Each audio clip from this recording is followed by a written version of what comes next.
我说亲家，昨日才办完婚事，3日回门的时间都还没到呢，这一大早的来闹啥呀您？哼，我来闹啥？你这是揣着明白装糊涂呢啊！你们这偷梁换柱用得好啊，还有没有王法了？我家要的是你小女儿柯广田，我就看中她屁股大好生养。可你把这瘦的除了骨头就剩下皮子的孙女嫁过来，是什么意思？糊弄鬼呢？我说段家的，你家儿子不过是个断了腿的残废，能娶大丫呀，你就知足吧您。啊呸！我可是花了20两银子聘礼，在村里也是独一份了。听着这脏乱的对骂，柯大丫想想未来3年悲惨的命运，实在是不想再来一遍。在所有人没有留意的情况下，柯大丫发了狠，一头撞在了院子里的石磨上，鲜血飞溅，整个世界都安静了。大丫，娘的大丫呀！哎呀，你怎么了呀？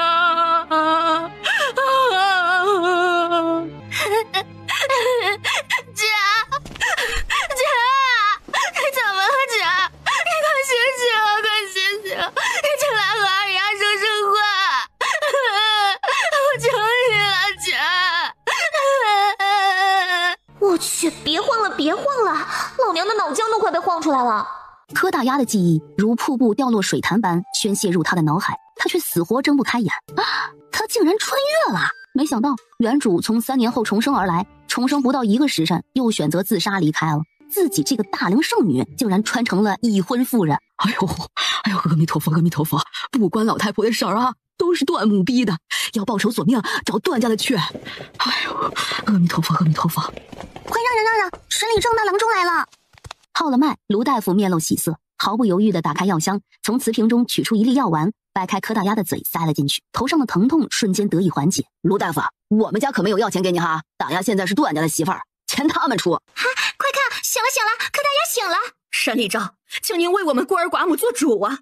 不能因为我们是外地逃荒来的，就欺负我们吧？柯家也太过分了，收了20两聘礼，明目张胆更换新娘，还有没有王法了？我说亲家母啊，我好好的黄花大孙女，昨日嫁入你们家，过了1夜才送回来，今日你们还有理了？我孙女的清白怎么算呢？奶，换亲可是触犯朝廷法令的事情，开除2叔4叔，还要考秀才和举人，2个叔叔今后要走仕途，有您换亲这个污点在，2个叔叔的仕途算是断了。你这个死丫头片子，自小在村里长大的，你懂什么呀你看我不打死你！段母见势不妙，几步移到柯大丫前面。李正老祖，桃源村民风淳朴，是10里8村出了名的。如今出了换亲一事，与整个村子的名声有碍，您可不能坐视不理啊！若此事不能善了，今后谁还敢来咱桃源村说亲？嘿，我说柯家的，你这事儿做的不地道啊！段家出20两聘礼，你把人家儿媳给换了，搁谁家能过得去这个坎儿啊？对呀，柯老太，快把人家的聘礼钱给退了吧！就是20两呢，谁家会用这么多银两娶柯大丫那种骨瘦如柴、风一吹就倒的？你这不是欺负人吗？就是啊，这柯大丫能值20两？我去，躺着都能中枪。柯老太，朝廷确实有法令，不允许换亲，你还是快些把段家的20两聘礼银子退了吧，否则影响你2个儿子的仕途，可就得不偿失了。你个死老婆子！居然做了这样有辱门风的事情，还不快把段家的聘礼退回去！哎呀，我不活了！你们全都联合起来欺负我这个半截身子埋土里的人呐！那还有没有天理了呀？还有没有王法了？够了！信不信老头我休了你！还不快滚回屋去，把聘礼银子给段家的退回去！柯老太也不敢造次，慌忙起身，迟多了半晌才出来。柯悠然见聘礼之事解决，接下来就是医药费了。大丫今日谢卢大夫救命之恩，不知这医药费是多少？你服用的药丸是昨日机缘巧合之下一个老神仙给的，就不算钱了。这止血药和白棉布都是上好的，我就收个本钱，就算1两半的银子吧。爷爷，卢大夫刚才救了孙女一条命，孙女药也吃了，伤口也包扎好了，您老看看是不是把卢大夫的医药费给结一下？啥？你还想让我们结医药费？你怎么不去死啊？谁同意那老头给你看病的？他一来就给你用药，谁答应给他结算银两了？爷爷，人活一张脸，树活一张皮，您老可是秀才和童生的老爹，若是传出去说您老耍赖，不付您孙女的救命银子，这10里8村会如何议论您？又会如何看待2叔和4叔？厉害呀！够了，扒拉扒拉，你就扒巴个不停了是吧？还不滚回屋取银子去？还不去是吧？你就不怕老头我今日就把你给休了？良久后，才愤愤地转身回屋，取了1两银子，又500文钱，怒气冲冲地给了卢大夫。这丫头脑袋受到重创，还需要开几副药喝着。柯老太不干了，指着卢大夫让他滚出去。爷爷，您要让十里八村指着您的脊梁骨骂您柯大孙女吗？孙女伤着了，连药都不舍得买。娘，这柯大丫伤得太重，医药费可是1大笔银子，把他们家分出去过，咱可不能替他们收拾这个烂摊子。这二丫长大了，过几年就能嫁人了，您还指望收她的聘礼银子呢？娘，你是他们奶奶，就算分出去了，还不是任由你拿捏，活还得干，又不用出医药费。等二丫到了年龄，你就把她嫁出去，聘礼照收不误。大哥大嫂哪个敢和你调歪，还不是你说了算。一旁的柯老头离柯广田最近，也听到他出的主意，眼眸瞬间一亮。李正说，我今年60有3，已经是半截身子埋土里的人。我大儿一家5张嘴，大丫如今又伤着，我一时负担不起。今日您在，不如把各位族老请来，让他们一家分出去吧。分家好呀，他正愁找不到机会分出去呢，这是瞌睡了有人送枕头。快让一让，大家让一让，族老们来了。沈礼正自然而然坐在了最上手。现在族老们都在场，柯铁根，你这家要怎么个分法？我们家有田土35亩，家里男丁太多分不过来，就把河东面的2亩沙地给老大吧。这新屋也不宽敞，如今都是住满的。老大家是个绝户，家里没有男丁，让他们从这边新屋搬出去，把河东面的老宅分给他们。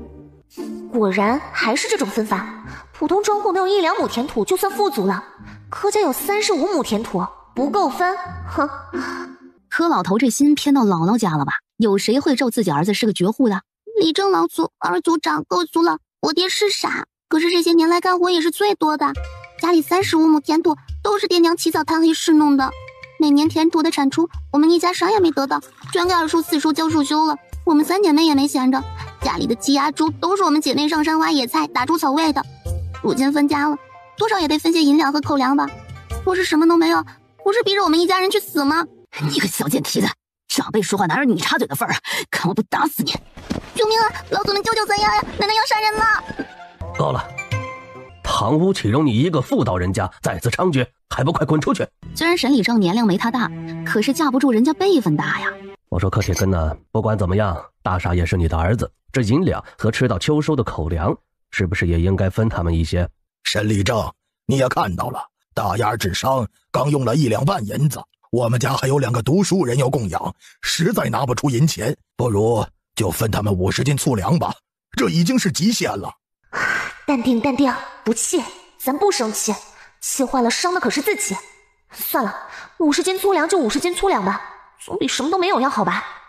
李正老祖、2位族长、各位族老，家父痴傻，我是家中长女，就由我代替他说几句吧。既然爷爷如此分家，我们认了。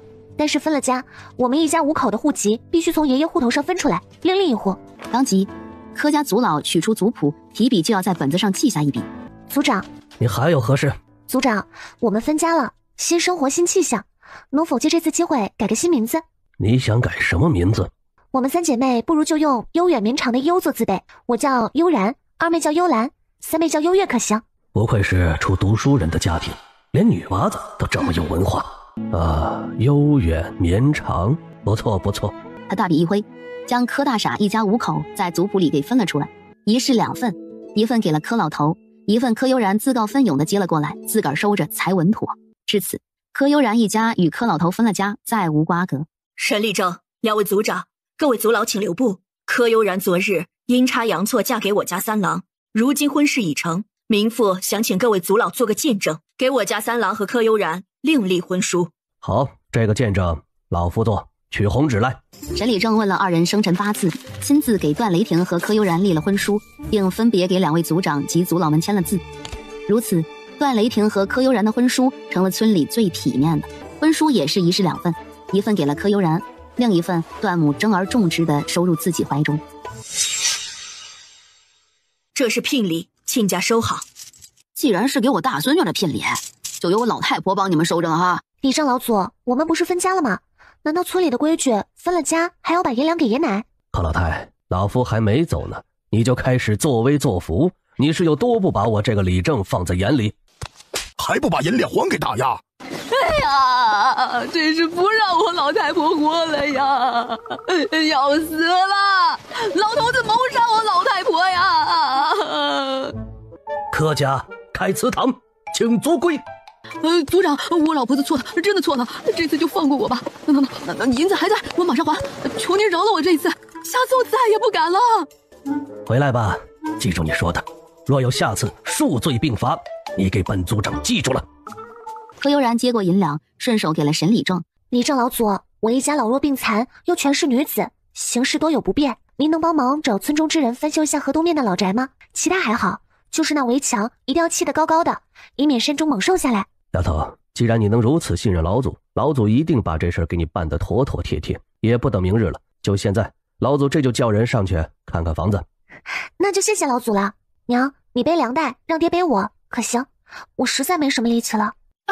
段家同时指挥着傻爹将柯悠然放在段雷霆的床里侧，才满眼含泪，依依不舍地带着傻爹和二丫三丫离开。梦中他又回到了 A 市的国际商贸城，但这不是停车场，而是商贸城中一个占地2000多平的超市。超市中除了日用品外，还有米面、粮油、水产生鲜、瓜果蔬菜、猪牛肉、熟食区等等，唯独没有人。真的，除了他自己外，一个售货员也没有。这个梦好真实啊！柯悠然觉得他一定是太饿了才会梦到这些。不知过了多久，柯悠然缓缓醒来，正好对上一双耀如繁星的眸子和男子满脸的络腮胡子，这就是原主的便宜老公。你醒了，娘给你熬了药，现在温度刚好合适，起来把药喝了再睡。柯悠然支撑着想要起身喝药，只有快些好起来才能开启赚钱大计，不想身体实在是太过羸弱，一个不稳摔到了段雷霆怀里。段雷霆深呼吸，舌尖顶了顶后槽牙，没有推开柯悠然，而是一手将他搂在怀中，一手将药喂到他的唇边，在他怀里好有安全感，在这2月天里感觉好温暖啊。药终究有喝完的时候，没一会儿药碗就见了底。柯悠然默默为自己哀伤几秒，又要一个人躺回冰冷的床里侧了。2月的天气真的好冷啊。而闭上眼的柯悠然此时已经傻了，他看到了什么？是那个梦里梦到的超市。之前以为是梦，可现在他并没有睡着，超市就真真实实在他眼前的。柯悠然还有些不敢相信，在超市中随意拿了一颗糖，没想到藏在被子里的手中正好就握着一颗糖，然后他又把糖放回去，手中的糖消失不见，如此反复多次，证实自己不是在做梦。怎么这么不真实呢？难道这就是女主光环穿越中的金手指吗？从他身上爬到床外侧，下地穿鞋，动作一气呵成。你做什么去啊？受了伤为何不躺着？喝了药好多了，我爹吃傻，娘亲弱小，妹妹还小，家里翻修老宅，我得去看看。你一个人在这里行吗？要不要让大哥、黄二哥来陪你啊？不用，我自己能行。你自己小心一些，若是身体不舒服，就早些回来。三郎媳妇儿，你怎么出来了？伤这么重，快回屋里躺着去。看我，今早你没敬婆婆茶，还不认识我？我是段二郎的妻子，你叫我一声二嫂便好。这是二嫂给你的见面礼，祝你和三郎举案齐眉，早生贵子。谢谢二嫂，我没事，我去老宅看看，稍后回来。说完，抬步走出段家。他并没有往老宅方向去，有沈族长盯着，他很放心，所以他直接往大青山方向而去。他要找个没人的地方试试这个随身携带的金手指。柯悠然走了好远，确定附近不会有人来，他尝试本体进入超市，结果实验了几次都没能成功。但是他的意念能随意支配超市里的东西，也能将外界物品移入超市，他很开心，这样就已经很好了，真的不贪心。柯悠然想着，既然这里没人，不如做点吃的犒劳一下自己。他这个身体太瘦了，需要多吃些才能有一个健康的体魄。这里没人，正好可以自由发挥，就当做自己在古代的第一次野炊了。柯悠然从冰柜中取出5只宰杀好的速冻鸡，撕开真空包装袋。毕竟需要调理的不光是他，还有柯家一家和段家一家。本来他担心5只鸡不够的，后来想想，这2家人生活清贫，肚子里油水太少，一下子补太过，容易吃坏肠胃，所以只取了5只鸡。架起5个火堆和简易烤架，把鸡放在烤架上。不多时，烤鸡就滋啦滋啦冒起了油光。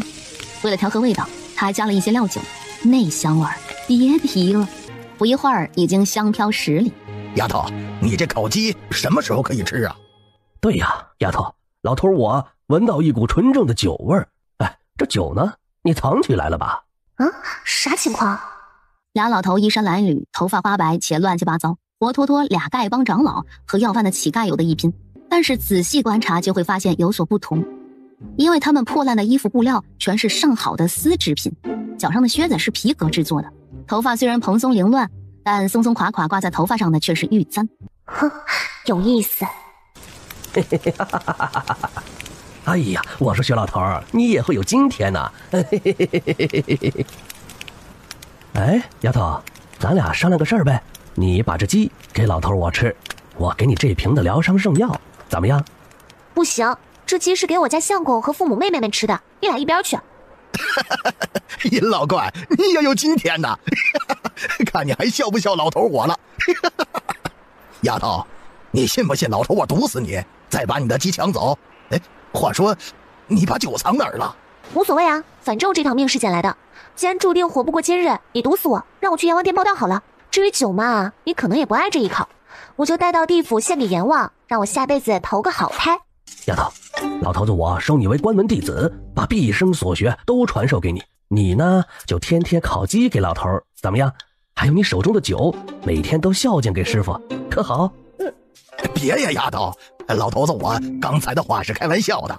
你拜老夫为师，老夫把毕生识毒、辨毒、解毒的本事传授给你，你天天给老头我做美食如何？当然，酒也不能断了。哎，我说薛老头啊，拜师这个点子可是我想出来的，凭什么拜你为师啊？来呀，谁怕谁？可两句话不合就开干，是波什么操作呀？俩老头也不管柯悠然答应没答应，一人抱一只烤鸡开吃，好似几辈子没吃过好东西似的。丫头，你这烤鸡怎么做的？哎呀，太好吃了，老头子我差点连舌头都吞下去了。真是太好吃了，这辈子走遍天下，什么山珍海味没吃过，还从未吃过这么好吃的烤鸡，简直了！柯悠然嘴角不着痕迹的微微勾起，吃完最后一口鸡腿，扔掉骨头，意识沉入空间，在酒水区的货架上找到一种拳头大小青花瓷瓶装的赠品酱香白酒。许是与原装酒绑在一起的缘故，这种赠品小瓶子上面一个字儿也没有。借着衣袖的遮掩，取出了2瓶酒。正吃得欢实的俩老头瞬间被勾走魂魄，吸着鼻子盯着柯悠然手中的酒，眼珠子都挪不动了。俩老头一把抢过柯悠然手中白酒，仰头就是一口。妙哉！二人内动作出奇的一致，若是不看他们不同的相貌，可能会误会他们是双胞胎兄弟。哎，丫头，你这酒也太少了，还不够塞牙缝的。还有吗？还想喝？你们和我有什么关系啊？我为什么要把这么好的东西给你们？已经给你们每人1瓶了，该知足了。丫头，话可不是这么说的。刚才老夫不是收你为徒了吗？这徒儿孝敬师傅，天经地义不是？薛老头，这丫头明明是我徒弟，该孝敬我才是，你给我边去！哎，这样我同时拜你俩为师，你俩比一比，谁讲我的东西多，我学谁的东西最快，这样你俩就不用打架，可以用教我学习之事分个高下。同时啊，我还可以天天给你们做美食，提供纯正美酒，如何？俩老头瞪大眼睛，脸上分明写着你当我俩傻的表情。丫头，你知道我俩是谁吗？随便拜一个人为师，就可以在天下横着走了。你一下拜俩，不觉得太贪心了吗？那你俩要我拜谁为师？反正我只伺候我的师傅，其他人靠我边寨。那自然是拜我。拜我？是拜我为师。薛老头，你一边去。嘿，尹老头，咋啥好东西你都要跟老夫抢呢？开始大打出手，速度之快，身法之诡谲，看得柯悠然眼花缭乱。做完这一切，柯悠然毫不犹豫抬步往山下走。战斗中的俩老头急了，架也不打了，双双拦住柯悠然的去路。丫头，别走啊，这酒还没给师傅呢。对呀，丫头，你别着急着走啊。不管拜你俩谁为师，我都要得罪其中一个，不如谁也不拜，大家图个清净。你同时拜我俩为师不就行了？哼，介绍一下你们自己吧，我该怎么称呼二位师傅呢？总得有个区分吧。老夫姓薛，天下之人尊称老夫一声独尊，一手毒术打遍天下无敌手。老夫姓殷，一手圣心的一圣是也，天下医道为老夫把手施瞻。柯悠然知道这二人不凡，只是想借二人名头遮掩空间之事，没想到啊，误打误撞拜了俩如此厉害的人物，这运气也是逆天了。既然如此，那我就称呼你们医圣师傅和独尊师傅，可行？为何不直接叫师傅？要如此称呼，你不觉得怪怪的吗？那你俩同时都在，没有区分，我叫独尊师傅你，医圣师傅也同时答应，不觉得尴尬吗？还有，你俩吃了我的烤鸡，喝了我的酒水，收我为徒，是不是应该给个拜师礼呀？同时从怀里摸出半块玉佩，塞到柯悠然手中。2块玉佩竟然是一对，做工精美，玉质上乘，雕刻鬼斧神工。合二为一后，竟然找不到一丝一毫的拼接痕迹。叶老头，你为何送这份礼物？二位师傅，这礼物有什么讲究？500年前，医毒本是一家，后来因为某些原因分开了，成了2个不同的门派。这2块玉珏是门派门主所有，见玉如见人。如今既然给你了，那你收好便是。以后你就是我们医门的继承人了。天意呀，也许这就是天意。丫头，收好了，可千万别弄丢了。此玉至关重要，今后你就是我们独门的下一任继承人。至关重要，你俩给我干嘛呀？还下任继承人？这么贵重的东西我不要，啥继承人的我可不想当，你们给点别的，比如银两啥的。哎呀，送出去的东西岂能再收回来？况且我俩身上从来不带银两，拿什么给你呀？我靠，不是吧？你俩身份非同一般，出门在外不带钱，老天，要不要这么玩我呀？何悠然将玉珏扔入空间，放进超市收银台的抽屉里。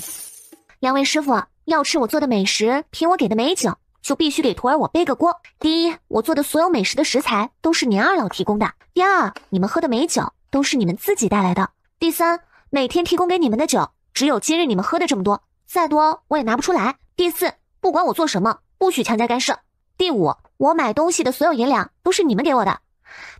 暂且就这么多，今后若有其他问题，咱们再行约定，如何？2位师傅，帮徒儿我一个忙呗。为了他们的5脏庙，必须听乖徒儿的。我相公上山打猎摔断了腿，爹爹儿时摔伤了头，成了傻子，请医圣师傅下山给他们俩看看，括号。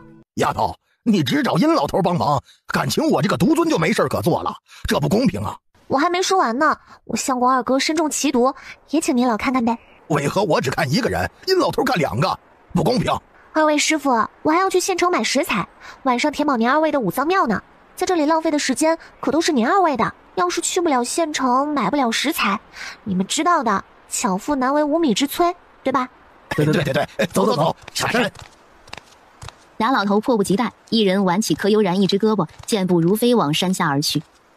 没多大会儿，俩老头进入段家，如进入自家小院，自来熟得很。放开柯悠然的手臂就分头行动。独尊冲上前，一把抓起段大哥和段二哥的脉搏。哎呀，老头子，我还说丫头不公平呢，只让我治疗1个中毒之人，这不是有2个呢吗？小丫头片子，小气巴拉的。医圣则是循着药味直直冲进了段三郎的房间。这啥情况啊？哪里来的2个疯老头？娘，2位嫂嫂别担心，这位是独尊，进屋那位是医圣，他2人非要收我为徒。这不，听说家里有病人，二话不说就来看病解毒，实在太热情了。他们这种落魄逃荒来的，能请动这2位？2人非要收柯悠然为徒？呵呵，这2人是假的吧？丫头，这2人1个中了10蛊毒，全身瘫软，使不上力气，运动太多就会带喘。这平日里看不出什么症状，但是每半年会发作1次。发作时如万蚁啃咬般痒痛难耐，生不如死。另1人中了噬心蛊毒，虽然前期用药物和风穴的手法抑制蛊毒发作，但是如今蛊虫已经开始往心口位置而去，也就这个把月的寿命了。段母、段大郎、二郎2个嫂嫂皆目瞪口呆。求您老救救民妇的2个儿子，有什么要求您老提，能办的民妇砸锅卖铁也会办到。丫头，师傅我厉害吗？比那医生强多了是吧？病症瞧出来有多难，把毒解了才是这个。这有何难？不出3日，定将他们身体中的毒素清除干净。丫头，可别忘了犒劳你师傅我呀！还跪着干什么？走，进屋解毒去，老夫还等着早些开饭呢。嘿嘿嘿。段家众人瞬间大喜过望。你和三郎成了亲，还没听你叫一声娘呢。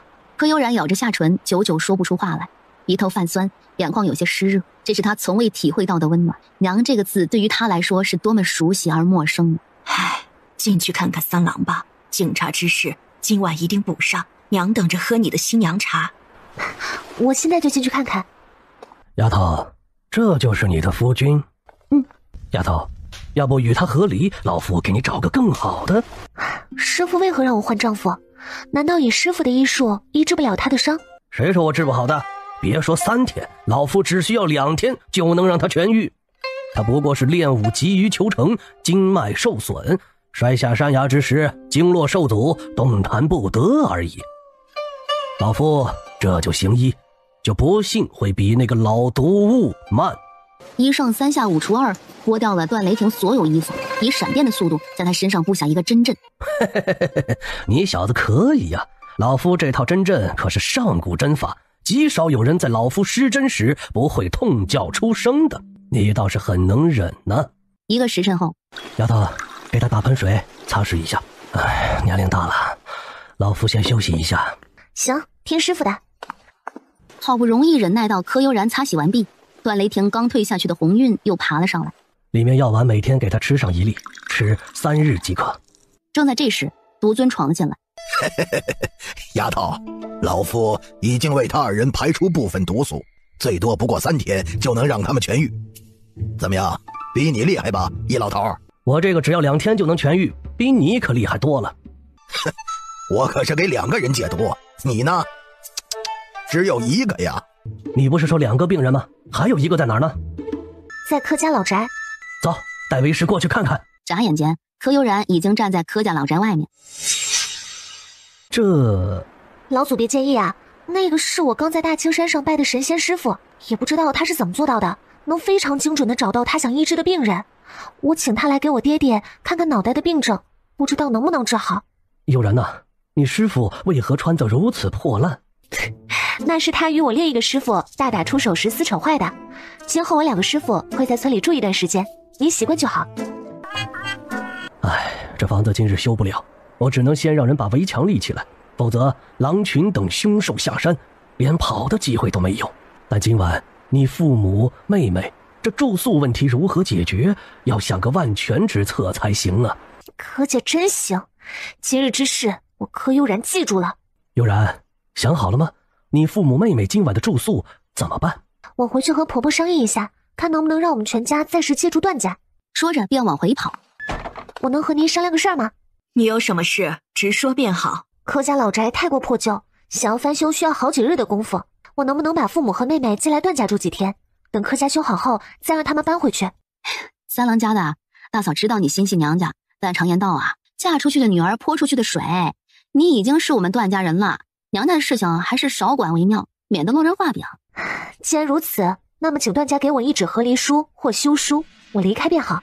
袁氏，母亲面前岂有你说话的份儿？还不退下！段大嫂袁氏不甘心地瞪了一眼柯悠然，行了个服礼，退到一旁站着。不就是个乡下的土妞吗？认识医圣和独尊就了不起了？等医圣和独尊离开，这土妞还能有什么？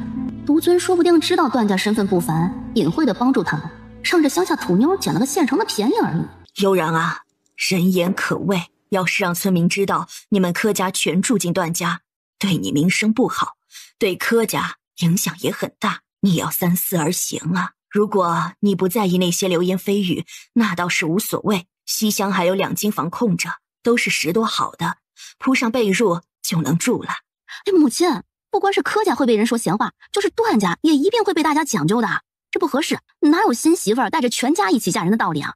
大嫂此话从何说起啊？柯家不过是遇到些困难，借住几日，等房屋修缮好就搬回去了，谁家不会遇点难事啊？况且我娶了悠然，他的父母就是我的父母，他的妹妹就是我的妹妹，我们已经是一家人了，保护他们是我作为悠然丈夫的责任，大嫂岂能把一家人往外面推啊？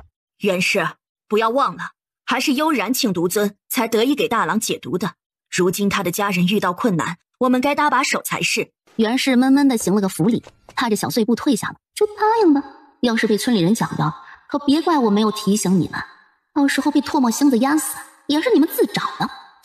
悠然啊，天色不早了，快点把你父母接过来。大青山脚下不太平，走夜路啊，太危险了。师傅，您没事吧？没事，就是年龄大了，精神力有点跟不上。哎，才用了1次7台流银针，就有些疲惫罢了。那我背您回去休息一下如何？老夫可没那么弱，这个傻大个头部有淤血，而且在脑袋里已有30年以上，如果不用七彩流云针治疗，耗时太长，老夫定会输给毒老怪。师傅，如果换其他治疗方法，可能治好，需要多长时间？用普通针法治疗，至少需要1个月，才能将他头部淤血全部排净。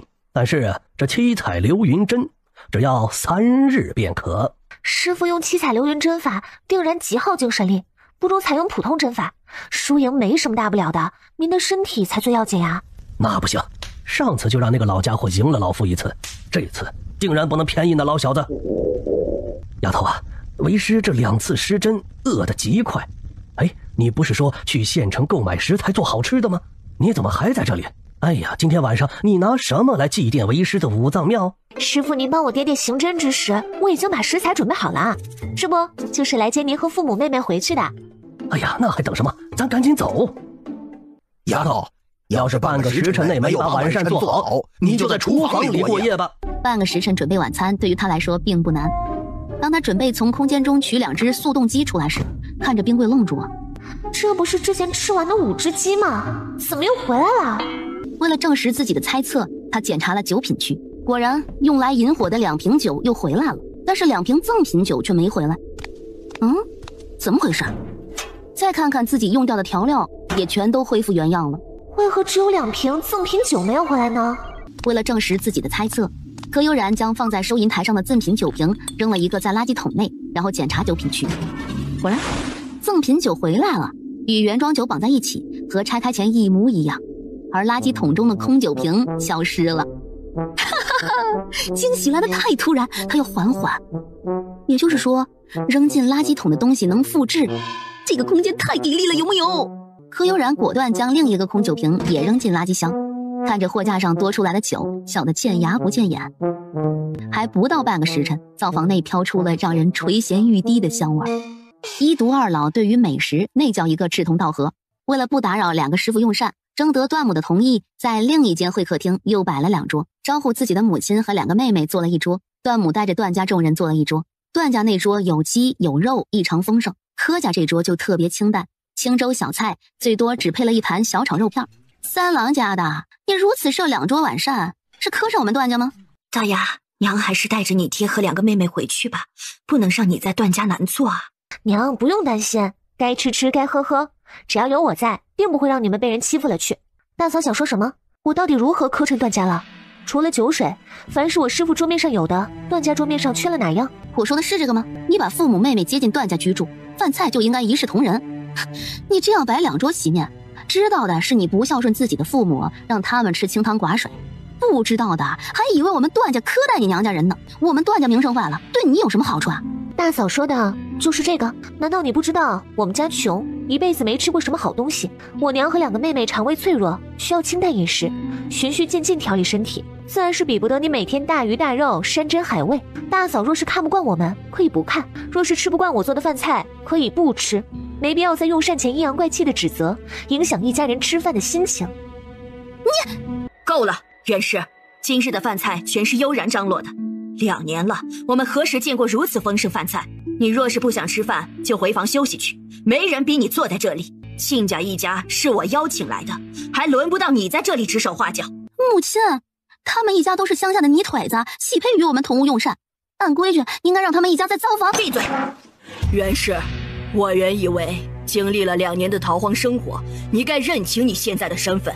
如今的你比泥腿子还不如，在别人眼里我们就是难民，能有一块栖身之地已属万幸。别再用你那高高在上的姿态看待别人，没有家族的庇佑，你什么也不是。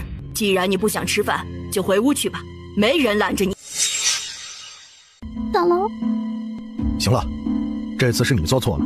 如果没有3弟妹，我和2郎的毒说不定已经复发，身体也不会像现在这般轻松。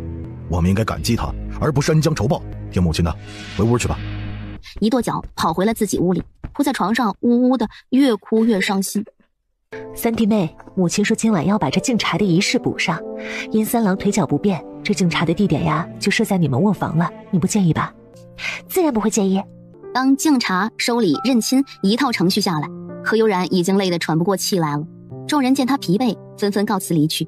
何悠然打着哈欠，一头倒在床尾，瞬间睡得人事不知。段雷霆看着这样的他，眼神暗了暗，撑起身体将他抱进了被窝。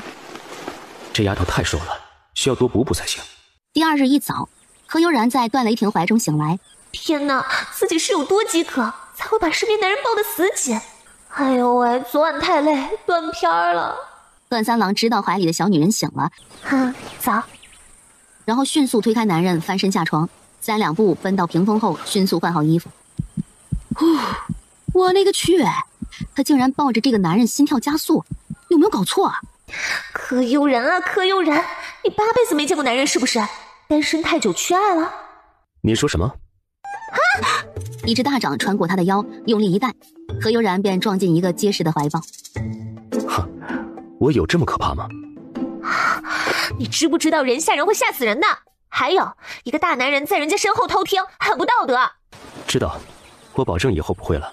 天知道他昨晚发现自己双腿能动，行动自如后有多激动，有多想找人分享心中的喜悦。是这个女人找到医生替他治疗，万金难求的灵药当糖豆嗑。你能动了？昨天才打通经络，今天就行动自如了。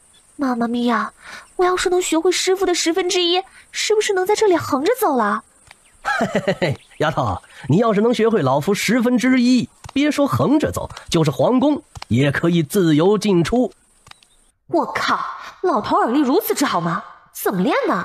可不可以教教我呀？简直是听墙角必备神器啊！丫头，已经卯时了，早膳什么时候准备好啊？为师都快要饿死了。丫的，太早了，没灯没电的日子，还真是早睡早起身体好啊！师傅稍等，早餐马上就好。医圣进入段雷霆的房间，取出银针。丫头，记得给为师准备点好酒，为师得润润嗓子。大早上的得醒醒神，否则脑子不清醒，给你夫君扎错了针可就不好了。师傅，您老人家大早上的喝酒，身体受得住吗？哎，罢了，给您老准备1小瓶葡萄酒吧，早上小酌几口，对身体好。三弟妹啊，今日的早餐不用你做，我和二弟妹每天轮着做的，刚好轮到我啊，你去休息吧。哟，那点就好，我正准备进县城一趟买点东西，那就有劳大嫂了。姓柯的，你把食材藏哪儿去了？为何灶间只有少许米面啊？我昨晚进灶间，里面就只有那些米面，晚上我一点都没动灶间的东西。你问我，我怎么知道？你昨晚不是做了很多佳肴吗？那些食材哪里去了？那些食材自然是昨晚全部吃完了。你知不知道我们段家是何光家？那么多食材一次吃完，那以后怎么办啊？你不当家不知柴米贵，难道不会节约点啊？如此浪费，段家的家底儿还不得让你给败光了？大清早的你发什么疯？不知道大郎、二郎、三郎都在接受治疗，万一影响2位圣人医治，你负得起这个责任吗？母亲，他做饭太浪费了，昨晚把灶房内的食材用得所剩无几了。若我们做饭都像他那样，今后如何生活啊？别说悠然昨晚没用我们段家一点食材，就是用了也是应该的。二圣给我们家3个儿郎医治，吃点好的怎么了？如今他2位医治完还要用早膳，可不能饿着他们。你还有时间在这儿磨嘴皮子？你要是做不了就别做，没人请你做早膳。悠然啊，刚才是大郎媳妇儿不懂事，你别介意啊。今日的早膳看来要麻烦你了。没关系，我现在就去，很快就好。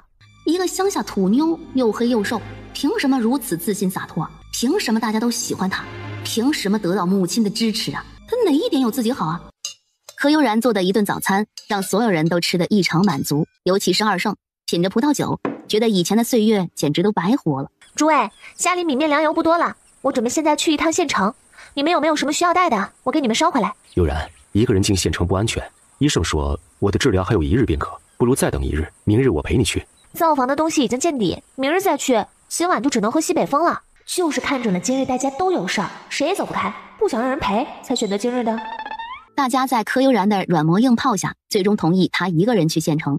他先去一个杂货铺，花3文钱买了5个麻布袋，绕到粮铺后面，找了个没有人的角落，把大米、小米、糯米等拆掉原来的包装，分装到麻布袋中，左右看了看，确定这个地方没有人进来，十分安全，便把米粮留在了这里。何悠然直接朝着县城中最大的董家米粮铺而去。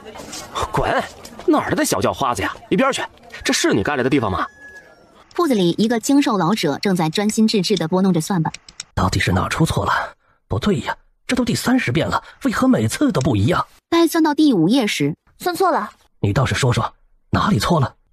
总数错了， 134加56加73加309，一共是572。你写成了527。是吗？当翻到最后一页时，一共是13986。嘿，你没用算盘，你是怎么算出来的？这么简单，自然是心算呀。啊，简单？难吗？小学速算技巧，随便抓个高年级的小学生就能完成，好不好？再者说了，我可是参加过全国奥数比赛的，这小儿科闭着眼睛都能做，好不好？哎，丫头，你可是来买粮的？我来卖粮。你确定你是来卖粮的，不留着自己家吃？不用留着，我家还有些吃的。你们粮铺收粮吗？自然是收的。你的粮食在哪儿呢？我背不动，我哥背到那边巷子放着的。你能找人背一下吗？铁蛋，哎，来了，主子何事？来，你和太同去背一下粮食。哎，好嘞。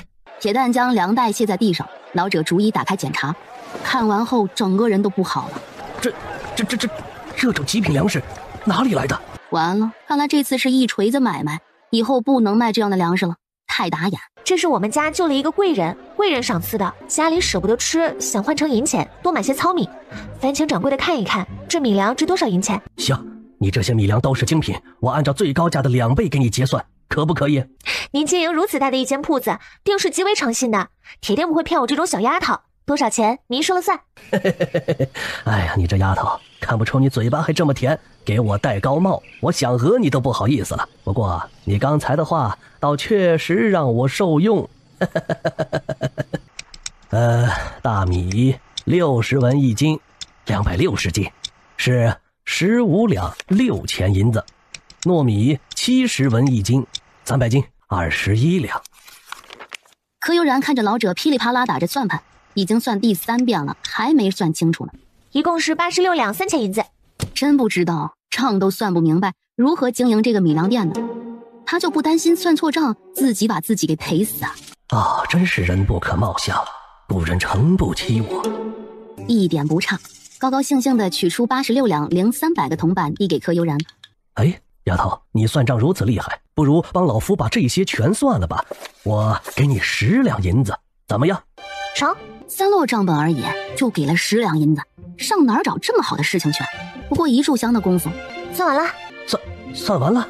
这么快？这些账本就算是请最好的账房先生，至少需要1个月的功夫才能算完。你这才用了不到1刻钟，这就完了？没搞错吧？哎，不相信您随便抽查一下，别客气。老者还真没客气，很随意地抽了几本，不管翻开哪一页的账目，验算结果都是正确的，不由呼吸都不规律了。丫头，要不你每半个月来我这儿一次，帮我将账目核对，我每个月给你10两银子，如何？要不我教你一种简便的记账方法，不需要账房先生，您自己就能将账目做得一目了然。我一个女子每个月都往你这里跑，难免引人非议。老者忙恭恭敬敬递上纸笔，示意柯悠然教他，让老者找来尺子和炭笔，刷刷几笔，一副表格跃然纸上，然后用最通俗易懂的语言把借贷记账法交给老者。经过几次验算核对，老者很熟练地掌握了这个技巧。哦，妙哉妙哉，老夫佩服，姑娘乃是大才。雕虫小技罢了，你可别夸了，再夸我该乐得找不着北了。这是姑娘学到的家族秘法吗？你如若交与老夫，你会不会被家族惩罚？啊！老者又从抽屉里取出2个50两的银锭。老夫多谢姑娘将如此绝技教授于我，这些银两不成敬意，请姑娘千万收下。老夫保证，这些账本除了老夫，任何人都不叫他看到。而且这种记账方法一定烂在老夫肚中，绝不外传。既如此，那本姑娘就恭敬不如从命了。哎，理应如此。既然事情已经办完，我就告辞了。姑娘慢走，以后如有什么需要老夫帮忙的地方，尽管开口，力所能及的事情定竭尽全力。那边的黄豆为何卖不出去啊？那东西也就富家人买来油炸下酒，当些零嘴吃，或是炒熟磨成豆面下糍粑吃。普通人家买回去，一来没油炸不了，二来平时家里也就是些糙粮，吃不起糍粑。富足的人家没几个人吃，庄户的人家又不会买，放在这儿也是鸡肋。平日里这才5文1斤，这发霉的还得是处理价2文1斤，可这都没人买，哎，算是砸在我手里了。原来他们不知道黄豆的吃法，也就是说豆腐在这里还没出现呢。嘿，这感情好啊，这不瞌睡了有人递枕头。听完老者的解释，柯悠然点点头，谢老者答疑解惑后，高兴地踱步到了斜对角的布庄，非常豪迈地买了2匹白色的细棉布，所有布匹针线全部加起来一共25两6钱银子。边想着把钱付了，边把自家地址和路线告诉老板娘。如此多布料让他拿回去，委实不现实。办完这些，柯悠然又转到一家镖局后面无人的小巷子里，从空间内取出不少米面、肉、菜、食盐等，换掉包装堆放在角落，这才晃晃悠悠进入镖局，花了1两银子，给了镖局一张路线图，请他们把东西送到桃源村段家。正午，桃源村段家，你自己尝尝这菜能不能吃？易老头，你问他做甚？他自己都不吃，才拿给我俩吃，是埋汰我俩老了，牙口不好呢。丫头一进城就把我们这2把老骨头给忘了，好歹临走之前把午饭做了呀！哎呀，没良心的小东西！就是留下食材有什么用？让其他人做，简直暴殄天物。袁氏站在餐桌旁，双手握拳，指甲都全部掐进肉里了。出现了，走！等段母跑出来，哪里还能看到二圣的影子呀？一时间，段家安静至极。柯大傻醒来，吵闹着要吃饭，同事温言软语安慰了好久，才安静下来。段雷霆听到动静，穿鞋下地去了厨房，把早晨没有吃完软糯的玉米面窝窝头热了热，送到西厢。你是我姐夫吗？村里的人不是都说你腿摔断了，是个废物吗？三丫，三郎别介意，小孩子有口无心。母亲不用解释，三丫爽直，关心姐姐是个好孩子。这些软糯糯的窝头，先给你们填填肚子。三郎，你的腿伤如何？多亏了悠然请医生治疗，今日试完针，不宜运动，需要在床上躺1日，明日就可以行动自如了。啊，那就好，那就好。既然这样，快回去躺着吧，养好身体要紧。医圣和独尊一路沿着大青山上闪过的那道白影急追，越走越远，越行越深。哎呀，这都追了大半年了，他怎么跑得这么快？找他都快把齐楚国给翻过来了。好不容易发现他定居在大青山附近，为何就是找不到啊？都是你这个易老头，速度这么慢，看看这次又追丢了吧？你怎么怪我呀？难道不是你把路带错了？你看看这气息越来越远，还好意思说你鼻子最灵呢？嘿，我说易老头，你鼻子好，你怎么不带路？跟着我干什么？你一言我一语，二人争吵着又开始大打出手。一时间，山林深处飞沙走石，吓跑了无数动物。哟，跑得挺快，我们一路追着你出城，眨眼就跑没了影。若不是我们坐马车进村打听才知道，你们一家被分家，流放到这鸟不拉屎的河东面，还真不好对你下手。我家少奶奶怎么会有你这样的堂妹？瘦得如干柴棍子，又黑又丑，一身补丁。县城里的乞丐都比你多3两肉，真是个穷逼死！呸！这女人给你们啦，随便玩，死了扔山上喂狼就行了。你说的就是这个女人？哼，身上没有2两肉，摸着都硌手。就是，让我们玩这样的女人，你得付钱才行。对，你要是不付钱呐，我们就先玩你。你可比这个黑瘦小妞好看多了。就是，看看这皮肤白嫩的，都能掐出水来。我可是董家的家生子，你们若是欺负我，小心董家的报复。这是给你们的工钱，事成之后，我家夫人定有重赏。嘿嘿嘿，哎呀，你放心，回去告诉你家夫人，我们办事童叟无欺，定然叫你家夫人满意。对，你回去告诉你家夫人，准备好酬金，我们定叫这个黑瘦小妞欲仙欲死。那就看各位的本事了，我先回去禀告我家夫人，你们慢慢享受。说完，头也不回的小跑离开。哼，胆子这么小，还敢找我们？桃儿，那个黑瘦丫头不见了。果然，哪里还能看到柯悠然的身影啊？头儿，她上山了，追不追？我呸！一个女人而已，跑不远，追！柯悠然凭借着原主上山打柴的记忆，观察着周边地形，时刻注意着身后及周围的动静，一路往山上跑。毕竟身后有7、8个地痞流氓在追，山中还有预想不到的猛兽。哎，失策了，他应该跟着独尊学习一段时间的毒素再出门的。逃命中的柯悠然不知道，他越走越深，慢慢的进入了大青山的腹地。老大，不能再追了，这里有大虫，为了一个女人把兄弟的命交代在这儿，不值得呀。对，老大，咱们回去吧。那个女人跑进深山，绝对凶多吉少，我们可别为了这样的女人冒险呐。走，我们回去。娘的，这个女人最好死在山里，若是没死让我遇到，定让她付出比今天10倍的代价。一群人哗啦啦掉头，顺着原路返回。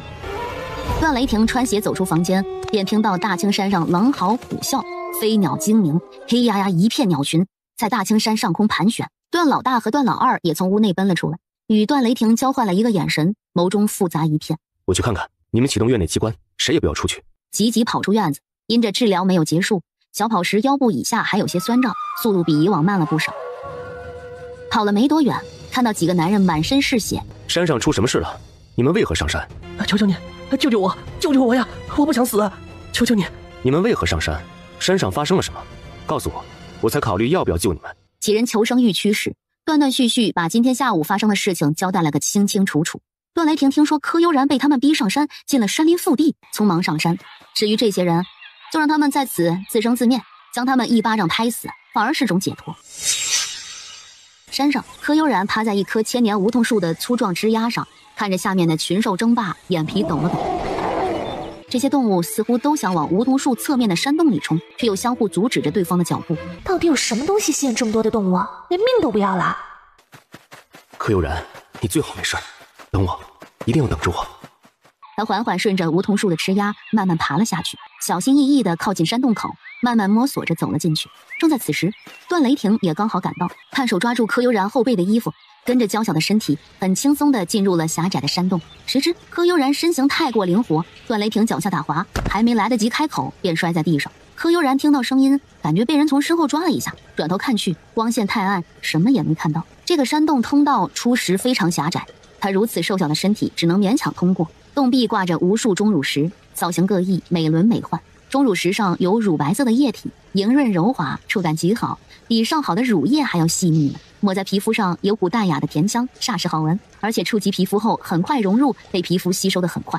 不知是不是错觉，柯悠然发现自己手上常年劳作干裂的皮肤正在以肉眼可见的速度愈合，被白色液体滋润的地方，肤色也要比周围皮肤白了至少1个度。柯悠然取出几个旅行用的空的乳液分装瓶，将这些白色液体满满的装了几瓶，顺着甬道一路往前，道路越来越开阔，视线也越来越清晰。待走到甬道尽头，眼前的一幕让柯悠然呆愣当场，前方雾气迷蒙，看不清远处的情景。正中间是一汪清澈见底的荷塘，塘中摇曳着七彩莲花，每一片花瓣上都滚动着露珠，鲜嫩欲滴。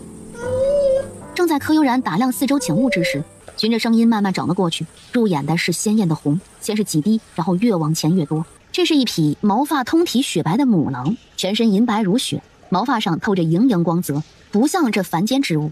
它躺在地上，腹部高高隆起，血顺着它的后腿流了一地，看上去非常虚弱痛苦。它难产了，且已经没了力气。突然，一匹黝黑透亮、成年藏獒大小、皮毛如黑曜石般光洁闪亮的黑狼挡在自己面前。黑狼嗓子中发出要攻击的声音，眼眸如利刃般盯着柯悠然，示意他往后退。放心，我不会伤害你们，我只是想帮帮他。小狼在母亲肚子里生不出来，太危险了。黑狼好似能听懂般，慢慢收敛身上的力气，见柯悠然确实没有伤害他们的意思，黑狼忙调转身，走到白狼身边，眼泪顺着黑狼的眼角簌簌而落。他用头不停蹭着白狼，希望能给他一点点力量。柯悠然动容，从空间内取出一个面碗，从七彩莲池中打了一碗水，来到白狼面前蹲下，把碗靠近白狼，让他喝点水缓缓。白狼并未喝水，看着柯悠然呜呜哀嚎着，虚弱至极的用前爪碰了碰自己的肚子，好像在请求他救救自己的孩子，发出了最后的悲咽，终于闭上了眼睛。母狼已经死了，他想让我救救你们的孩子，我能用刀破开他的肚子，把狼崽抱出来吗？黑狼呜呜2声，别过头，趴在母狼旁边，颤抖地哭泣着，似乎同意了柯悠然的做法，但是却又不忍心看。柯悠然深呼吸，从超市的货架上取下一把刀，刮掉母狼肚子上的毛发，小心翼翼地剖开母狼的肚子。不多时，从母狼的肚子里爆出了2只奄奄一息的小家伙。柯悠然取出一个脸盆，将2只狼崽轻轻放了进去，取出缝衣针，穿上白线，把母狼的肚子一针针缝了起来。母狼倒下的旁边正好有个很小的天然温泉池，柯悠然从空间内再拿出一个盆，打了半盆温泉水，一丝不苟地给一黑一白2个小家伙清洗干净。从水果区取了一个水果篮，在底部铺垫了厚厚的毛巾，将2只小家伙小心翼翼地放了进去，然后又用几条毛巾轻轻给他们盖上保暖，取出一罐婴儿奶粉和2个小号奶瓶，用温泉水勾兑了2瓶奶，喂给2只小家伙。看看你的孩子们吧，他们的母亲拼命把他们生下来，应该会希望他们健康平安长大。小狼还需要你这个父亲精心养育，教给他们生存技能，也该让白狼安心，对不对？轻轻舔了舔两只小狼的脑袋，感激的目光看向柯悠然。柯悠然就近找了块松软的土地，挖了个大坑，将母狼安葬。他蹲在黑狼和小狼身边，放心，我会好好照顾你的孩子，今后他们就是我的家人。而舒缓过来的段雷霆这才姗姗来迟。听到动静，黑狼也迅速起身，张开獠牙，做了个攻击的姿势，就要攻击段雷霆。柯悠然眼疾手快，一把抱住黑狼，情急之下，手掌碰触到黑狼的獠牙，毫无征兆地被他锋利的牙齿划出一个口子。没事儿，别担心，他是我夫君，关系就如同你和白狼一样，安静下来好吗？段三郎，别伤害他们。由于段雷霆速度过快，柯悠然扑上去时惯性太大，二人双双跌入了七彩莲池。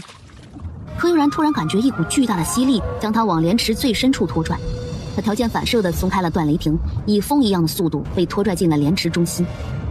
七彩莲池中的灵泉与柯悠然的血融合，荡起层层涟漪。水底的柯悠然瞬间被一层层圣光包裹，在莲池中化为星星点点的光晕消失不见。七彩霞光不停围绕他旋转，最后形成一条彩虹光柱，顺着他额头的伤口进入柯悠然的身体。柯悠然额头的伤口随着光柱的进入，以肉眼可见的速度快速愈合，最终汇集成眉心一颗鲜艳欲滴的泪痣。他的身体也因为泪痣的形成发生着翻天覆地的变化。原本骨瘦如柴的身体如同打了营养液，以肉眼可见的速度完美的透出凹凸质感。整个过程说时迟那时快，不过几息时间而已。段雷霆见证了柯悠然一系列的变化后，终于靠近了他，大掌一把搂住他的纤腰，一个用力将他带入怀中，双腿一蹬，带着柯悠然快速向上浮去。不多时，二人破水而出。柯悠然搂着段雷霆的脖子，直勾勾地盯着眼前男人，连呼吸都忘了。什么叫俊美无愁？什么叫陌上人如玉，公子世无双？什么叫面如冠玉，雍容华贵？他这次是真真切切地在眼前男子脸上体会到了。眼前女子哪里还是那个黑瘦丫头呢？眉心中间一颗血红的滴泪痣，闪耀着莹莹光泽，如同勾魂锁，美的能将人的灵魂给吸进去。你的络腮胡子呢？段雷霆只见他小嘴一张一合，不自觉地咽了咽口水，大掌扣住他的头，不受控制地将那嘴堵住。时间过了很久，久到柯悠然差点忘记呼吸，段雷霆才缓缓松开，与柯悠然额头相抵。悠然，刚才在池底发生了什么？我也不知道。段雷霆鼻翼间充斥着柯悠然身上若有若无的甜香，忍不住再次含住他的樱桃红唇。一声狼笑打断了二人，拉回了柯悠然的理智。他一把推开段雷霆，逃脱他的怀抱，奋力往岸边游。丫的，大意了！他怎么没发现自己嫁的这个男人如此会撩妹啊？天哪，这莲池好神奇，这水中还有某种神秘力量。柯悠然上了岸，穿着湿哒哒的衣服，几步跑到岸边唯一的大树后，深呼吸。柯悠然疑惑地检查一遍自己的身体，彻底不淡定了。不过是掉个莲池的功夫，胸前的旺仔小馒头变成超大破酥包不说，整个人都如同脱胎换骨一样。柯悠然忙从内衣区取了一件合适的文胸穿戴好，这才注意到常年干活的手原本的冻疮干裂消失得无影无踪。从货架上摸出一面小镜子，妈妈咪呀，这不是前世的自己吗？再仔细打量一下，不对，比前世的自己更加完美漂亮，无法用语言形容。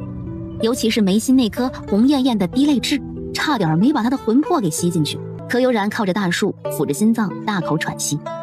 他现在的心情真是一言难尽。在担心什么？有我在，别怕，好吗？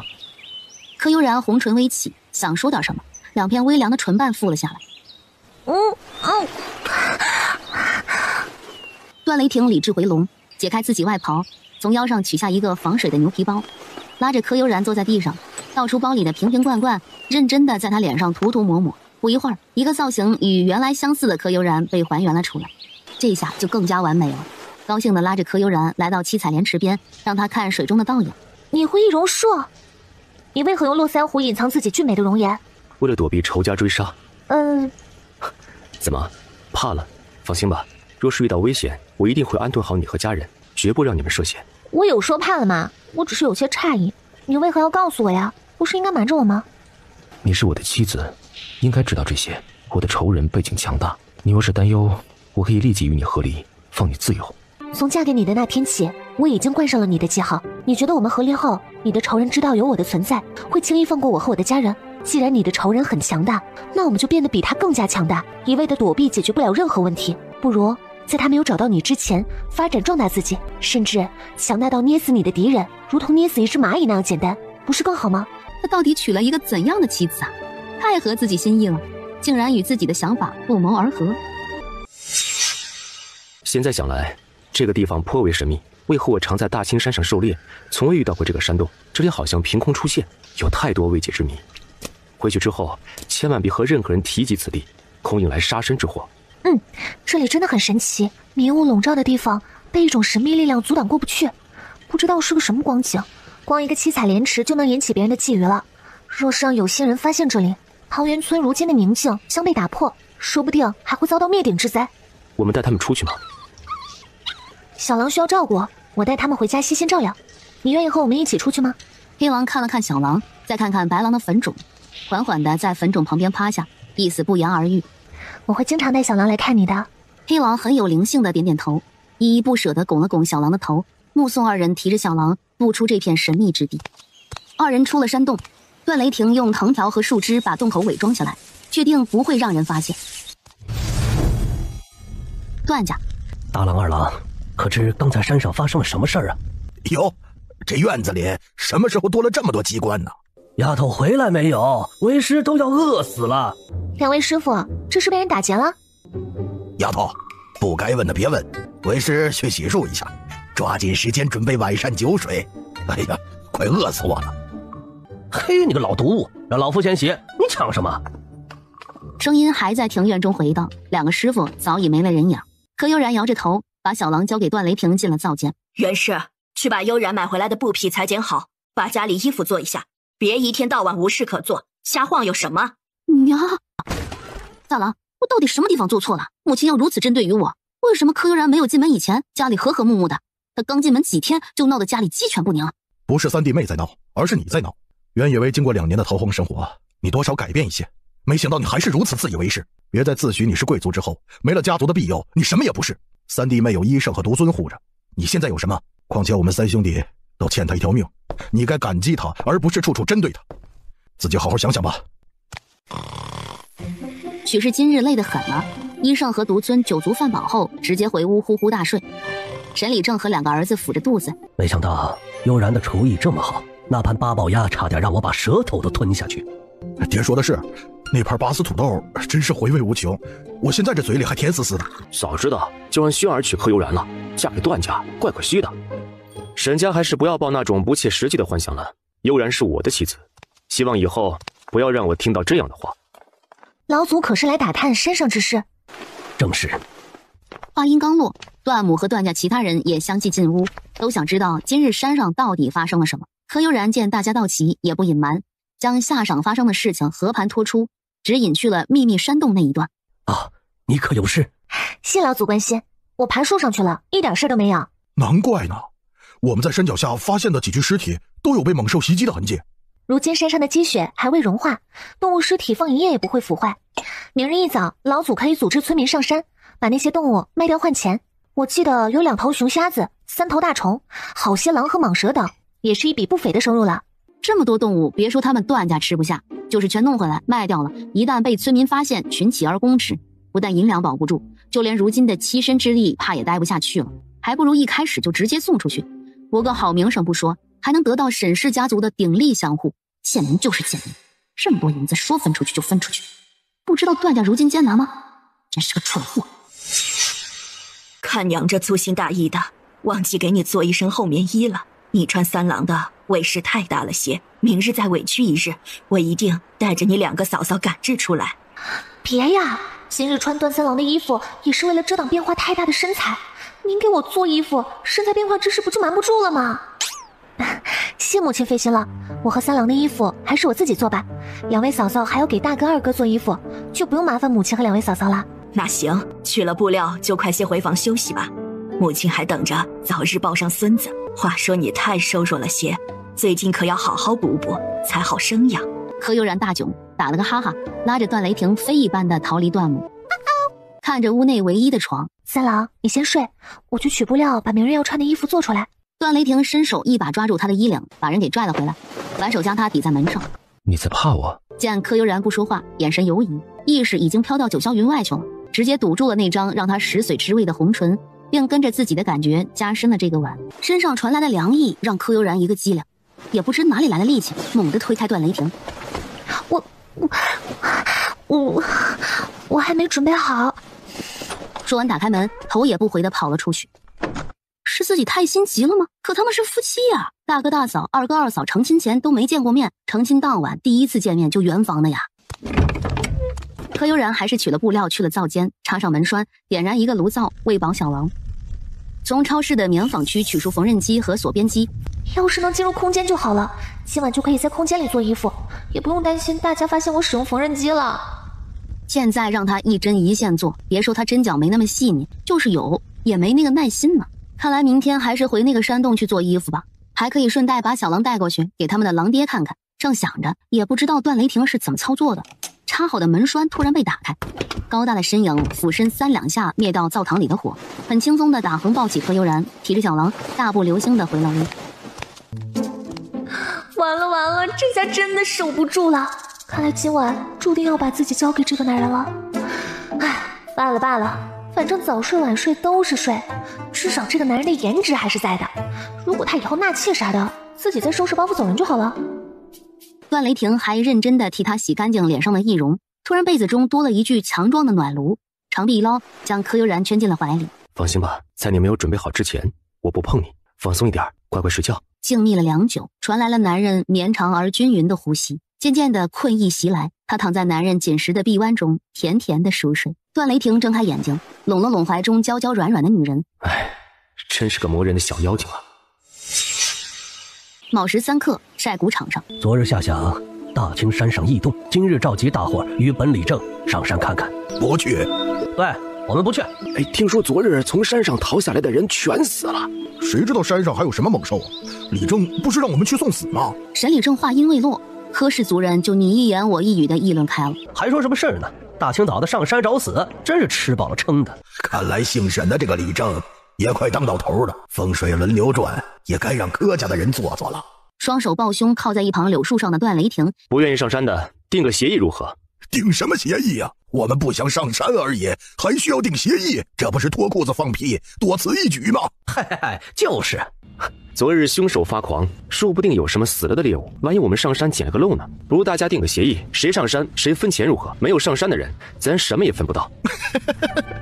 太好笑了，还捡漏，别把小命给丢了才是。是啊，万一再次引起那凶兽暴动，不丢命就算谢天谢地了，还想捡漏？既然如此，那么就订立契约，愿意上山的，不管发生什么，后果自负；不愿意上山的，不管上山的人得到什么，也不要眼红。行，定就定，谁怕谁？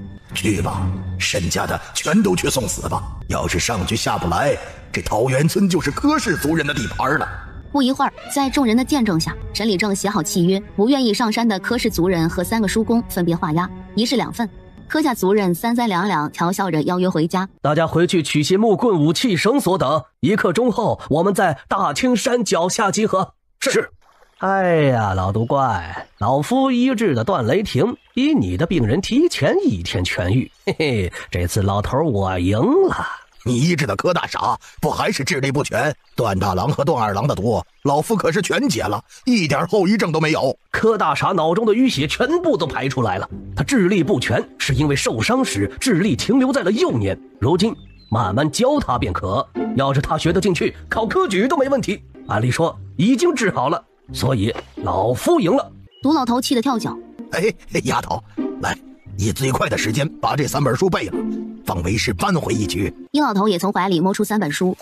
丫头，别理毒老怪，先看为师给你的基础，打牢根基，房屋才不会倒塌。丫头，这是老夫最新研制的毒药和解药，说明都在瓶子上，留着防身用。还有啊，一定要先看为师给你的书，那可是出门在外必备绝技。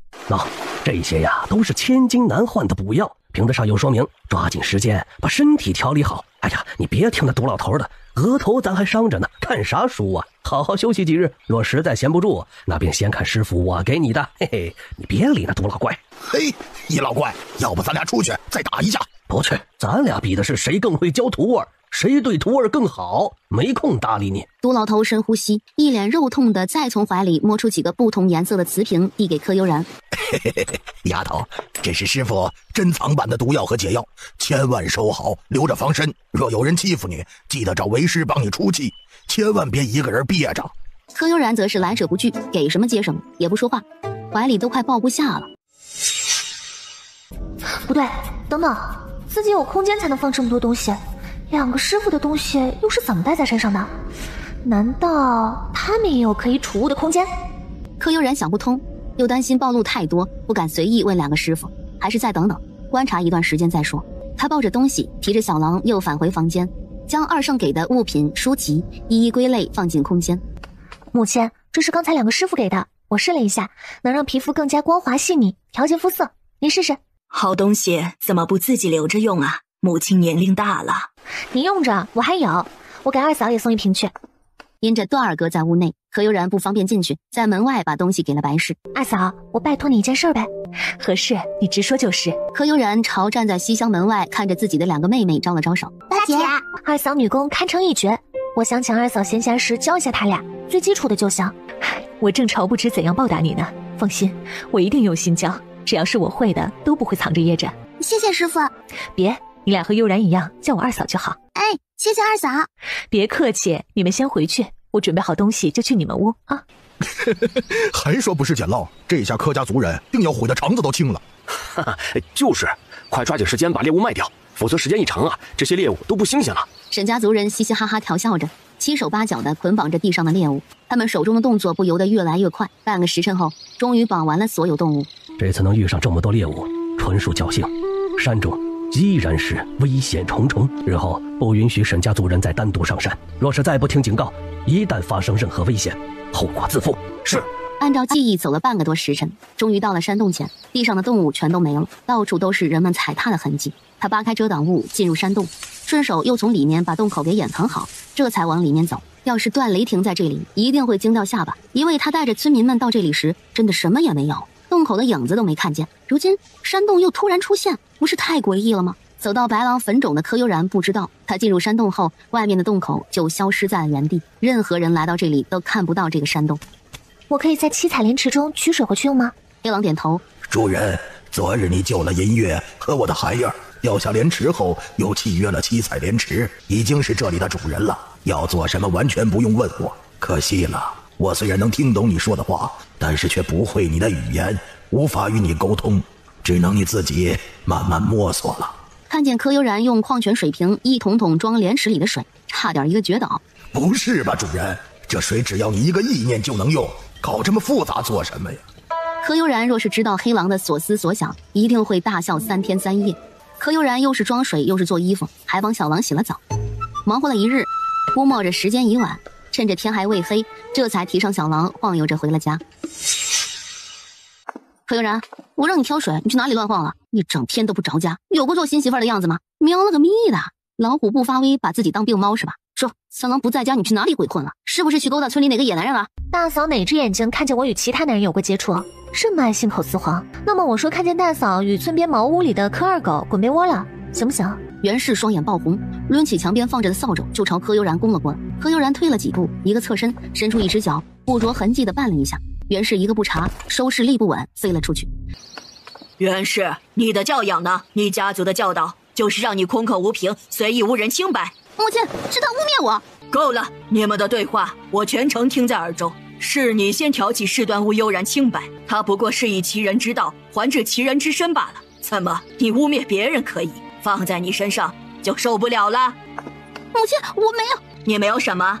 悠然怎么你了？你让他挑满后院10几口大缸，段家的水从来都是段家儿郎挑，什么时候让段家媳妇儿做体力活了？既然你这么喜欢挑水，那么明天段家的水由你来挑。母亲，今日我2位师傅已经把水缸装满，明日怕是不需要大嫂挑水了。袁氏，今后段家的水就交给你来挑了，务必保证每天都是满的，我天天都会检查，哪天水缸要是不满，你就是不睡觉也要把水给补上。既然你看不上悠然，那么他做的饭菜你就别吃了，等我们全家都吃完后，你再自己做自己的。还有，食材都是悠然买回来的，想吃饭自己赚钱自己买去，我段家不养白眼狼。奥利给！何悠然都忍不住给段母点了无数个赞。晚上用莲池水炖锅红烧肉，好好犒劳一下他，嘿嘿。何悠然也闪进灶房，用莲池水做了无数丰盛的晚餐。俩老头刚进院子，哎呦呦，丫头，你这做的什么呀？也太香了吧！光闻味儿都能把舌头吞下去。是啊，丫头，饿死为师了，快上菜呀！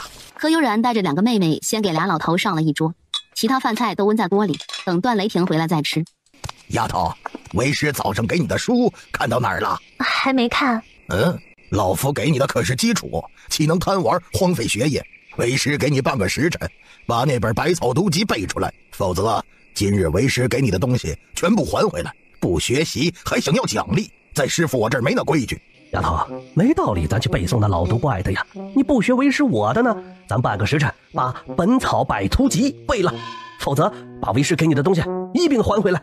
哟，三弟妹啊，东西你送了不少出去，要是背不下来，你拿什么还给二圣啊？什么？你把东西送人了？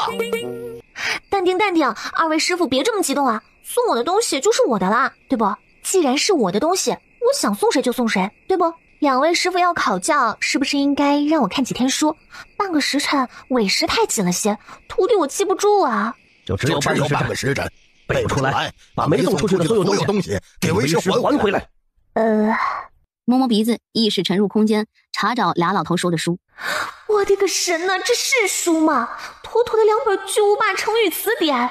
别说半个时辰背这个，就是1年也背不完吧？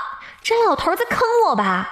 咧着嘴回到房间，随意挑了一本，翻开第1页，扫视了一遍，然后他的记忆怎么回事啊？闭上眼睛回忆刚才看过的内容，脑海中如同扫描仪，整页内容完美呈现，图谱和文字清晰无比。难道是七彩莲池的作用？好想大笑3声，有木有？嘿嘿嘿，丫头，是不是很难呢？没关系，半个时辰后背不出来，把老夫的那些瓶瓶罐罐还回来就行。这书啊，你继续背，什么时候能倒背如流了，什么时候再来找为师考教。丫头，能背多少背多少，背不完的以后接着背。不过这惩罚必须要有，为师的那些圣药还是要还回来的。2位师傅，有罚总要有奖吧？要是我半个时辰后把这2本书给背下来了，奖励是什么？那这个呀，是我们一门上古留存下来的9转还魂丹，你要是能背出来，这个就是你的了。丫头，你要是能背出来，为师就将这本天下武林抢破脑袋都想得到的武功秘籍送你了。什么武功秘籍？自己可能没那个天赋，不知道段雷霆练行不行啊？段大郎、段二郎看着那套武功秘籍，眼珠子都快掉下来了。2位师傅，谁先考教？什么是苍耳？苍耳又名卷耳、银耳，性温、味甘，驱风散湿。不拉不拉，一字不落，一点没错，完整复述。丫头，说说花竹。花竹别名火鹤花，叶子和枝茎外形奇特，误食嘴里会肿胀起泡。二郎你一句我一句考教，越来越兴奋。他们到底收了一个怎样的怪胎呀？2人入师门，这本书可是背了整整2年零4个月，不到半个时辰倒背如流，是个什么概念啊？好，大家好棒，大家好厉害！段雷霆、沈礼正就听到会客厅众人高呼一声好。由于房间不大，除了段雷霆、沈礼正和他的2个儿子进去外，很多人都被堵在门外。没想到啊，柯老大那个傻大个还能生出个这么聪明的女儿。就是啊，就是啊，他背了什么？我一句也没听懂，就是觉得他好厉害啊。丫头啊，今晚你过关了啊，明日为师还会继续考教，回去把剩下的书背了。何悠然乐得抱起所有东西，一溜烟跑回了房，将东西放回空间后，才悠哉悠哉地踱步回到会客厅。一进门，桌上放着的银两差点闪瞎他的眼睛。怎么吓到了？哎呀，悠然，别说你被吓到了，就是老祖我到现在也还没缓过来呢。那些个猎物呀，我们一共卖了8934两银子。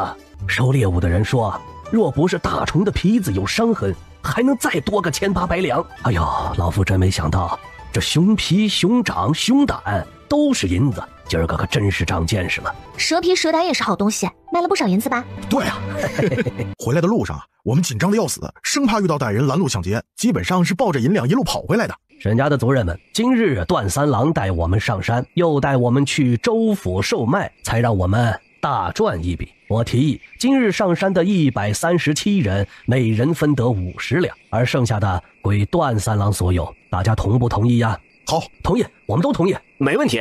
半个时辰后，终于发完了最后一个人，还剩下2084两，全是你们的了，可千万收好，别叫人惦记了去。我们就先回去了。老祖留下来吃了饭再走吧，我还有些事情要与老祖商量。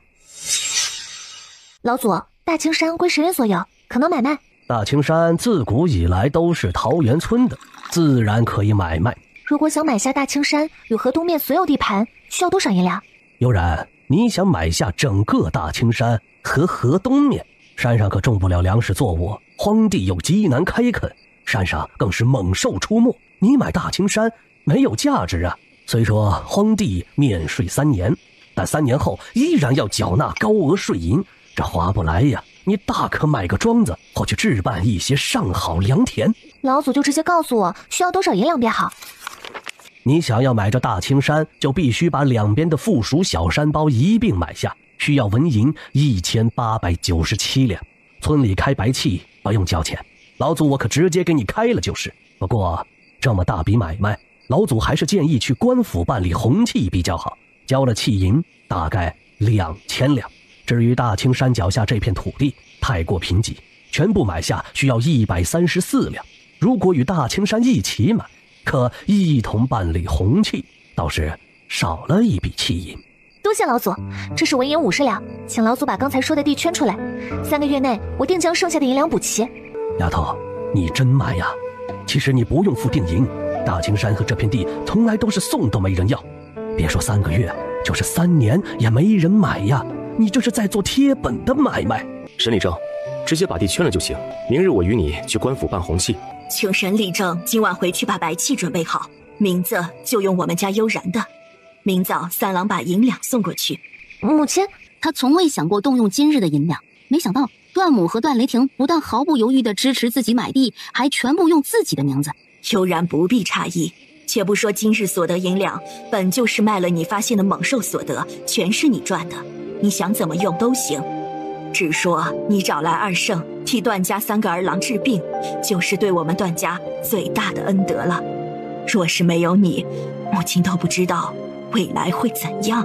弟妹买地其实也是帮了我们大忙了。今日这些银两过了村民的名录，大家都知道段家有2000多两纹银，再没有力量保护这些银两钱，就是招祸的根源。不如当着全村人的面用出去，没钱了也就不会招人惦记了。大哥说的有理，这些银两用了才是最好的。几人又将一些细节仔细商议了一番，沈礼正才燃了火把，带着自己的2个儿子回了家。刚回房，我赌赢来的，厉不厉害？段雷霆捧着秘籍，双手微不可察地抖了一下，无法用语言形容自己此时的心情。说着，一溜烟儿跑没影了。与段雷霆同处一室，何悠然还是有些怵，真心没准备好与一个刚认识3、4天的男人滚床单。你个小妮子，小心二圣生气，给你弄点药粉，到时候你姐姐我都救不了你。娘，这是我给你们做的衣服，先穿着，有空我再给你们多做几身换洗。大姐，你刚才说的可是真的？是真的。别看二圣平时大大咧咧，但最是要面子，而且特别小气，在他们眼里可没有小孩子，只有喜不喜欢，所以平日里别开他们2老的玩笑，明白吗？行了，今晚你没说什么，不会有事的，下次不要拿任何人逗趣，懂了吗？明白了。幽兰、幽月，姐姐教你们识字吧。好呀，大姐，你识字是不是二圣教的？对啊，我们全家都要识字，包括娘亲和爹爹，以后我要用二圣教给我的东西赚很多钱，你们都帮我管理产业，好不好？唉，娘年纪大了，记不住怎么办呀？娘亲别担心啊，你要是记不住，我和二姐学会了多教你几次，总能学会的。以后我们要像大姐一样厉害，让任何人都不敢欺负我们。见大家都准备好，弟子规、圣人训，他决定先从弟子规开始教，每天认识3到6个字，循序渐进，逐步提高。可是没想到，包括傻爹在内的几人一下就记住了，每个人都能边读边沾着水，在桌上按照柯悠然写的笔画顺序把字写下来。就这样，不到2刻钟，学到了第10句：父母责，须顺承。柯悠然都有些不淡定，难道是大家今晚都吃了7彩莲池的水？好像只有这个解释说得通。那么除了能增强记忆力以外，莲池水还有什么功效呢？柯悠然思索回屋，进门发现段雷霆盘膝坐在床上，腿弯间摊着那本武功秘籍的第一部已经入定。夜里，柯悠然做了一个很奇怪的梦，梦里的自己掉进臭水塘，一直在里面挣扎，如沼泽一般，越陷越深，爬不出来。呼吸间还能闻到恶臭，简直不要太真实。正当他只剩下头，绝望的想放弃时，被人拉了一把，瞬间从睡梦中惊醒。面前的段雷霆全身散发着恶臭，皮肤上还有黑灰色的黏腻污渍。天哪，我的个神呐，这是怎么回事？柯悠然翻身而起，以100米冲刺的速度下了床，用脸盆中的水洗了手，收拾好自己换洗的衣服，就要去洗浴房。悠然，等等，二圣在洗浴房，大哥二哥已经给他们换第4次水了，现在还没出来。什么？今早起来，除了大嫂，所有人都如同掉进粪坑一样，臭不可闻，全身脏污，不知道出了什么问题。啊，我只是用7彩莲池水做了一顿晚餐而已，为何会这样？你什么时候把莲池水带回来了？昨天我独自上山取的。不对呀，昨天我们到达山洞外时，那个神秘山洞消失了。啊？可是我去的时候好好的在原地啊，狼爹还和小狼牵香了好几个时辰呢。难道那个山洞和小狼一家有关？有可能，这件事只能我们2个知道，绝对不能告诉第3个人，包括你的2个师傅。千万要保护好小狼，否则引起别人的觊觎，后果不堪设想。我现在身上好臭啊，再不洗我就被自己给熏死了。好想有个独立洗浴房，不用和一大家人挤着用一个。哼，你就在屋里洗吧。这个浴桶是昨日回来路上给你买的，我去外面洗，换水的时候叫一声，我给你把热水送进来。这个男人好暖，好细心啊。一大早，袁氏发现所有人都变成泥人。看看，一定是吃了柯悠然做的饭菜才会变成这样。哼，狐狸精做的东西你们也敢吃啊？就不怕被他毒死？可是没想到，一个上午，段家都进入了清洗大军，又是洗澡，又是洗床单被褥的。厨房后院的10几口大缸里的水，以肉眼可见的速度往下降，没多大会儿就见了底。洗干净的所有人如同脱胎换骨一般，女人们皮肤白皙，吹弹可破，就连段母和同事脸上的皱纹都平复不少，看上去年轻了10几岁。男人们神采奕奕，威武不凡。小麦色的皮肤都能反射出莹莹光泽来。最夸张的是二圣，原本花白的头发和胡须中竟然出现了青丝，脸上的老年斑一夜之间也消失不见，精神头更加十足。柯悠然更美了，简直不像凡间之人，身体也拔高了一截。丫头，你给我们吃了什么呀？为什么能达到洗精伐髓的效果？哎，丫头，乖徒儿，你悄悄告诉为师，是不是发现了什么好东西，自己藏起来了？大意了，不应该用7彩莲池水做饭的。这2个师傅太聪明了，莲池水不能再用了，山洞也不能去得太频繁，以免引起2个师傅的注意。丫头，昨晚的饭菜有问题，对不对？丫头，你夹在菜里的好东西可还有？再给为师弄点，为师好好的研究一番。医圣独尊见谅，悠然买下了后面的大青山，我带他去神理正家签订白契，等事情办完之后，再来聆听2位的教导。在二老还没反应过来时，带走了柯悠然。到达河西面，哎呀妈呀，2个人精师傅也太难缠了，差点憋不住破功。所有人都怀疑了，对不对？我不知道莲池水有这么大功效，要是知道，打死也不敢用的。我应该先悄悄尝试一下，这次太莽撞了，现在怎么办呀？放心吧，今早母亲和兄长问我时，我告诉他们，你在昨晚的饭菜里加了2圣给的灵药，今早这种情况应该是洗精伐髓，排出体内杂质引起的。母亲和兄长连连感慨，说娶你啊，是我们家最大的福分。聪明，反正2圣爱面子，也不会说什么，只是被2圣盯上了，最近都不能带小狼上山陪伴狼爹了。小狼有我们悉心照料，狼爹很放心，他应该能理解，为了小狼的安全，不可能时时见面的。你怎么把他俩给带出来了？受人之托，忠人之事，他们太小，眼睛都没睁开，时常带在身边，才能保证他们的安全。既然答应了狼父狼母，我们就要好好照顾他们，对不对？没想到这个男人不但细心，还如此有责任感。自己是不是捡到宝了？刚到达神理正家门口，2人皆是一愣。三郎来了。哎，这是悠然。是。嫁给三郎没几天，都变漂亮了。你告诉大爷爷，是不是昨晚的饭菜中加了什么灵丹妙药啊？我告诉你，今日一早，家父、2弟和我全身出了黏腻的污渍，臭得如同掉进粪坑，清洗了好多遍。结果家父头上的白发一夜之间变成青丝，我和2弟如同年轻10几岁，如今感觉身体轻盈的要起飞一样，舒爽极了。是我在饭菜里加了2个师傅给的灵药，有洗筋伐髓的功效。老祖和大爷爷、2爷爷知道就好，千万别外传。那个灵药昨晚已经用完了，我和2个师傅都没有了。要是传出去，说不定会打破桃源村的宁静。哦，我知道了，我会私下交代傅景豪二弟的，你们放心。这是在做什么？今日为何如此热闹？啊，三郎来了。哎，悠然也来了，一夜之间变漂亮了呀。老祖这是在做什么？村里出什么事了吗？能出什么事儿啊？昨日大家都有余钱，春耕又快开始，大伙儿想添几亩地，这不一大早便来此排队选地呢。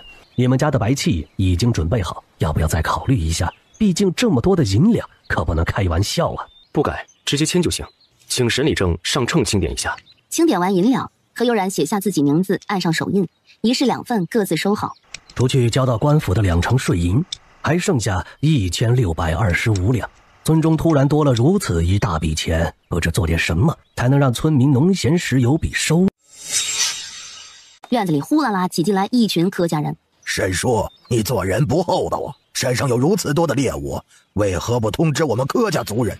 哎呦，昨日上山前不已通知所有青壮年在晒谷场集合，你们柯家不愿去，自己放弃，能怪谁呀？我们是被沈叔你误导了，以为山上有危险才没有一起去。作为理政，不是应该劝一劝我们吗？柯老二，你也说了，山上有危险，万一我劝你们上山再发生意外或危险，你柯家是不是也要找我麻烦？那是自然。柯家说的好没道理啊，昨日大家都是签了契约，自愿上山，发生危险后果自负，不愿上山的别人捡漏也不要眼红。对啊，白纸黑字写的清清楚楚，怎能责怪我们族长？你们上山发现大量猛兽之后，为何不回村通知我们呀？就是还悄悄地把动物给卖掉，当晚就分了银两，太不厚道了。大青山是整个桃源村的，这山上发现猎物就该全村分钱，凭什么你们沈氏一族有，我们柯氏一族连汤都喝不到？哎，我们上山之前可没有藏着掖着，是你们自己不愿意上去，与我们何干呢？就是上山前说好的，如果有猎物，谁上山归谁，你们都同意的，还签订了契约，就算闹到官府，也是我们占理。嘿，你们！眼看快打起来，段雷霆眼眸一立，够了！昨日签订的契约难道是张废纸吗？此事若是闹大，只会让柯家家族没脸。柯家几位族叔难道要对簿公堂才肯罢休吗？你个外姓人，凭什么在我桃源村里指手画脚？老子打死你！还不等他靠近，段雷霆气运丹田，掌中汇聚一股力量，隔空一拳拍出。那个年轻小伙被气劲弹飞7、8步远，重重摔在地上，半晌爬不起来。段雷霆没想到昨晚练习的武功心法如此有用，不过只是入门，用了2成力量就会如此厉害。好家伙，要是一整套秘籍完全掌握，会如何啊？沈柯2家族人脸都白了，没想到这个外姓人如此厉害，谁敢招惹？沈叔桌上为何会有如此多的银两？正好借着这个机会，把段家买大青山与河东面地盘的事情给说了。从今日起，大青山就是我段家地盘，诸位打猎砍柴都请移步河西面的小青山。若是让我们发现你们越界，别怪我段雷霆不客气。还有，从今日开始，我段家会在大青山上设置大量捕猎的陷阱，若是谁人误闯掉进陷阱或受伤，后果自负，别怪我没提醒诸位。既然是卖村里集体土地所得，那就该分给所有村民。若我们不来，没发现此事，沈叔莫不是想独吞？我当着这么多村民的面收了银两，又岂会独吞？况且今日刚立白气，税银尚未缴纳，如何分给村民？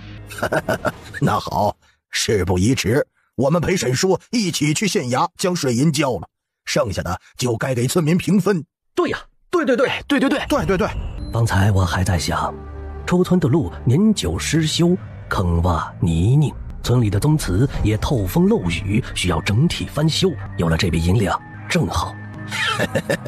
沈叔，我敬你是长辈，又是村里的理政，没想到说了半天，你还是想独吞这笔银两。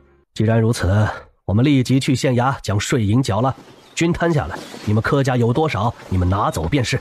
老祖，既然您要去县衙，不如帮我们把红旗办了可好？那是自然。路上，我记得邻村有个石磨王家做的一手好石磨，我想定做一个，现在去问问可好？三郎，你说过你有仇人，你的仇人是谁？以前家里是做什么的？悠然，现在知道的太多，会成为你的负担。我只能告诉你，2年前我们家境殷实，母亲出身世家，大哥喜欢读书，诗词歌赋样样精通。大嫂是我们连累，被家族抛弃。二哥喜欢木工，各种工艺手到擒来。二嫂出身江南，绣活堪称一绝。2年前，父亲被仇人陷害，一夜之间失去所有东西，母亲带着我们匆忙逃亡，走到这里才把仇人甩开定居下来。最难的时候，我们也吃过草根树皮，到了大青山脚下，才靠我打猎赚了些银两。买地建房。大哥不能卖字画，二哥不能卖手工品，嫂嫂不能卖绣品，不然会被仇人发现，对吗？没错。所以我受伤以后，家里一度陷入绝境，还好有你，真的好庆幸娶了你。没关系，今后我一定努力多赚银两。你组建势力，咱打回去，把父亲丢了的东西拿回来，看谁还敢欺负我们。好。半个时辰后，二人打听着到了王家。你这个石磨与磨米面的不一样，中间有孔，下方有凹槽，倒是独特。我昨日不小心将一口石磨砸出一个孔，原以为废了，没想到现在派上用场了。平日如此大的石磨需要10两银子，这个是废物利用，收你们5两银子，可行？自然可以。做好后能送到隔壁桃源村大青山脚下的段家吗？行，家里有牛，大青山脚也不远，我将石磨组装一下，2个时辰后给你们送到家里，行吗？好，多谢，快回家泡黄豆去，我给你做好吃的。二人刚进家门，发现傻爹蹲在院子里，用树枝在地上练习柯悠然教他的《弟子规》，不厌其烦地写了擦，擦了写。段大郎蹲在旁边指导。弟妹，亲家公心无旁骛，学得极快，除了读书，大哥还真不知道自己能做什么，不如我给他启蒙如何？谢谢大哥，你可是帮了我大忙了，让大哥费心了。弟妹客气了，我一直都不知如何报答你，不过是做些力所能及之事罢了。我爹爹习字定要用到笔墨纸砚的，家里也该常备这些。关于笔墨我也不懂，烦请大哥闲暇时去县城买些回来。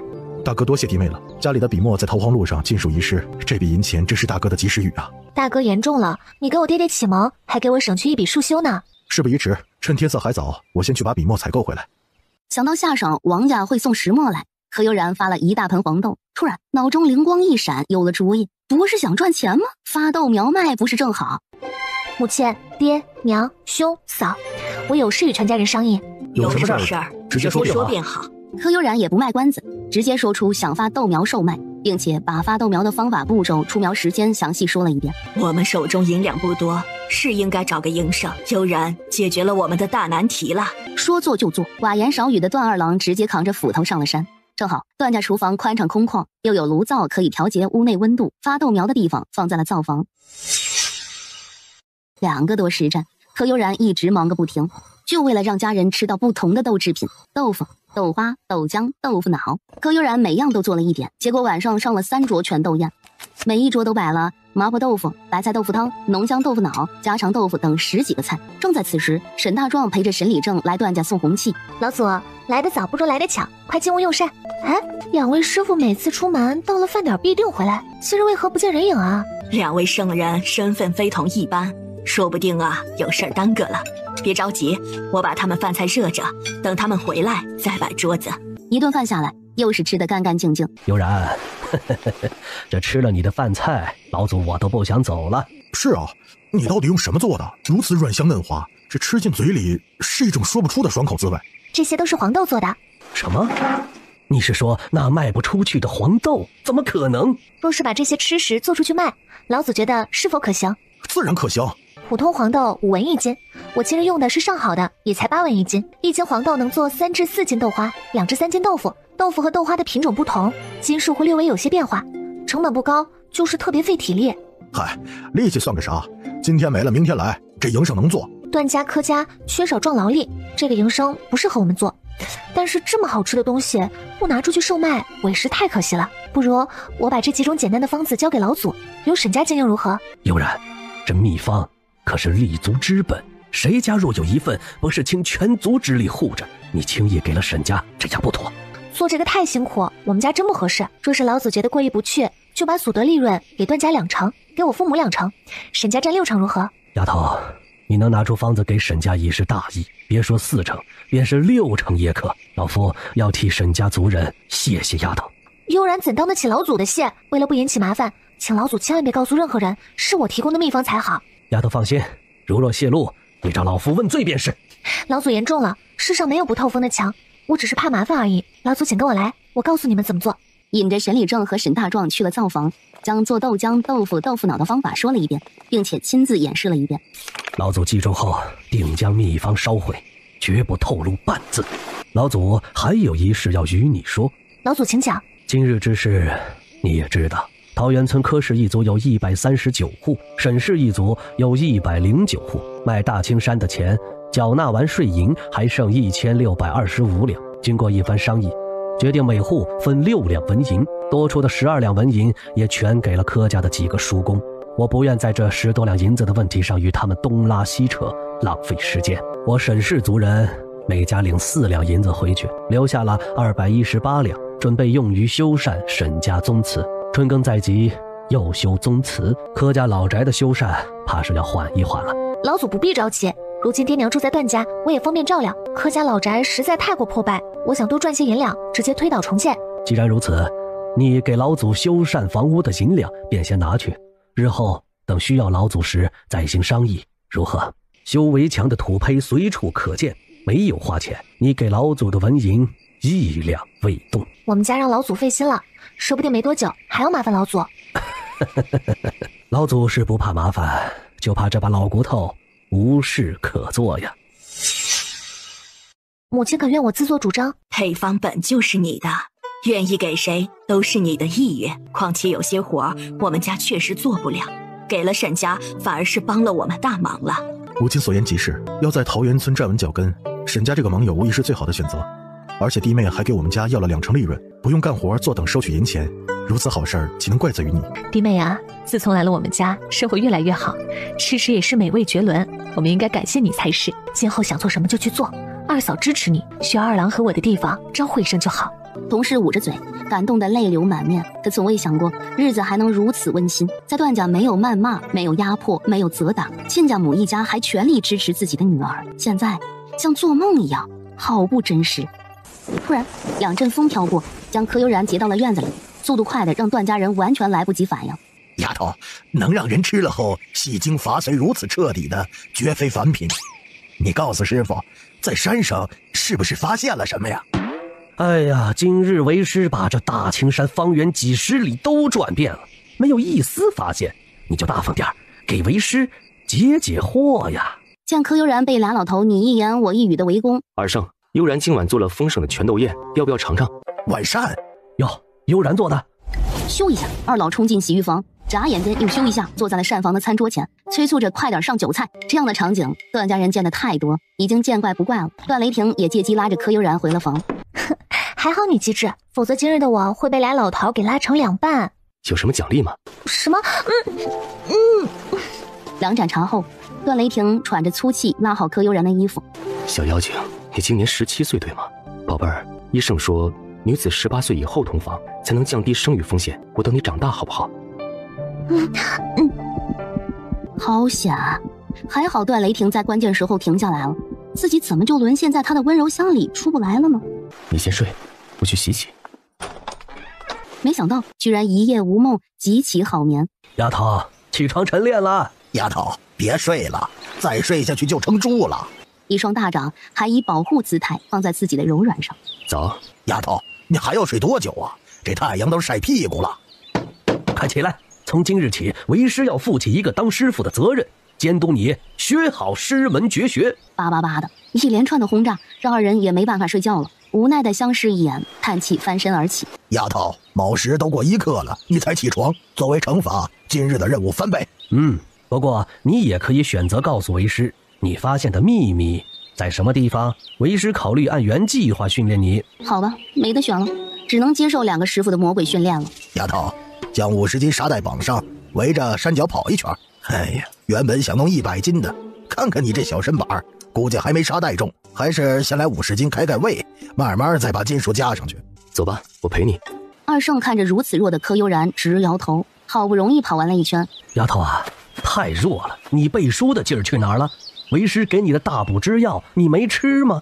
哎呦喂呀，这小身板才1个早上就瘫了，这接下来的日子你怎么熬哟？行了，那这样吧，为师为你准备1锅药浴，淬炼你的体魄。现在给为师做顿丰盛的早膳，别忘了加份葡萄酒。为师也给你弄点毒药，淬炼一下你的身体。老夫的徒弟怎么着也得百毒不侵吧，可不能玷污了为师的名号。柯铁根呐，你孙女儿嫁给段家3郎，1两彩礼都没得到，还赔了不少出去，你心里就不难受？可惜了，段家好几千两银子被你们俩给错过了。啥几千两？二哥，你说的几千两是啥意思呀？你们不知道吗？段家昨日花了2000多两银子，买了一文不值的大青山与河东面的荒地。什么？柯铁根，管管你家老婆子，这一惊一乍的干什么呢？此事当真？自然是真的。昨日每家分的6两银子，就是他们买大青山的钱。6两银子在哪儿啊？我们家为什么没有？你家的银子昨日在县衙缴税银时被柯正南先分走了，自然就没给你。段家不是逃荒来的吗？为何有如此多的银两？段三郎的腿呀，根本就没断。他打猎是把好手，那些银两是他卖动物所得。这娶了柯悠然，总该给你们些孝敬银子吧？对，二哥说的没错，我现在就去找柯悠然那个死妮子。你个死老太婆，给老子回来！我们已经分家了，你用什么借口去找柯悠然要钱呢？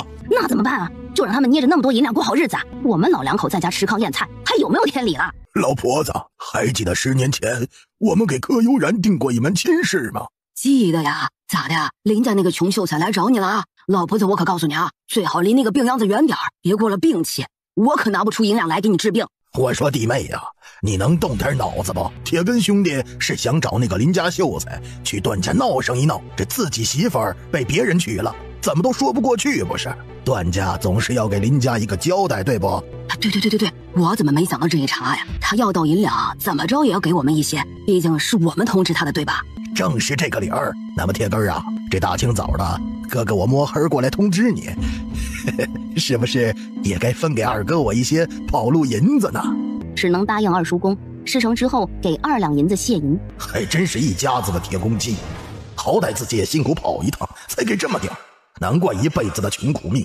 天一亮，柯老头就去了林家村。首先呢，柯家对不起你呀，大丫那个不孝的孙女不守妇道，爬上了段雷霆的床，我们家也是没有办法呀，只能憋屈着把她嫁了出去。你们的婚约就此作罢吧。你不知道啊，成亲第2日，大丫就闹着和我们分了家，如今连名字都给改了，叫什么柯悠然。你说他是不是个白眼狼？老头子，我是白养他这么大了呀！哎呀，他嫁的是个什么样的人？能是啥好货色呀？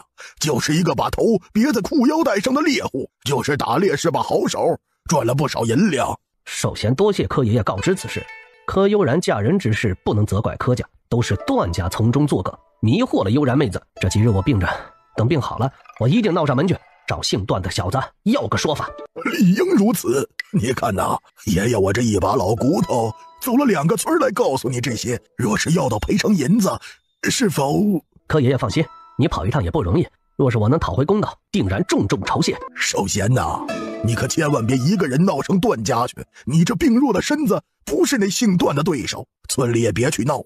段雷霆有沈家护着，你去了也是吃亏的主。爷爷回去抽空替你守着，若是柯悠然那贱丫头去县城，我就来告诉你，你在县城堵她，当着县里百姓的面，你姓段的铁定不敢动手，你是占理的，铁定能赢。成，听柯爷爷的。猎户呀，能在大青山上打猎，能是个普通人？你都不知道如今的你有多美，难怪三郎把你看得如眼珠子一般。出门在外啊，千万保护好自个儿。你二嫂说的是啊，这世道不太平，作奸犯科之人太多，要不你还是别去了，就让三郎去吧。母亲不用担心，遇到歹人，三郎也不是吃素的，还能眼巴巴的看着我被欺负不还手。我不去，三郎也不知道怎么卖，咱不是白忙活一场吗？自己不去，怎么从空间里面取米面粮油啊？这些东西可不用花钱买，就是需要去县城过个明路而已。母亲和二嫂不必担忧，普通小小伤不了悠然，我们会快去快回的。袁氏靠在卧房的门框边，手里的帕子都快搅烂了。去吧，最好被恶霸盯上回不来，让你越长越像个狐狸精。也不知这个3弟妹用了什么妖术，所有人都变美了。见段雷霆推车辛苦，三郎，我们卖完豆苗去买头牲口如何？若是豆苗生意能成，每日都要送货，有拉车的脚力，总归要轻省些。行，听你的。悠然，我们直接去富源酒楼如何？无论是那里的掌柜，先看看他收不收。若是他不要的话，我们再去菜场卖可好？行。刚到富源酒楼后厨，便遇到了沈礼正和沈大壮。哟，悠然呐，老祖正准备去你家找你，赶巧这就遇到啊。于掌柜，他就是教我家做豆腐的娃子，具体的你得找他谈。于掌柜没想到柯悠然是段雷霆的妻子，还是熟人，也没有拐弯抹角，直接告诉他想买几个豆腐菜肴的方子。当即，柯悠然借酒楼后厨用豆苗、豆芽、豆腐做了几个菜出来。于掌柜品尝后搓着手，喜出望外，与柯悠然你来我往，一番协商下来，达成共识。段家今日的60斤豆芽豆苗25文1斤，他全部收了。今后每日送50斤豆芽豆苗。沈礼正每日给酒楼送100斤豆花，每斤20文；50斤豆腐，每斤30文；300斤豆浆，每斤15文。但是这些货源只能提供给富源酒楼，在这个县城不能再提供给其他酒楼了。于掌柜想买断柯悠然的菜方，却在他3言2语中变成柯悠然每2个月给酒楼提供3个新菜品方，并分走新菜纯利润的30%。段三郎啊，段三郎，你小子运气也太好了，捡了个聚宝盆媳妇，我就没你命好，养着个散财娘子，命苦啊！哼。正在此时，柯悠然被白嫩的病弱书生拦住。柯悠然，我听闻你嫁人了，为何不遵守我俩的婚约？你这是背信弃义，不守妇道。你是谁？为何信口雌黄，污我媳妇清白？我信口雌黄？10年前柯悠然便与我定下婚约，我为了能给他一个更好的生活，寒窗苦读10余载，好不容易考上秀才，却一病不起。可如今他嫌弃我家贫寒，另觅佳人。哼！我根本不认识你。10年前我才7岁，如何与你定下婚约？你莫不是看我从富源酒楼出来，想讹钱吧？哼，这年头还真是世风日下，连读书人都做行骗之事了。婚约岂能儿戏？以前的山盟海誓，你尽数忘了吗？哎呀妈呀，这文弱书生也太可怜了，都考上秀才了还被抛弃。这女的还真是嫌贫爱富啊，书上一病就另找新欢了。哟，那女的还与书生山盟海誓过呀？不知道睡过没？淡定，淡定，此事只能稳斗，不能动武。你叫什么名字？平白无女子清白，可知后果会如何？我叫林守贤，大家可以去林家村问一问，我是村里唯一的秀才。刚刚我所说句句属实，没有一点污蔑柯姑娘的意思。哼，我说秀才，你我素不相识，未曾谋面，何来的山盟海誓？10年前谁人与你定亲？总要有个信物和签书吧？空口无凭，污我清白，我可以去学政处告你。身为学子不思学业，专营歪门邪道，你对得起皇恩浩荡吗？这就是我们定下的婚约，乃是你爷爷与家父亲自定下，岂能作假？既是契约，打开让大家看看上面写了什么。随意在书馆买张纸就污人名声，你配做一个读书人吗？今后若是有了官身，百姓还不得让你这种小人给祸害了去？对，如此之人做了官，那还不颠倒黑白，污蔑他人？要是让这秀才做了官，判了冤假错案，我们百姓还有活路吗？女子的名声有多重要啊？当着众人的面就信口雌黄，这人的人品也太卑劣了些。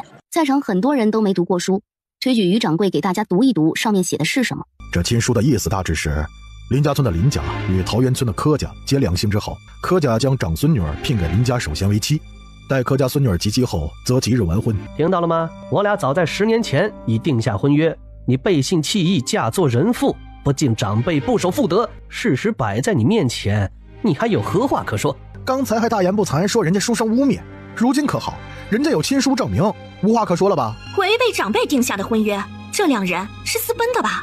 也太不要脸了！你们还有什么好说的？段家欺人太甚，一个逃荒来的外来户，诱拐他人的未婚妻室，大家说该当如何呀？让他们家赔银子，少说也得180-2两的，否则也太便宜他了。对，不但要赔银两，那不守妇道的女子该进猪笼才是。说的没错，必须重罚那个女子，不能助长这样的风气。我说姓林的，你亲书上说柯家长孙女与你定下婚约，可长孙女并不是我柯悠然，你像狗一样揪着我和我当家的潘咬，吃错药了吧？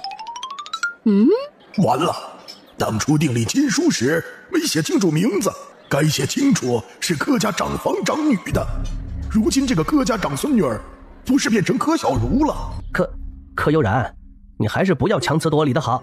当初你躺在我怀中诉说柔情，鼓励我考上秀才举人，光宗耀祖，为你争个诰命。如今我一病，你倒是翻脸无情，真是薄情寡义。按照你的说法，我俩应该很熟悉才是。那么你说说我长什么样，面部有什么特征？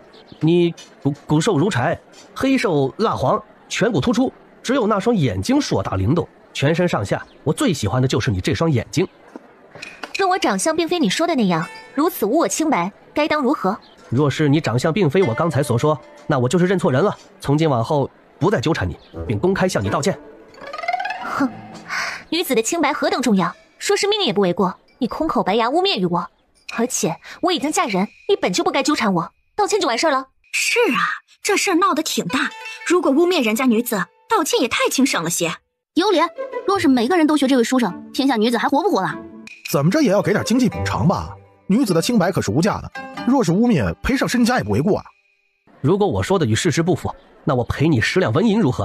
哼，我媳妇的清白和面子无价，不如你我签订一个生死契约，你错了，把命赔给我们；如果你说的是事实，我把命赔给你。好，有气魄，真男儿。三郎，我信你。哟，你们看，那书生怕了。秀才心虚了，看来他真的是想要讹人家银两。不管他想做什么，污人清白总归是个渣男。身体发肤是受之父母，岂能用作下赌？不如赌名下产业如何？三郎，你初来乍到，不宜惹上人命，三思而行。为了这样一个人，赔上自己的名声，不值得。老祖说的有理，来日方长，以后有机会再收拾那个林守贤。在我心里，你最重要。答应我，不管遇到任何事情，别以命相搏。你若是没了，我怎么办？好，听你的，我一定好好活着，护你生生世世。你们真是光天化日，搂搂抱抱，有辱斯文。我本就不是斯文人，抱自己媳妇儿怎么了？还有，你有什么产业可以拿出来赔偿啊？我在桃源村有良田26亩，常年佃租给桃源村村民种植。你们又有什么可以赔偿给我的？你本就是污蔑，我们为何要赔偿你？你怎么能证明我是污蔑？柯悠然借着袖子的遮掩，从空间内取出他和段雷霆的婚书，展示在林守贤的面前，然后又请于掌柜读给众人听。哎呀呀，大家看啊，这纸婚书上有桃源村李正族长和2族族老证婚，明媒正娶，风光无两。嚯，我走南闯北20余载，这是我见过最体面的婚书了。谁家婚书能让这么多族长和族老签字证婚？李正亲自订立啊！哈哈哈，那是啊。我经营着富源酒楼，听过南来北往的客商讲过不少奇谈，还是第一次见这样震撼的证婚。这是整个桃源村2族共同认可的婚事，怎能说人家段家骗婚呢？对，污蔑，这个秀才啊，就是污蔑人家女子。柯悠然珍而重之地将婚书收好，放入空间。柯悠然与林秀才山盟海誓过，他背着自己的夫君偷人，还没证实呢。好你个柯老太，我不招惹你，你倒是在我面前蹦跶上了。柯悠然手指轻轻一动，一根细小的针飞刺入柯老太脖颈，瞬间化成药水游走进了老太太四肢百骸，而老太太却不自知。你与我私相授受，你就是个不检点的女人。怎么，你怕了？让你夫君知道你不检点，心虚了？你刚才说我骨瘦如柴，颧骨突出，皮肤暗黄偏黑，对吗？对。柯悠然也不废话，抬手缓缓揭开脸上的面巾，他们都被眼前女子的美貌给震撼住了。此女之美让人窒息，说她是9天仙女下凡尘，那一点也不夸张。柯悠然取下面巾不过1瞬，便又重新戴上，但是也足够在场所有人回味往后余生了。哎，我说秀才，你是看人家女子貌美，起了觊觎之心才污人清白的吧？读书人当谨记圣人之言，修身养性，岂能妄生贪念？人家夫妻招你惹你了，如此破坏别人家庭，快把赔偿的地契交出来吧。对，事实摆在眼前，这下子被啪啪打脸了吧？我看不但要交地契，还应该让这个秀才写悔过书。26亩良田是他父母逝世前留给他的唯一产业了。柯爷，当初我俩的婚约可是你与家父定下来的，让我来找柯悠然麻烦的也是你，怎么你出了事了？想跑路？侄孙呐，当初确实定了柯林2家婚约，但是这些年来，柯爷爷我时常卧病在床，儿孙的婚事都是你柯奶奶张罗，爷爷我不知道情况啊。哎呦，林秀才，你定亲书上定下的是柯家长孙女，那是我二叔的大女儿，叫柯小茹。年前我奶奶将她嫁给了董家米粮店的少东家，她父亲是县衙的柯主簿。柯老太眼睛都瞪直了，恨恨地看着多嘴的柯悠然，想怒骂几句，可是他的嗓子不知为何沙哑的说不出一句完整的话。刚才在下莽撞，认错了姑娘，还望姑娘见谅。此事在下会找柯爷爷问个明白，讨回公道。既然你错了，那就写个悔过书吧。笔墨我已经请于掌柜准备好了，还有你承诺的地契一并付了。相信林秀才当着这么多人的面也不会耍赖的哈。对，先把悔过书写了，把赔付的地契拿出来呀。哎，大冷天的，你一个读书人就别磨叽了，快点吧。林守贤被大家逼得骑虎难下，只能硬着头皮写下了悔过书。至于地契，他原本想推脱，没有带在身上。桃源村的田地，官府都有备案，反正你要去县衙找柯主簿讨要说法，不如直接去把户名换一换吧。无奈之下，只能掏出一直带在身上的地契，双手递给柯悠然。臭男人身上掏出东西，别污了你的手。为夫去官府更名之后，换成了红契，才交给你收着。夫君这么好，他乐得轻松。8两银子1亩良田， 26亩也要200多两银子，叫上沈礼正和段雷霆，悄无声息地退出人群，去了一个偏僻没人的角落。三郎，你要去换红器了，不如把婚书也拿去官府登记，下次再遇到此等事情，有官府文书更有说服力。谢沈礼正提示，我这就去办理。老祖在愁什么？悠然，你给老祖签了一笔大订单，但是老祖买不到黄豆。前2日老夫已把现成的黄豆全收了，也只收上来300斤，品相也没有你卖给老祖的好，这该如何是好啊？上一次进县城遇到一个粮铺东家，他能淘弄到不少黄豆，我给老祖的黄豆就是他那里买的，8文1斤。我与他说说，先给老祖运一些去家里如何？真的？那感情好，先给老祖运2000斤。这虽比粮铺贵3、4文，但磨出的浆特别好，我们前几日做的豆腐就比这几日要好太多。老祖的手怎么了？为何全是水泡？庄户人家哪个不起几个泡呢？这些呀是推磨推出来的。嗨，有银两赚就成，这些呀不打紧。悠然，你不知道，就这几天啊，我们磨了280斤豆子，除去成本净赚20多两。最近我做梦都能笑醒，这点伤啊不算什么。赚钱也要注意身体，不如老祖和大爷爷去买2头毛驴，把他们的眼睛蒙上拉磨，能省下不少力气。等我空了再给你们想几个磨豆浆的好方法，让你们更省力些。以后说不定订单会越来越多，不如让沈家族人一起做豆腐，把临近几个县城和州府的豆腐都给包圆了，有钱大家一起赚，不是更好？丫头，你真是这样想的？老祖谢谢你，能让沈家族人一起赚钱，真是帮老祖大忙了。若是人多，做豆腐的方子很容易泄密，我担心有人为了利益将方子卖出去。回去我给老祖画一个豆腐作坊的草图，每个人只负责一道工序，点豆花或者豆腐时由大爷爷或者二爷爷做，干活的人进入作坊前签订契约，谁透露豆腐秘方，谁赔偿1万两银子，重罚之下也没人敢多嘴。对，丫头说的有理，事不宜迟，我先去买些毛驴，明日送货也需要辆车才行。三郎，你与老祖一同前去，顺便去官府搬地契，我去买米粮，稍后在董家粮铺隔壁的巷子会合。不行，把银两给沈礼正，请他帮我们买牲口，我们2个去搬地契买米粮，你一个人不安全，我不可能让你单独行动。是啊，三郎说的对，你一人出行不安全，买牲口老祖在行，我们给你买。别呀，柯悠然要抓狂了，段雷霆在身边，他还怎么作弊呀？悠然，刚才之事你忘了，若非三郎在场，肯定又是另一种情况，还是让三郎陪着你比较好。好吧，3比1，你们赢了。小妖精，才几天你就憋不住想要我了，在巷子里不方便，晚上回家为夫好好伺候你。天晓得他带段雷霆进小巷子，压根就没往那方面想好吧？谁知道在柯悠然愣神之际，段雷霆引以为傲的自制力土崩瓦解，开始了第2轮攻击。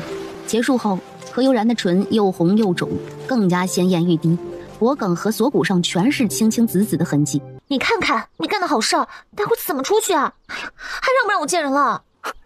没事儿，为夫帮你整理一下，戴上面镜之后，保证没人能看得出来。你帮我整理整理，今儿个一天我都别想出这个巷子。转过身去，我自己弄，让你看着，待会儿你又不安分了，还不得在这个巷子里被你吃干抹酱？悠然说的没错，再这样下去，他真的有可能在这里把这个小女人给办了。突然，身后传来咔嗒一声响动，段雷霆微笑回头，笑容瞬间从他脸上消失，地上的麻袋还在，悠然的面巾掉在地上，装着小狼的提篮放在墙角，柯悠然却没了踪影。这里是巷子死角，3面都是墙，自己转身不过几个呼吸，谁有这么大的能耐从他段雷霆的眼皮子底下把人给劫走啊？墙上没有踩踏痕迹，地上没有陌生脚印，柯悠然的脚印就在他们刚才拥吻的墙边消失的那个位置，只有自己与柯悠然2个人的印记。到底是谁？段雷霆进行第3次仔细检查，终于发现了墙上的暗门，他气愤的一拳砸在墙上，墙壁瞬间出现一个大洞，如果墙内是个暗道，他砸墙进入势必打草惊蛇。段雷霆提着小狼，足尖轻点，凌空而上，须臾便上了墙头。我说怎么没反应呢？原来是晕过去了。看这小脸啊，美的都能掐出水来。哟呵，这是刚被人疼爱过呀，看不出来还是个骚狐狸。既然你已经不清白，就让小爷我先玩一玩，事后把你洗干净了，少爷也不会知道。就在这时，男人感觉脖梗被什么东西遮了，下意识的伸手去摸，还没摸到，另一边也在同样的位置被遮了一下。眨眼间，男人全身无力，两眼一翻晕了过去。这人的容貌怎么那么像城门口贴着的悬赏令里的犯人？送到州府悬赏多少银子来着？没记错的话，好像是5000两。管他是不是州府衙门要抓的人，先绑了再说。万一是呢，说不定还能大赚一笔。说做就做，柯悠然从空间取出绳索，按照前世军训时教官教的绳结，把男人绑了个结结实实。柯悠然放心心的在男人身上搜索一番，在裤腰处的内袋里面找到一张地图，找到2个钱袋，里面有100多两银子，7、80颗1两重的金花生，一小撮青瓜子儿，100来张金叶子，胸前的衣襟内衬里还有1叠银票，足足有15000多两。哟，看不出来，这个小厮打扮的人还是个有钱的金主啊！把所有东西全部扫荡进空间。你有没有受伤？有没有人欺负你？是他被我虐待了。三郎，别在这儿，万一有人进来。段雷霆理智回笼，松开柯悠然，默念着清心咒。悠然，你里面穿的是什么呀？如此诱人，再这样下去，我引以为傲的自制力在你面前会溃不成军的。为夫担心等不到你18岁，就想把你给吃了。讨厌，不理你了。别闹了，快想办法出去！我不想待在这种密闭空间里，太压抑了，一点安全感都没有。这里是县城董家后宅的地下密室，根据机关阵法，我进了那条路只能进不能出，我们要重新找路出去才行。还有，这里到处都是机关，很多东西不能随意移动，否则一旦触及机关，咱俩就变成活靶子了。我那个去！刚才他还收了好多东西进空间，没有触发任何机关，真是太幸运了，有木有？在段雷霆的带领下，他们成功避开所有机关，七拐八绕进入了另一间密室。哇！三郎，这里有机关吗？这些东西能不能全部带走？太诱人了！这个地方没有机关，不过这么多东西怎么拿呀？随便挑拣一些喜欢的带走吧。耶！没机关真是太好了！双手一挥，意念一动，段雷霆面部肌肉狠狠地抽搐了一下，只看见密室里的东西以肉眼可见的速度消失不见，最后整个密室空空如也，如同蝗虫过境一般。你做了什么？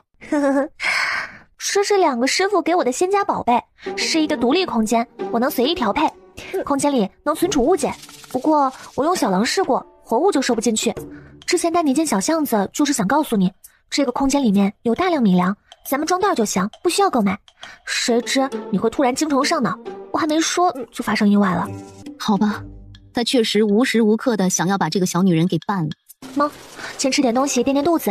走吧，继续找一下出口。这里就像迷宫一样，董家一个做米粮生意的，为何会有这么多财产？就这样，2人误打误撞进入了很多个藏宝的密室，全被柯悠然扫荡一空。这可比蝗虫过境干净多了。三郎，董家建这么大的地下藏宝室，想做什么？要是我们出不去，我收这么多东西有什么用啊？董家可能是朝廷某个势力的分支，目的就是帮助这个势力搜罗军饷的。狡兔还有3窟呢，这样的势力绝对不会只培养董家一个收集点。朝廷这样的势力多吗？有好几个，他们相互牵制，互相打压，现在还算平衡。然而前方没路了，又是一间密室，里面不再是金银珠宝、粮食武器，而是一排排的书架。悠然，你真是我的小福星。我想我们闯的这个地方不是分支，而是主脉。你看，这些都是朝廷的王侯官员，他们家眷的关系记录，还有他们贪赃枉法的证据记录。这个房间远比之前我们收走的所有东西更重要，更有意义。哇塞，人事档案呀！你需要这些东西对吗？段家和朝廷有关系对吗？收集这么多东西绝非一朝一夕的事情。董家幕后的主子野心颇大，势力非同小可。我尝试着破解这里的全部机关，你把这些东西全都收走，行吗？好。除了你身前的书册，其他的都不能动，站在这里别一步，等我。正在这时，传来一个非常清晰而熟悉的声音，这不是早上污蔑自己清白的林守贤吗？柯家不守信诺，将许给我的正妻嫁于董家，此乃奇耻大辱。我今日前来就是想讨回公道。你想要如何？柯董2家当赔偿我损失，至少纹银500两。哼，我也是受害者。柯家弄一个定过亲不干净的女人嫁给我，我董必武还要找柯家要个说法呢。你让我董家赔偿，想钱想疯了吧你？必武，我没有定过亲，与这个秀才定亲的是我堂妹柯大丫，别听这个秀才胡说八道。必武，定亲之事另有隐情，我们不妨进屋详谈。这大街上商议自家事情不好看呐，对不对？不要，我不进去。我一个手无缚鸡之力的文弱书生，进屋详谈，焉能有命在？侄孙呐，还是进屋谈比较好。家里的事情岂能让外人听了笑话？接着是四散开来的脚步声和七嘴八舌的没有价值的议论声。他们可能在街道下面，从这个位置铺开上面的天花板出去，不知行不行？继续翻阅手中的书册，突然一张牛皮从书架上滑掉在地。这该不会是这座迷宫的建造图吧？这么容易就让我找到？假的吧？放在这里等着来人中圈套的？柯悠然用指头描绘这张地图，寻找出口。我靠你大爷的！怎么了？你看看这张图纸上记录的机关，是不是你破解的那些？如果是，那么这幅图有可能是真的。啊，你在哪里找到的？就是这个架子上，从书册里自己划出来的。你就是上天的宠儿，我的小福星，这个密室的地图都能让你给找到了。不是吧？按照地图上的标注，出口就在有床有温泉池的那个房间。感情我把小细腿都走断了，绕个大圈还得回去，要不要这么命苦啊？把这里的东西全部收走，为夫抱你走，不折磨你的小细腿儿。福金真好。不到1炷香的时间，这一方空间已经空空如也。此时，密室上方又传来嘈杂的吵闹声。林守贤，你个畜生不如的东西，我诅咒你不得好死！送柯姨娘回房，别在这里丢人现眼。贤侄，柯叔的200两纹银你可要看好了，别弄丢了。这世道不太平，若是被那歹人劫了去，别怪叔没提醒你。多谢柯叔提醒，柯叔给的这些赔偿，我一定看牢，不被歹人劫了去。告辞。老二，哼，回去种你的地吧，别再给我惹事了。他被抱着走，还不忘从空间里拿出菜籽油，一路往地上倒。这小妮子也太浪费了，皇宫内也没有如此香味纯正的菜籽油啊！他竟然一瓶瓶的往外倒。三郎，你说县衙主簿的月俸是多少？县城月俸是5两银子，主簿一般不会超过2两银子。一个主簿就能拿出200两银子，难怪人家说3年清知府10万雪花银。董家把柯小茹贬妻为妾，也是看中王二叔主簿的位置，不想断了他在县衙方面办事的那根线吧。王二叔眼睁睁地看着自己的女儿从妻降妾，也是不想断了董家这条财路吧。还真是一丘之貉。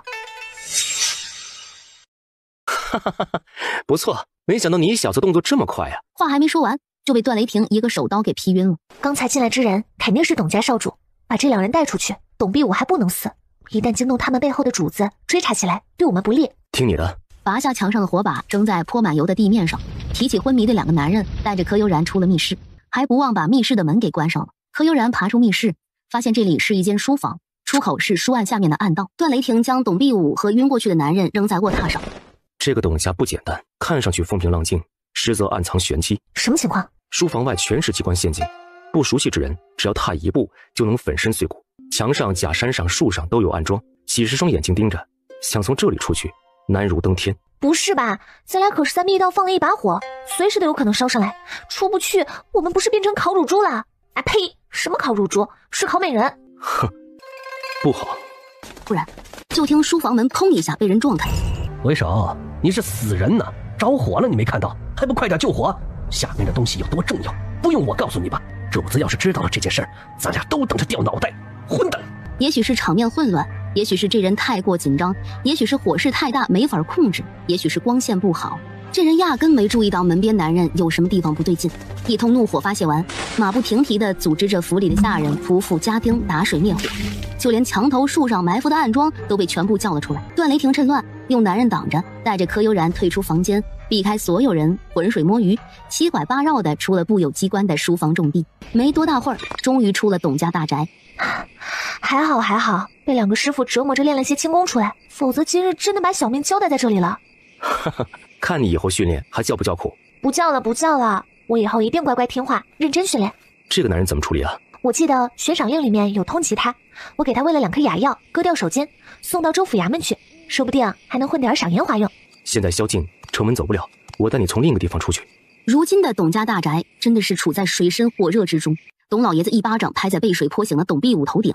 你这个不成器的畜生，读书学习，经商理财没你影子，斗鸡遛狗寻欢作乐倒是样样在行。烧成那样，你在书房是怎么睡的？不知查看一下情况，找人救火。你知不知道今日烧掉的是我们一家的命？你这个混账玩意儿！董必武咬牙受着，一句话也不说。他知道自己酿成大祸，啥也不敢说。今日之事只能全部烂在他的肚子里。够了，你打死他也无济于事。现在先下去检查一下烧成什么样了。爹，不行了，进不去，里面全是浓烟，东西估计都烧没了。封锁所有出入口，任何人都不得进出。等浓烟没了再下去看看。其他东西没了，但是金银矿石应该还在。现在先把府上能收集的银两全部收集起来，想办法四处收购米粮，做得隐蔽点，一个地方收一点，别让人给盯上了。是，爹，那些书册万一烧没了该怎么办呀？主子那儿还有一套备份的，此事不能声张，在主子没发现前，咱们董家要找一条退路才行啊。行，听爹的，我现在就去把府里所有女人的金银首饰全部收上来，先定一段时间，再做打算。鬼手，快，验明正身，看看是不是真的鬼手。启禀大人，的确是鬼手无疑，而且人也活着，被人迷晕了，手筋也被挑断了。手断了有什么关系啊？只要有嘴就行，舌头怎么样？启禀大人，舌头完好。好，把人给我绑好，带下去，别让他跑了。遵令。哎呀，大侠，你是不知道啊，就这个人，我们悬赏3年了。从最开始的10两纹银，一直攀升到如今的5000两，愣是没有一个人能将他抓捕归案的。今日你真是帮了大忙了啊！敢问大侠如何称呼？道上规矩，英雄莫问出处。知府大人还是快些将赏银交给在下，我的弟兄们可还等着分钱呢。啊，对，来人，快将赏银取给这位大侠。段雷霆得了银两，用包裹包好，背在背上，大步流星出了州府衙门。大人，要不派个衙役跟着？跟着我这么久了，长点脑子行不行？这人能跟吗？跟得上吗？咱们的这些衙役还不够人家一个手指头捏的。他要是反过来报复，怎么死的都不知道。段雷霆大摇大摆走了一段，见没人跟踪，一个闪身进了巷子，把银两交给柯悠然。3下5除2，换好自己的妆容，拉着柯悠然出了巷子。三郎，我们买辆马车吧，太累了，我不想走了，还要赶回家给富源酒楼送豆苗呢。行。现在他一夜未归，柯大傻都坐不住了，也想去村口迎一迎。你去了也帮不上忙，段家大郎、二郎已经出去迎他们了，你就不要去添乱了。正在这时，三郎他娘，你家三郎和悠然在家吗？他们昨日上街，到现在还没回来，急死人了。啊，昨日我们在县城见过面，许是三郎和悠然有什么事要办，时间太晚回不来，在县城住一夜呢。再等等，说不定待会儿就回来了。哦，对了，这是悠然托我们买的骡子，草料已经喂过了。昨儿个办完事儿我们回来晚了，就没有往河东面送，现在才送过来。真是太谢谢了，劳你们跑一趟。不用谢，悠然帮了我们家不少忙，这些就是顺路的事儿。这是三郎和悠然在官府登记的婚书和地契，我爹顺便把大傻一家分家后的户帖给办了，你们收好。哦，对了，三郎答应每日给富源酒楼送50斤豆苗和豆芽，不知今日送了没？若是没送，我们家正好要送豆腐，不如帮你们一起送过去。是吗？那感情好，麻烦悠然他大爷爷辛苦跑一趟了，真是帮了我们大忙了。看来三郎和悠然昨日收获颇丰啊，定然有什么奇遇。同事则指挥着柯大傻忙着准备豆苗和豆芽去了。你们昨晚去哪里了？为何一夜未归？是否遇到什么事情了？母亲莫急，待我安排好悠然，再给母亲说一说昨晚的事情。袁氏见段雷霆如此呵护柯悠然，极度的心肝脾肺肾都不好了。母亲，三郎媳妇入门有一段时日了，按规矩要验落红帕的，不知母亲何时验看呢？此事日后再说，你还是照顾好大郎的身体要紧。是母亲。段母怎么会不记得验看落红帕呢？那双多年练就的火眼金睛可不是吃素的。两人成亲这么多日，柯悠然还是个处子之身，落红帕怎么验看呢？段雷霆还将他们劫走董家家丁，发现是悬赏令上通缉的凶犯，后来送到县衙换了5000两纹银的事情给说了。三郎，日后做事一定要小心再小心，千万不要暴露太多。没成想这些人的势力发展如此迅猛，我们一路逃亡，走到这边陲之地，还能发现他们的爪牙。看来日后更要谨慎些才好，不要打草惊蛇，把我们给暴露出来了。母亲，我答应富源酒楼每日送50斤豆苗，我现在就送过去。三郎不用去了，今日一早沈家老大过来送骡子，把我们送过去了，还说他们每日都要送豆腐，不如每日都把豆芽送到他们家去，一同给送去了。三弟，你一夜未眠，先去洗漱一番睡一觉，其余之事日后再说。既如此，我就去小睡一会儿。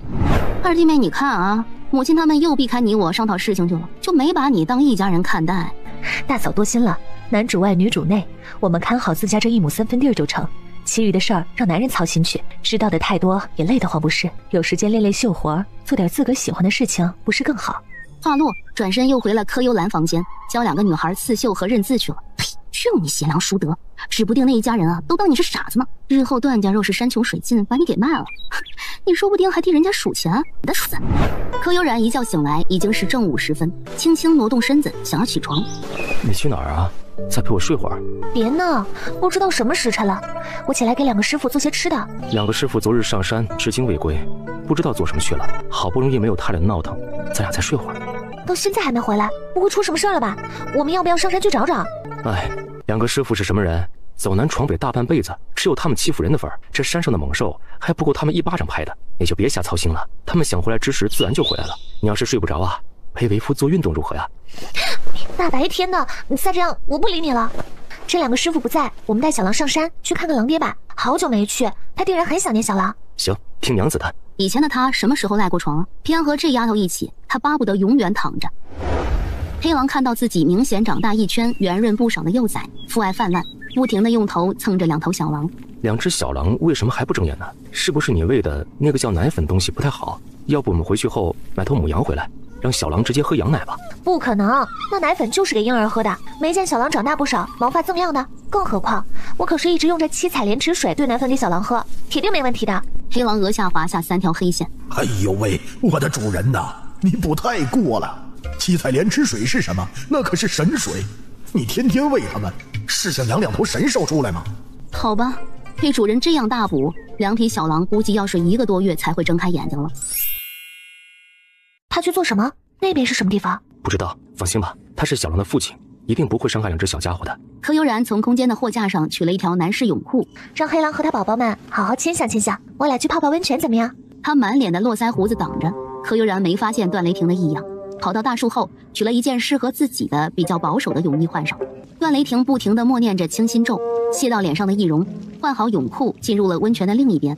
他不敢往柯悠然那边靠，就怕自己一个控制不住，在这里把自个儿媳妇儿给吃了。不停地默念清心咒，慢慢的他静下心来，把清心咒换成了武功秘籍的心法口诀。没想到他竟然在这温泉池中入了定。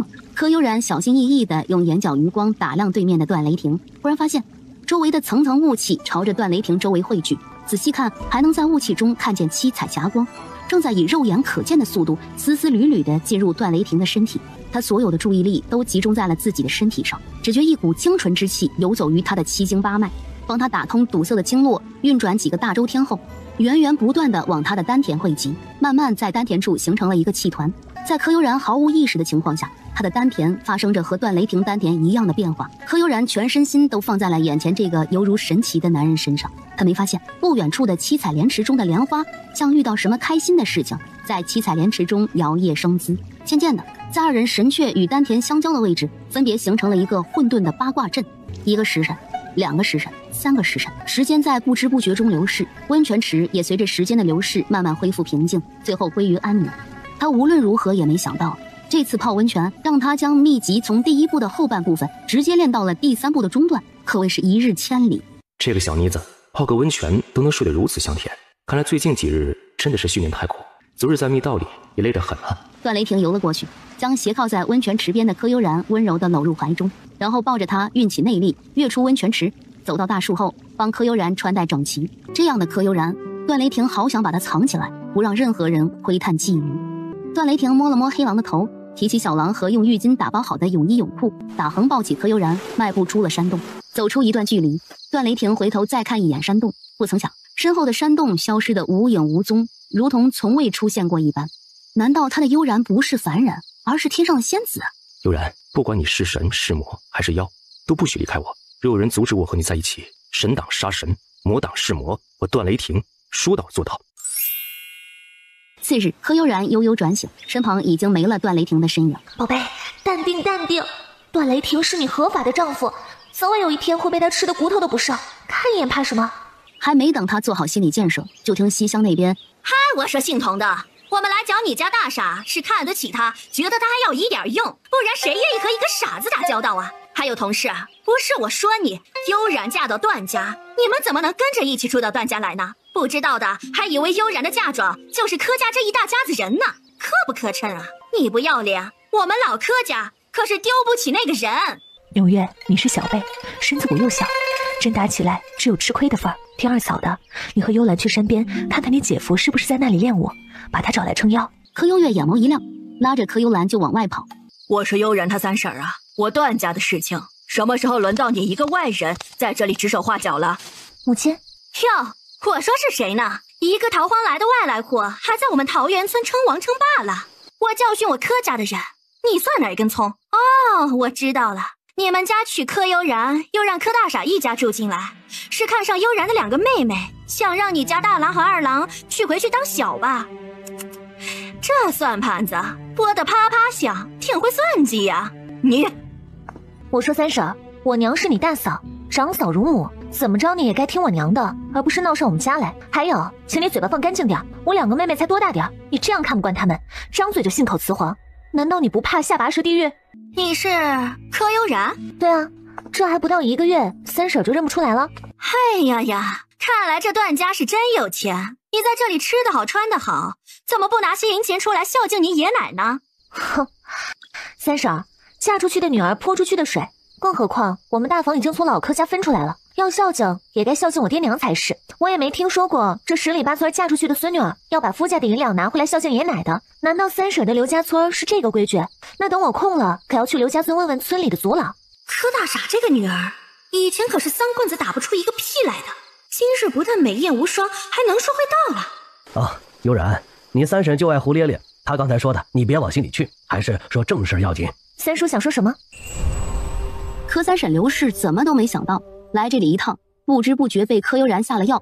未来的1个月啊，嘴巴怎么都合不上，不停地流口水。春耕要开始了，让你爹明日一早来地里干活，家里30多亩地还没翻整，春耕时间可不等人呢。三叔莫不是忘了，我们家分出去了，家里30多亩地与我们有什么关系？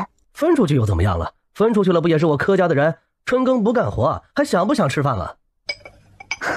大家都说我爹傻，看来三叔比我爹还傻。我们家又不吃老柯家1粒米，吃不吃饭，吃什么，和三叔有什么关系？你下一秒，他的整只手都被一只手钳住，用力往后一压。今日看在你是悠然叔叔的份上，我不与你计较。现在从我们家滚出去！如果再看到你用手指着悠然，就不是关节错位这么简单了。哇，他爹，你怎么样了？哎呀，误会，这都是误会，我们只是想请大傻回家帮几天忙。柯家能耐呀，当着本里正和2族族老的面分的家不作数了，你们上10里8村问问去，哪个村子是分家了还巴巴的让人回家干活啊？他怎么来了？嗨，什么时候来的啊？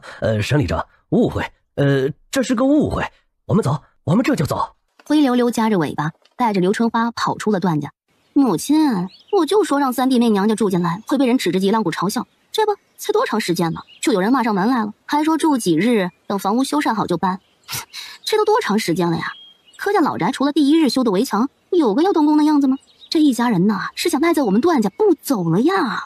大嫂，按理说你是长嫂，我一直都敬着你，但是你是怎么做的？事事处处找悠然麻烦，针对悠然，你可别忘了，我们段家早在3年前就已经分家了，大哥、二哥和我分成了3支，你住的房子是我打猎换银子修的，你如今吃的米粮是我家悠然赚的。我原想着一家人不该说2家话，你既看不惯悠然，便从这里搬出去吧。我段雷霆不养吃里扒外的人。你愤愤的一甩袖，抹着眼泪跑进屋。悠然啊，娘想了想，咱们不能一直住在段家，还是要搬出去才成。要不等你爹和段大郎从县城买书和纸笔回来，我们就搬回老宅去吧。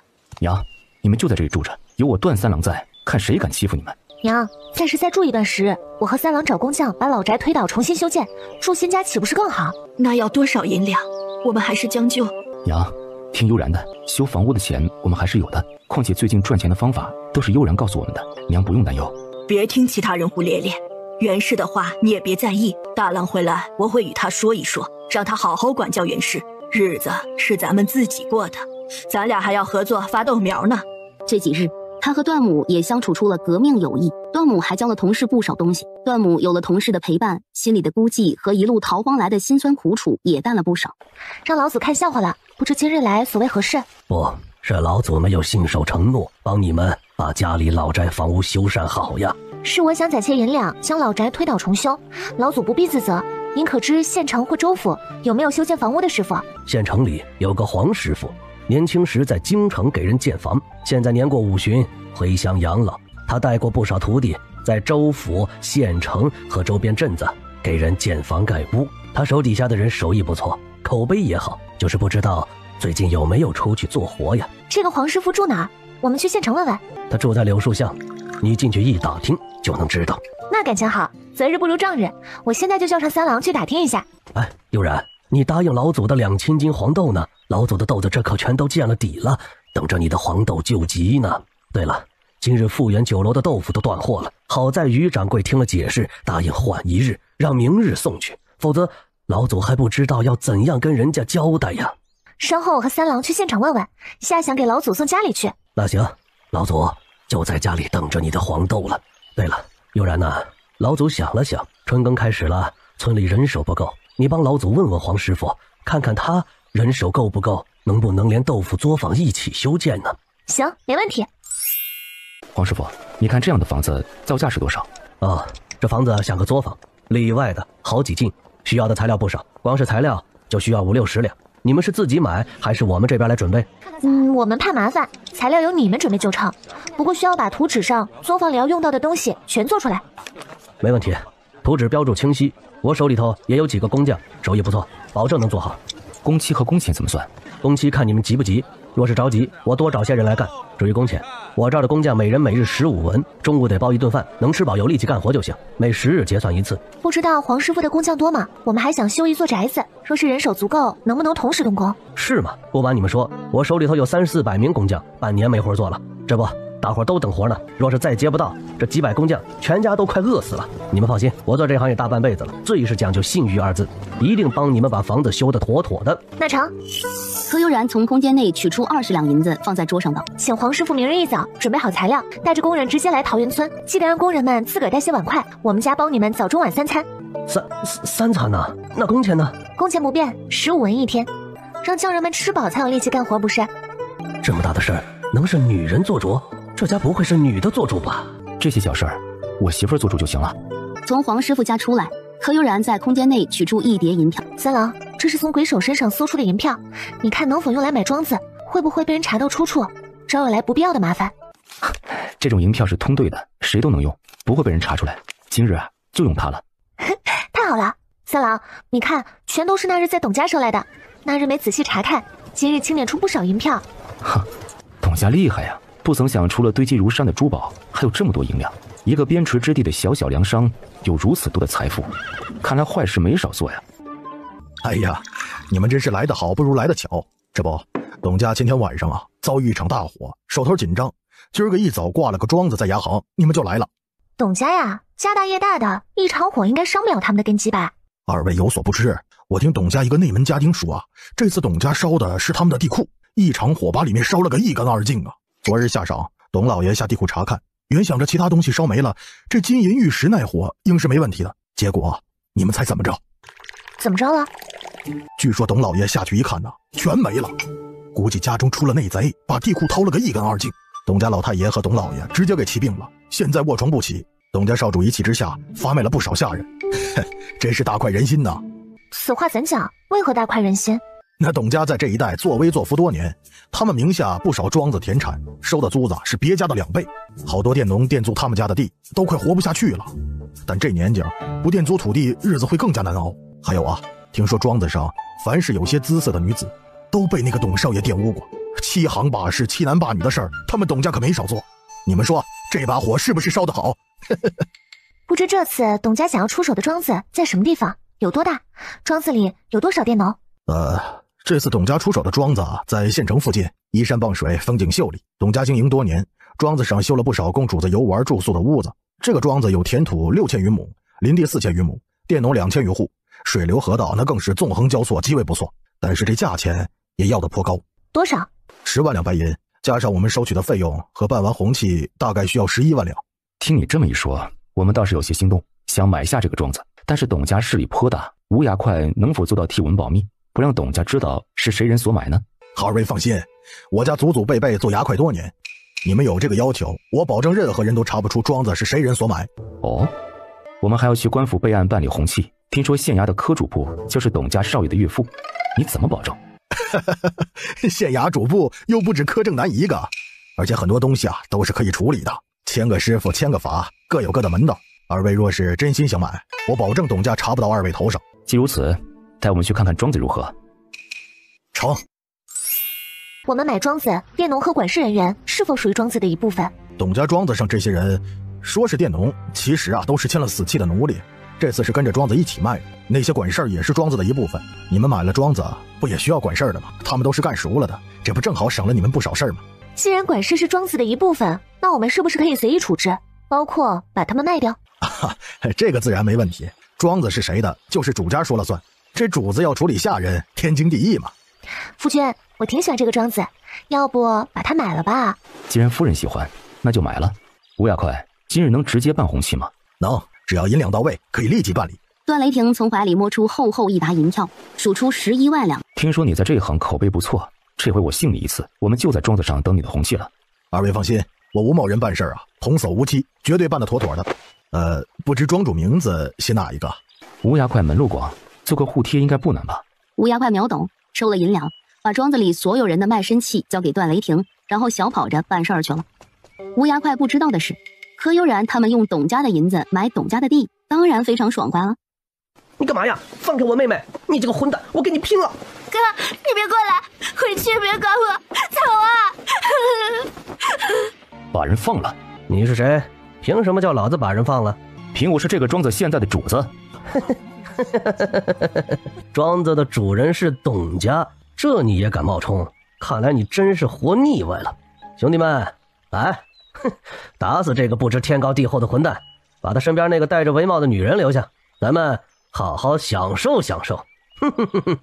然而他还没动手，一阵风吹过，向段雷霆攻来之人如同下饺子一样，哗啦啦倒了一地，瘫软的爬不起来了。喂，你们到底是什么人？来庄子里做什么？你们叫什么名字？谢恩人出手，我叫李铁蛋，我妹妹叫李小花。段雷霆走向兄妹俩蹲下。你爹是不是李忠全？不是，我爹叫李信。我叫段雷霆。你是那个？少年慌忙捂住自己的嘴巴，眼角余光瞥向被撂倒的几人，不再吱声。去把庄子里所有的人全部叫到这里来。是。等了大概1炷香，呼啦啦跑来100来号人，手里拿着刀和棍棒，上来二话不说就要往段雷霆身上招呼。别浪费毒师傅给你的东西，为夫想检验一下最近的武功精进如何，正好用这些人练练手。果然，柯悠然还没从1数到10，100来号人就已经全都爬不起来了。太弱了，这么弱怎么守护这个山庄的？咱们培养的人可不能这么弱。回去咱俩商量一个训练章程出来。这个必须要。又过了大概1炷香，李铁蛋才带着黑压压一群人相互搀扶着往这边而来。忠全，段家害你们受苦了。小主子，是，我是三郎，没事了。我今日将这个庄子给买下来了，我先把庄子里的事情处理一下，我们再坐下来详谈。段雷霆扫视一眼这里的所有人，从人群中看到不少以前的下属，这些都是昔日陪他一起出生入死的，如今他们的状况凄惨，段雷霆的眼睛不由得有些酸涩。从今日起，我和我媳妇儿就是这个山庄的主子，我媳妇儿的话就是我的话，对她必须像对我一样尊重。段雷霆的下属全都确定了，这人是他们的小主子。没想到小主子找到了他们，且冷情冷性的小主子还成亲了，幸福来得太突然，他们都高兴得不知道如何表达自己。他们怎么了？悠然，谢谢你，你又帮了我一个大忙。这里面有400-500人，是我段家昔日的下属，都是过命的交情。我们家蒙难，连累他们了，没想到他们过成了这样。瞬间明白了大家为什么会有这样的反应，原来是相互认出了彼此。这位老爷夫人，庄子的红契和你们需要的东西换回来了。接过吴牙快手中的东西，仔仔细细看了一遍，对比了官府的印信，确定是真的，没有任何错误后，顺手交给柯悠然。柯悠然接过一看，互贴上的名字叫范玉，他看了一眼吴牙快，这个范玉确有此人，他父母是江南富商，来这里贩货因病过世，他本人遭遇歹徒抢劫也死了，官府没有给他们一家销户，正好被我拿来用了。你们放心尾巴都清理干净了，绝对查不出来。你来的正好，这里有100来号人，全部发卖出去吧。我那个去，全是成年壮劳力，又如何做才能全部潦倒请问老爷，准备卖多少银两一人啊？就3两银子一个，全给你了。夫人说笑吧，这样的成年男子，少说也要10多两一个，3两您亏大发了。柯悠然不在意的摆摆手，他是缺银子的主吗？他现在需要快点解决这些人，太贵卖不出去，囤着干嘛呀？就按夫人说的办，3两一个，全卖了。柯悠然拿出所有卖身契，在李忠全的帮助下，挑拣出了这100来号人的，递给吴牙快。夫人，一共113人，这是350两银子，多的就不用退了。这次我赚大发了，还要谢谢夫人照顾我生意呢。找绳子把这些人全绑了，抽几个年轻力壮的人帮吴雅快把人送到牙行去。哎，好嘞。这下找到小主子，总算熬到头了。把这些人卖掉，真是太解气了。就在李忠全他们准备出发时，柯悠然取出3000多两银票递给他，把人送到地方后，用这些银两在县城买些米面粮油、盐巴布匹、针头线脑，给庄子上的每家每户分一分，让他们至少能吃饱穿暖。不够的告诉我。三少夫人，这太多了。多吗？这里有2000多户，每家才分得1两多银子。快去吧，早去早回。银两不够告诉我。哎。李忠全含泪给柯悠然跪下，一磕到底。没想到，如今庄子是我的，我说了算。从今日起，我会按照劳动所得给你们发放米粮和银钱。这个庄子的庄头暂时由李忠全负责，具体的等他回来，我再安排给他。你们之中谁不服从管理的，我会将他发卖出去。别看刚才我让人给你们准备米粮和布匹，这些东西都会从你们未来的劳动所得中扣除，你们不过是提前预支罢了。柯悠然深刻知道升米恩斗米仇的道理，施恩太多只会助长这些人的野心，还不如一开始就立规矩。大家按章程办事，皆大欢喜。带我们去你们住的地方看一看。少夫人，我们住的地方太过脏乱，不适合您这样的身份去，还是算了吧。去看看。哈，这叫给人住的？就一片窝棚，村子里的牛圈都比这个地方好太多了。董家，好样的，让我的弟兄过这样的日子。今日的仇，我段雷霆记住了。所有人收拾好你们的东西，全都住到西跨院去，把那边的屋子收拾一下，搭几个男女分开的大通铺，大家先将就着住下。哎呦，使不得呀！那边是主子招待宾客的地方，怎么能让我们这些泥腿子来住啊？太逾越了，不可呀！春耕在即，庄子里还需要大家齐心打理，没有良好的身体状态和干净整洁的居住环境，干活哪里来的力气？谢少夫人。谢少夫人，三郎，我委实习惯不了这样动不动就下跪的方式，你和他们说说呗。全都起来吧，少夫人不喜欢大家跪她，往后弯腰行礼即可。是，小少爷。会写字记账的人站出来。哟，在教育稀缺的年代，一个庄子上有这么多识字的人，不错呀。其他人按照我刚才的吩咐，把西跨院收拾出来，今晚就住进去。识字的人跟我去东跨院听候吩咐。进入东跨院的课堂。段雷霆和柯悠然在上首坐下。尹一，庄子上的事务听少夫人安排。你和钟全把我们以前的兄弟全都集中起来，训练不可荒废。从明日起，每日一早都要训练2个时辰。是，少爷。什么情况？又搭了其余几人脉搏，他们都服用了强效软坚散，难怪看上去强壮且高高大大的人虚浮无力。是谁给你们下的药？当初主子让我们分散逃离，大家商量过，躲开追兵逃出来后，就在这边境上的启越州的小县城汇合。不想我们每个人都是九死一生到达这里，避开了无数影卫和杀手，却栽在一个小小的董家手里。当时我们身无分文，又饿得筋疲力尽，遇到董家赠粮10粥，大家喝了粥，着了董家的道，在毫无反抗之力的情况下，被董家强制按了手印，签了卖身契，扔到庄子上干活，每日只给一个馊掉的窝窝头充饥，最后体虚无力，连跑的机会都没有。我们愧对主子和小主子的训练，请小主子责罚。董家，又是董家，很好。去灶房烧一锅水，把这个全部加进去，中毒之人每人喝1碗，明日你们便能生龙活虎。谢少夫人。立即按照柯悠然的吩咐下去办事去了。你在乐什么？你看，从这个庄子的这片林子横穿过去，就能到达大青山旁边的小山包的山脚，从山坳中过去就能到家。而且这里有一条小路，把周围的荆棘修剪一下，赶车来回庄子不到半个时辰，这整片区域都被我们买下了。这个庄子像是为我们量身打造的一样。段雷霆激动地抱起柯悠然，将他抵在书桌上，俯身堵住他的红唇。他总未想过，当初柯老太太换亲能让他得到这样一个宝贝，他已经数不清这是第几次惊喜了。小主子，奴才回来了。天哪，当初说好的，等这丫头再长大点了，差点又没控制住，怎么办呢？媳妇儿太美好，这要如何控制？进来。天哪，他家冷情冷性不近女色的三少爷什么时候变了？不但让三少夫人坐在他腿上，双手还紧紧地环着少夫人的腰，三少爷该不会是被人调包了吧？别动，让我抱会儿。禀少主，禀少夫人，奴才在县城只买到1000多两银子的粮食，买了1000多两银子的布匹，这是剩下的银两和账册，请少主和少夫人过目。低着头将账册放在书案上，推到一边听候吩咐。钟全，剩下的银两你先收着，作为山庄的一应开支，先用着。现在山庄暂时交给你来管理，其他事务少夫人都写好了，放在书案上了，遵照执行就成。把尹2、尹3叫来，今后他们跟在我身边听候差遣，我过几日得空了再来山庄。是，小主子。坏了，看来董家这次难逃一劫。我与董家有姻亲，不能这样坐以待毙，必须想个办法才行。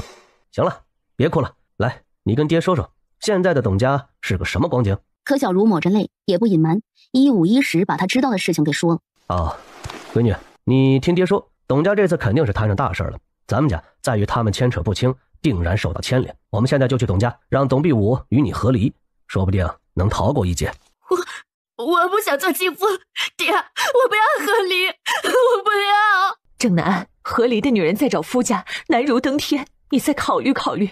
咱们除了2个儿子，可只有这1个闺女啊。你们女人真是头发长见识短，若是董家垮了，连带着我们也捞不着好，说不定还会跟着吃瓜捞，必须早日抽身才是。最终柯小茹拗不过柯正南，只能哭着应了下来，跟着他去了董家。三少爷，那个董家您打算什么时候对付？董家已经是秋后的蚂蚱，且让他们再蹦跶一下，董家不亡，他们背后的主子就不会想着扶植新的势力，正好给我们喘息的机会。你们且好好休息，日后有你们报仇的机会，咱们慢慢来，一口吃不下一个胖子不是？是，三少夫人，是属下着急了。你们好好休息，其他事情明日再说。悠然呐，你的心也太大了，镇上做工一天只是1顿饭，你提供3餐，那得花多少银两啊？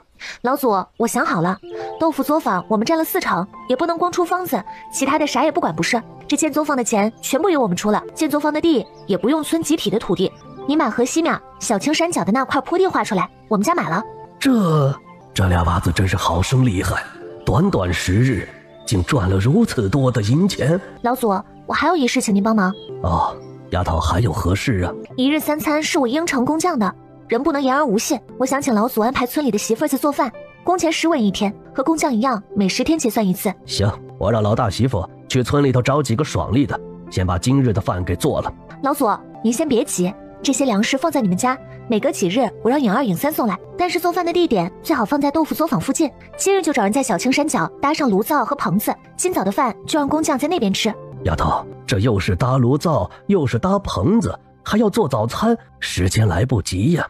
来得及，您安排人先搭炉灶就成，等吃完早饭，我让工匠先把做饭的棚子搭出来，再动工建作坊。成，听你的，老祖这就让老二跑一趟，把炉灶先搭起来。三郎、悠然，走，跟老祖进屋圈地去。将2人引进屋内坐下。丫头，你是怎么想的？把作坊为何建在这个位置？这边离出村的路有些远，送货不方便呢。老祖，做豆腐需要大量的水，那里离桃源河上游近，回头我找到2个用竹子做一个段家那种自来水管，连接到作坊里，省去了挑水的麻烦。对，你们家的那个竹管子可真心不错，确实是极好的。悠然，你想什么呢？这么出神？什么？我刚才说你要圈多少地出来？哦，那就请划5亩出来，留些余地，日后万一要扩建也好施工不是？成，小青山下的山地5两银子1亩，一共25两银子。老祖买黄豆的16两银子还没给你，那你付9两就成。老祖，如今天下不太平，尤其是边境常有骚乱，万一朝廷征徭役，苦的可是我们老百姓。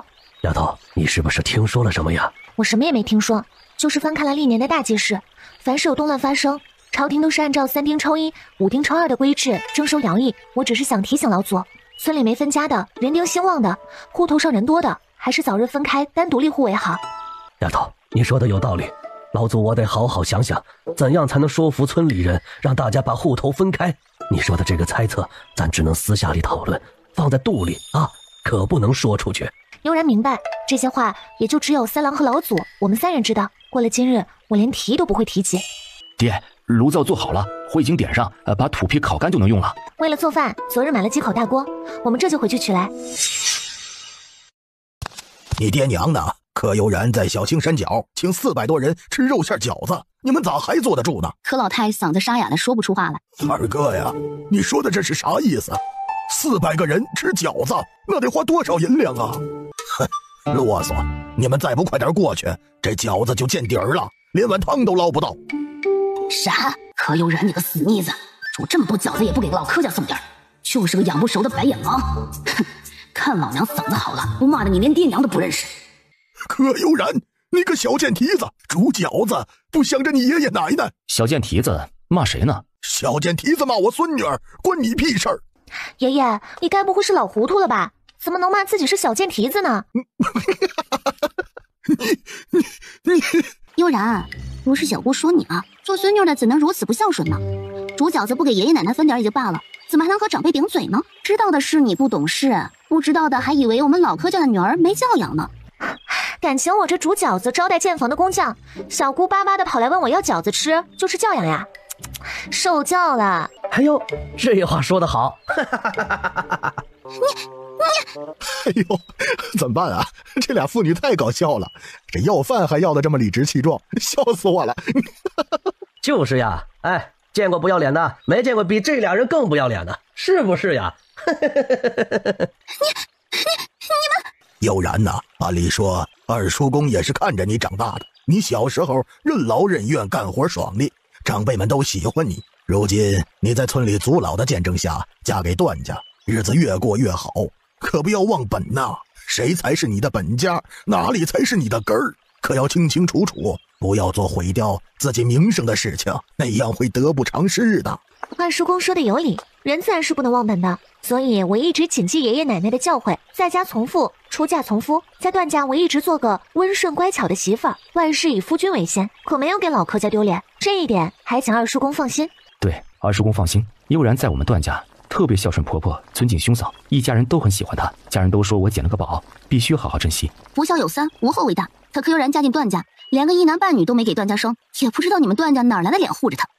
小姑，你一个未出阁不曾定亲的女子，张口闭口生孩子，这样好吗？还有，段家上有兄嫂，都未曾孕育子女，我和三郎抢在他们前面，那不是逾越了吗？况且我进段家才多长时间？难不成小姑生孩子只需要1个月？柯广田，你一个未出阁的姑娘，不在家里待着秀嫁妆，跑到这么多男人面前泼妇骂街，连条面巾都不带，难道这就是老柯家的规矩吗？这个段三郎本来应该是他的夫君，自己当时哪根筋搭错了？为什么要听他娘的同意柯悠然换亲呢？如果当时不换，那么这个高大魁梧、壮硕有力的男人就是他柯广田的了。悠然呐，爷爷刚才老糊涂了，话说的有点重，你别往心里去啊。这饺子也煮好了，是不是分一些给？你是爷爷，我哪能跟你过不去不是？煮好的这些饺子，正好是我准备送给柯族长的。他是族里最德高望重之人，有好东西怎能忘记他？你们说是不是？段少夫人真是大义，已经嫁出去了，还能想着族里的老人。老夫我走南闯北这么多年，还是第一次遇到你这么孝顺的孙辈。柯老头和柯二叔公被外人看了笑话，咬着牙愤愤甩袖离去。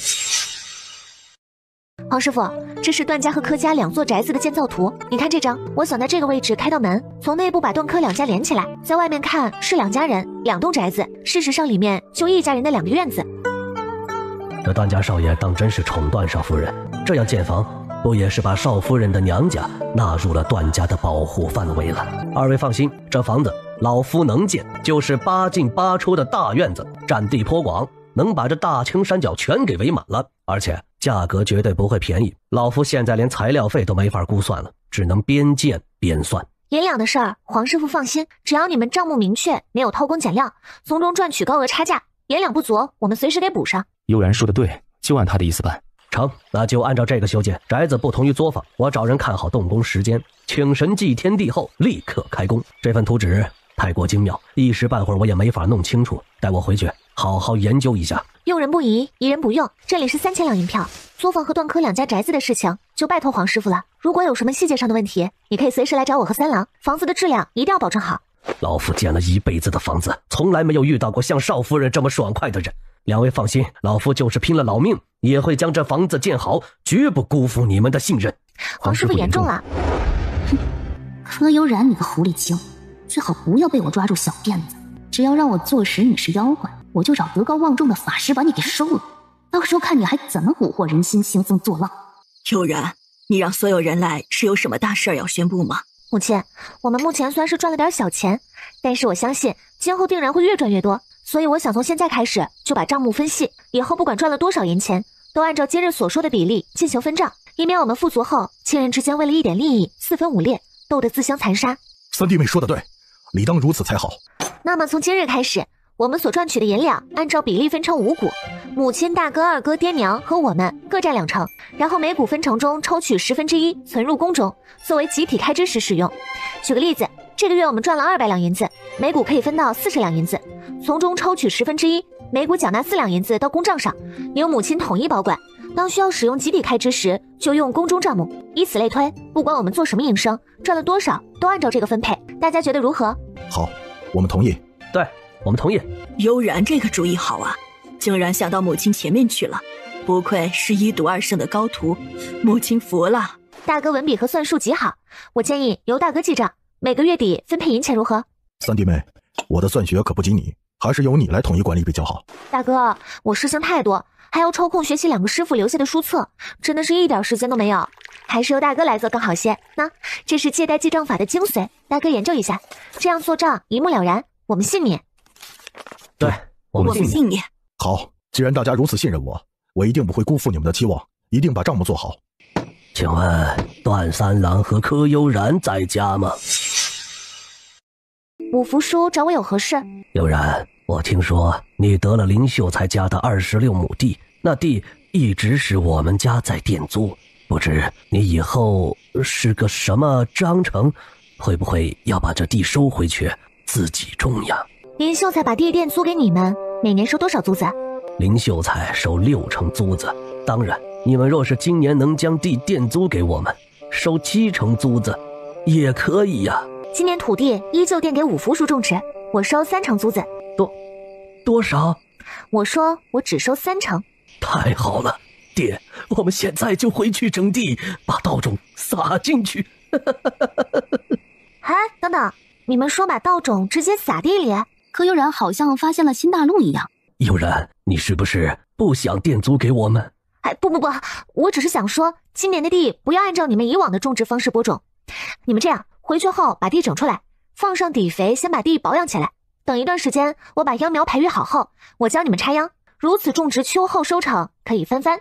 柯五福和他身旁的矮瘦男人张嘴想说什么，又犹豫着不敢说。五福说，培育秋苗的种子我来提供，你们只管按照我的要求种植。如果今年地里没有产出，我按照去年产出的7成给你们米粮，如何？真的？真的。如果你们不信，我可以给你们写份契约。不用，叔相信你。柯五福一离开段家，柯悠然就戴上帷帽，提上小狼，拉着段雷霆，急匆匆地直奔审理郑家。悠然，出什么事了？这么着急做什么？老祖，村民们的地种下去了吗？还没呢，不过快了，地已经翻整的差不多了，就这1-2天撒种子。太好了，老祖能不能召集村民，让他们先不要播种？我知道别的种植方法能让亩产翻倍。真的？见柯悠然明确点头，并把种植方法、如何除虫除草、防治病虫害等详细说了一遍。我这就去召集村民，此事宜早不宜迟，说晚了，村民们把种子撒下去，那可就不好办了。根据钟声节奏，大家都知道是有大事需要宣布，召唤村民集合的。审理正，春耕在即，大家都在地里忙碌，你召集大伙来耽误了时间，你赔得起吗？就是因为春耕在即，才召集村民前来。本理正有一事宣布，关乎大家收成，此事万分紧急，所以才在此时敲钟。我说沈叔啊，现在不抓紧时间把种子撒进地里，秋后如何丰收？你此时让大伙放下手里的活计，根本就是在浪费大伙的时间。桃源村的村民，大家请听我说，我得到了一种全新的育苗方法，按照这个方式，秋后我们的收成很有可能翻倍。现在大家按照我说的，回去沤肥、保养田土，并把自家的种子送到我们家，统一育苗，待苗育好后，再教你们插秧种植。沈叔，不是我说啊，这种植方法是祖祖辈辈传下来的，我们世世代代都是把种子撒在地里，秧苗长出来后再拔出来插进田里，还能活？别搞笑了好吗？要是秧苗死了，错过春耕时间，那今年大家不是颗粒无收吗？对，二叔公说的对，我们不想用新方法种植。这老祖宗传下的东西怎么能够轻易改变呢？我们还是按照以前的习惯种植比较好。就是啊，万一要是颗粒无收怎么办呢？明年我们吃什么？沈理正，不是我说，家家户户都靠秋后的收成过日子，谁敢陪着你们瞎胡闹啊？我爹说的对，我们家还供着秀才和举人，需要靠秋后的收成来交树须。现在地里这么忙，谁有闲工夫与你们闹腾？除了柯武福全家以外的柯家族人都嗤笑着想要离开。请准备离开的柯家族人签一个主动放弃新种植方法的承诺再走吧。签什么承诺？为什么要签承诺？对，我们不签，动不动签订承诺，你们有病吧？就是，说不定你们就是坑我们签承诺，让沈家得好处，让我们柯氏一族吃亏呢。段雷霆上前一步，冷肃着脸挥出一拳，晒谷场上存在几百年的大石头瞬间粉碎，风一吹，化为粉尘，消散在天地之间。不想尝试新种植方法的人必须承诺，如果看到桃园村其他人用新方法亩产增加，不得极度毁坏秧苗，不得做任何破坏地里产出的事情，不得造谣生事，不得如果违背以上任意一条，全家都逐出桃园村，永世不得返回。在村里的所有不动产，如房屋、田地等，全部由村里没收，称为公共财物。段雷霆一连说了30-40条可能会出现的情况，让村民签字承诺。最后，不愿意尝试新方法的人，在段雷霆强势下，在写好的承诺书上按下了他们的手印。唉，桃园村人心不齐呀。老祖无需叹气，沈氏一族不是很团结吗？人世间哪有尽善尽美的事情，总会有些是我们无可奈何的。老祖带领着沈氏一族好好发展起来，做个榜样，让柯氏族人看看，说不定他们会有所改变呢。悠然说得对，老祖听你的。在场的所有人都听着，离开的人签订了承诺书，你们也要签订承诺书。如果因为尝试新的种植方法颗粒无收，任何人不得闹事，不得因自愿尝试而怨怼，否则同样被驱逐出桃园村，没收全部固定财产充公。你们同意吗？同意。沈家族人全都讷讷的，他们每年都要用这么多种子播种，今年只用一半，没收成怎么办呢？大家往年的播种太过密集，没有给种子预留足够的成长空间，收成反而会减少。今年按照我教的方法尝试一下，咱们用事实说话如何？成，我们都尝试一下。是啊，试试也无妨，更何况今年只用了不到一半的种子，万一成功了，咱们可就赚了。沈家族人应和着，带着卖种子所得的银两，按照柯悠然教的方法，高高兴兴地回去养地了。老祖，不如把所有的种子放在我们家培育，也好掌握秧苗的长势情况。那感情好，我们都是第一次尝试，没有任何的经验，还是要靠丫头你呀。快1个月了，小狼终于睁眼了，他们这样子好可爱，我们给他俩取个名字如何？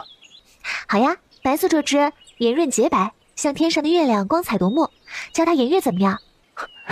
听你的。黑色这只乌黑透亮，像一块没有瑕疵的墨玉，那就叫它墨绝可好？好听，就这么愉快的决定了。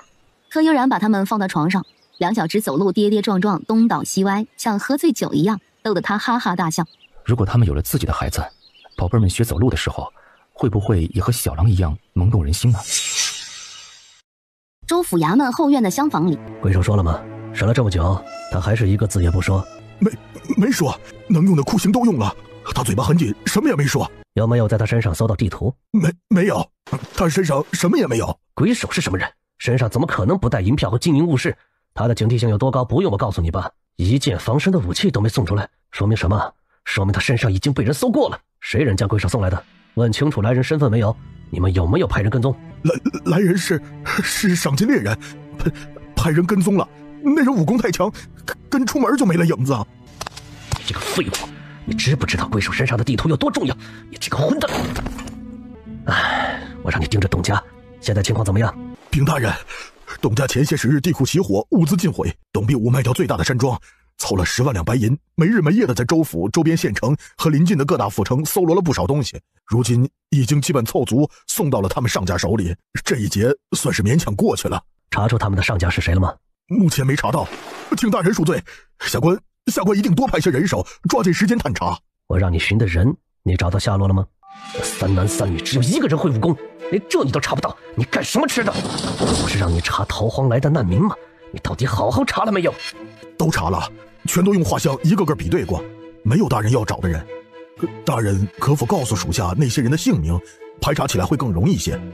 如果老子知道他们的名字，老子早就把他们找出来了。这是上头要的人，既需要画像给我找，掘地3尺也要把人给我刨出来。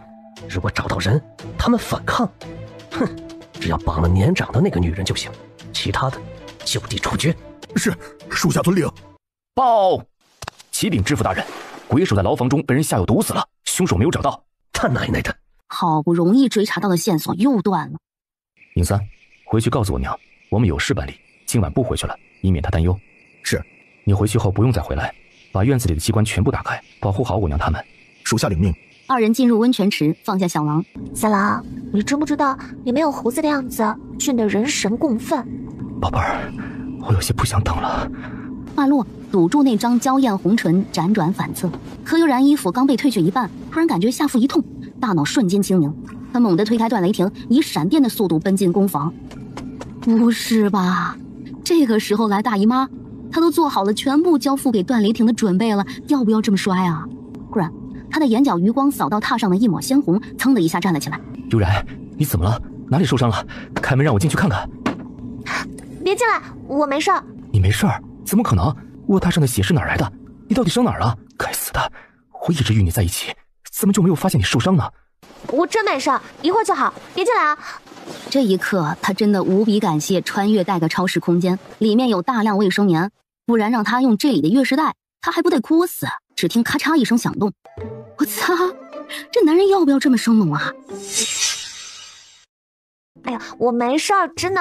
看看你惨白的小脸，额头上还有细细密密的汗，你跟我说没事儿？外面的软榻上还有新鲜的血迹，你跟我说没事儿？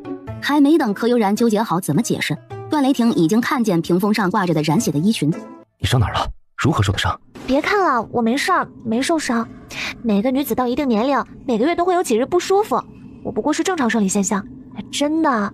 正常现象会流血，衣裙都染红了。宝贝儿乖，告诉我到底伤哪儿了，别瞒着我好不好？三郎别紧张，每个女孩长大都会这样，每个月就这几天，过了这几天，我又是生龙活虎的柯悠然啦。我能帮你做什么？需要什么药才能痊愈？天涯海角，只要这世间有，不管多难，我都给你找来。不用吃什么药，真的。不得已给他科普了女性生理知识，包括需要注意的事项，比如保暖、注意营养，不要吃寒凉的食物等。说着说着，抵不住困意和疲惫，缓缓睡着了。第二天一早，悠然，你醒了，来，趁热把这碗鸡蛋羹吃了，来，小心烫，慢慢吃。我不想吃了，剩下的你吃好不好？我问了庄子上有经验的婆子，他们说你这个时候只点糖水鸡蛋最好。我煮了1个多时辰，用掉了1篮子鸡蛋，10多斤红糖，才把味道调试出来。乖乖的，再吃一点好吗？感情我大清早醒来，你没在屋里，就是去灶房折腾这个去了。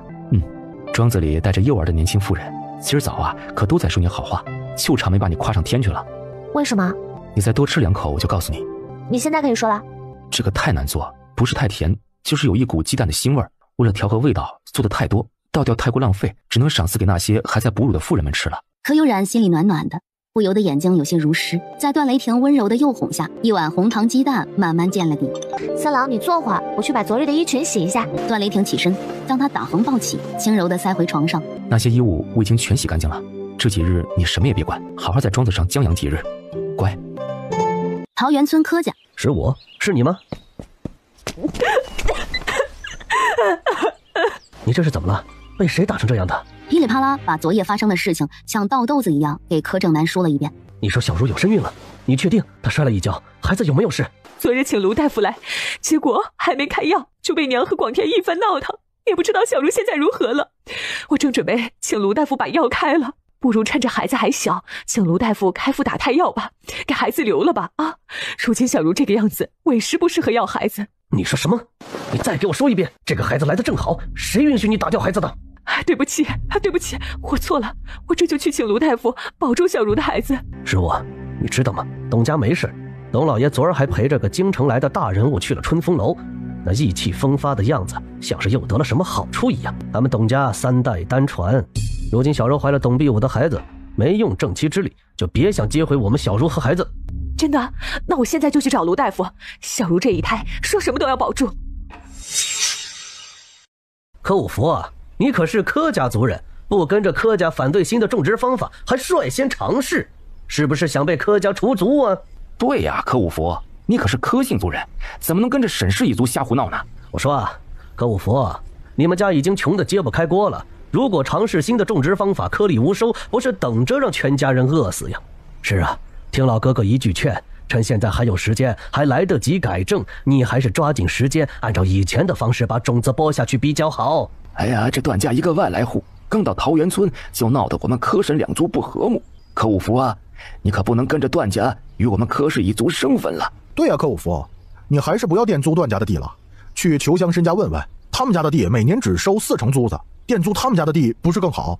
谢谢各位的规劝，我们家觉得店租段家的地更好，而且我们家觉得尝试新的种植方法没什么不好的。没见沈理正都同意整个沈氏家族尝试一下新方法吗？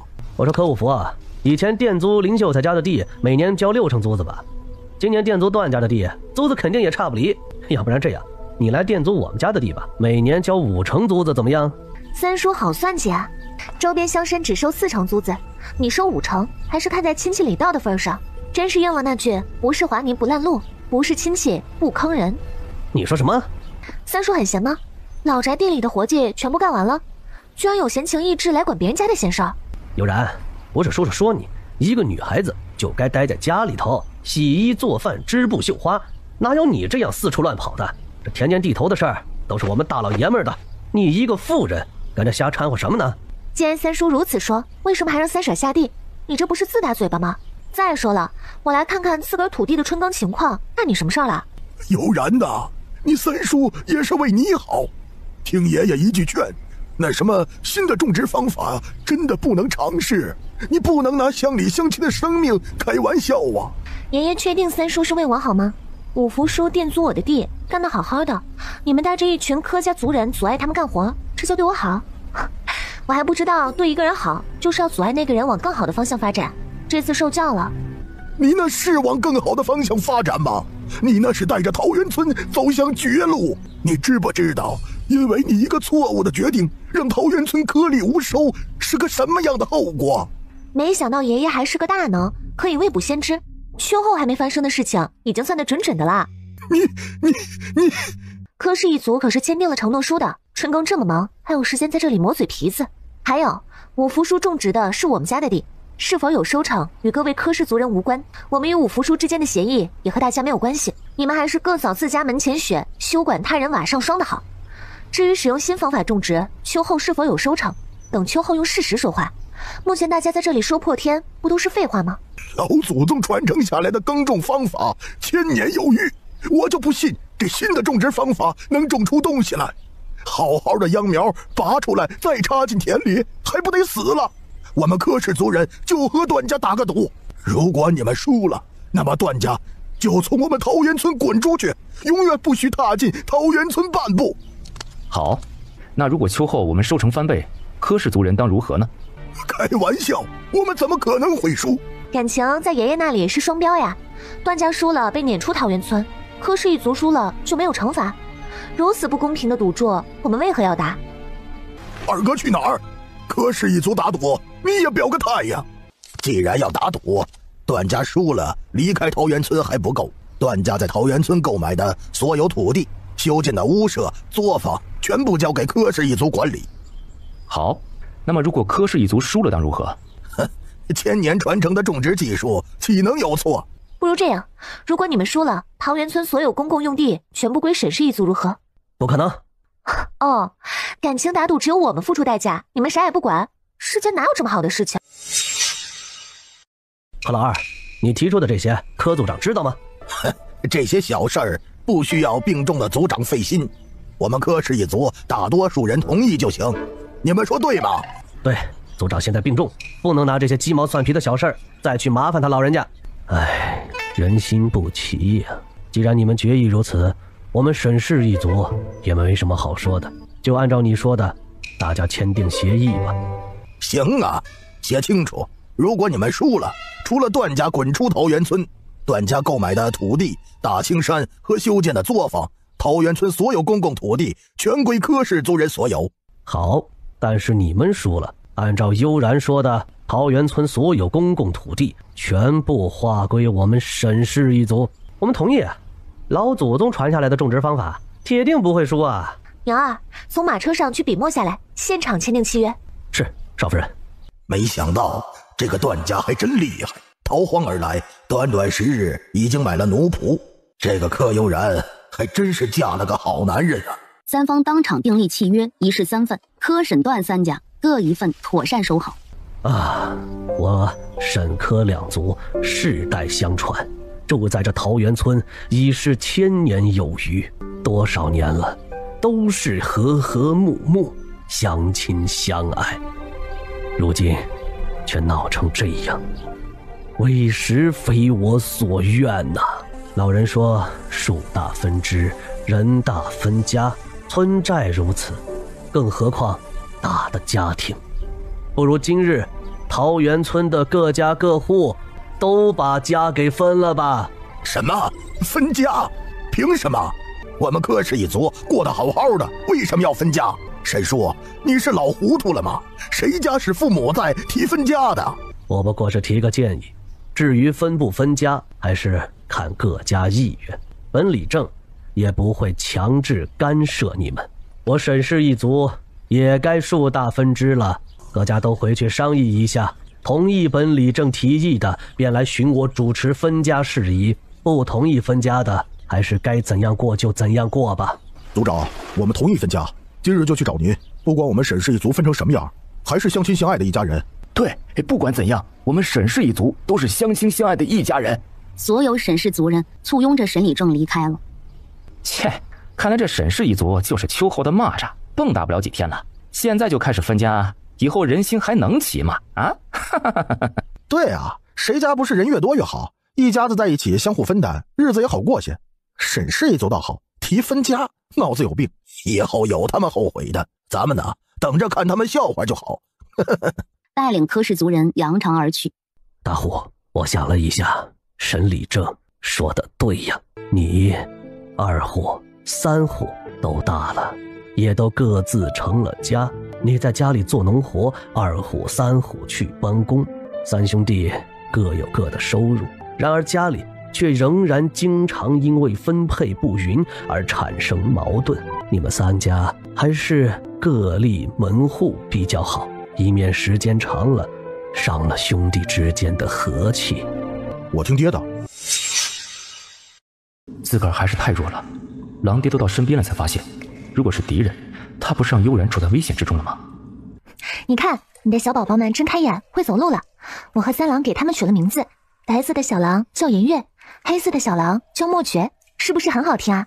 黑狼满头黑线。我说主人，我叫墨玉，你给小黑狼取名墨绝，小狼的母亲叫银月，你给小白狼取名银月，这样好吗？你们这名字取的是巧合呢，还是巧合呢？哎，爸，反正他的时间也不多了，等2匹小狼继承他和银月的传承，自己就会如同银月一般。这方空间迟早要交给2匹小狼的，这样取名也挺好的，至少有个念想不是？段雷霆和柯悠然在这里待了很久，又装了不少七彩莲池水，这才和黑狼告辞，准备离去。不过这一次狼爹却拦住了想要一同离去的小狼，希望他们能将2匹小狼留下。柯悠然不舍，嘟着小嘴红了眼眶，这是他悉心照料，每日给他们洗澡喂奶，一手养大的孩子。悠然，狼爹的位置是我们无法替代的，小狼只有跟着父亲才能更好的成长，我们应该让他们一家团聚才是。你要是想他们了，我们就来看他们好不好？段雷霆打横抱起柯悠然，转身头也不回地离开了山洞。三郎，你们怎么了？出了什么事儿？母亲不必担心，我们没事儿，只是2匹小狼回到他们父亲身边去了，悠然舍不得而已。丫头，人呢？你师傅我快饿死了，快出来给为师弄点吃的。丫头，光弄吃的可不行，酒水可不能少了。哎呀妈呀，他那消失了好多天的师傅怎么这么快就要回来了？这不是意味着自个儿的神仙日子从现在开始结束了吗？唉，师傅，你俩这是遇到打劫的，被人关土匪窝里，刚逃跑出来。说什么呢？谁敢打劫你师傅我，也不怕被我给毒死？哎呀，你这个没良心的小丫头片子！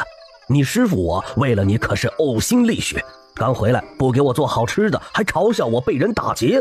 哎，别生气啊！关键是你俩这造型，不想被误会也太难了。独尊脑中瞬间清明，咻一下窜进了洗浴房。好你个毒老头，那是我的，让我先洗。丫的，你的动作能不能慢点儿？悠然啊，走，母亲与你一起去给2位圣人做些好吃的。不用，我马上就好。悠然喜欢一个人做饭，我们还是不要打扰他了。母亲、兄嫂，我有话对你们说。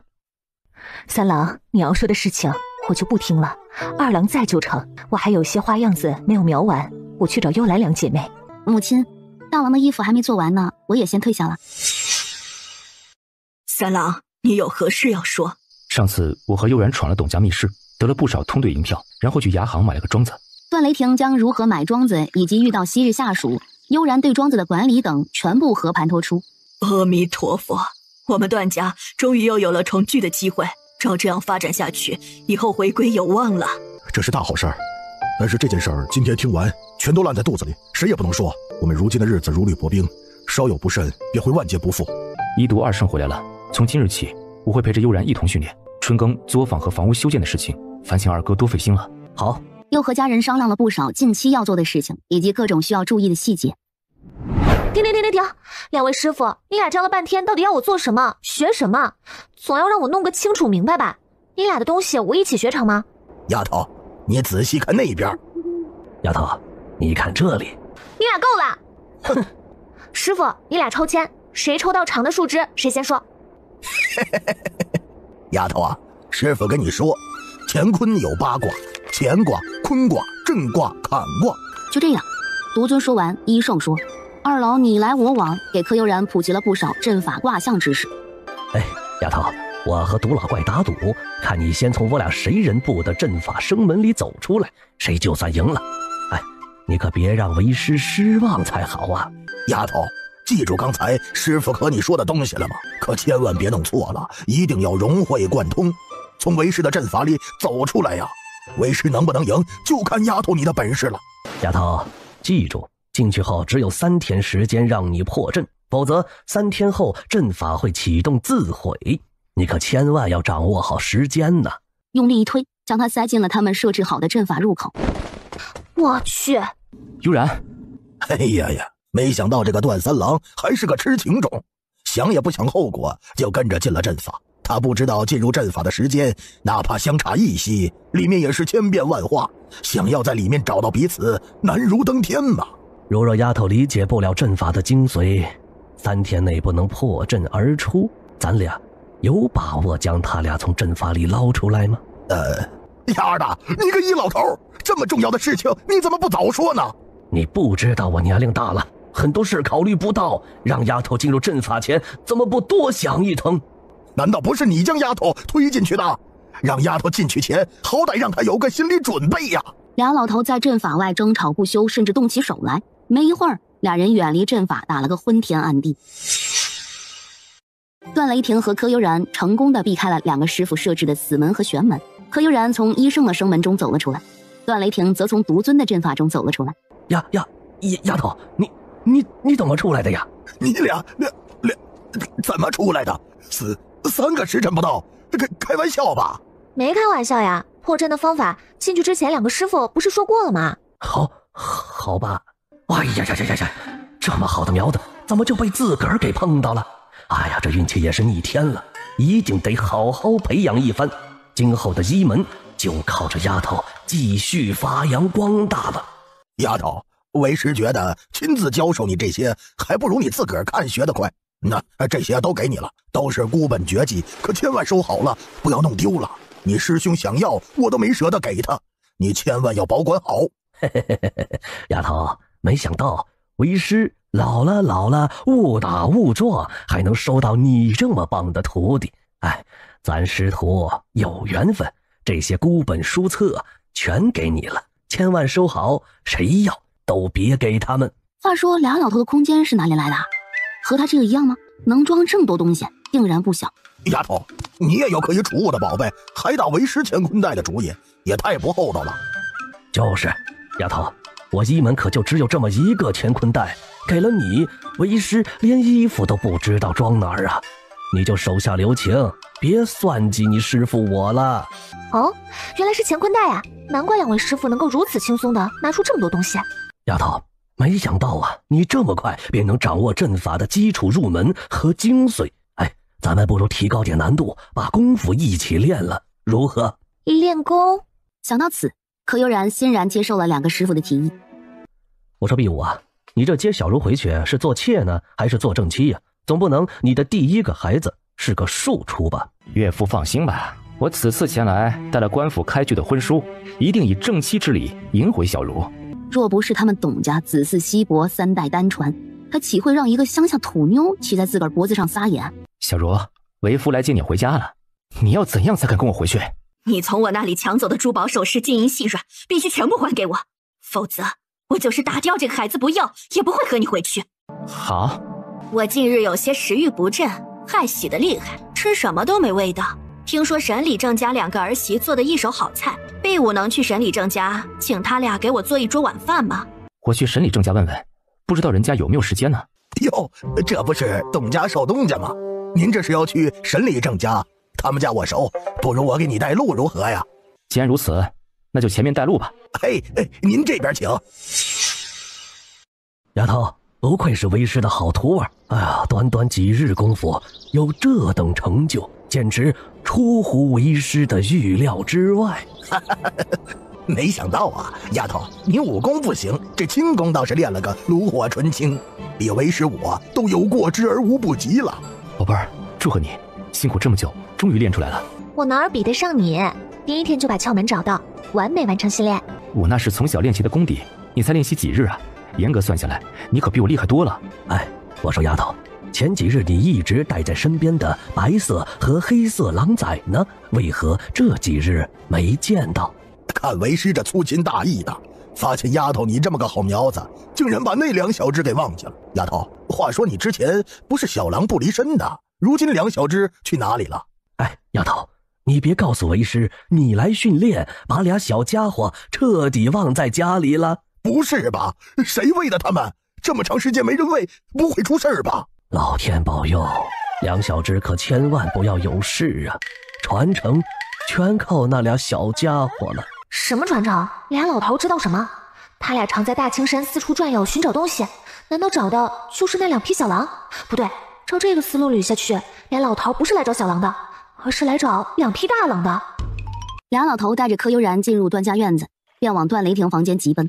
正在这时，沈大壮急吼吼地跑进段家院子，断断续续把董必武请人做饭以及柯二叔公闹事的事情说了一遍。也怪我早上出门送豆腐时没有锁门，让他们直接进了院子。我媳妇和2弟妹收原料和成品豆腐、豆花时，漏拿了角落里面最不起眼的一桶。谁知道那个柯老二眼睛那样毒辣，一个普普通通的水桶都能被他发现。如今他召集了大量柯家族人围堵我们家，沈氏族人看不惯，拿了家伙事儿与柯家族人对抗着，眼看就要大打出手了。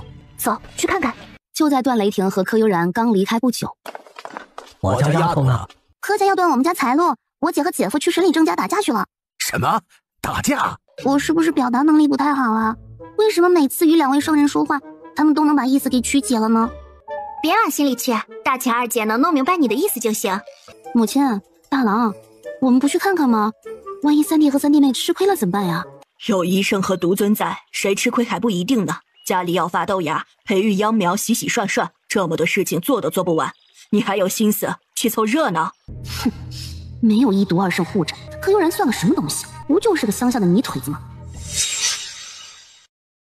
二爷爷带着这么多族人大闹李正家，想做什么？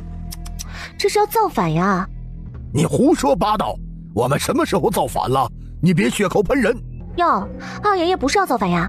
那你带着这么多人围堵朝廷官员家里，想做什么？悠然呐，不是二爷爷说你，这事儿的起因在你。如若一开始你把翡翠云吞的配方交给柯氏一族，大家不是皆大欢喜，怎么会闹成今天这样？是富源酒楼售卖的豆花，取名翡翠云吞，他们卖到了1两银子1万。我靠，这么暴利！黄豆才多少钱一斤？他们送过去的豆花多少钱一斤？1碗豆花有1斤吗？好吧，姑且按1斤计算，直接翻了50倍啊！厉害了，我的于掌柜！你是我柯家嫁出去的媳妇儿，自然应该向着我柯氏一族。你却把如此赚钱的方子给了沈家，到底居心何在？哼，我段家的方子想给谁就给谁，与柯家有什么关系？与悠然有什么关系？悠然嫁入段家，方子就该与他共享，就该让我们柯家族人制作售卖，为何要给八竿子打不到一撇的沈家？对，二叔公说的有理。好，二叔公说的好啊！悠然，把配方交出来。爷爷，段家的配方让我交给柯家，你觉得合适吗？哪个嫁出去的女儿不是泼出去的水？谁家有个配方不是捂得严严实实，传儿不传女的？你见过传给媳妇儿的人家？既然是秘方，那为什么给沈家？我们柯家也是桃源村的一员，至少应该2族共享才是。沈家只不过是帮段家做事而已，他们并不知晓配方，如何与你们共享？既然如此，我们也退一步，段家能让沈家帮忙，是不是也应该让我们柯家参与翡翠云吞的制作？行啊，小青山脚建的作坊就是做这个的。想在作坊干活的，签订一个配方保密协议，谁泄露配方，哪怕是一个步骤，赔偿100万两纹银。什么？柯悠然，你抢劫呀？卖掉整个桃源村也不值100万两，这个数目谁家拿得出来？不泄密啥事儿也没有，急什么？这不过是对配方的一个保障而已。就算是保障，低一点不行吗？赔偿价格定得太低，难免不会有人铤而走险将方子卖出去。万一买家出价高，愿意支付赔偿银两呢？我们把方方面面的事情考虑进去，才定这么高的价格。不愿意签的，我们也没有勉强他们进作坊上工，不是？是应该签承诺。如果大家不泄密，完全不用担心赔偿的问题。悠然，不是三叔说你，面前的都是族人，一个村住着是抬头不见低头见，多少应该讲点人情面子。签协议也太伤和气了。再者说，万一协议签订后，谁他无意之间透露那么1、2句，乡里乡亲的，你让人赔也不是，不赔也不是，里外不是人呐，对不对？三叔，正因为一个村住着，大家都是熟人，所以才必须将丑话说在前面。签订协议，即是对配方的保护，也是为了以后大家不伤和气。你别敬酒不吃我警告过你，别用你的脏手指着我家悠然，这是第几次了？看在你是悠然叔叔的份上，只断一指，再有下次，就不是断根手指这么简单了。我的神哪！没想到这个段家三郎如此厉害，不过是抬手瞬间，没用任何武器便隔空削掉了一个人的手指，自己刚才还在他面前咄咄逼人来着，好险，好险呐！三儿，你怎么了？别瞎跌啊！流了这么多血，怎么办呢？我们作坊招人，工钱每天20文，而且每个月按照盈利收入给大家分成。当然，多劳多得，少劳少得，而且必须签订保密协议。愿意做工的，在作坊建起来前去审理郑家报名，先到先得。如果名额满了，就等以后的机会了。我报名。我们也报名。这么好的事儿上哪找去啊？是啊。柯悠然，你作为我柯家孙女儿，胳膊肘往外拐，就不怕被逐出柯氏一族啊？悠然，爷爷再给你一次机会，把翡翠云吞的配方交出来，否则爷爷立马让你二叔写一份出族书，将你撵出柯氏一族。要撵悠然，不如将我一起撵出去吧。你是谁？我家内部的事情与你何干？爷爷，你要将我逐出柯氏一族，自然与我亲爹有关系啊。你爹？而此人长身玉立，温文儒雅，有一种读书人的气质，且比他们村的柯正南、柯秀才更加像个文人骚客。你是大傻？爹，连自己儿子都认不出来了？哼，果然我在家里就是你们的累赘。既然你们想将悠然逐出去，不如直接将我们一家给逐了吧，免得挂名在柯家老宅给你们丢脸。我的天哪！哇塞，不是吧？这人真是柯大傻？他不傻了？我们村的大傻子能字句清晰说出这么长一段话来，我今儿个没睡醒做梦呢。神啊，这是天上一道惊雷，把人给劈正常了。一连串的惊呼和夸张的感叹响彻审理郑家院子，有医圣的治疗，莲池水的滋养，段大郎的悉心教导，他爹如果还是个傻子，那才是真的玄幻了呢。你以前装傻，骗过了我们所有人。我以前是不是装傻，难道爹不知道吗？如今我不过是运气好，有个好女儿，她请了个神仙师傅，将我的病给治好了而已。哼，说到这儿，我真是要感谢爹，买来同事给我做童养媳，是他这么多年任劳任怨，细心照顾我，又为我生儿育女，我才有今日。你真的不傻了？大傻，既然你的病已经好了，那么你是不是应该帮着我们柯氏一族把翡翠云吞的配方要来，为强大柯家家族做一份贡献？凭什么？段家的配方凭什么给柯家？朝廷有哪条法令是如此规定的？悠然，你真的不怕出族？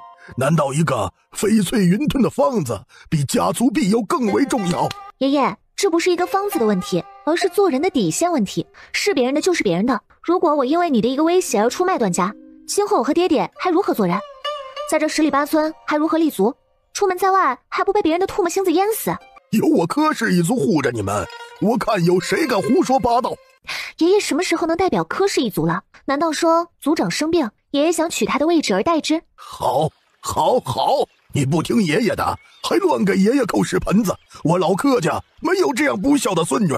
其他事情我做不了主，但是申请将自家儿孙逐出家族，还是有这个权利的。我这就让你二叔写出族书，递给各位族老。不用这么麻烦写出族书了，我和父亲直接去县衙，让柯家另立一支出来，由父亲开宗立祠，省得碍你们眼。爹，我们一家并没有哪里做得不好。以前我虽然吃傻，但地里的活没有少干一分，同事更是孝顺，勤勤恳恳，相夫教子，什么都依着你和娘，任打任骂，你们怎么就容不下我们呢？罢了，既然爹看不惯我这个儿子，我和三郎这便去县衙自请另立一支，彻底分开吧。他们不受出族威胁怎么办呢？正南不是说只要是人都会害怕被除族，稍微威胁一下，保证他们会就范吗？爷爷，既然话都说到这个份上了，还请你和二叔公带着柯家族人离开这里吧。毕竟唯独李正家若是被朝廷知道了，追究下来谁也担不起这个责任，对吗？感情闹了半天，他们啥好处都没捞到，完全闹了个寂寞。你们店里的菜名听起来好美，不如琼浆玉露、翠玉白菜、翡翠云吞各来一份，再配3、4个特色菜肴便好。这客官有所不知，您刚点的几个菜啊，都需要预约才能上。您看要不要吃点别的？要预约才能吃到，你介绍给我做什么呀？你这是吊足我们的胃口，又不让我们吃到想吃的东西，想干嘛？客官，实不相瞒，如果不预约想吃这几样菜，需要多付些银两才成。需要多付多少银两？若是预定，翡翠云吞和翠玉白菜是1两银子一碗，不预定便是5两银子一碗。预定着琼浆玉露呢，是680文一碗，不预定是3两9钱银子一碗。我的个娘嘞！既如此，还是按照我们刚才点的东西上菜吧，速度快点，赶了这么久的路，早就饿了，别让我们久等。哎，好嘞，几位请稍后，菜品马上就到。柯悠然取个帷帽洗个手的时间，小二便端着饭菜上来了。琼浆玉露就是一碗加了糖的豆浆，翠玉白菜顾名思义就是一碗带油的白菜豆腐，而翡翠云吞不过是一碗素豆花里放了几颗嫩豆芽。就这收他们20多两银子，于掌柜这是开个黑店吧？我的天哪，如果每天都能把东西卖完，短短不到1个月的时间，于掌柜便至少赚了6、7千银子。主子，咱们这个亏大发了，累死累活干了这么多，感情大头全让别人给赚了。哎，不管了，我尝尝味。软嫩香滑，口感极佳，确实不错。没想到沈李正家短短10日能将豆花和豆腐做得如此之好。爹，你也尝尝看，有没有悠然做的好吃啊？比起悠然的手艺还欠些火候。按照富源酒楼这个价位，我家悠然掌勺的话，至少8两银子一道菜。爹，你也太看得起我了，这成本才多少银两？我家悠然的手艺啊，千金难换，别轻易给别人做东西。这世上除了2个师傅和家人，没有多少人有资格享用你做的吃食。帮柯悠然装戴好面巾和帷帽。宁儿，去叫于掌柜上来。好嘞。哎呀，什么风把你们几人给招来了？三郎，你们吃饱了吗？这餐饭呢不收钱，你们敞开了吃。如果觉得菜不够，随便点，我立即叫小二送上来。三郎和夫人是来要这些时日的菜品分成吗？看我呀，最近生意忙，竟将此事给忘了。正好今天你们来了，我把账给你们结算一下，如何？好呀，不知近日我们得了多少分成？三郎，你这媳妇儿娶得好啊，说是财神也不为过。当初我们说好的，你们分走新品菜色的3成利润。他教我们做的水煮肉片、麻婆豆腐、肉末豆花卖得特别好，纯利润是3716两，3成利润是1114两8钱。我把零头补足，给你们1150两。你们要现银还是银票啊？现银吧，对银票还需要付钱给银楼，划不来。哎呀呀，三郎啊，弟妹真是个贤妻，这点小钱都帮你算计，不像我家那口子，指头缝里漏财，赚多少都不够他挥霍的。他媳妇儿还没放大招呢，于掌柜似乎笑得有点早了。于掌柜，实不相瞒，今日我们来此并不是来取分成银两的，而是来找你商议另一件更为重要的事情。哦，不知段小娘子想商议何事？于掌柜，豆腐、豆花和豆浆的原料涨价了，成本太高，我们已然有些入不敷出。咱们以前谈妥的售价，怕是要往上提一提了。不知原料多少一斤？段小娘子的豆腐、豆花等打算涨到多少银钱？做豆腐的原料涨到200文一斤，1斤原料只能做1斤豆腐。照这样计算，我们除去人工以及制作豆腐的辅助材料，我们的成本大概是350文一斤。按照以前与于掌柜商议的价格，我们委实负担不起这个损失，所以我们打算将豆腐、豆花涨到500文一斤，豆浆涨到480文一斤。不知于掌柜意下如何？段小娘子在说笑话呢，这个价格瞬间上涨20-30倍，你觉得合适吗？于掌柜能翻5、60倍，甚至上百倍售卖，我这个价位有什么不合适的呢？我靠，我竟然无言以对。确实是我暴力涨价在前，但是这也不能成为段家随意抬价的借口。不过是几个乡下的泥腿子，见我们福源酒楼赚钱，就巴巴的跑来虚抬价格，还真当我们酒楼没后台没背景了。真是乡巴佬没见识，与福源酒楼作对，怎么死的都不知道。我说段小娘子啊，这世间险恶，你们这没背没景的，如此赚钱的方子拽在手里，难免引起别人的觊觎之心。不如卖给我福源酒楼，你们也不用天天防着他人暗中惦记你们的配方，给你们带来不必要的麻烦，我们皆大欢喜，不是？哦，是吗？不知于掌柜出多少钱买豆腐、豆花等配方呢？女人就是头发长见识短，这不自个儿刚威胁了几句，她就妥协了。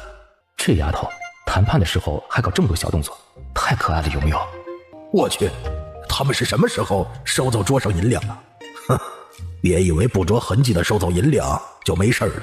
出了这福源酒楼的门，遇到什么歹人劫匪的，不是常有的事情吗？只要银两在他们身上，把银子追回来，还不是易如反掌？此事不忙，当务之急是先把配方掌握在自己手里，才是正理。段家娘子，豆腐、豆浆、豆花配方每个1万两，共计3万两，卖给我们福源酒楼。今后你们不能再制作售卖，如何？哟，3万两啊，好高的价格呢！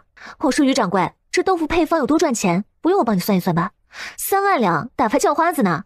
段家娘子觉得卖多少银两合适呢？一个方子100万两，共计300万两，这可是友情价格，换了其他人给多少钱我都不卖的。怎么样，于掌柜考虑一下吧。300万两，段家的你怎么不去抢呢？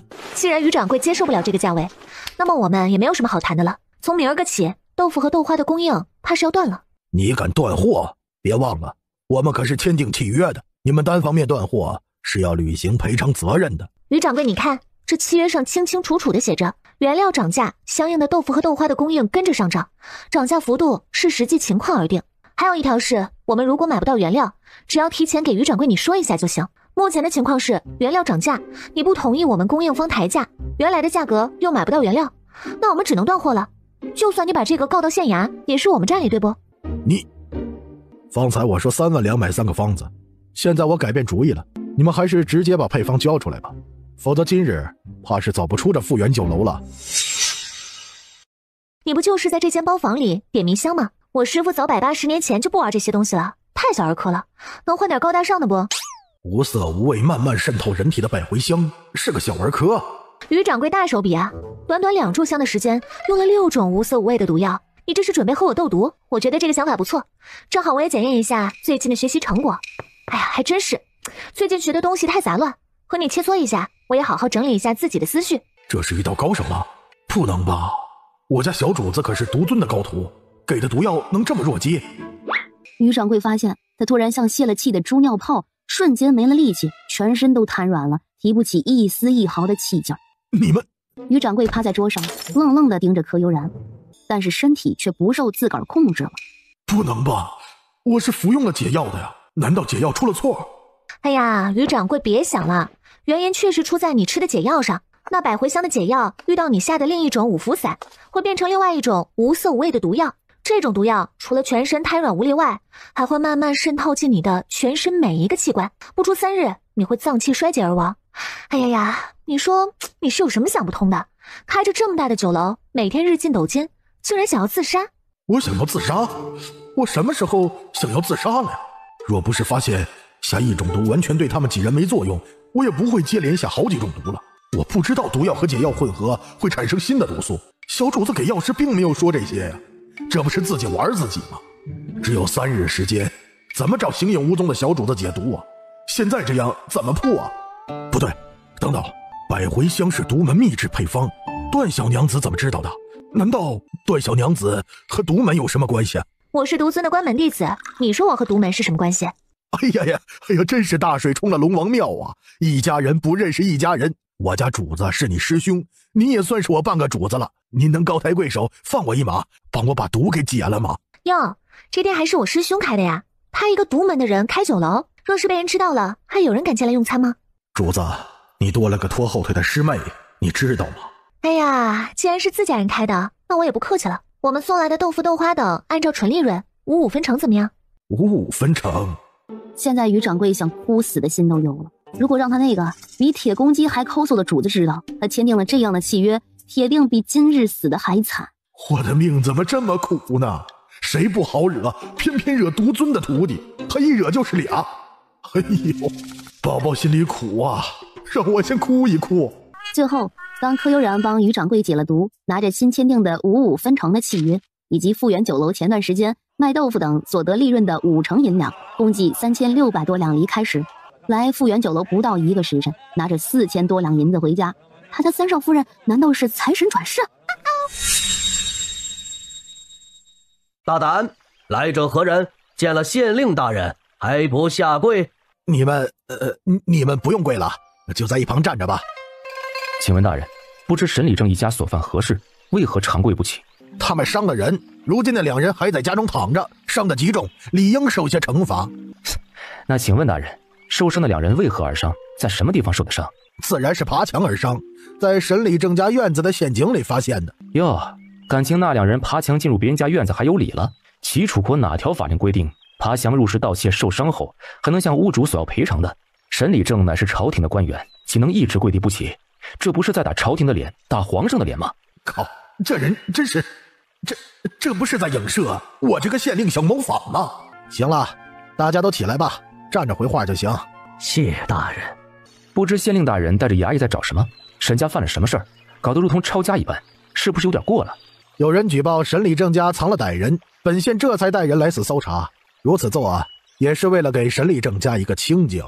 哎呦喂，我的县令大人哎，咱们不是早就商量好了吗？你怎么不按照设计好的情节说呀？咋还自个儿急中生智，搁这儿编上了？哦，是吗？那么县令大人搜查到歹人了吗？大胆！县令面前岂容尔等放肆？柯主簿，这是在县衙吗？在老百姓家的院子里还不允许人笑了？县太爷是来审案的，就算在百姓院子也应当肃静，岂能让尔等嗤笑出声？哦，审案吗？那请问柯主簿，原告在哪里？被告在哪里？记录卷宗的师爷在哪里？审的是什么案件？谁报的案？如今案件调查的如何了？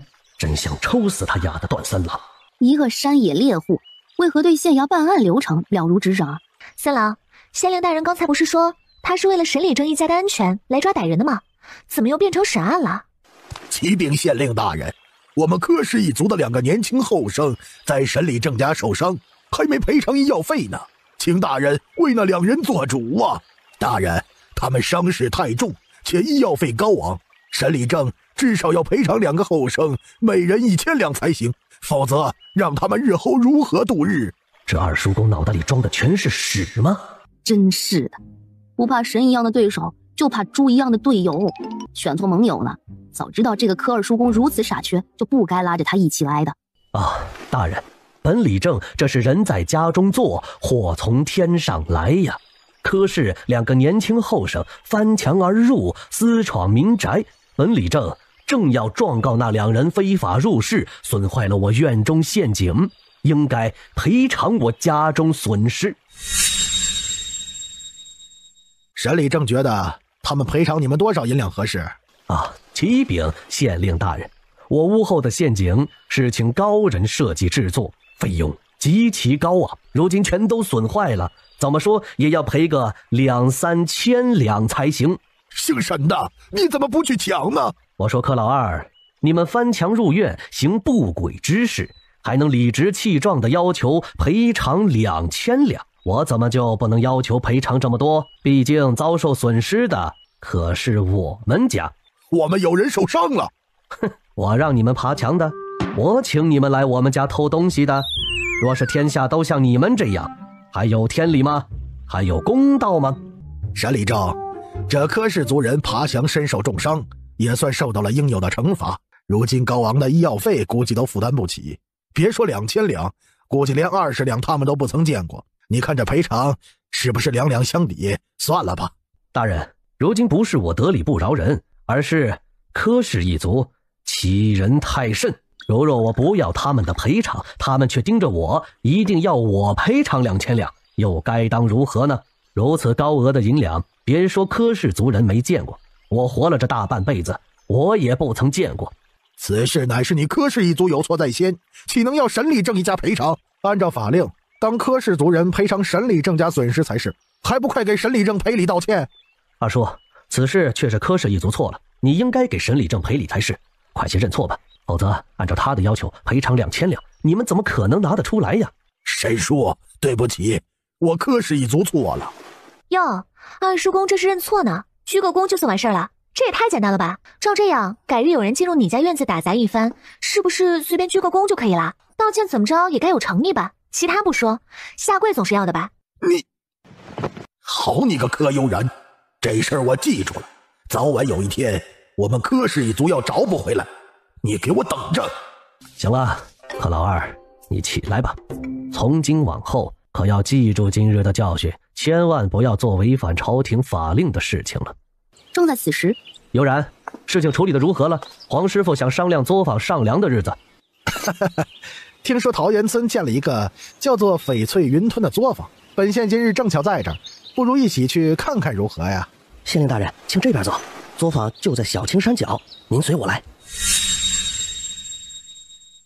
悠然，二叔知道你是好孩子，这翡翠云吞的方子就凭你们是守不住的，不如趁现在县令大人在这儿，你们把方子拿出来与我们共享，有县令大人的庇护，定然不会再有人打方子的主意。段三郎，这种日进斗金的配方，对于你们这种土里刨食的人来说，就是一纸催命符，不如交给县衙，贡献给朝廷。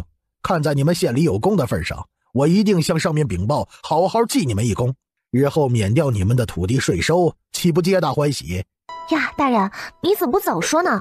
哪怕提前3-4个时辰，我们就不把配方卖给富源酒楼了。这下可好，方子都卖出去了，又如何给你们呢？悠然，二叔没想到你嫁人之后满口谎言，胡编乱造的本事学了个10成10。二叔此话何意？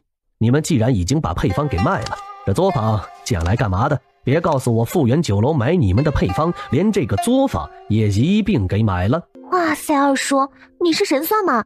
你怎么知道富源酒楼连作坊一起给买下了？太厉害了你！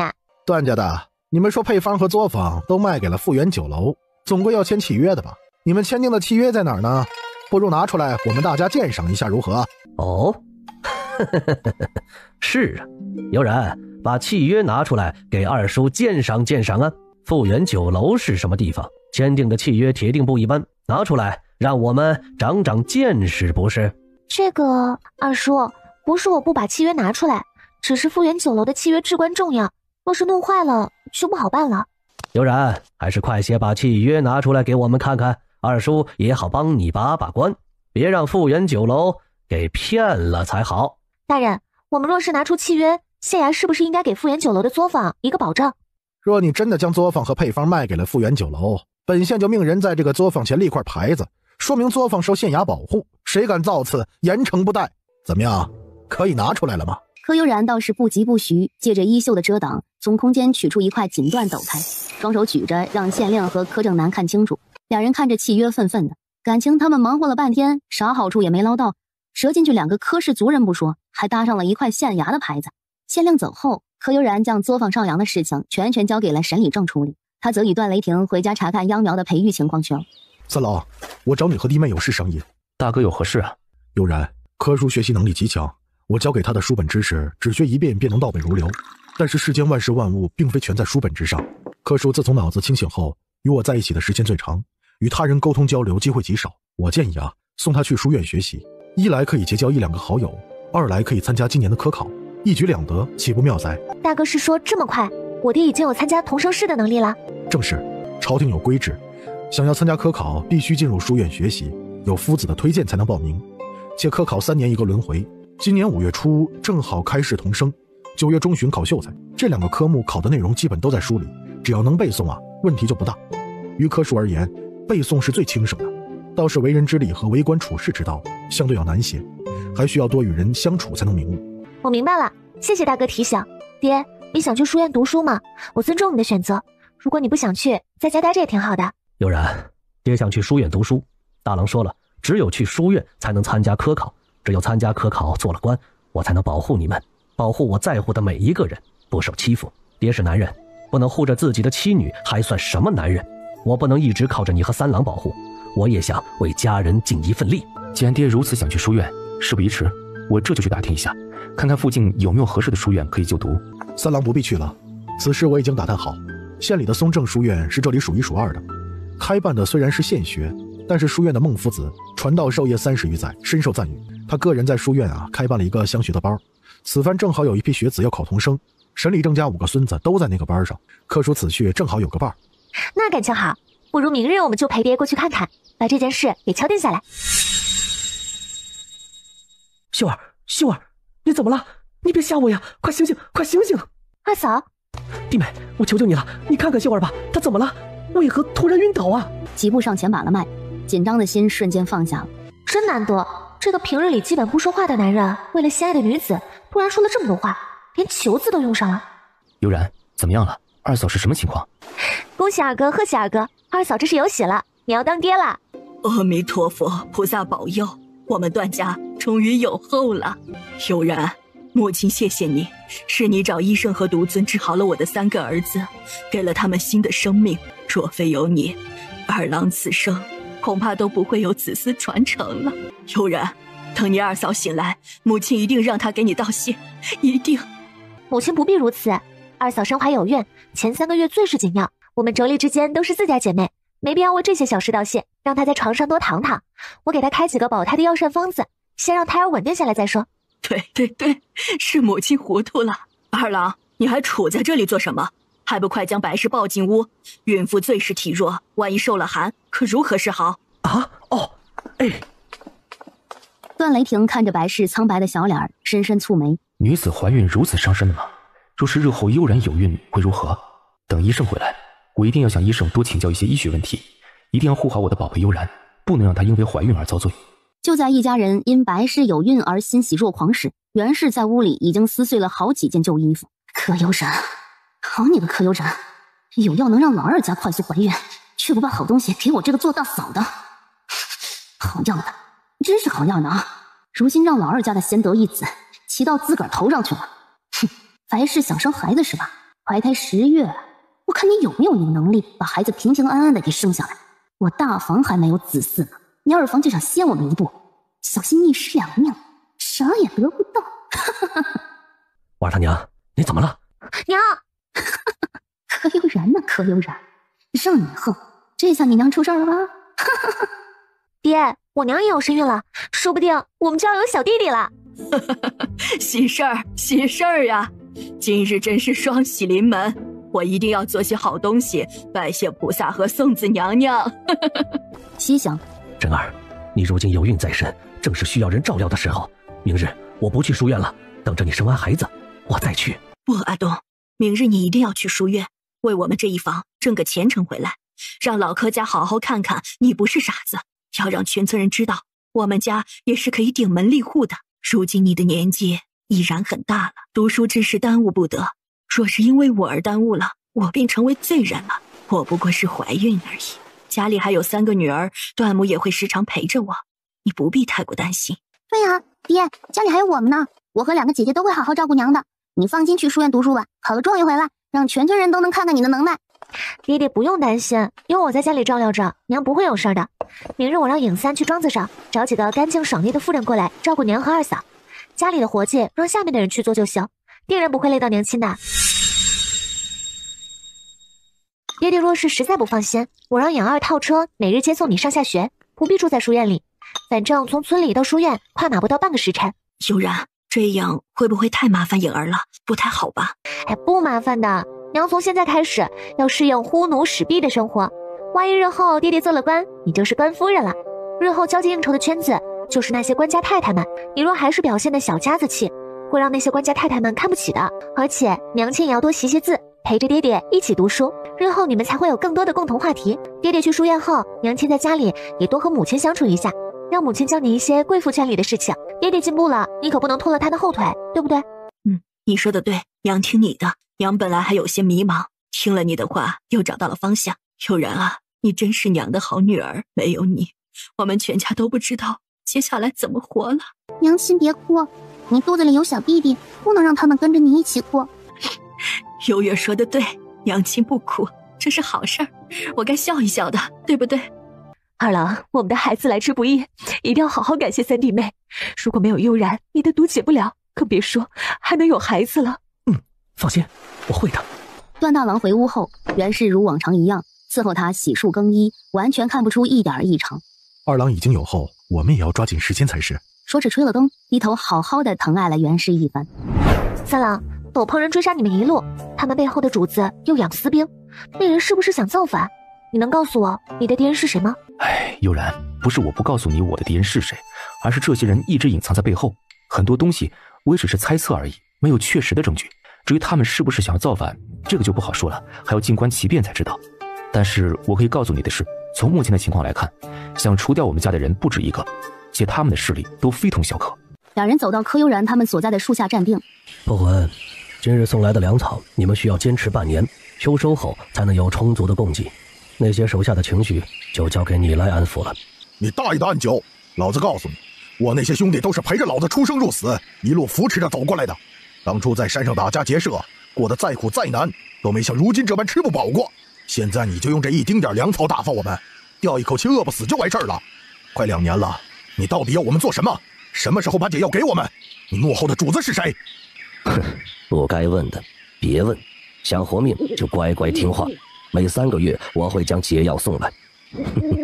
想找死，我也不会拦着你们。只要没有解药，不出半年，你们就会穿肠烂肚而亡。当然了，你们如果听话，需要用到你们的时候，自然会通知你。若是你们有人敢不听话跑出去，在这里的所有人就等着断药吧。既然我们不能出去，能不能将我们的家人全部接来这里？至少让我们知道家里的妻儿老小如今境况如何。想知道你们家人的情况，就在这儿好好的训练，等主子吩咐可以出去之时，自然能让你们见面。只见男人怀里那个美如谪仙的女子衣袖一挥，撒出一排细小的针。如果你再运功，体内的软骨散会更快挥发效用，届时你全身骨骼被毒药腐蚀，别说站起来了，就是想像蛇一样爬行，估计都难如登天了。你把解药给我，我放你离开这里如何？你叫破魂，以前干的是打家劫舍的勾当。我们做这行也是被生活所迫，不过我们从不打劫平民百姓，只抢贪赃枉法和为富不仁的人，所以我们以前要么不开张，要么开张吃半年，生活一直都很清苦。我们打个商量如何？我帮你和你的弟兄们解毒，你带着所有的手下归顺我们，只为我和我家夫君所用，如何？你知道我们中的毒是什么吗？用什么药能彻底解毒？算了，把软骨散的解药给我，你走吧，我不想为难女人。我是毒尊的徒弟，不说毒术天下一绝，但是也是学了不少门的。我解不了你们的毒，我师父总归是可以。你不如考虑一下我的提议如何？你说的当真？毒尊真的是你师父？如假包换，此事比真金还真。如果真如你所说，我答应你便是。皇天在上，后土在下。如果我眼前的姑娘替我们所有弟兄解了毒，我破魂便率领所有兄弟归顺于他。若有背叛，愿意承受五雷轰顶、死无全尸的责罚。柯悠然微笑，手臂一挥，将一根透明的冰针打入破魂身体之中。破魂感觉全身的力量如洪水一般奔流进了他的丹田之中，瞬间有了力气。给我一瓶你的血，我研究一下你们中的是什么毒。想也不想，咬破自己的手指，将血滴入了瓷瓶之中。正在此时，段雷霆拧着被卸掉全身骨骼、瘫软成一堆软体动物的暗九，飞掠到柯悠然身边，将暗九扔在了地上。没想到他家悠然如此厉害，自个儿原本的计划还没机会实施呢，他的悠然不费吹灰之力，便将这几万人给收编了。上天是有多厚待自己啊，才将这个福星赐给他的。段雷霆再也抑制不住内心的激动，一把将柯悠然圈在自己和树干之间，堵住了柯悠然果冻般的红唇。良久后，段雷霆才调整好，拉着柯悠然的手来到暗九身边站定。此人身份神秘，谁知道身上有多脏？带上这个，以免摸到不干净的东西。在此人身上搜出了不少的金银细软，还有10多万两的通兑银票和一张材质非常特殊的地图。段雷霆拿着地图仔细观察了好久，总觉得这张地图有什么地方不对劲儿，但是一时又说不上来。你很怕阳光啊？这样，我问什么你答什么。如果你认真回答我的问题，我让三郎帮你把头套戴上如何？主子不担心暗九口中藏毒，服毒自尽吗？他是个药人，几十年如一日浸泡在药水中，吃过的毒药比他吃过的饭还多，这个世间没有几种毒药能对他起作用，牙齿里面压根不会藏毒。哦，对了，破魂，今后你称呼我夫君为少主，称呼我为少夫人吧。是。你的主子是谁？养私兵想做什么？你身上的地图是做什么用的？暗九死死咬着牙，一个字也不说，干脆闭上眼睛装死。知道我师父是谁吗？独尊认识不？养药人这事儿，在他给我的典籍中记载蛮多。你怕什么不怕什么，我一清二楚。看你这个样子，是想将所有的酷刑都试一遍喽？没关系，我最多的就是时间，咱们慢慢耗着。你这样的药人，1000万人里面只能出那么1、2个，活着不容易，但是死对于你来说更难，对不对？我相信你不止一次尝试过自杀，但是都没能成功。不如你听我的，我找点药，慢慢让你变成一个正常人，怎么样？你如何证明你是独尊的徒弟？就凭你懂一点点微末的读书，就拿着独尊的名头招摇撞骗？我靠，还是第一次有人这样质疑我，还真够新鲜的。自己要怎么证明是老头的徒弟呢？你能拿出独门的信物来吗？信物？空间里不是还躺着一块毒老头给的玉佩吗？意识立即沉入空间，找到了玉佩，然后他在放玉佩的抽屉里看到了什么？一张材质和暗九身上搜出来的地图非常相似的另一张地图，这不是从鬼手身上搜出来的吗？独门的门主令牌竟然在一个小丫头手上，暗九不禁想起将他做成药人的怪人。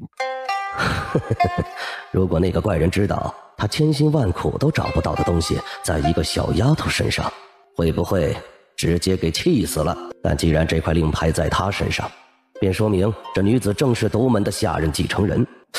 说不定这丫头比那怪人要更加厉害。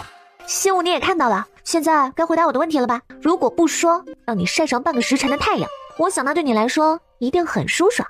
我可以告诉你我知道的东西，但是希望你信守承诺，帮我变回一个正常人。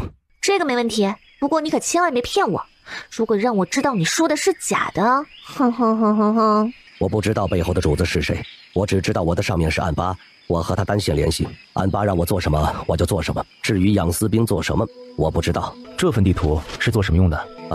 我不知道这地图有什么用，我只知道这样的地图有5张，我们的任务就是收集地图，只有收集到所有地图，拼凑出一幅完整的，才能找到一个神秘的地方。据说那个地方有取之不尽用之不竭的财富，而且还驻扎着一支由开国先祖建立的军队，他们攻无不克，战无不胜，所以得地图者可以得天下。如果他没记错，曾经在父亲的书房中看到过一张材质一样的牛皮地图，难道这就是他们家突遭横祸的根源？除了你刚说的事情，可还有其他任务，比如追杀什么人？上面让我追杀3男3女，其中年轻的2个女人和3个男人，如果找到可以当场格杀，只要抓回那个年长的女人，就算完成任务了。暗九将如何确认这6人的身份，他们长相有什么特征等说了一遍，这俨然就是段家一家6口。除了你，还有谁在追杀这6个人？我不知道，姑娘，我求你救救我，你答应过我的。这个你每天吃1粒，吃完后来这里找破魂，我再根据你血管软化的程度帮你配药。谢谢。你也别高兴得太早，如果你背后的主子知道你背叛了他，我想你的下场不用我说，你也会猜到有多惨。不如投靠我们，作为我们埋伏的内线如何？要想解除你药人的体质，可不是一朝一夕的事情。我是个孤儿，从小就被送进一个秘密组织训练成药人，如今姑娘能让我做一个正常人，哪怕1天，就算是死了，对我来说也是一种解脱。我愿意听姑娘的，奉您为主。好，我姑且信你一次。若是日后你背叛我们，会尝试到独门更加残酷的刑罚。明日我会安排影卫来训练你们。至于解药嘛，等少夫人研究出来之后，会有人送过来。谢少爷，谢少夫人。等你们所有人都解毒后，可以安排部分人员易容出去，看一看你们的家人。至于要不要将家人接过来，你根据具体情况安排。重重的给柯悠然和段雷霆磕了个头。哎呀，你们起来回话。三郎，你看，这份是从鬼手身上搜出来的，这份是暗九那里拿到的。我们在无意中得到了2份地图哦。为什么天下人抢破头，费尽人力、物力、财力都找不到的东西，到了悠然这里却变得如此简单？悠然，地图先放你那儿，等我们找到更多地图，能拼凑出一幅完整的，再来整理这些。行，听你的。柯悠然笑着将地图放入了空间。段雷霆和柯悠然哪里知道，这份地图与小狼的那个山洞空间息息相关。2人一个闪身进入山洞，洞中的甬道和钟乳石泛出了莹莹的七彩光泽。这里的一切似乎有什么地方不一样了，却又说不上来什么地方不一样。柯悠然环顾四周，没有看到莫绝和银月，就连黑狼的影子都没看到。只是迷雾退向了远方，不远处出现一栋金丝楠木做成的2层小楼。柯悠然暗暗吃惊，这小楼雕梁画栋，做工精致，整个构造像极了现代的别墅。楼上挂着一幅牌匾，上书繁华小筑。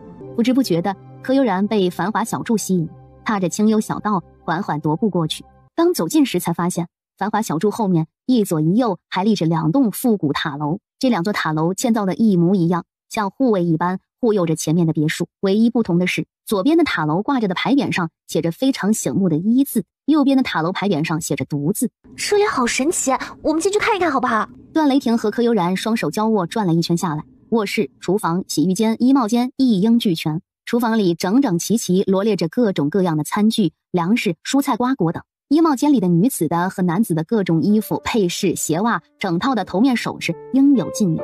他是不是走错地方了？来的不是小廊的山洞，而是进入了皇宫藏宝室。正在2人参观小楼时，远处传来一声高亢的狼啸。2人刚出小楼，便看到莫绝和银月向他们奔了过来。相比于银月的欢脱，莫绝就要含蓄的多了。他跑到段雷霆近前停下，就在柯悠然与小狼亲僵时，右手食指毫无防备地被银月咬了一口，一滴鲜红的血珠从指尖渗透出来，凝结成珠打入了银月的眉心。正在此时，准备抱起莫绝的段雷霆也在同一时间被莫绝咬了一口。同样的，段雷霆食指沁出的血珠打入了莫绝的眉心，瞬间在他的额头消失不见。随着2滴血珠消失在2匹小狼的眉心，这一方空间突然升起了七彩光芒，将段雷霆、柯悠然和2匹小狼全都包裹在了其中，形成了一个超级大的蚕茧。刹那间，这些七彩水珠全部没入蚕茧之中，蚕茧渐渐变成花骨朵，然后以肉眼可见的速度绽放开来。绽放开来的花瓣变成七彩霞光，围绕2人旋转了3个大周天后，直接没入2人的身体之中。正在他们发呆之际，2个熟悉的声音打破了这一方空间的宁静。丫头，你不厚道啊！找到了空间之狼，竟然只和3狼分享，把毒师傅我都给忘记了。哦呦，嘿嘿，丫头，若不是你师傅我今晚睡不着，在这大青山上转悠，那还就真被你给忽悠过去了。啥叫你找不到银狼？那你怀里抱的是什么呀？哎呀，你真是不厚道呀！什么情况？这俩老头怎么进来的？他们如何找到这个地方的？师傅，你还想干嘛？哎呀呀，丫头啊，你知不知道，我和一老头为了找一银一黑2匹空间之狼，这老胳膊老腿的跑了多少地方啊！好不容易在这大青山发现了他们的踪迹，竟然被自个儿的乖徒儿给藏起来了。哎呦喂呀，为师的这颗心呐，拔凉拔凉的呀，难受极了。悠然，为师没想到呀，8心8肝的对你这么好，你居然隐瞒师傅这么重要的事情。哎呀，我这师傅这颗心啊，哎呀，如今依然是千疮百孔，没法修复了呀。还没等柯悠然询问出口，高大威猛的黑狼踱着步子缓缓靠近2个老头，碧蓝幽深的眸子死死地盯着他俩。哟，这不是大名鼎鼎的空间黑狼吗？我可不是坏人，是丫头的师傅。悠然丫头带我们进来参观一下而已。2个师傅，你们出卖自个儿的徒弟，这样好吗？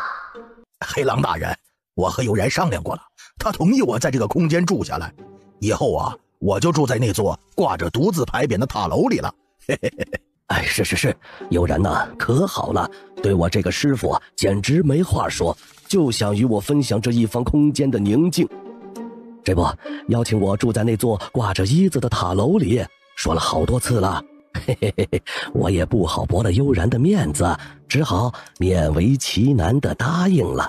黑狼仔细感受了一番2个老头身上的气息，十分的干净纯粹，没有丝毫杂质，在他们身上感受不到任何恶意。2匹小狼主动与他们夫妻2人契约了，这一方空间已然是他们夫妻2人共有的。既然是主人的师傅，自己该给他们这个面子，对不对？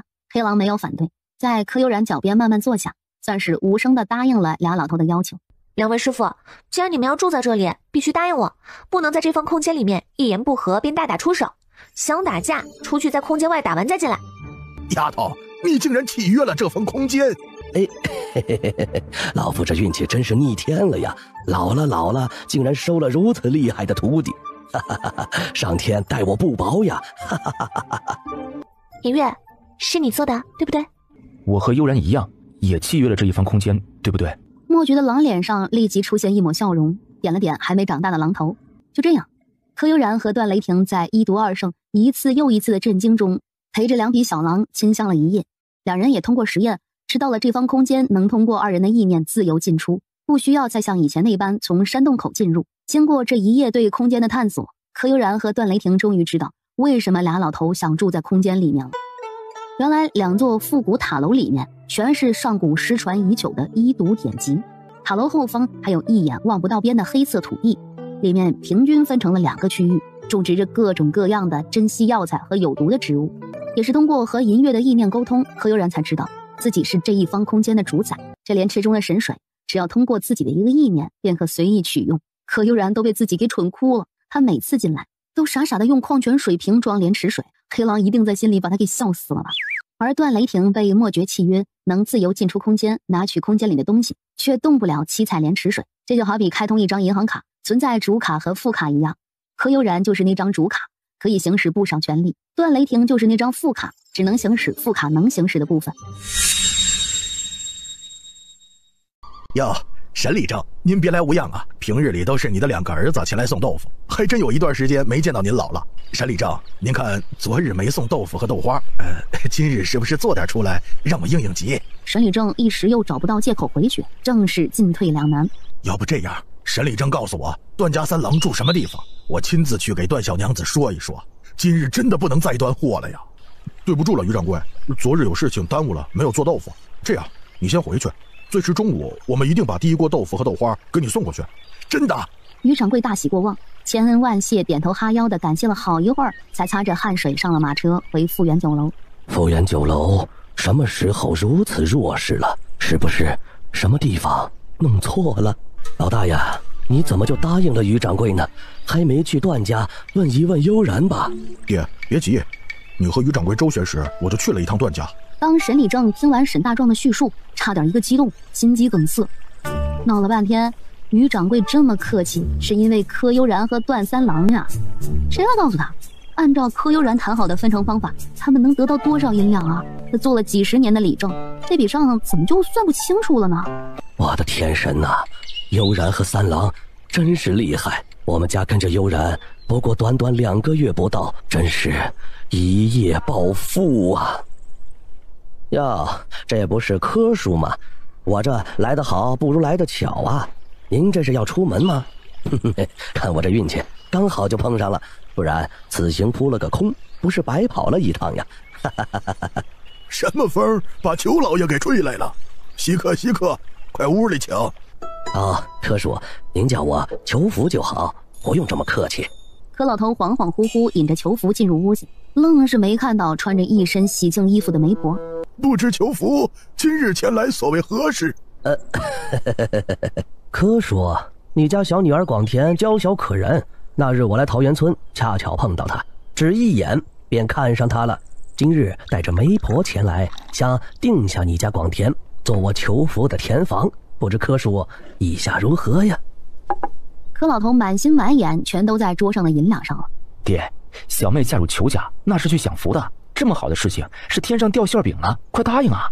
广田比裘老爷家儿子大了2岁，老人们都说啊，女大3抱金砖，裘家这门亲事不错。裘福啊，承蒙你看得起我家广田，这门亲事是我们家高攀了。哪里，是广田娇美又可人疼，我看过日子了，3天后就是良辰吉日，不如婚期就定在3天后吧。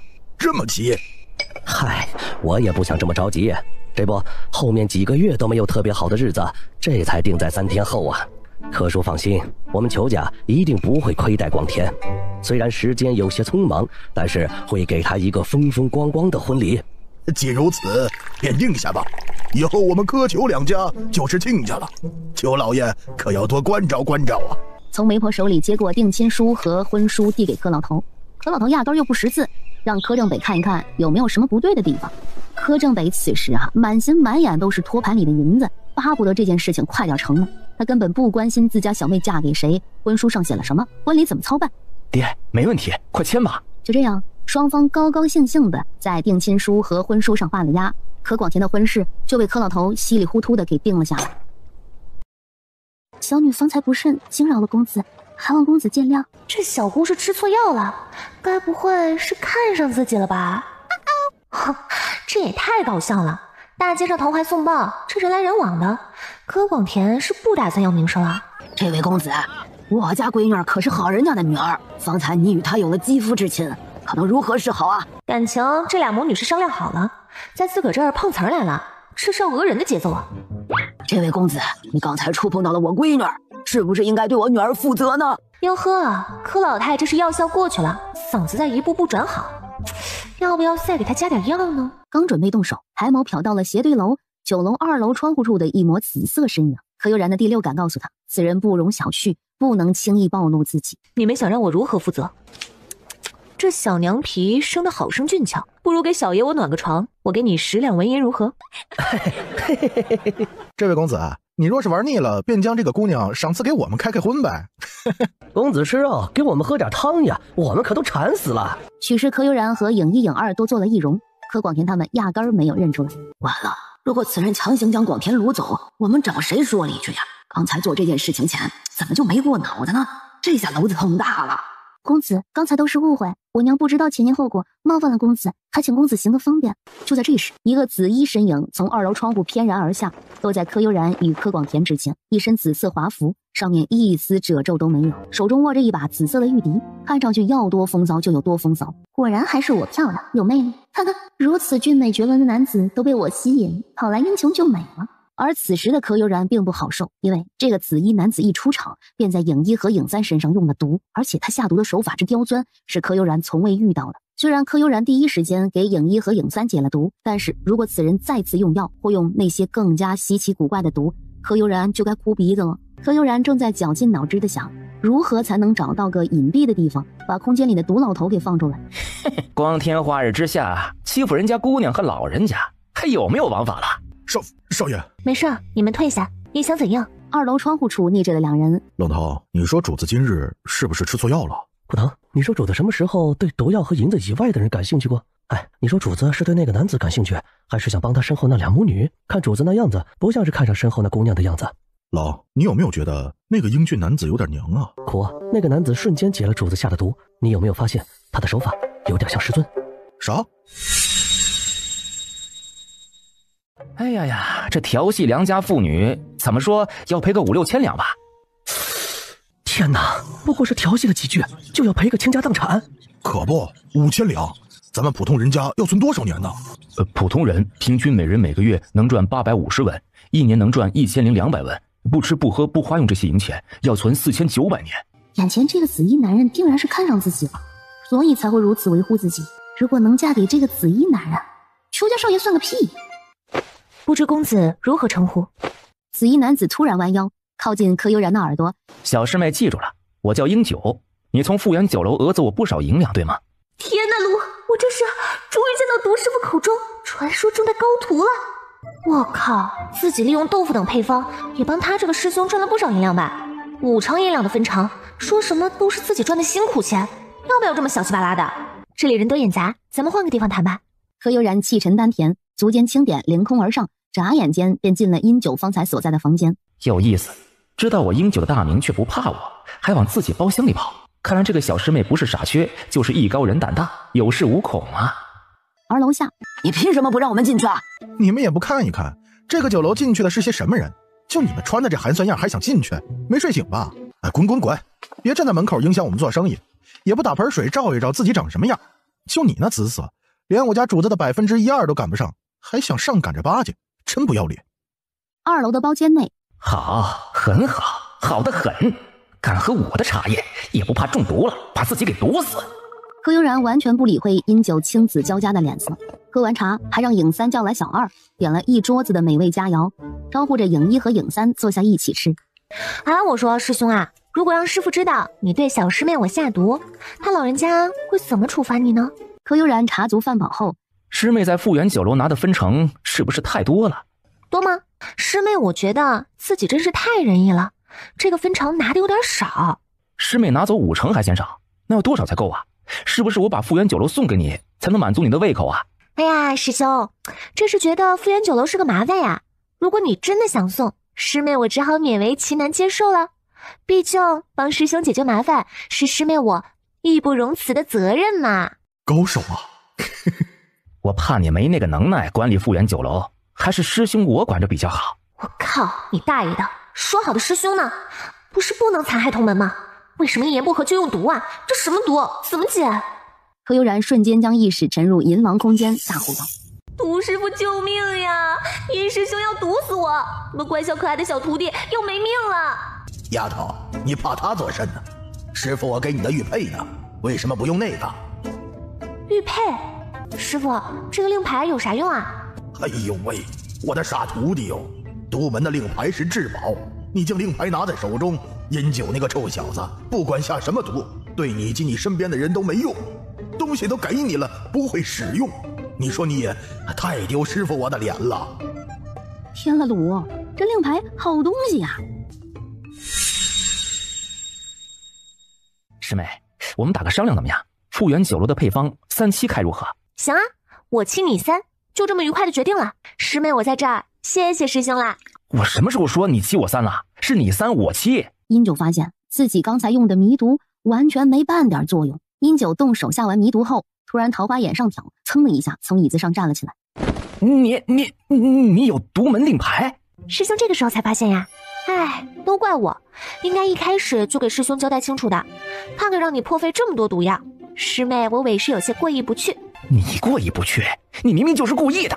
师兄，咱们别纠结富源酒楼分厂的问题了，我建了个豆腐作坊，每日产出数量相当可观，不如我们继续合作，以桃源村为中心，将豆腐豆花等辐射到其他镇子、县城和州府，如何？师妹不如将配方和作坊卖给我，这样你不是更省心些吗？行啊，10万两白银全都给你了。不是吧，这么干脆，有猫腻。除了10万两白银以外，师妹还有什么条件吗？没了，不过我将配方卖给师兄，你能不能找到原材料，就与师妹我没关系了。当然，师兄若是找不到原材料，也可以向师妹我购买的，只是价钱就是师兄出售豆腐等的5成红利。我操！主子这小师妹厉害呀，绕了一圈又回来了。10万两白银太多了，我最多给你5万两，怎么样？卖不卖？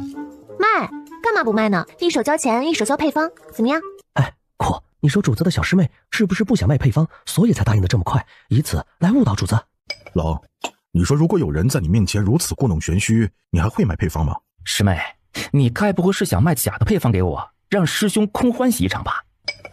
怎么可能？我要是卖假的配方给师兄，我就是小狗，怎么样？冷，取笔墨来。苦，去把银票取来。柯悠然接过笔，刷刷刷写下了豆腐、豆花、豆腐脑、豆浆的制作步骤，还非常详细的写了豆腐的点制方法。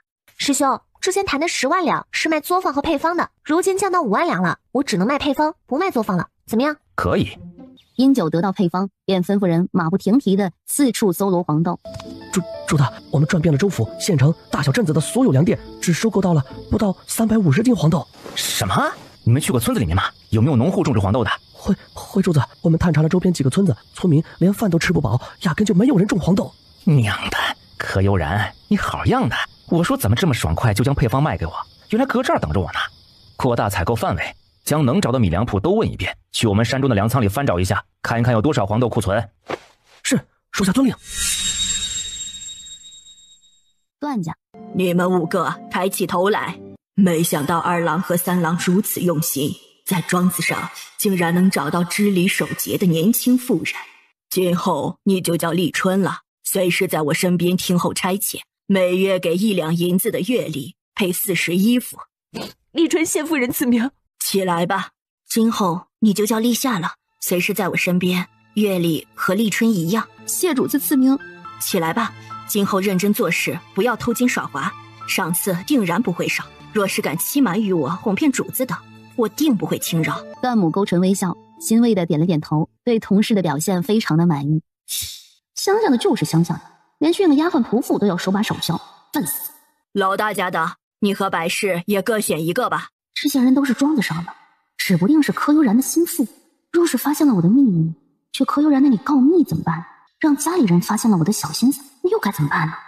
母亲，我未曾有孕，平日里都待在房里，暂时用不上下人，这次就不选了吧。依你。好样的啊！我不要你就不给了，连劝都不劝一句，还真的将我当外人了。2郎家的，你如今身怀有孕，又是头胎，二郎不在家，需要好好选一个才是。母亲，我就选他了，今后就叫芒种吧。你俩就叫小暑和立秋，日后跟着三少夫人，听候她的差遣。是，谢夫人，谢二少夫人赐名。起来吧。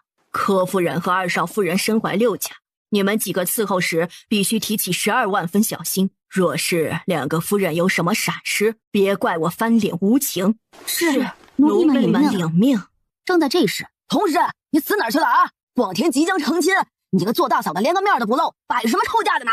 柯悠然原本不错的心情瞬间由晴转阴，顾不上易容，取了个围帽戴上，开门来到了院子里。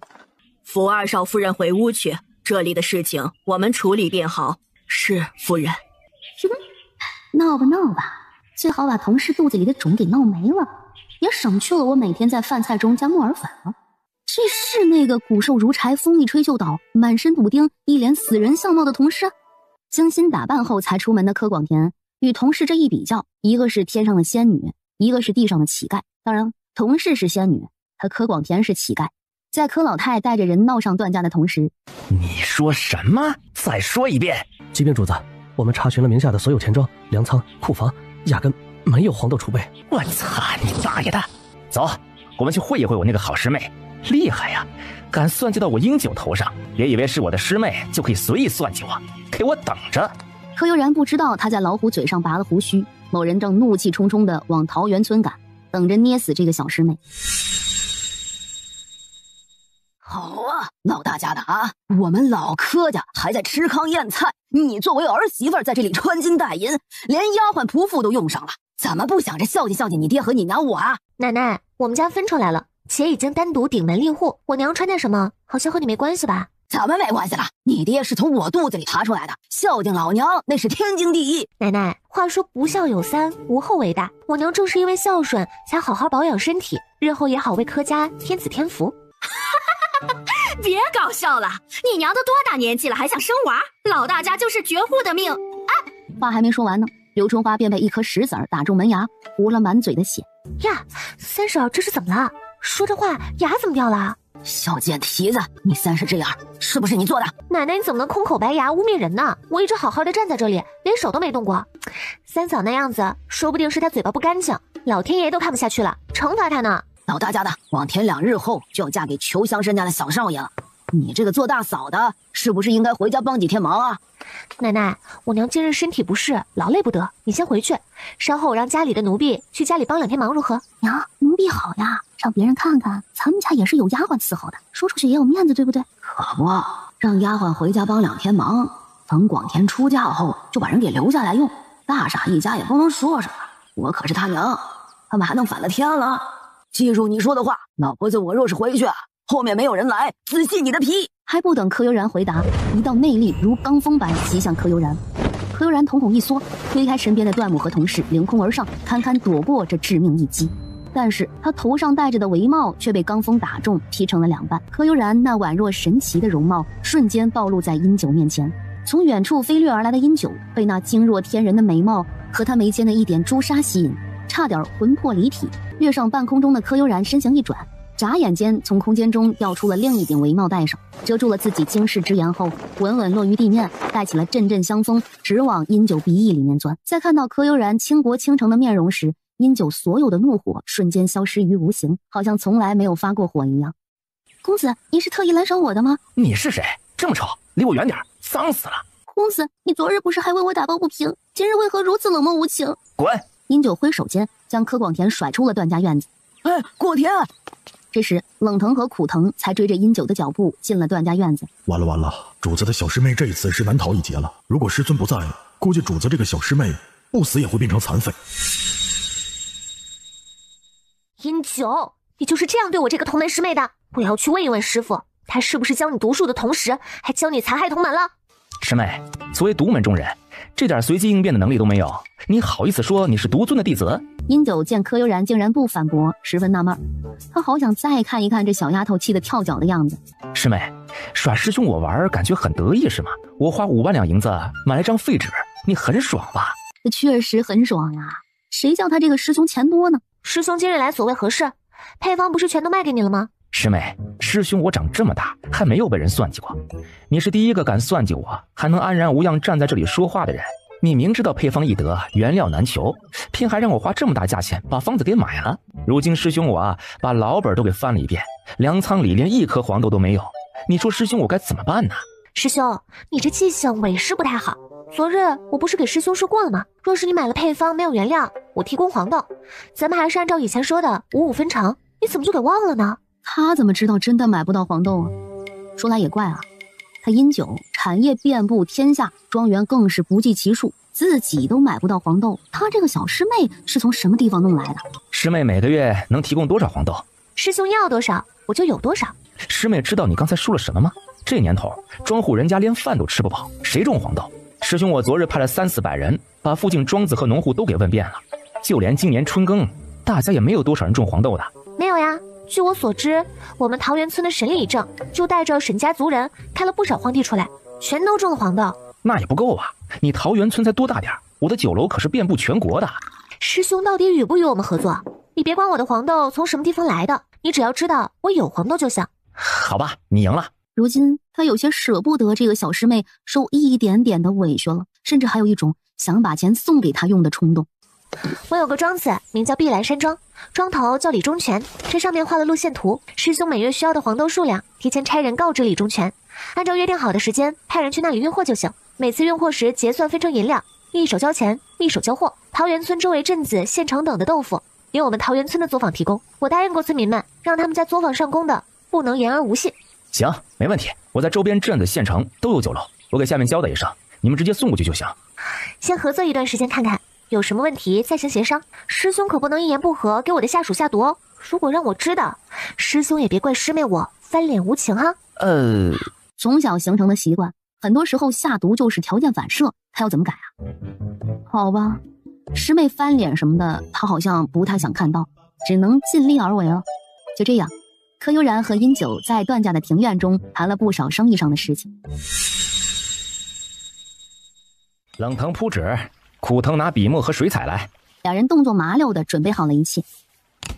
1个多时辰后，主子，如此美貌的女子，你在哪儿见到的？太美了。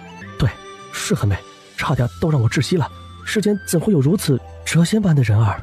原以为主子是这世间最好看的人了，没想到此画中女子竟比主子更美上3分，这是怎么做到的？何止比我美上3分呐？这画中之人比起真人来，这差的不是一星半点，我连他的神韵都没画出来。看看他的眼睛，我怎么画都画不出来。他那耀若星辰的璀璨，今日就看那么一眼，就再也忘不掉了。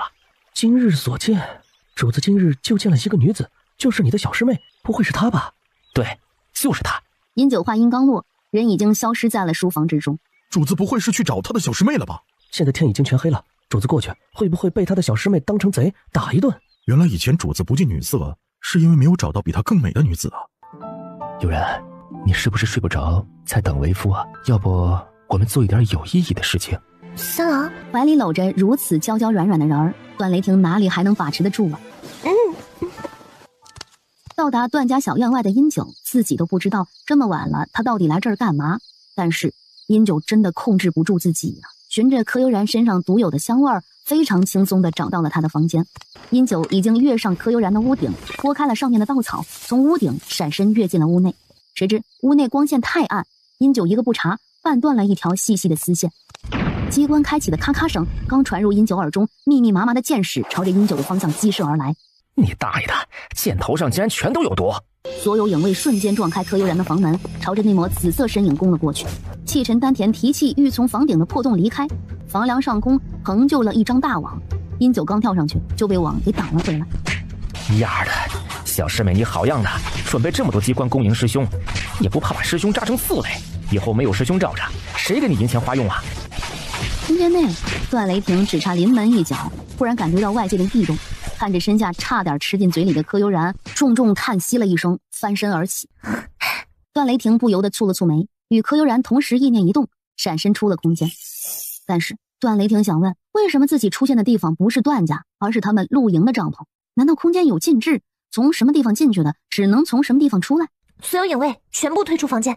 是。这时柯悠然探手拉了一下床内侧的一条细绳，密密密麻麻的绣花针全部朝着殷九飞驰而去。我靠，师妹，你不厚道啊！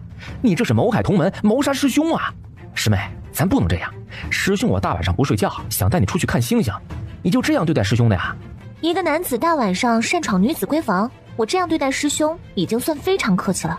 看不出来啊，师兄的武功这么好，如此精妙的机关都能闯过。要不要试一试其他的？我这里还有很多好东西，师兄还没有尝过呢。好师妹，师兄错了，饶了师兄这次吧，我向你认错还不行吗？师兄道歉也道得太没诚意了，怎么说也该留下点礼物才行啊。师妹想要师兄给你什么礼物啊？我把自己给你如何？好你个殷九，我敬你是师兄，你倒是蹬鼻子上脸，调戏起我来了。哼！柯悠然开启了另一个机关，几十个沙包从天而降，朝着殷九的方向砸去，让殷九避无可避，硬生生承受了2次撞击后，才堪堪躲过其他的沙包。还没等殷九把气给喘匀呢，5颜6色的水粉颜料朝着他扑面而来。娘的，柯悠然，你做什么？我去，你给我身上撒的是什么呀？师妹，你拿把刀杀了我吧！哎呀！殷九暴跳如雷，终于抽出了腰间的软剑，凌空而上，想砍断房顶的网。我操，师妹，你用的这个网是什么材质的？师兄求你了，放我出去洗个澡。哎呦，我受不了了，脏死了！天哪，洛，我这师兄不怕毒，不怕机关暗箭，怕脏。以后整治他的时候，是不是随意从地上弄块泥糊他一脸，就能把他收拾得服服帖帖的？师妹，10万两银票，算是我嘴贱得罪你的赔礼。放师兄我出去洗个澡。哎呦，这不行了，太难受了。师兄记住了，下次再敢口出污言秽语的调戏于我，就别怪师妹我不客气了。哼！哎，不会了不会了，咱们同门一场，自相残杀总归是不好的，对吧？我姑且相信师兄一次，你走吧。还没等大网全部收起，殷九便一跃而起，从缝隙中窜了出去。段雷听说过，他的敌人明面上的兵力都有100万之众，还不算他们养的私兵。也就是说，如果要与敌人正面抗衡，段家也必须组建自己的军团才行。而供养这么多兵力是需要大量金钱支撑的，10万两不过是杯水车薪罢了。哎，不过有总比没有好。少夫人，您还好吗？需要属下等进去收拾一下吗？悠然，你师兄想做什么？为何大半夜的跑你房间？或许是我将他坑得太惨了，他作为独门的一把手，从来没在谁手里吃过这么大的亏，想找回些面子，所以才深夜前来偷袭我的。弟妹，三郎不在家，你耐不住寂寞半夜找男人吧？被我们撞破了，才找这么拙劣的借口，把我们所有人都当傻子吗？大嫂，说话要讲求证据。若如你所说，我应该关掉屋内所有机关，不发出任何声响，而不是机关全开，惊动的全家人都知道这里发生了什么。说不定是你们2人激情时不小心碰到机关，才给我们上演了一出大戏呢。想证明你的清白，不如把帷帽取下来，让我们看一看你身上有没有什么不该有的痕迹。身上的痕迹吗？他身上还真有不少青青紫紫的印记，全是刚才在空间里段雷霆留下的。这让他怎么解释？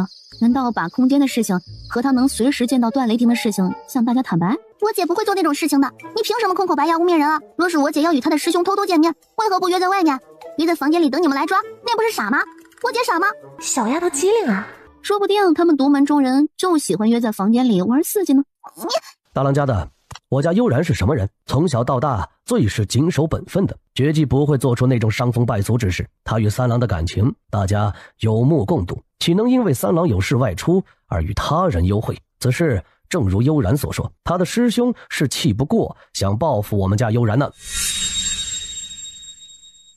大嫂，你是想看我身上有没有印记呢，还是想故意栽赃我？我们都是段家儿媳，本该相互扶持，相互帮衬。你把我的名声败坏了，对你对段家有什么好处？哟，三弟妹这是怕了吗？不过是取个帷帽而已啊，还需要找这么多借口呀？若说你不是做贼心虚，谁信呢？唉，也就是我们家三郎实诚被你骗得团团转，换作是别人啊，知道你如此不检点，说不定早就把你给休了。哎呦喂，我说三弟妹啊，你这样背着三郎偷汉子，若是让人知道了，可是要进猪笼的。原本唯唯诺诺的同事突然上前，姓袁的，我敬你是大郎媳妇，很多事情不与你计较，你却事事处处想置悠然于死地。我家悠然到底什么地方得罪你了？突然他一发狠，朝着同事的肚子撞了过去。说时迟那时快，柯震东搂着同事的腰往后面急退几步，侧身让了开来。原是与地面来了个最亲密的接触。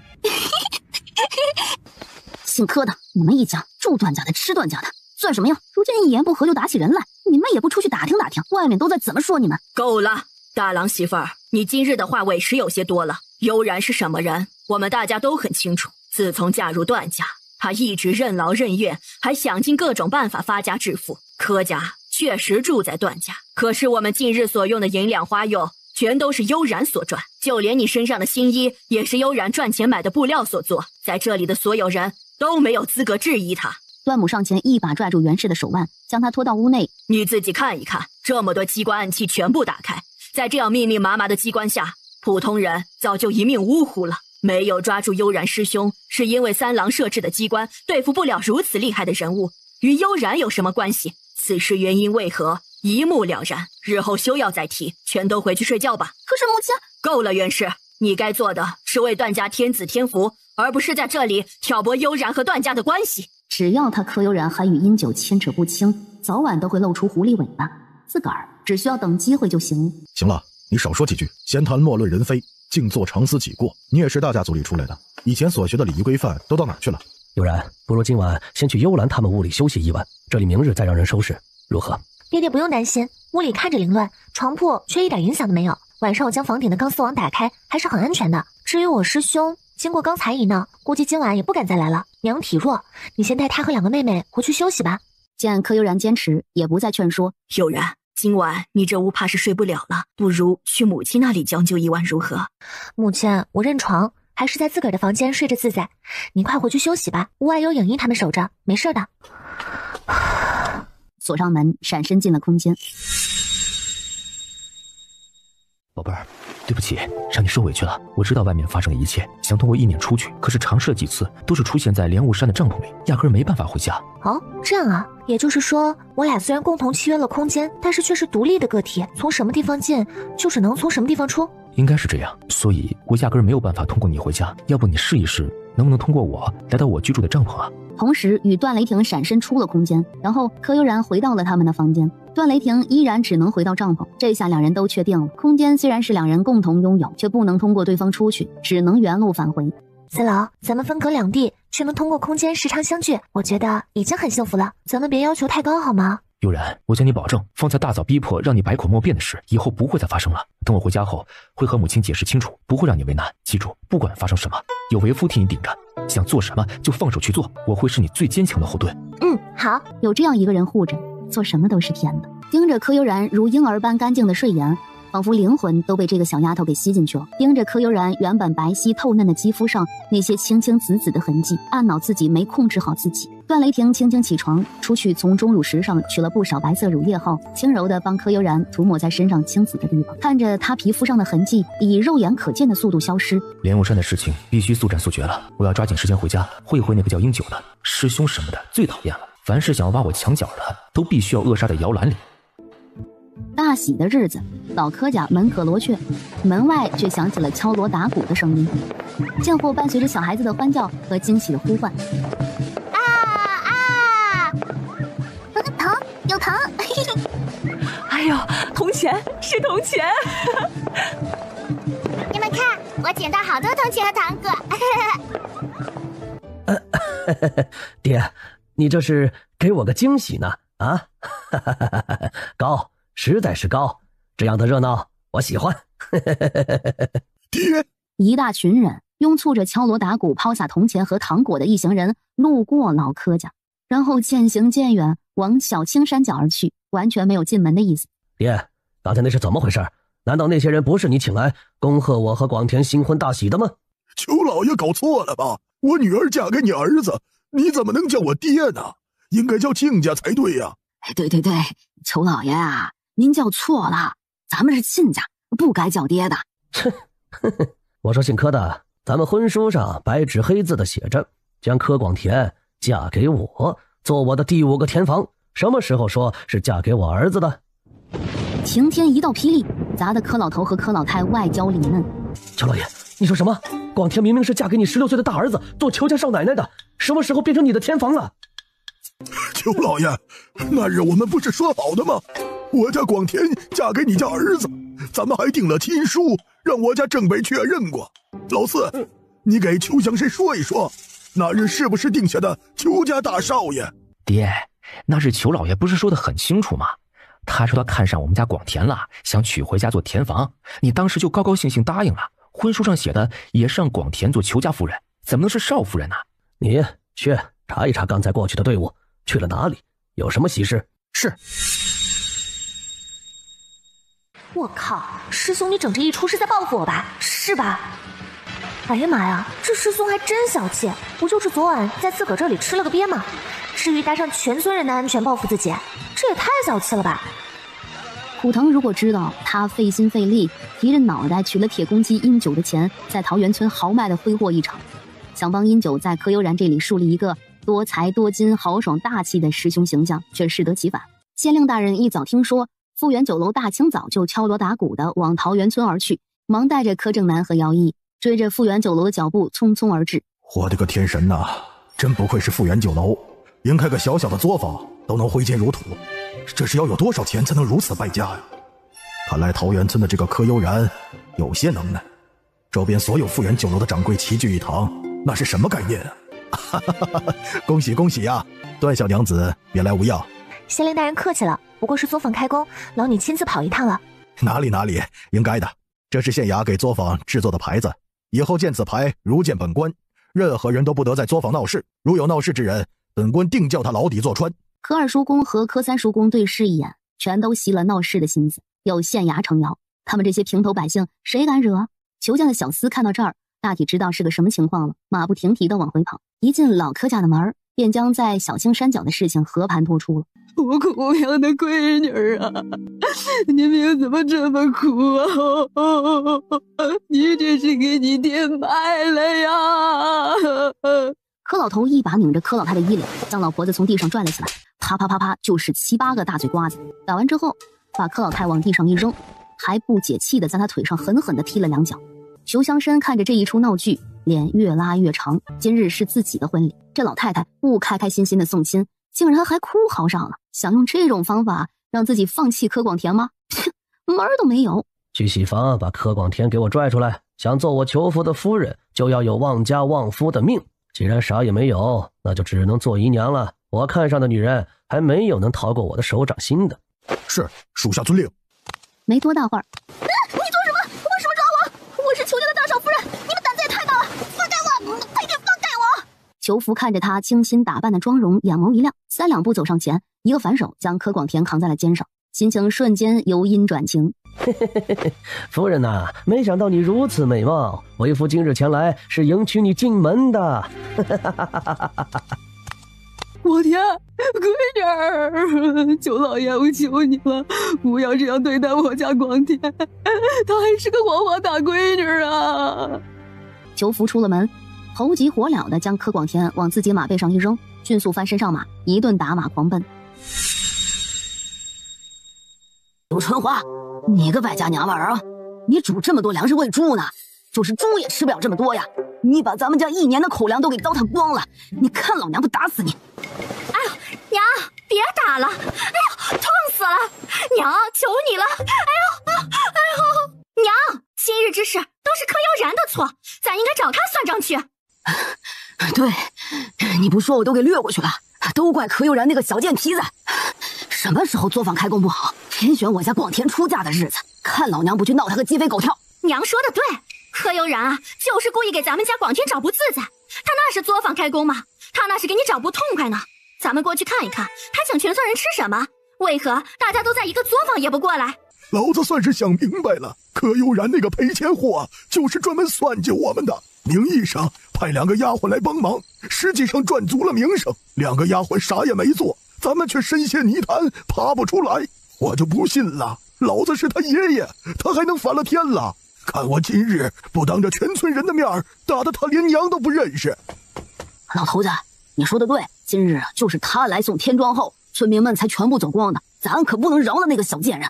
然而气焰嚣张的2人看着这里的阵仗，像是被泼了一桶冷水。哎呀呀，什么风把县令大人给吹来了？您能来我们桃源村，真是我们积世修来的气运呐！这老头脑袋长包了，自个儿压根不认识他，他为何对我表现得如此熟络啊？一个平头百姓而已，认不清自个儿的位置，还妄想与我攀交情，哼！昨儿个晚上没睡醒吗？大人，您可能不认识草民，我乃柯正南，柯主簿他爹。正南在县衙，承蒙您的照料，才有今日。老夫代他谢谢您了。大人，我爹是悠然的亲爷爷，今日家妹嫁给了裘乡绅家大少爷，家里操办婚事，故而姗姗来迟，打扰了您这一桌，还望大人见谅。呀，原来是悠然妹子的爷爷啊！失敬失敬。大人，我们一家被爷爷撵出来了，如今不但分了家，被逼得连宗族都给出了。哎，想想都让人觉得寒心。是吗？悠然妹子如此优秀，怎能将其逐出家族？这不是为老不尊吗？他们一家子的赔钱货，出族都便宜老大家了，应该被赶出村子才行。娘，大人，家母见识浅薄，不会说话，我这就带父母下去，还望大人海涵。柯正南出面，县令也不好驳了他的面子，毕竟自己手里好用的人不多，这柯正南正是其中之一。三郎，你干什么呢？快跑呀，三郎！繁华小筑外的花园，段雷霆出现的那一瞬间，柯悠然猛地扑进了他的怀里。三郎，你吓死我了！你说过的，不拿你的生命去拼的，你怎么能骗人呢？别怕，我心里有成算，早就计算好的。我答应你的事情一直都记得，不会拿自己的命开玩笑的。哎呀，段家小子，你真是艺高人胆大呀！小子，你知不知道，从来没有人活着走出过鬼门的生死阵，你是第一个。哎呦呦呦呦，段三郎呀，段三郎，厉害了你！生死阵呢？我和毒老怪进去都是死路一条，你是怎么找到阵门、毁掉阵法的？三郎，你知不知道创造这个生死阵的人是谁？那可是鬼门的创始人，我和易老头的师兄，他非常精通一毒双门的机关阵法。对对对，他的医毒之术绝对在我和毒老头之上，那就是个没有人性的疯子，为达目的不择手段的主。你们家是怎么得罪鬼门的？为什么他们要不遗余力追杀你们全家？我们家并没有和江湖势力接触的机会，以往被斗篷人追杀，我都以为是我的叔叔们为了争权夺势而出动的隐卫，此事牵涉到鬼门，是我万万没有想到的。不过我隐隐有种猜测，鬼门有可能是我某个叔叔的幕后势力。不，鬼门不会与任何势力合作。我那个师兄啊，喜欢研究各种稀奇古怪的东西，而这么多东西都需要钱财购买，所以他组建的鬼门其实是一个杀手组织，干的都是别人出钱替人消灾的活。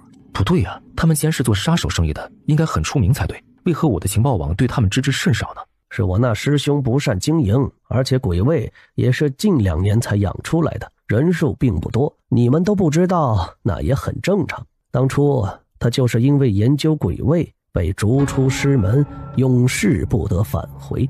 鬼卫很难养成，我怀疑养出来的鬼卫不会超过300人。不，以师兄的做法，鬼卫绝对不止300人，他只要找到方法和秘方，就会批量的养出来。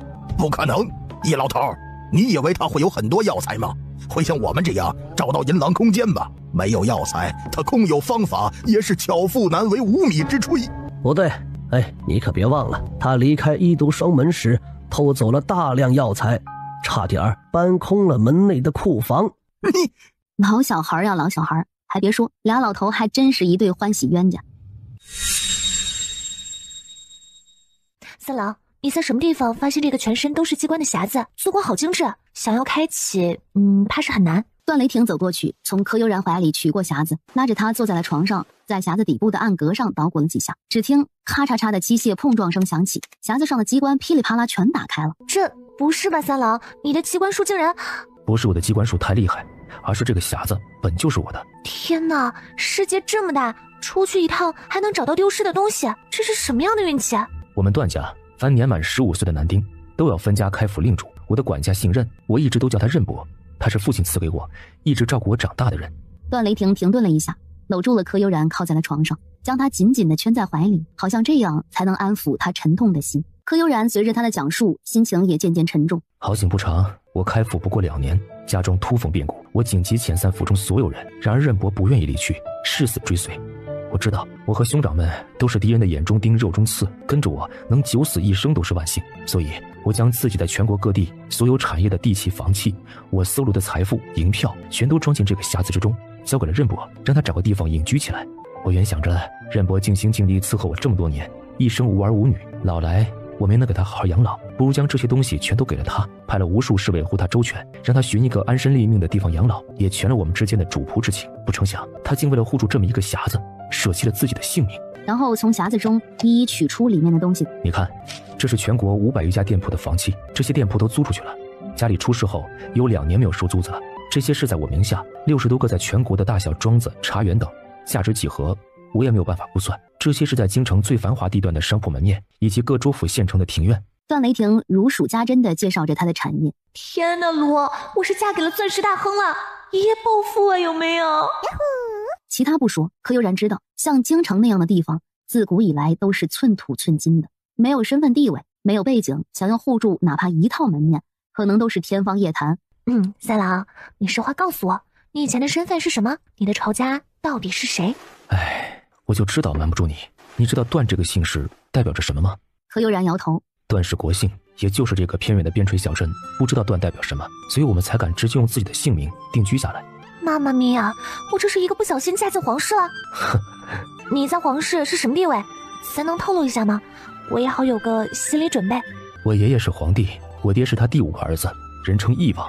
我那个去，地位越高，关系越复杂，代表的就是责任和麻烦。我的悠闲生活就这样没了。老天爷，你玩我呢？多少女子想嫁进皇室一飞冲天，你可倒好，听说嫁给皇室贵胄反倒是避之如蛇蝎。可惜啊，现在想跑已经晚了，你永远都别想逃出我的手掌心。段雷霆猛地一个翻身，微凉的薄唇覆了上去。铺天盖地的吻席卷而至，良久后，悠然，等我回家再好好疼爱你，我不能让你遭受他人非议。柯悠然的小脸红得如同熟透了的西红柿，心脏砰砰砰的快跳出嗓子眼了。宝贝，这是我15岁赢得家族比试，承袭父亲爵位时，太皇太后亲自赏赐给我的，天下仅此一条，只有你才配拥有。正在柯悠然思绪飘飞时，打开匣子夹层，一一细数里面的奇珍异宝。这副头饰是当今皇后差遣100多名工匠，没日没夜赶制2年零3个月完工，准备参加祭天大典时使用的。结果我在皇家狩猎场上的表现突出，皇爷爷一个高兴，接花献佛，赏赐给了我，还说让我以后留给媳妇儿佩戴。当时皇后的脸色和地上的草啊，有的一拼了。那你不是把你皇奶奶给彻底得罪了？你皇爷爷看上去是赏赐你，实际上是给你拉仇恨，他是不是一直看不惯你啊？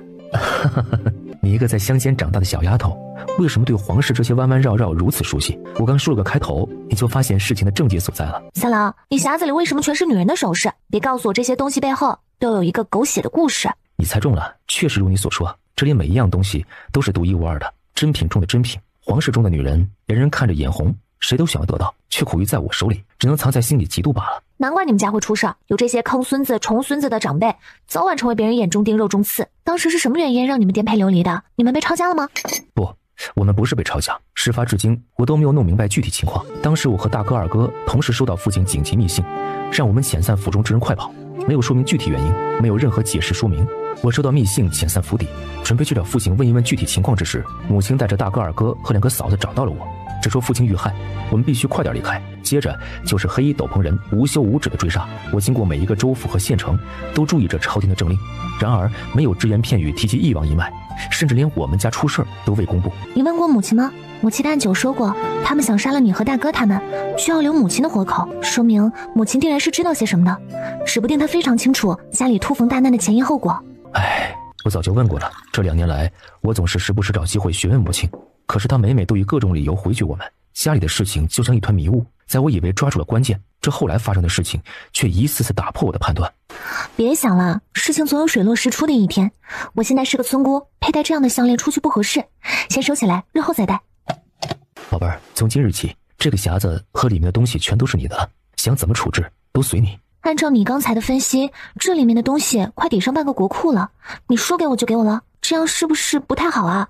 还有母亲和兄长那边，这些全是我的私人产业，与母亲和2个兄长没关系，我所有东西都是你的，包括我这个人。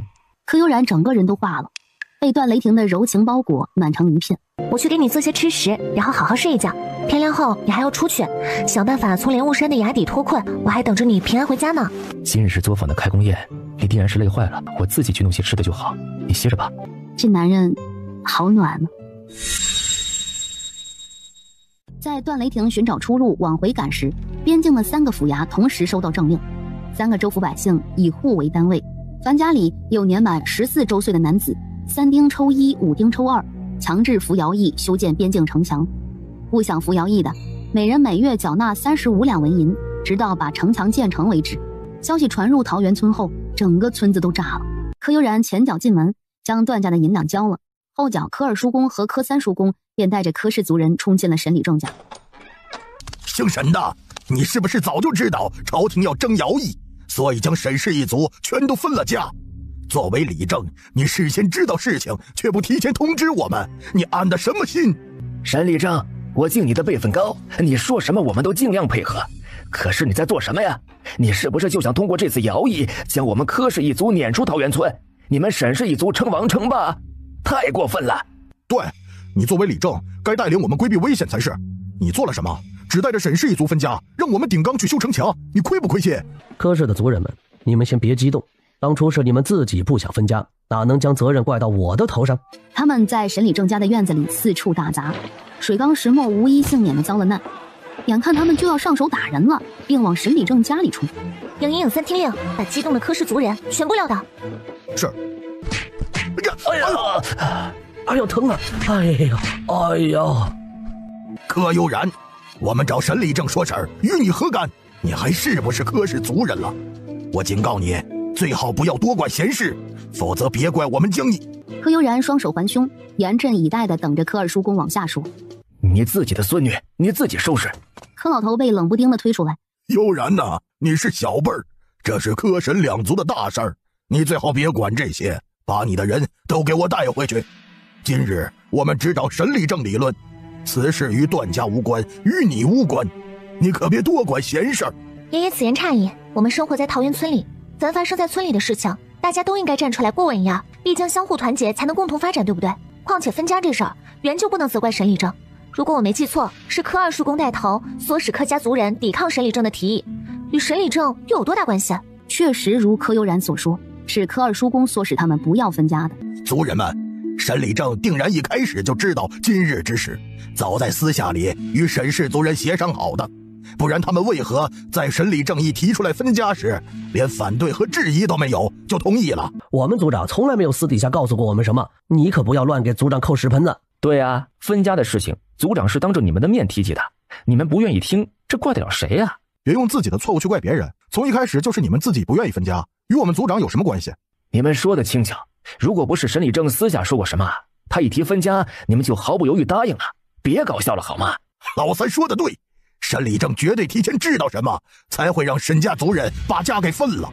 二叔公，朝廷政令颁发是什么时间？到达桃源村是什么时间？政令是10日前下达，到达州府是5日前，传入桃源村就是今日。这个时间与沈氏一家分家有什么关系啊？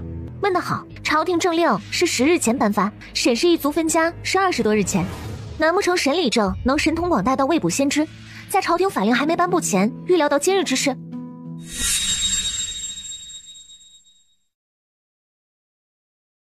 未卜先知的是这个小丫头吧？没想到她当初提点的一句话，这么快就应验了。高手呀！对哈，我们怎么把时间节点给忽略了呢？当初你们不想尝试新的种植方法，在地里一番吵闹，我爹寒了心，这才随口说了一句：桃源村人心不齐，树大分支，人大分家。对，当时你们柯氏族人嘲笑我们，沈家族人气不过，不争馒头争口气，这说什么也不能让你们看不起。沈氏族人都说，哪怕大家分门立户了，也是相亲相爱的一家人，这才纷纷办理了分家文契。你们岂能把自己的错推诿到别人头上啊？老二，当初如果不是你，说不定我们都按照沈礼正的提议分了家，如今每人每个月35两纹银，谁能拿出来？你真是害人不浅呐！柯二叔公向后退了2步，如今他把肠子都悔青了。他们家5个儿子要被选走2人，10几个孙子，也有5、6人到了年龄。若是当初分了家，哪里会有今日之事发生？他们纵使心中不忿，拿柯二叔公也没有办法，只能愁云惨淡地离开了沈礼正家。母亲、大郎、弟妹、童婶子2个妹妹，我做了些家乡特色小吃，你们尝一尝我的手艺，有什么不足的地方帮我点评一下。平日里啊，总是让3弟妹下厨，太劳累她了，我也想尽绵薄之力为家人做点事情。老大家的有心，我们也别辜负他的一番好意，大家都尝一尝，提个意见。对对对，袁氏做贼心虚，担心大家怀疑他，率先喝了大半碗汤，吃了一整个饼子。童氏和白氏自从有孕，胃口出奇的好，中午悠然做饭，食材丰盛，吃的有点多。此时两人都不是很饿，看着这锅胡辣汤和野菜饼子，并没有多大食欲，只好硬着头皮尝了一些。不管袁氏怎么劝，两人都只喝了半碗汤，吃了半个饼子，就再也吃不下去了。反倒是袁氏为了劝两人多吃些，自己吃了不少，3碗汤下肚，还吃了2个饼子，如今肚子都快撑爆了。袁氏不知白氏和童氏被柯悠然喂了大量莲池水，身体底子异于常人，这点木耳粉经过他们身体的净化，很快就变成杂质排出体外了。倒是他自个儿1个下午都感觉肚子坠胀的不舒服，等他歇完晌午觉起床时，却见了一点红。袁氏以为是自己来了月经。我的个神呐！天呐罗，自己这是好运来了，挡都挡不住。云芝能清热解毒、消炎抗癌、保肝护脾等，是珍中的精品，巴掌大小都能卖出天价。把这个挪进空间，2个师傅会不会为了他抢破头呢？哎呀！对吧？云芝还没沾到手呢，柯悠然被什么东西一绊，猛地向前栽倒，啪的一下，与地面来了个亲密接触。对不起，我不知道你躺在草丛中休息，我不是故意的。那个，我刚才没注意，让你伤得更重了。为了表示我的歉意，帮你包扎一下伤口行吗？你不说话，我就当你是默认了。哟，这男人还真是奇特，心脏竟然没有在左边，而是长在了右边，难怪这么神一刀，没有要了他的命。搞定。穆圣孝。啊？我说我叫穆圣孝。哦。要怎样才能神不知鬼不觉的将崖壁上那朵巨型云芝弄进空间呢？他就连自己没戴帷帽这事儿都抛到九霄云外去了。不知姑娘叫什么名字，家住何方？你就在下一命，今后也好备上厚礼，好好答谢一番。公子，我的名字不便透露，你也没必要客气。你的伤势是我无意间加重的，理应替你疗伤，不过举手之劳而已。至于答谢，那就更没必要了。走到溪边，将手上的血迹冲洗干净。洗手的柯悠然盯着溪流中云芝的倒影，心里不停碎碎念：快到碗里来，快到碗里来！哎，不行，必须让这个男人离开这里。想个什么办法呢？公子，你的伤也包扎好了，趁现在天还没黑透，你快点离开这里吧。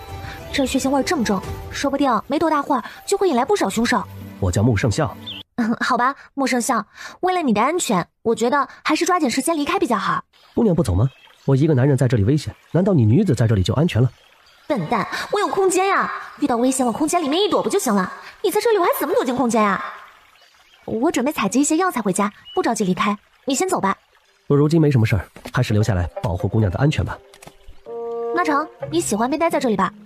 然而穆圣孝像牛皮糖一样，柯悠然一走，他便追了上来，不远不近地跟着，甩都甩不掉。在下得姑娘所救，理当保护姑娘周全。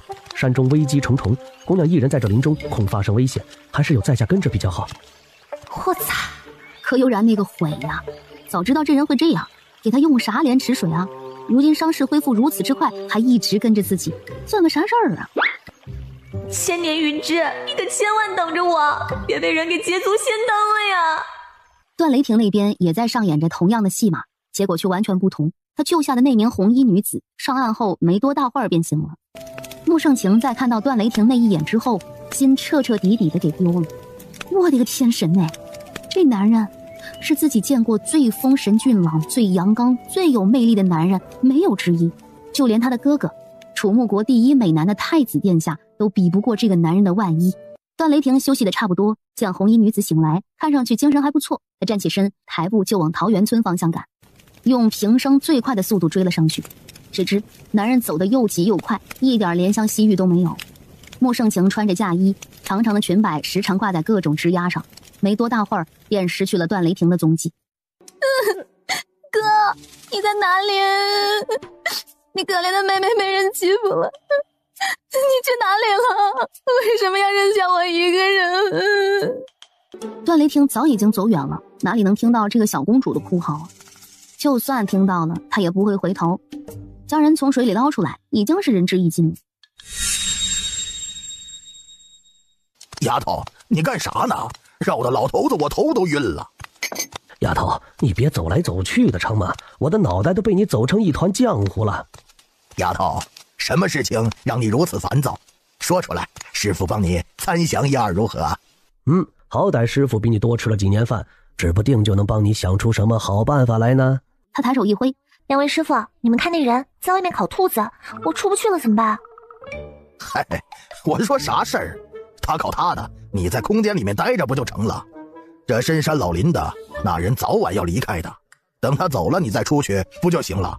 丫头，你有些小题大做了，这点破事儿需要烦躁成这样？我是没关系，就怕那崖壁上的巨型千年云芝等不起啊！万一被别人采摘走了，万金都换不来了。啥？丫头，你怎么不早说呢？放我出去，把那人给料理了。哎，丫头，云芝在什么地方？师傅，我去采来。两位师傅，外面那人穿着不俗，身份定然不凡，你俩出去将他引开，我去将云芝移进空间，咱们也别惹事儿。毕竟他又没有做什么十恶不赦之事，咱们别给桃源村招祸成吗？成，听你的。柯悠然意念一动，将俩老头送到了穆圣孝身后。医圣抓起火堆上的兔子就跑。穆圣孝本欲起身追兔子，被独尊这一掌给打懵了，坐在原地没有动弹。小子，你的兔子还想要吗？你不要，可就归老头子我了。在下寿意平平，所烤的兔子能得医圣抬爱，荣幸至极。独老头没了耐心，提着穆圣孝的后脖领，运气往前一路狂奔。哎呦喂，我怎么就没想到呀，可以暴力解决呢？他也一溜烟追了上去。柯悠然大喜，从空间中闪了出来，运起轻功，用平生最快的速度凌空踏掠着往云芝方向急赶。此时的薛泽胜已经攀上山顶，曲目四望，面对西斜的落日温润浅笑，最后眼神定格在了那株云芝上面。正在薛泽胜思索要如何将如此珍贵之物完好无损地采摘下来时，一阵香风吹过，他一个晃神，眨眼之间，眼前的云芝竟消失得无影无踪，目之所及处余留下了一个巨大的坑。还好，总算在这个白衣男子摘取之前，将东西移进了空间。姑娘，敢问方才崖壁上那朵云芝可否分给在下一部分？哇塞，这世间为何会有如此清新脱俗的男人？好生灵动的女子，美得不食凡间烟火。世人不知啊，得薛泽胜一句称赞有多难得，这还是他第一次赞美一个人呢。他刚想答应从空间中取一部分出来，一时在空间中看到了什么？原本迷雾笼罩的地方已经拨云见日，远处还出现一座高大巍峨的山峰，云芝正在那座山峰上扎了根，傲然挺立，好似它本来就应该生长在这空间中一般。山峰下面多了很大一片黑色土地，目测至少100余亩的样子。柯悠然隐约还能听到云芝发出的欢快笑声。不是吧，这朵云芝成精了？姑娘，在下研习医理多年，第一次见到万年灵药，请问云芝能否分在下一些，研究一二？给，之前是想给来着，但是现在云芝在空间的情况还没弄明白，贸然取下一片下来，那云芝会不会哭鼻子啊？不对啊，此人为何如此确定云芝在我手里呢？公子，云芝是什么啊？长什么样子啊？要不你给我画一幅图，我照样子帮你在山中找一找如何？正在此时，丫头，云芝呢？快给师傅看看。为师帮你把人扔出桃源村了，你说的云芝呢？可不能让老头子我失望啊。天哪，卢，俩老头速度这么快的？弟子见过师傅，师傅万安。哎，阿生，你怎么在这里？嘿嘿嘿，乖徒儿，哎呀，乖徒儿，原来是给师傅我送药材来了。来，快起来，快起来！哎呦呦呦，这是500年以上的老山参。哎呦，极品石虎。哦呦，这成了人形的紫色何首乌。哎呀，乖徒儿，你真是太厉害了！这么多东西你是怎么找到的？哎呀，还全都是新鲜的，为师还可以种植，简直太棒了！这个男人一直挂着温润的笑，但医生盘点药篓，竟没有半分生气，看上去居然还有一丝喜悦。我去，这师兄也太圣母了！背篓中全是极品草药，不经危险重重的深山绝对找不到的。他就这样送给医老头了？丫头，你取的云芝在什么地方？你可要全部给为师留着，千万不能给其他人，知道吗？什么？丫头，快送为师进空间去看一看云芝，还有这些草药必须马上移栽，晚了种不活了可咋办呀？不是吧，医师傅，你拿徒弟靠不靠谱啊？你就这样把空间的事情给抖了出去了？丫头，发什么呆呢？快让师傅我进去呀！哎呀，北楼里的药材等不得呀！原来一毒双门的银狼空间被师妹给得了，恭喜师妹，贺喜师妹了！我的天，你知道我得了宝贝，就一点不嫉妒吗？只要师门的宝贝不落入外人手中，在谁手里都一样。当然，能让师妹所得，师兄我更加高兴。好吧，师兄你赢了。若无其他事情，师妹我就先行回家了，不在这里打扰师兄采药了。就像害怕有人追赶似的，柯悠然提气飞掠，几个起落没了身影。师妹还真有意思，这是防着我抢夺空间，还是防着我抢银枝呢？娘，我今日从山上采了不少新鲜松茸，方才去厨房把鸡给炖上了，抽空过来给你请个平安麦。娘亲做梦都没想到你能拜2个厉害师傅，学艺之道艰难，一个女孩子委实不易。娘亲知道你是为了这个家强撑着，若是太累了就不要勉强自己，我们一家人哪怕吃糠咽菜也没关系，娘只希望你健康平安。他默默听着同事关切的话语，更加用心的好起脉来。娘，你腹中好像是2个孩子，1对双胞胎。哇，娘亲你太厉害了，我要有2个弟弟了。娘，恭喜你，说不定我们就要有2个小弟弟了。你们怎么知道是弟弟呢？万一是2个妹妹呢？娘亲失去了2个儿子，一定是他们知道娘舍不得他们，所以选择回到娘亲身边。同事一听，手都颤抖了，他一把抱住3姐妹，哇的一声哭了起来。真儿，你怎么了？出了什么事了？爹、母亲、大哥、二嫂，别急，我方才给娘亲诊脉，发现是1对双胞胎。娘亲想起失去的2个儿子，故而悲喜交加，让大家担心了。阿弥陀佛，阿弥陀佛，真是菩萨保佑啊！这是大喜事儿，我们应该摆个家宴庆祝一番才是。母亲，我还有第2件事要说。怎么样，悠然？白氏也是一脸期待的看着柯悠然，他可是时时刻刻盼望着孩子能平安降生。接下来我要说的事情非常重要，希望大家听完后不要太愤怒。悠然，什么事让你如此严肃？你们看，这是黑木耳粉，大量服用会导致孕妇流产，我在厨房发现的。什么？母亲和二嫂不用担心，今日帮你们搭脉，并没什么大碍。还好，阿弥陀佛。我平时给娘亲和二嫂服用的保胎药中还有排毒成分，这次的毒素算是排出去了。但是如果下次或下下次再服用会如何，谁也说不清楚。查，此事一定要查。母亲，可是想到了什么蹊跷的地方？柯悠月却没什么顾忌，他上前一步，抬头看着高大的段大郎，把袁氏请他们吃胡辣汤的事情一五一十的说了一遍。段大郎不可置信的瞪大眼睛，转身回房，他要袁氏一个解释或看到证据。当他愤怒的一把推开房门，躺在血泊中的袁氏差点让段大郎魂魄离体。悠然，三弟妹，悠然！柯悠然的速度最快，3两步奔到床边检查情况。大嫂这是服用了大量的黑木耳滑胎了，我先给她止血。停针一盏茶的时间，终于止住了血。昏过去的袁氏悠悠转醒，你在这里做什么？你想害我是不是？大郎媳妇儿，你有了身孕，为何还要服用大量黑木耳？母亲，你是开玩笑的对不对？你说的都不是真的对不对？唉，袁氏，善恶到头终有报，害人终会害己，你好自为之，好好将养着吧。段大郎看着袁氏的眼神，除了失望还是失望。袁如婉，我原以为大家小姐应该是知书达理、孝敬公婆、有目妯娌的，家父定有家训，我段家3兄弟45子方可纳妾。我谨记父亲教诲，这么多年来你无所出，我依然对你如初见，没有人与你争宠夺爱，没有妻妾纷争劳你烦心，为何连3弟妹的娘家和2弟妹你都不放过？对不起，我控制不住我自己，我只是想帮段家生下嫡长孙，2弟妹却在我前面有孕，我不是故意的。够了，这间房让给你住，我去3弟的庄子上帮他打理账目，你也好好思量一下，错在哪里。哟，师妹，好巧啊！师兄我一来就见到你了，这是啥缘分才能如此凑巧啊？师兄这是何意？天色已然渐晚，师兄还是抓紧时间回家休息吧，晚了夜路可不好走。师妹就不想知道我来这里做什么吗？哎呀，巴巴的跑来告诉师妹重要的事情，却不招人待见，我这心伤的哟。师兄，男女授受不亲，请你注意一下影响。殷九刚准备退后几步，段大郎却跑到了他和柯悠然中间，挡住了殷九的视线。3弟不在，保护家中女眷便是我的责任，岂能让此等登徒子坏了3弟妹的名声？殷公子有礼，不知公子今日来我段家，所谓何事？这人自己和小师妹说个话，他插个什么嘴啊？真是讨厌至极。师妹，你们柯氏一族有人去县衙状告沈礼正徇私枉法，师兄知晓你与沈礼正关系匪浅，可是特意前来告诉你早做防范呐。正在此时，一阵罡风自天际而来，直逼殷九的面门。殷九提气飞掠而上，在半空与赶回家的段雷霆重重对了一拳。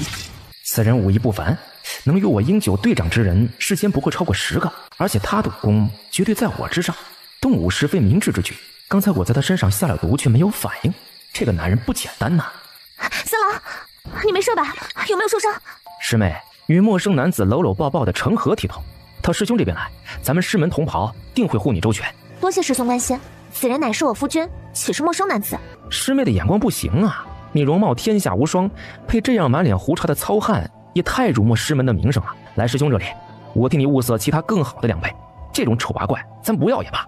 悠然已经是我的妻子了，我长相如何，她知道便好，与他人无任何关系。还有我自己媳妇的安全，我自己会护着，请你立即离开这里，否则别怪我不念悠然同门的情谊。媳妇儿，你也好意思说？我师妹嫁给你多长时间了？现在还是女儿之身，你是让她守活寡吗？你要是不行啊，就不要占着茅坑不拉屎，早日放我师妹离开，对她对你都好。殷公子，我家三郎房中之事，岂容外人智慧？再者，三弟妹与三郎夫妻同心，间谍情深，岂能如你所说那样？你怎能信口雌黄，污我三弟名声？我污你三弟的名声？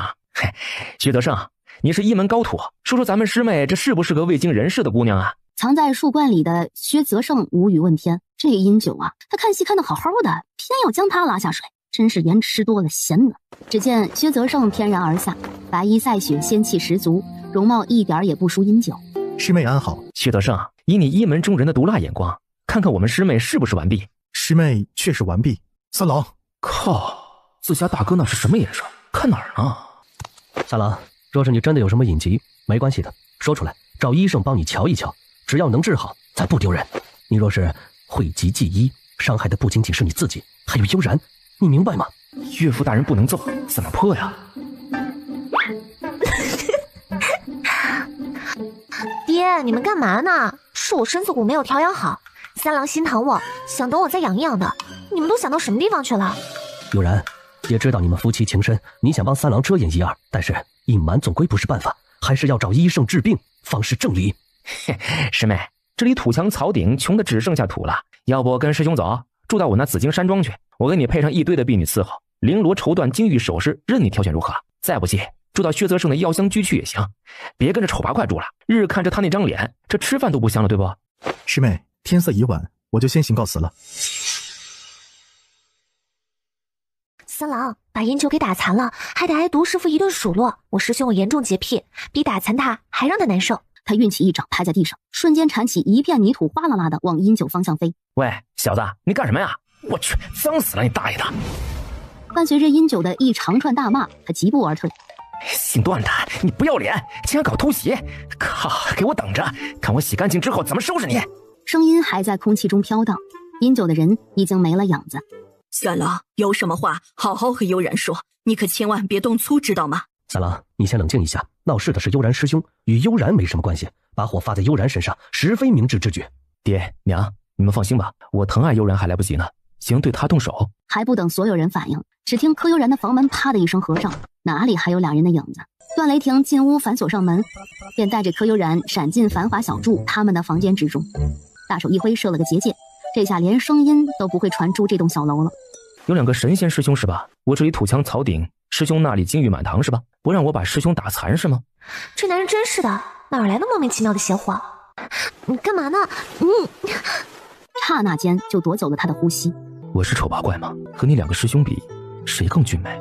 你比他俩都英俊，我就喜欢你这样的。此时听柯悠然说最喜欢他，整颗心都化了，猛地将他打横抱起，毫无意识地瞬移到床边，将柯悠然轻柔地放在了床上。繁华小筑外突然红霞漫天，七彩莲池中冒出了粉红色的小泡泡，飘飘荡荡到了繁华小筑旁边，渐渐汇集在一处，堆叠成2层小楼。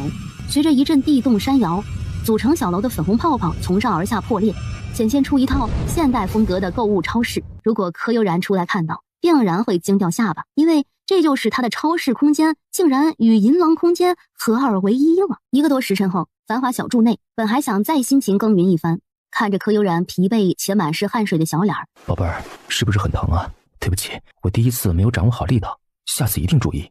闭嘴！你再说，下次不理你了。小妖精，我抱你去温泉池里洗一洗，这样会让你的身体舒服些。我不要出去，2个师傅在外面，我这个样子怎么出繁华小筑啊？如果温泉池能在繁华小筑里就好了。柯悠然的话音刚落，随着繁华小筑如地震般的晃动，温泉池赫然出现在了他们的卧房隔壁。娘子的小嘴儿还真是金口玉言，恭喜你心想事成了。你真是，谁同意和他一起共浴的？哎呀！母亲，我和悠然都很年轻，想多过几年二人世界，所以每次完事之后，悠然都吃了医生特制的避孕药丸。母亲放心吧，医生配制的药丸不但没有副作用，还能帮助悠然调理身体。如今的形势不容乐观，我和悠然都有很多事情需要去做。要孩子对于悠然来说太危险了，我不想让她冒任何风险。等时局稳定下来，我们一定给你生几个白白胖胖的孙子孙女儿，让您含饴弄孙，可好？啊，三郎说的对，是母亲心急了。你们呢，按照自己的计划行事便好，不必顾虑其他。段母真的是难得的好婆婆。与此同时，哟，作坊有县衙的牌子，他们不敢闹事，转移阵地去路上堵截了，想法不错，我都想忍不住给他们点个赞了。哎呀，悠然，你的心也太大了，这都火烧眉毛了。眼看富源酒楼开饭的时辰就要到了，总得想个办法出来呀。二爷爷别急，你现在回去让车队掉头，后车坐前车，前车坐后车，一辆一辆的从桃源河上的木板桥过河。只要车队没有一次性全部上桥，那座桥还是可以暂时支撑的。咱们从大青山脚那条路送货，先将今日的难关给过了。不行啊，悠然，一辆车过木板桥确实能支撑，但是骡马怕水，这铁定不愿意上桥。一旦在桥上用皮鞭鞭策，骡马发了狂，将车上东西打翻，咱们不就白忙活一场了吗？二爷爷，你怎么忘了咱们拉磨的毛驴是如何围着磨盘转圈的？哎呀，看我这死脑筋，把牲口的眼睛蒙上，前面挂上青草或者胡萝卜，他们不知道上了桥，不就啥事都没了？还是悠然你厉害，如果没有你啊，今日还真的没有办法按时送货了。柯家族人今日尝到了堵路的甜头，日后都会堵在那里，出村的路走不了了。我这就找黄师傅，让他将建房的人手分出一半来，以最短的时间在桃源河上架一座石板桥出来。极好极好，悠然，你脑袋是怎么长的？考虑问题如此面面俱到，真是太厉害了。沈二壮大笑着，急不可耐地转身跑出了段家。柯悠然摇头失笑，招来影衣吩咐道：你去庄子上调几个影卫过来，轮班守住桃源河上的那座木板桥，在石桥没有建成以前，不许任何人破坏木桥。是。影三，你将这幅图纸交给黄师傅，用最好的材料在我标注好的地方修建石桥，记住，只能在我标注的地方修，不允许随意更改地点。是，属下领命。沈二壮刚一路跑到车队最后面，就指挥着所有人掉头。这就对了嘛，你们每日如此辛劳，总是需要休息一下的。我们柯氏一族都是为了你们好啊。哟，还以为有多厉害呢，才几句话的功夫就败北了。哼，就是，别看我们柯氏族人扶摇役走了不少，总数上算下来还是比沈氏一族多，他们还是怕我们的。哎，对，从今儿个起，我们就搬把凳子守在路边，都要看看这农厢房送不了货，沈氏族人还怎么分银子。柯悠然和沈家人送不出货去，富源酒楼找上门，不得赔个倾家荡产？嘿嘿，他们那是活该，没能力还接这么多订单，这不是自己把自己给玩死喽。农厢房的车队已经全部过了木板桥，抄近路将一车车东西送了出去。三郎，你看这个，是你在边境明面上的产业，居然每半年都有世子府的人来收租子，这些是你隐藏起来的产业，2年来无人问津，我俩前几日才拿着契约将租子收回来，你说此事代表了什么？悠然，我觉得事情没有这么简单，我想一个人回京一趟，这事儿啊，不能让娘亲和2个哥哥知晓，否则他们不会允许我离开这里。所有的谜题只有到了京城才能解开。我现在急需了解翼王府的具体情况。如果要弄明白事情原委，回京是必然的，可是让段雷霆单独回去，他又不放心。宝贝儿，我易容前去，不到万不得已，不会轻易暴露自己身份的。我们已经逃亡2年有余，世子府却在边境收租，这事太诡异了，必须回去探查清楚，不然我们两眼一抹黑，连敌人是谁都没弄明白。以后一旦暴露了桃源村的住所，不仅我们被动，村里所有人都会受到牵连，我们背负的太多，输不起啊。此行路途遥远，我会在空间内给你备好生活用品和吃食，我每天晚上都会在繁华小筑等你，你千万保护好自己，不能让自个受伤，知道吗？好。第2日一早，段雷霆向全家人说，他要带领落峡谷的众人进行集训，归期不定，时间不定。老祖，我有一个想法。老祖，你看，小青山下作坊往后不远处有一片500余亩的空地，那里不存水，什么都种不出来。我准备将那片地买下来，给村民们修房子。你要给村民修房子？悠然，这可不行。老祖知道你对沈家族人优待，但是生米恩，斗米仇，做得太过，他们会觉得理所当然呢。悠然，你可别傻乐呀，老祖说的可是为了你好。老祖别急，我的意思是我在那块地上按照规划修建好房屋，然后按照房屋的面积卖给村民，银钱不够的可以先支付一部分，与我签订一个合约，剩余部分按月支付。当然，按月还我的那部分需要支付一定的利息。不过老祖放心，我的利率绝对不会像高利贷那样，一定保持在一个村民们能够承担且合理的状态。老祖，村民们修房建屋都依照自己的喜好建设，每一套房屋都会不一样不说，修建的地方也会不统一，这样影响桃源村今后的发展规划。不如按照我的设想，把土地和房屋整合起来，统一建设发展。日后若是我们的作坊开得好，还可以做其他营生，建更多作坊，从邻村招聘工人开工。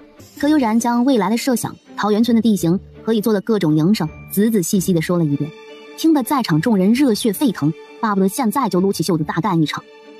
你们看，我将几百套房屋统一修成这样的，带庭院、厕所、露台的独栋3层小楼，每一栋都整齐划一地排列着。房屋与房屋中间把车马行走的道路和人行走的道路分离开，不但保证了行人安全，还很美观。哎呀，太漂亮了！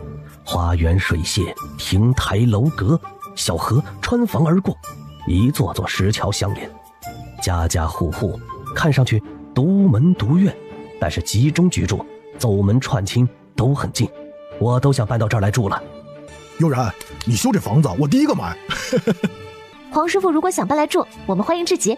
这个三弟妹真是聪慧，如此挖出地下水路，村民们用过的污水全部可以从家里的下水道排出，流入隐蔽的污水处理池，再经石子、细沙、木炭多层过滤，形成了干净水排走，循环往复，达到了人与自然的和谐统一不说，还让大家的居住环境变得更加整洁干净。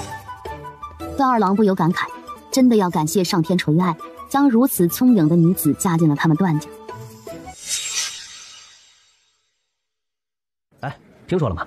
景顺坊开了赌局，如果楚穆国秦公主能成功嫁给翼王世子段雷霆，买1赔1，他俩婚事闹掰了，买1赔3。哎，你们说我买哪个不会亏本啊？如今形势不明，听说秦公主不洁之事纯属子虚乌有。昨日公主殿下自请验身，已然自证清白，和亲之事势在必行。然而翼王府不同意公主入府，以护国公为首的几家重臣坚决反对，还真说不清楚。那可未必，翼王世子不愿娶，秦公主不愿嫁，和亲之事我看悬。你们还不知道吧？听说昨日验身之时，秦公主见到了翼王世子，对段世子一见钟情，发誓非世子不嫁。昨日便巴巴地带着人要把东西搬进世子府，被世子拒之门外，还大闹了一场。此事我知道啊，当时护国公府的蔡小郡主带着一群家丁护卫仆妇，在世子府门口与秦公主大打出手，两个如花似玉的姑娘拉扯得如同泼妇一般，什么尊贵什么涵养全都不要了，争抢着只想成为世子妃，那场面别提有多混乱了。哎呀，段世子的命为何如此好啊？若是有2个身份尊贵的女子为了我拼命，我死了也值了呀。可不，段世子如今啊可是羡煞旁人，说不定过几日便能左拥右抱，坐享其人之福喽。一股寒意从段雷霆全身释放而出，足尖一点从窗口掠了出去。那丫头平日里温柔和善的很，对我对家人都是尽心尽力，照顾得无微不至的，然而眼里最是揉不得沙子。悠然对世子妃的位置完全不在意，这赚钱的能力杠杠的，也有2个神仙一样的师兄，要是把宝贝给惹急了，我上哪儿找人去啊？当务之急一定要阻止这件事情。和亲可以，但是人选一定不能是他翼王世子。思索着这些，段雷霆来到了翼王府附近。王府还是以前的样子，不过隐在暗处的影卫换了个一干二净，没一个是翼王的心腹，不像保护翼王府的安全，倒像是监视王府举动的。段雷霆没有进去，转身去了自己的府邸。这里更夸张，不仅仅有一堆明庄暗庄，周边卖枣泥糕的、磨刀的、卖糖葫芦的等等小贩全都无心做生意，一个个都在左顾右盼，盯着世子府周边来往之人。目前是白天，这么多双眼睛盯着，进府不方便。段雷霆找了个隐蔽且视角好的位置，闪身进了空间。书房中，假冒的3人分不同位置落座。宣王近日发话了，若是和亲之事躲不过，我便把楚穆国的那个小公主给娶了。小小的楚穆又有何惧啊？待日后王爷登上皇位，直接灭了便是。竟然是他，宣王父亲的二哥，自己的二伯。我回来还真不知道，那个处处和善、时时刻刻帮助父亲的血脉至亲，竟然差一点害他们家破人亡。三弟，秦公主美艳无双，能与她睡上一觉，是几辈子修来的福分。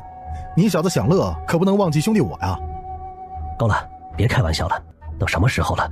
我们要想一个万全之策，绝技不能让秦公主发现翼王府和世子府的端倪。护国公府不会善罢甘休的，不如将蔡婉婉和穆盛情一起娶了，让两个女人平起平坐。如果他们在后宅斗得两败俱伤，我们便可以坐收渔翁之利，也能减少暴露的风险。空间内，原本坐在石凳上边看戏边喝茶的段雷霆听到这里，好得很。敢用他段雷霆的名头娶妻，若此事昭告天下，他的悠然将立于何地？明明悠然才是自己明媒正娶的妻子，却在皇室没有玉蝶，太委屈他了。他在等那个冒充自己的人落单，他才好动手重回世子府。三郎啊，外面那几人是你们兄弟的替身吗？还别说，穿戴和装扮与你们本尊有9层相似，你怎么找到这样的人的？哎，三郎啊，这些人千万个里边才能挑出一个吧？哟，举手投足之间都是你们三兄弟的影子。若不是与你们三兄弟待的时间长了，还真会被这3人给骗过去。哎呦，太像了。哎，话说三郎啊，你们找这样的替身来做什么？他们仨执行的又是什么任务呀？二圣，这3人可不是我找来的，他们是坑害我们家的元凶。这不，我正想办法玩死他们呢。原来如此，这些人还不够你小子一个人玩的。医圣同情地看了一眼外面的3人，嗖的一下没了踪影。独尊双眼一瞪，立即追着医圣而去，哪儿还记得要说什么呀？这一方空间如今成为了俩老头的乐园，如此追追打打，乐此不疲，日子过得还真的羡煞旁人呢。空间外，书房中的3人终于密谈完毕，开启机关各自离去。段雷霆闪身出去，不动声色地跟上了假扮他的那个人，但那人进入卧房后，一个不察，被段雷霆劈晕了过去。段雷霆3下5除2把人给绑了。真丑，挺着我的脸，你该乐得找不着北了吧？往那人嘴里塞了一粒软骨散，然后意念一动，将此人送入了繁华小筑的狭小密室内。在卧室内设置了不少机关后，段雷霆上床放下帐幔，闪身进入繁华小筑，卸去了所有易容，闪身进了温泉池。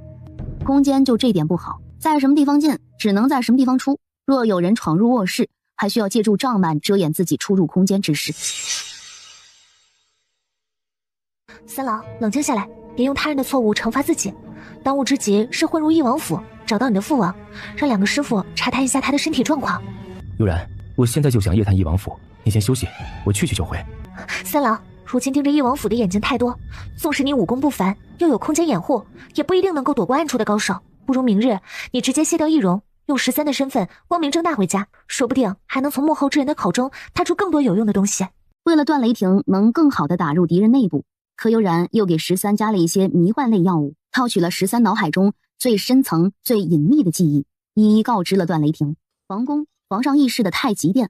三郎，你父亲如今的身体如何？回禀皇爷爷，近日还未得空去看望父王，正准备出宫后去探望一二。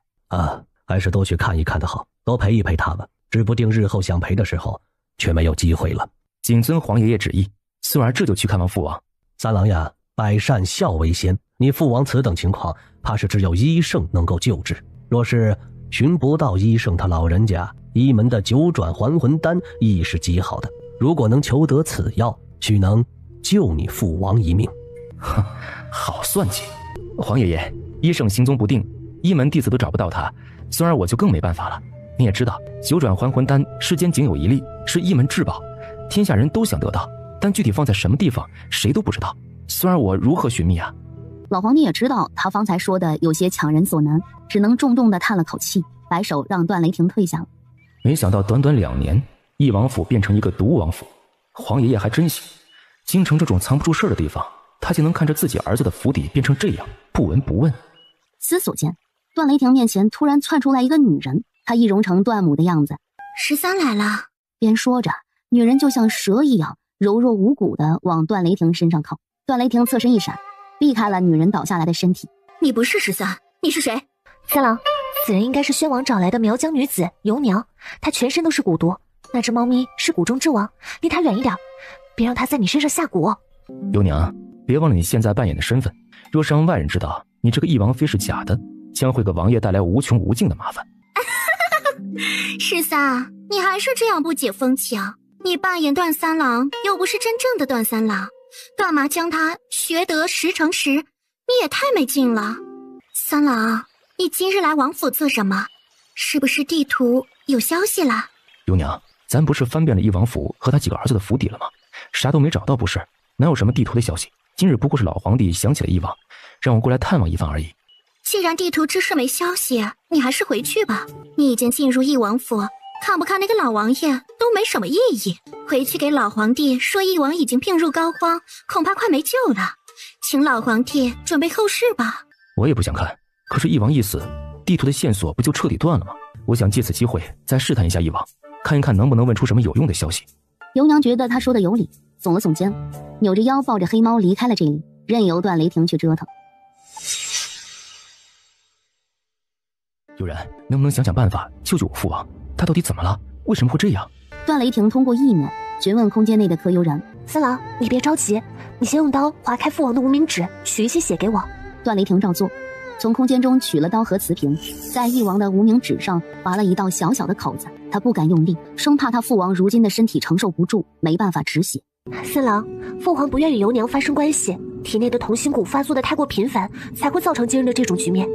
不过，就算父皇与尤娘发生关系，体内精纯之气也会因为与尤娘在一起而被蛊毒一点点抽干，只不过会比现在晚一点恶化而已。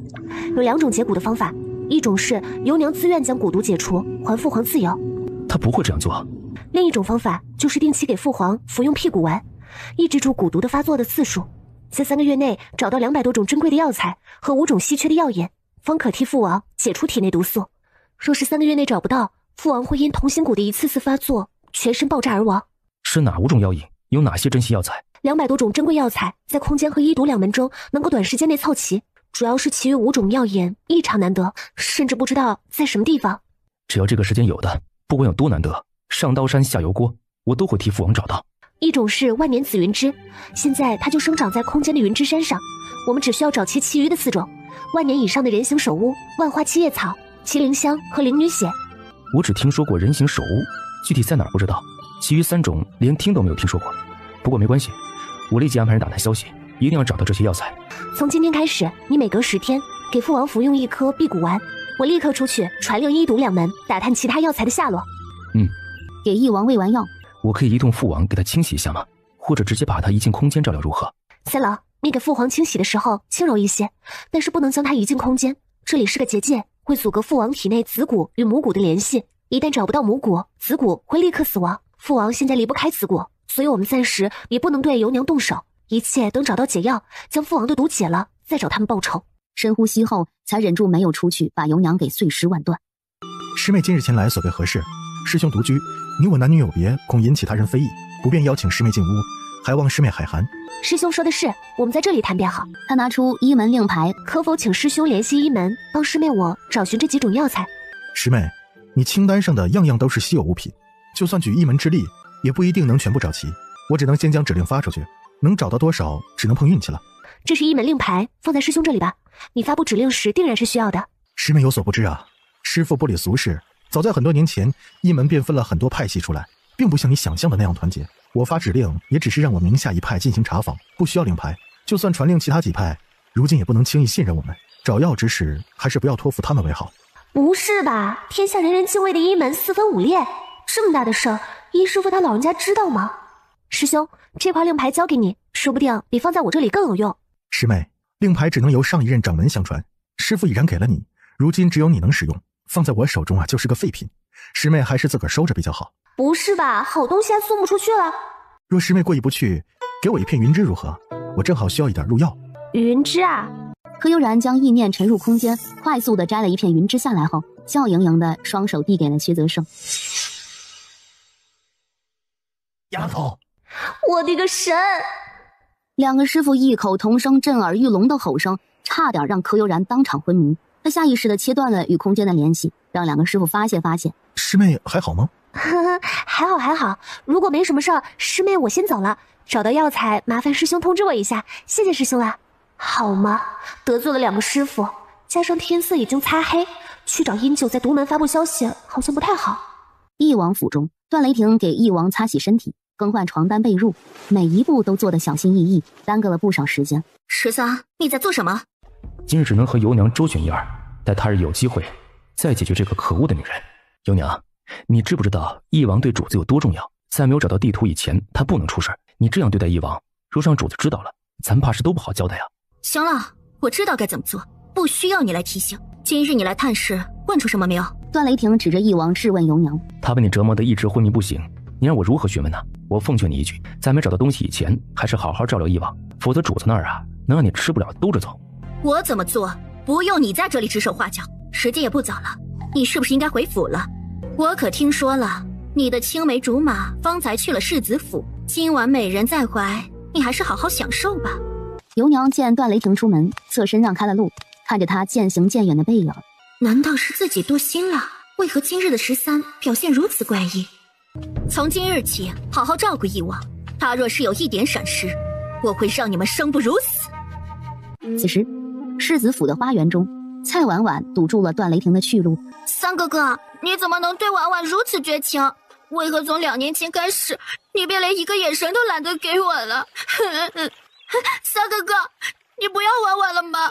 长辈常说咱俩是天生一对，过了明日我就满19岁了，你打算什么时候上我家提亲？我等了你1年又1年，难道如今还要让我再等下去吗？郡主请自重，长辈们说了什么我不知道，但是我清楚的记得，我和你之间没有婚约，更没有承诺过要娶你。三哥哥，你为什么突然放手啊？疼死我了！滚！段雷霆几个飞掠，闪回自己的房间，意念一动，进入了空间之中。然而他尝试着一次又一次的与柯悠然联系，却发现他的悠然屏蔽了空间，压根接收不到自己的呼唤。悠然，不要试图离开我，你若离开，天涯海角我都会把你给找回来，牢牢地将你给绑在身边。段雷霆疲惫地回到繁华小筑，带着希冀，静静地等待柯悠然的到来。然而让段雷霆失望了，他等了一夜，盼了一夜，柯悠然自始至终都没有开启与空间的联系。段雷霆相信他的悠然这般聪明，一定会想通昨晚的关节，发现他看到的那一幕只是一个误会。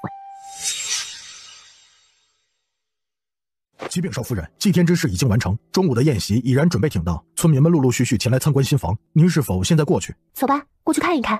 你也是个嫁出去的女儿，不在你的段家待着，在这儿做什么？我自然是回娘家帮忙，段家有兄长们操持，我一个儿媳过去横插一杠子，不是显得太没规矩了？难道小姑嫁入裘家学到的，就是在夫家指手画脚？没想到这个丫头嫁给段家后，越发的口齿伶俐。你还有没有教养啊？广田怎么说都是你的长辈，岂能如此对你的小姑说话？娘，今日是我的搬家宴，大家高高兴兴来图个吉利，广田刚到便找悠然的麻烦，是不是有些过分了呢？大傻，方才广田急躁了些，看在他年龄小的份上，原谅他吧。柯老头发话了，柯老太和柯广田不敢造次，只能乖乖的退了回来。大傻，你修建这么好的房屋，只你一家4口人住，实在太空旷了些。怎么着，我也是你爹，这东边的主屋应该让出来给我和你娘居住，几个靠近主屋的跨院给你的3个弟弟每家1个，也全了你们兄弟的情分。爷爷，您坐错位置了，这上手的位置是留给别人的，您坐那儿实在不合适。你说什么？我是你爷爷，是大傻的爹，怎么就不能坐这里了？何悠然，嫁出去的女儿泼出去的水，你今日回娘家帮忙的，该摆正你的位置，哪有嫁出去的女儿在娘家指手画脚的？我说侄女啊，这里全是长辈和男人，你一个女孩子总该避一避嫌才对。今日这种场合，你该学一学你的2个妹妹，早早躲起来，在这里抛头露面算怎么回事啊？悠然，不是三叔说你，女人就应该有一个女人的样子，你不在家织布绣花，相夫教子，委实有点不妥。若我是段三郎，早就把你给休了。爹、弟弟、侄儿们，悠然说的没错，这张桌子确实不是为你们准备的，请你们移步其他桌入座吧。好啊，你大哥，你这是什么意思？咱们搬家，爹爹为何不能坐在上首招待来往宾客？他可是咱们的一家之主，正位理当由他来做。对呀，大哥，搬家这样的大事正该由爹来主持才是。我们没有问你早上祭天地不请爹爹到场的罪责，你就该偷着乐了。现在还带头挑事儿，哪有你这样的忤逆儿子呀？哼，二叔四叔真是好口才，我们家搬家愣是说成了你们搬家，难不成这房子会因为你们几句话就变成你们的不成？长辈说话哪有你插嘴的份儿？你一个女娃子，滚回你屋待着去！我们男人说话，岂容你在这儿造次？爹，你够了！你们别忘了，我们早已分门立户，我连柯氏一族的族人都算不上。今日是我搬家进新屋，请你们来是做客的，不是来闹事的。我没有儿子，悠然就是我们家的顶梁柱，他这个女儿比成千上万个儿子更优秀，请你们不要再欺负他。我若是再听到哪怕一句他的坏话，别怪我翻脸无情。好得很呐！你翅膀硬了，住上大宅子了，就不认我这个爹了。你等着，我要去县衙告你个忤逆不孝、不赡养父母，你就等着吃官司吧。哼！是啊，大傻，这就是你的不对了。住这么好的房子，怎么能忘记生养你的父母呀？喜报！桃源村大喜！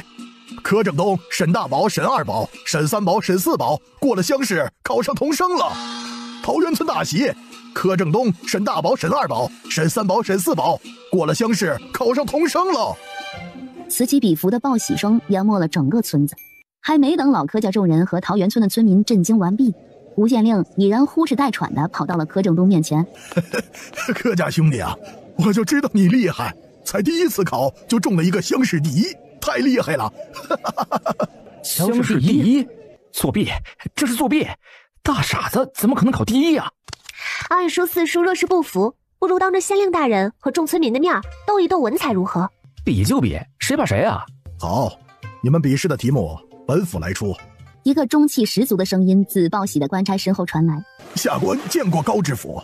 不必多礼，今日本府便装出行，不过是来看一下今年乡试榜首之人是谁，为何能写出如此好的文章？莫要因为本官的到来，反而扰得大家清静，便不好了。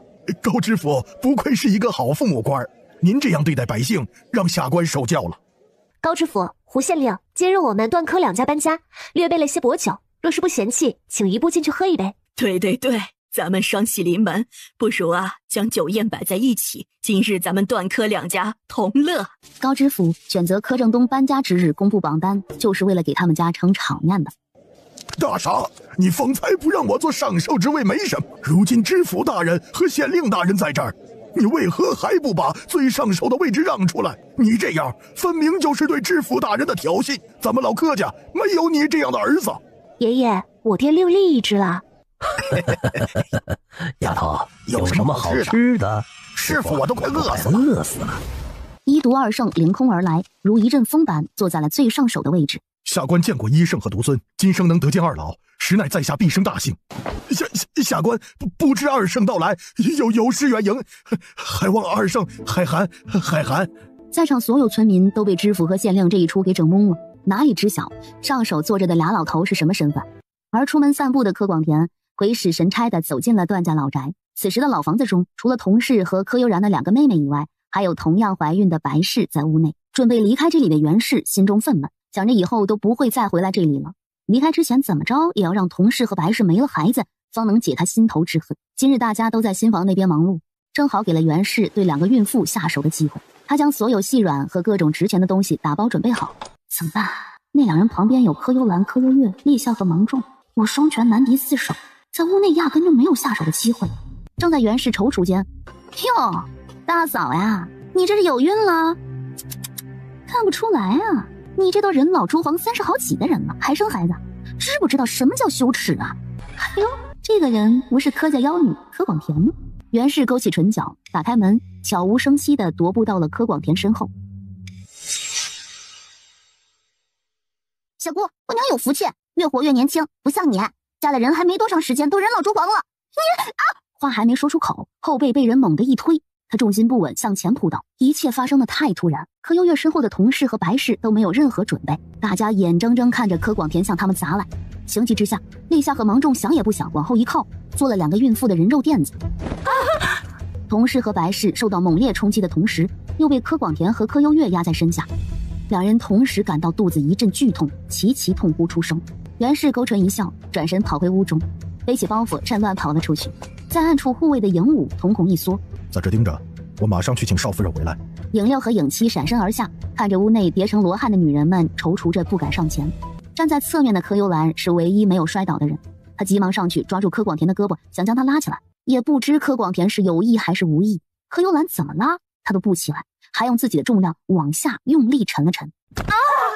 柯广田摆明了将计就计，想让同事出点小小的意外。谁让柯悠然嫁了个好男人，如今风光无两，现在又多了一个当了童生的爹。以后要是让童生再生出个男丁，大房后继有人，这柯悠然还不骄傲的非要贴上去。柯悠兰怒了：你俩是死人呐，还不把这个柯广田丢出去？说是我娘和二嫂有事，你俩有100个脑袋都不够砍的。伴随着柯广田的一声惨叫，他的裙摆上晕染开了一大片的血迹。然而两个孕妇腹痛难忍，全都没了力气，压根起不来，且两人的裙子上都渗出了点点血迹。柯家两姐妹看到两人裙子上的血，胸口死命的揪痛了一下，同时想起柯悠然给的保胎药，两人不约而同地冲进卧房，一人取保胎药，一人取莲池水奔了回来，分别给同事和白氏扶了下去。柯悠然接到消息，从宴席上飞掠而来，借着衣袖的遮挡，快速从空间中取出2包银针，分别在两人的中脘、内关、太冲、期门等穴位下了针。此时躺在院外的柯广田无人问津，已然晕过去了。柯正东和段二郎是以100米冲刺速度奔进屋的，看到地上躺着的同事和白氏，两人的心猛地抽痛了一下，一人一个忙将人打横抱到了床上。没事了，让我娘和二嫂先躺几日养养胎，这几天就不要下床了。将2瓶药给了小鼠和立秋，交代他们一定要好好照看立夏和芒种，如果不是他们俩舍身为主，他娘和白氏肚子里的孩子怕是就保不住了。这时怎么回事？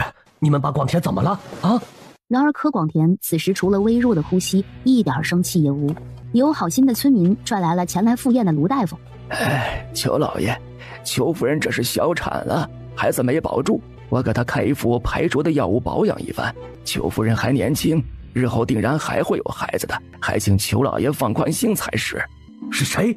是谁伤了我裘福的夫人？站出来，看我不打死他！是我们将他扔在地上的。柯悠然忙完，来到柯正东身旁，向影六和影七了解了所有情况。两人实事求是，一五一十，非常客观地将经过给说了一遍，没有加入任何个人意志和主观臆测。段大郎一听，忙3两步冲进房中，翻箱倒柜地寻找了一番，然后一拳砸在圆桌上。我对不起大家，原是向富源酒楼送来的分红、修房子剩下的5、6千两银票，以及家里几百两还没来得及分配的散碎银子，全都带走了。大哥不必自责，银两不是你拿的，我们都能理解。先让我爹给你处理一下伤口行不行？这血一直滴着也不是办法，对不对？柯正东经常看柯悠然练习包扎和上药手法，耳濡目染，早就学会了。大郎，银两没了可以挣，你常说不要用别人的过错惩罚自己，这句话我一直都记得。作为我的启蒙夫子，是不是应该以身作则呢？被自己媳妇背叛，段大郎是那个受伤最重的人。今日的宴席已然接近尾声，是否需要出动衙役抓捕出逃之人？多谢高知府，这是我们的家事而已，自己解决便好，无需惊动官府。带着胡县令和一众衙役走了。影六、影七何在？属下在。你们可知方才错在哪里？回少夫人，我俩身为影卫，以保护主子安全为责，却没有第一时间发现2少夫人的异常，早做防范，此其一。我们看到主子摔倒，顾虑男女大防未能及时施救，险些酿成大祸，此其2。我们对邱夫人下手太重，空已给主子招来了求乡绅的仇恨，给日后行事埋下了祸患，此其3。第1、第2条你们确实有错，但是我不觉得你们情急之下强行拽开一个试图伤害主子的人有什么问题。记住你们的使命，主子的安全是第1位的，任何时候人命比任何事情都重要。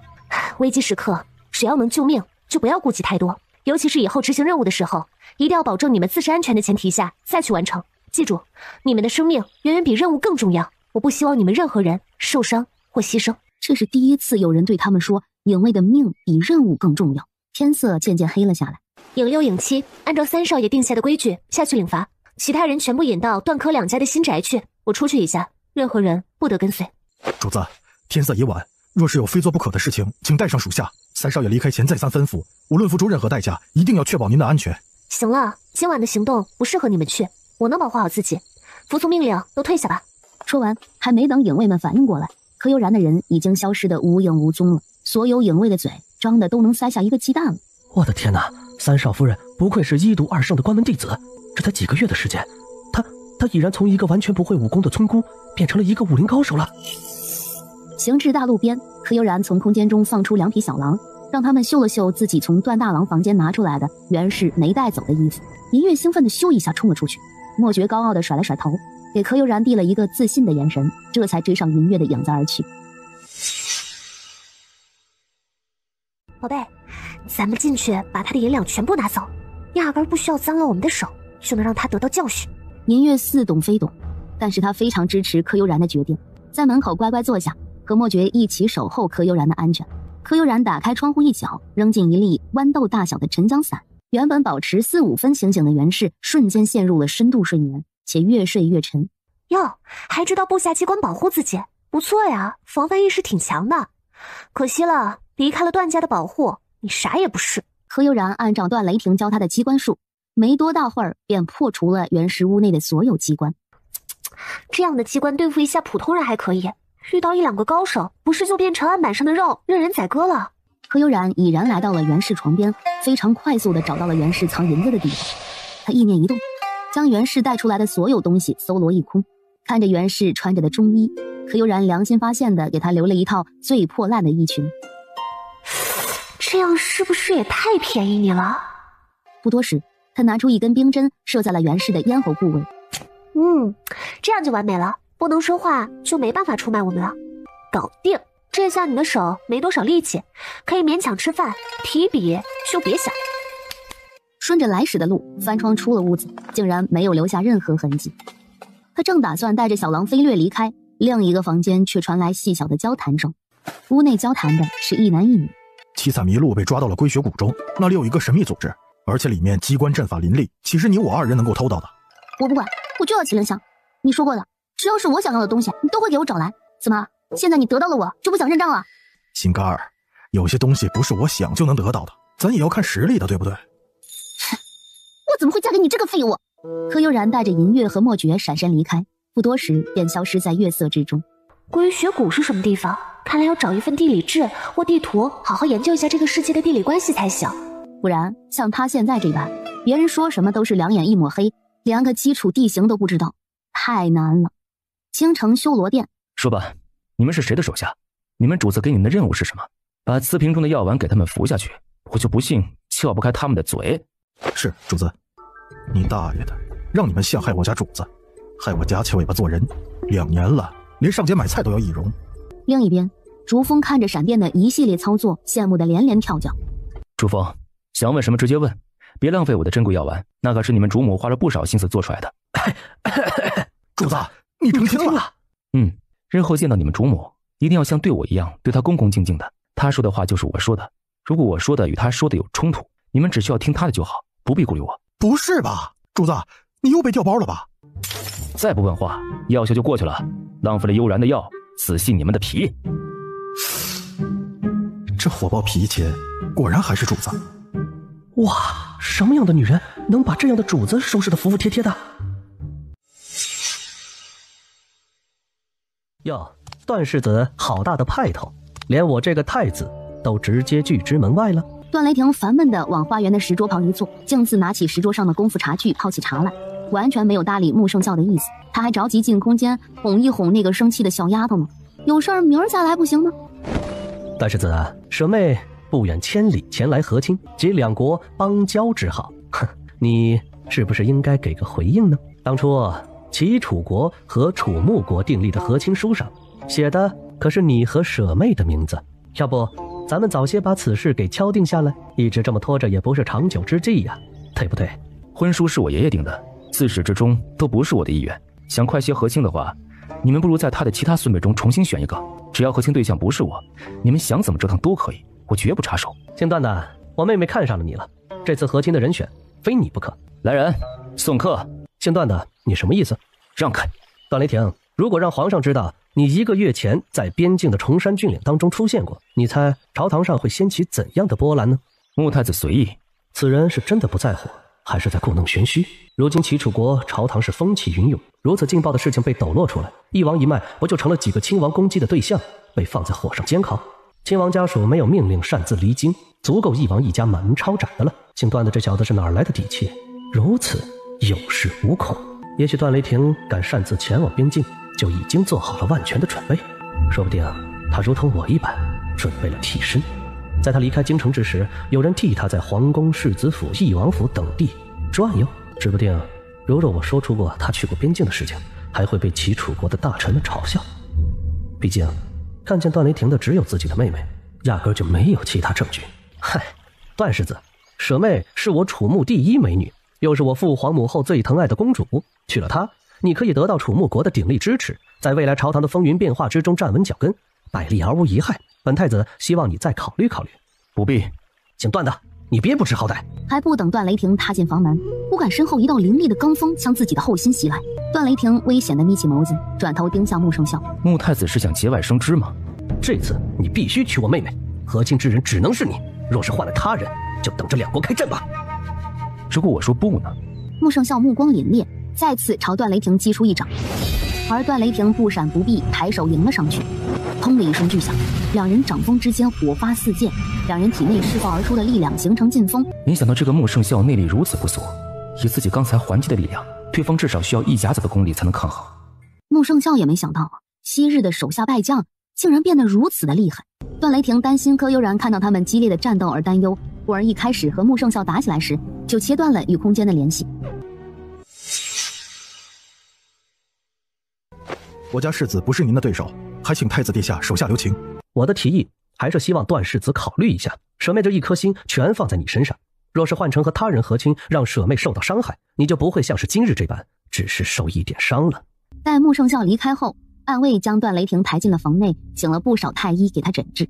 明面上是替段雷霆治伤，实际上是这些暗卫对段雷霆产生了怀疑，想通过诊治查探段雷霆的底细。所有太医诊断后都得到了一个统一的结论：段雷霆经脉受损，伤重无法下床，只能在床上静养2-3个月以观后效。他正准备下床打开房间内所有机关，只听外间一阵细微脚步，床前突然多出一个黑影。13，目前计划有变，楚穆国多王蠢蠢欲动，夺嫡之战就要拉开。穆太子是此次夺嫡之战中最有可能胜出之人，此次穆圣孝只能选择和亲，否则一旦与我们齐楚开战，他会失去民心，丢掉夺嫡的机会。主子有令，命你答应太子胞妹穆圣晴和亲之情，与穆太子连成同盟，以便日后行事。还没等他开口，黑影一晃，从窗户又跃了出去，消失在夜幕之中。启禀少夫人，审理正一行正在课堂等您，是否现在过去？走吧，我们还有很多事情需要处理，要抓紧时间，争分夺秒才行。柯悠然刚进入会客堂，三弟妹，我统计了一下，经过这几日的努力，一共征收土地390多亩，剩下的100余亩，柯氏族人想谈一谈条件。柯氏族人想要谈什么条件？他们想要去农香坊做工。农香坊没有空缺的位置了，不过他们如果愿意把地卖给我，可以考虑以后修建其他作坊时，让那些话不多、没有参与陷害段柯2家的柯氏族人上工。不过前提条件是他们自愿签订用工合同和保密协议，不然全都免谈。我们宁可少修建100余亩地的房子，也不能轻易在这些事上妥协。对，悠然说的没错，柯氏一族想通过荒地拿捏我们，而我们就要比他们更强势，才能压他们一头，不然这日后不论做什么都会被他们拿捏得死死的。啊，有理，我们这就答复剩下的几十户人家，如果他们不同意，咱们就避开他们那块地修房子。老祖，告诉不愿意卖荒地给我们的人家，如果他们答应卖地，日后桃源村建其他作坊，优先考虑让他们上工。若是不同意，新作坊建成后，我们请外村人来，也不用他们这些人。这个可以啊。老祖、爹、大哥、二哥，我有事需要外出一段时间。桃源村的作坊、修建房屋和石板桥的事儿，有劳你们费心了。悠然，放心去办你的事儿，桃源村有我们在，一定把作坊照看好。黄师傅也是建房修桥的老手，一定没问题的。老祖，若是柯氏族人再闹事，你不必怕他们，拿出李正的威严和架势来便是。我会调人来新宅这边保护，若是缺人手，老祖派人前往段柯2家招呼一声便好。成，老祖听你的。柯悠然事无巨细，林林总总交代了不少，包括秋收和柯正东秋后科考的事情。此行找药艰难，柯悠然担心一时半会儿回不来，需要提前安排好所有问题，没有后顾之忧，才能一心一意的找药。悠然，老祖庆幸春耕时听了你的，现在那田地里面稻穗颗粒饱满，看着喜人极了啊！我还从来没见过1亩地能有如此黄澄澄的一大片稻穗，而且直到现在连一只虫子都没有。哎，对，再有1个多月就秋收了，我是心急火燎的，现在呀都迫不及待想知道今年1亩地能有多少产出了。是，如今柯神2家的土地对比太明显了，我担心柯氏族人使坏，昨日已经在地旁搭建好了看清的棚子，今晚我和二壮啊就住在田间了。哪里只有你们搭起了看清的棚子？很多人家早在几日前就搭建好。如今田土那边比村里还要热闹，老夫呀，只要没事就会到地里去看看。今年绝对是个丰年。柯悠然的事情也交代的差不多了，和大家打了个招呼，告辞离去。径直找段母和同事去了。悠然来了，快过来看看，我们给孩子做的衣服怎么样？还有没有什么地方需要改进一下的？娘，母亲，这些衣服做的极好，亲肤柔软，舒适极了。只是这些尿片就不要再做了，我有更好的东西给几个小宝贝用。超市空间有大量尿不湿，农作物不能复制了，但是日用品依旧可以大量复制。尿不湿可比这些渗水的棉布要好用多了。母亲，我要跟你坦白一件事儿，你听了不要着急，也不要生三郎的气，好不好？三郎怎么了？三郎没有去练兵，而是去了京城，回了翼王府。什么京城？什么翼王府？段三郎是什么身份？为什么能进入翼王府？一系列自问把同事柯幽兰、柯幽月给整懵了，担心他们被吓出个好歹来，忙将段雷霆回京发现的事详细的解释了一遍。悠然，你父王他。母亲别急，我们还有时间和机会。如今5种药引中已经找到了万年紫云芝，我还得知了七彩麋鹿在归雪谷。今日前来就是要告诉母亲，我准备前往那里去寻药。颤抖的说不出话来，眼神里是满满的感激和哀求。凡事千万小心。二嫂放心，我已经通知破魂，从山谷中派200个护卫在暗处守护柯段两家，他们是山谷中最优秀的人中挑选出来的，个个都能以一敌10，忠诚度也不必担心，你们放心使唤便是。悠然啊，我一定会保护好你的爹娘和2个妹妹，遇到困难我定然用命挡在他们前面。母亲谢谢你为段家做的一切，你多带几个营卫前去，千万保护好自己，我们等着你平安归来。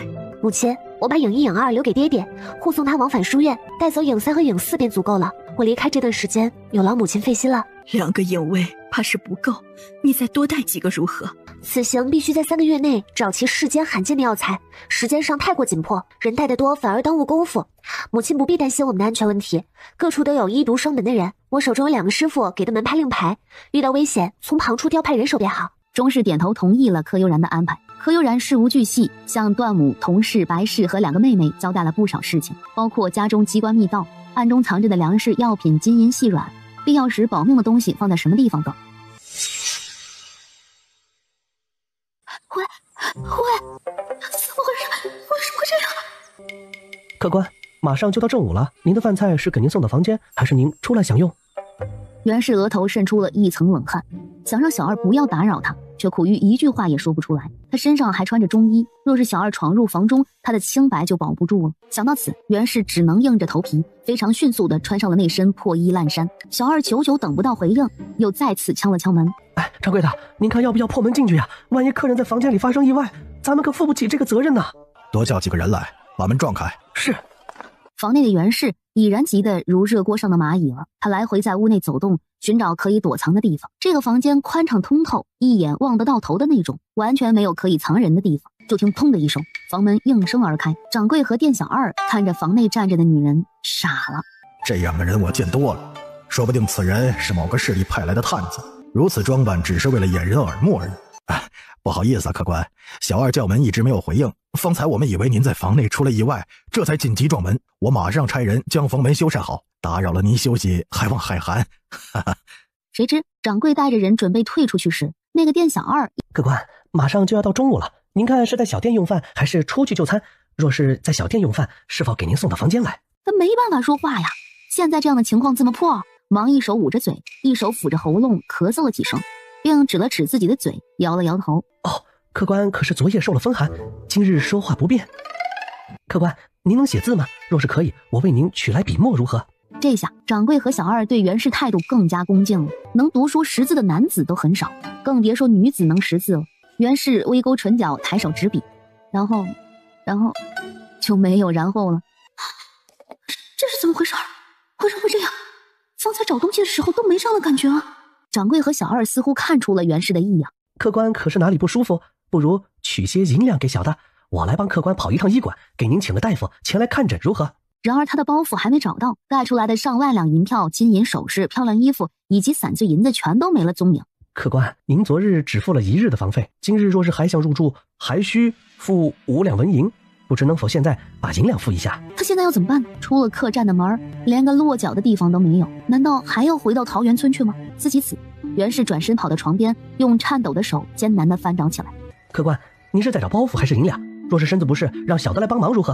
话落，小二也不等袁氏点头应允，迅速翻找起来。他翻找的特别有技巧，把床褥全部摊开，里里外外查找了好几遍，除了客栈内的东西，没有任何外来物品。客官，您昨日背来的包袱呢？袁氏摇头，眼眶蓄满了泪水。客官，本店小本生意，您若是拿不出银两，还请您另谋他处住宿为好。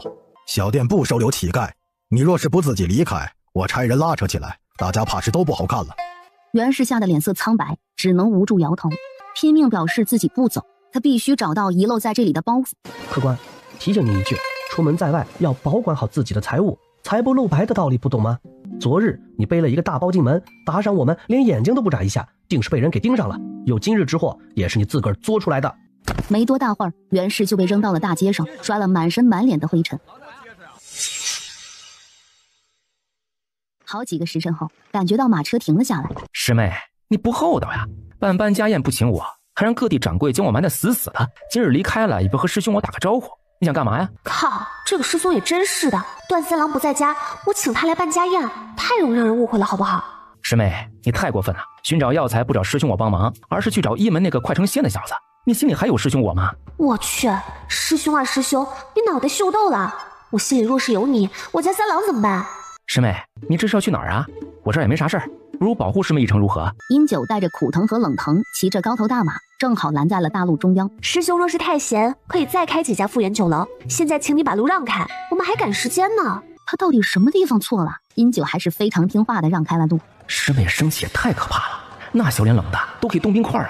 影三，我们走。影三，我们走。殷九骑着马跟在柯悠然的车厢外。师妹，方才师兄说错话了，也就大人不计小人过，原谅师兄如何？师妹这是要去哪儿啊？给我说一说，我给你带路呀。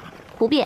两人不由将马车赶得更快了一些。然而马车快，殷九快；马车慢，殷九慢，始终与柯悠然的车厢保持在一条水平线上。师妹，你让薛泽胜3个月内寻找这4种药材的消息是为何事啊？你可知那4种药材有多难寻觅？别说3个月找齐这几种，就是3年5载能找到1种，就已然是奇迹了。思及此，柯悠然不再理会外面喋喋不休的殷九，闪身进了空间。不曾想，刚进来就被段雷霆抱了个满怀。柯悠然可没有忘记那个蔡婉婉，他挣扎着想要推开。今日为何不让我碰你啊？老实交代，蔡婉婉是谁？你俩是不是从小的青梅竹马？父皇母后，或是你的爷爷奶奶，有没有给你们俩订过婚约？蔡婉婉是护国公最疼爱的小孙女，她出生之时红霞漫天，有大师给她批命说她是护国公府的福星。蔡婉婉好，国公府兴；蔡婉婉衰，国公府亡。所以从小到大，她就是国公府的宠儿，没有人敢得罪的主儿。我问的是这些吗？谁要知道她是谁家的福星？放心吧，我没有与任何人定过亲，以前不会有，今后也不能让这样的事情发生。等着我处理好京城的事情，立即带着父王回家，咱们在边境过我们的神仙日子，不管京城的纷纷扰扰，可好？真的？真的。告诉我，你这次急匆匆出行要去什么地方？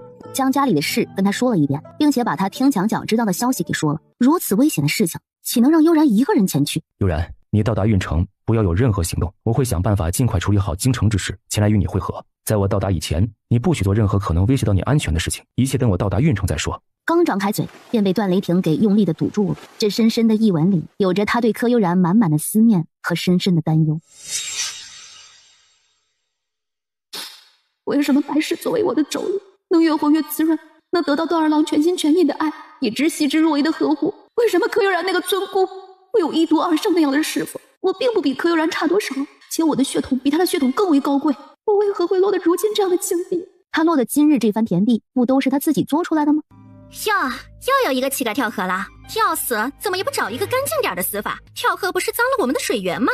晦气，吃个饭还看到这一出，要死怎么也不死远一点。无数的河水倒灌进袁氏的胸腔，强烈的压迫感使他快要窒息了。只有将死之时，才知道生命的可贵；只有死过一次的人才知道，原来活着是多么幸福的事情。袁入海瞳孔一缩，足尖轻点凌空而上，几个踏步飞掠至河中心，双手抓住袁氏的肩膀，猛地气沉丹田，将他带离了河水。袁入海一次又一次的施救，终于让袁氏将肚子里的水给吐了个七七八八。待袁氏看清楚眼前之人时，虚弱的他用尽平生力气靠近他的怀里，呜呜哭得好不伤心。袁入海看着这个同父异母的妹妹蹙眉，那翼王府中其他人呢？妹妹是否知道翼王手中地图的存在？他是和家人走散了，还是段大郎他们已经遇害？等这个妹妹身体好转后再询问一番。京城最大的青楼楚馆、茶楼酒肆、客栈饭庄都在流传。哎，你听说了吗？龟雪谷的谷主找到了七彩麋鹿，邀请天下有能之士10日之后在谷中开剑鹿大会。我也听说了，这次龟雪谷得到的可是一对七彩麋鹿，世间能有一只已属难得，如今得到一对儿，这简直就是奇迹呀！听说七彩麋鹿乃是神鹿，得鹿者若是能收服神鹿，便可得到麒麟香。哎，对，此物乃是天下至宝，听说是做长生不老药的药引之一呀。何止啊！麒麟香可解百毒避凶邪，得香者便可不惧他人投毒，日后出门在外不必担忧被人轻易暗害了。对呀，咱们这种常年在外行走之人，日日防着他人，简直太需要这样的东西防身了。哎，你们准备前往龟雪谷吗？我吃完饭便出发，有人搭伙结伴的吗？算我一个，咱们一起走，这路上也好有一个照应。是，也得算我一个，就算得不到，去看看也是好的。一时之间，天下之人全都沸腾一片，大伙都在为前往龟雪谷做准备。皇宫装病卧床的段雷霆被老皇帝差人用滑竿把他从世子府中给抬了出来。此时他是大殿之上唯一一个舒舒服服斜躺着的人。三郎，楚穆国公主天生丽质，与你乃是绝配，今日爷爷便替你做主，你俩3日后完婚，结段穆两姓之好，婚礼规制按亲王纳妃之礼，交由礼部全程操持。王爷爷，3日后大婚太过仓促，不利于两国体面，且孙儿身体不适，恐难以完成婚礼。若是让秦公主失了面子，引起两国邦交不和，那便不好了。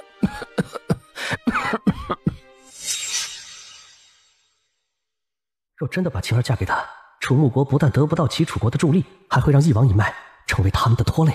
穆圣孝闭上眼睛，做起了艰难的决定。妹妹既然割舍不掉这个男人，那么就由自己来帮妹妹把这个念想给断了。皇上，既然段世子身体欠安，不如还是换一个和亲之人吧。不知太子看上朕的哪一个孙儿了？请皇上给舍妹楚穆国温婉公主穆圣晴和宣王世子段正廷赐婚，永结两国邦交，以示两国之好。靠，这个楚穆国的太子竟然要自己娶那双破鞋！刚挪了一步，便被宣王不着痕迹的一步挡了一下。宣儿对穆太子的提议可有什么想法？儿臣全听父王吩咐。皇上，既然宣王没有异议，那么此事还是快些敲定下来为妙。毕竟龟雪谷的剑鹿大会部等人从京城快马加鞭前往，也是需要一定时间的。既然穆太子和宣儿都没有意见，那么此事便这样定了。则大理寺拟赐婚圣旨，钦天监计算良辰吉日，抓紧10日给正儿他们完婚吧。是，父皇。三郎身体如何？能否长途跋涉，替爷爷去一趟龟雪谷？段雷霆又是一阵捂唇咳嗽，再次吐出一口血来。孙儿没有大碍，去龟雪谷定然是没有任何问题的。既如此，那便回去准备，给你父王问个安后，即刻启程吧。是，孙儿谨遵皇爷爷旨意。段雷霆依旧虚弱应答，将一个受伤极重、病入膏肓的人演绎的是淋漓尽致。到达运城边境的柯悠然一行，在路边找了一个茶棚休息。师妹可是担心运城的住宿问题，师妹不用着急，我在运城呢有一座小院，咱们直接住那儿便好。我自有其他地方居住，不劳师兄挂心。这一路上，柯悠然想了无数办法甩掉殷九，可是都被他给巧妙的识破追了上来。还真是狗尾巴草，怎么甩都甩不掉。哎，那要不这样，师妹住哪儿，师兄我就陪着你住哪儿，如何？如今世道如此混乱，2个营卫不足以保护师妹，还是有我在你身边才安全。我擦，师兄你这是玩我呢，还是玩我呢？你一直跟在我身边，我才不安全好不好？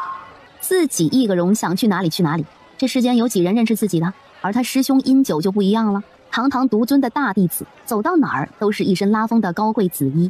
殷九跟着自己的这一路，遇到多少潜伏杀手，虽然每一次都被他轻松解决，但是常在河边走，哪有不湿鞋的？1次2次能躲过，3次4次呢？影3去找一个客栈，订2个相邻的房间，歇息1晚再做打算。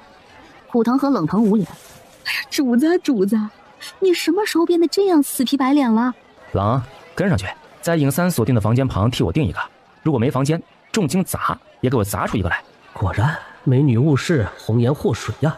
没多大会儿，主子，客房已经订好，是否现在过去？主子，事情办妥了。小二上完菜，柯悠然打赏了小二1两银子，乐得他见牙不见眼的。前往运城，除了城门，可还有其他小路？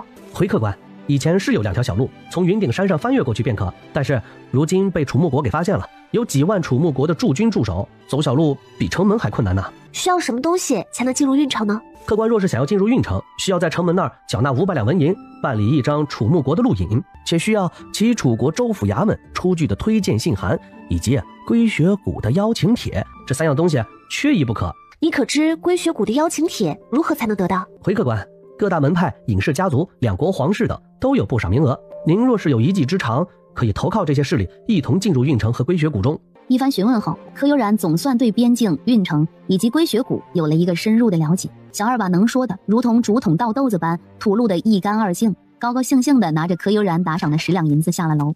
正思索间，楼下传来嘈杂的争吵声。薛泽胜，别以为你是医圣的大弟子，老子就怕了你了。你小子还没有入医门的时候，我已经是药堂长老了。老子告诉你，别给脸不要脸。归雪谷给医门的名额，说什么都应该给我们药堂一份，凭什么被你们医堂独占？柯悠然立即放下筷子，带着尹3、尹4出了房门。哟，师妹，你也来看薛德胜那小子热闹吗？我跟你说，兴许那小子快成仙了，此等热闹很难在他身上看到。今日啊，一定要好好看一看，错过了可是会后悔终身的。不再理会幸灾乐祸的殷九，转头看向楼下客栈场地中央，薛泽胜依然是那一袭白衣胜雪，翩然若仙的样子，似乎感受到柯悠然的视线。薛泽胜转头往上看去，他微微点了点头。师妹，你不公平啊！为什么那薛泽胜那小子和颜悦色的，对师兄我就爱答不理呢？我去，师妹，你不会是看上薛泽胜了吧？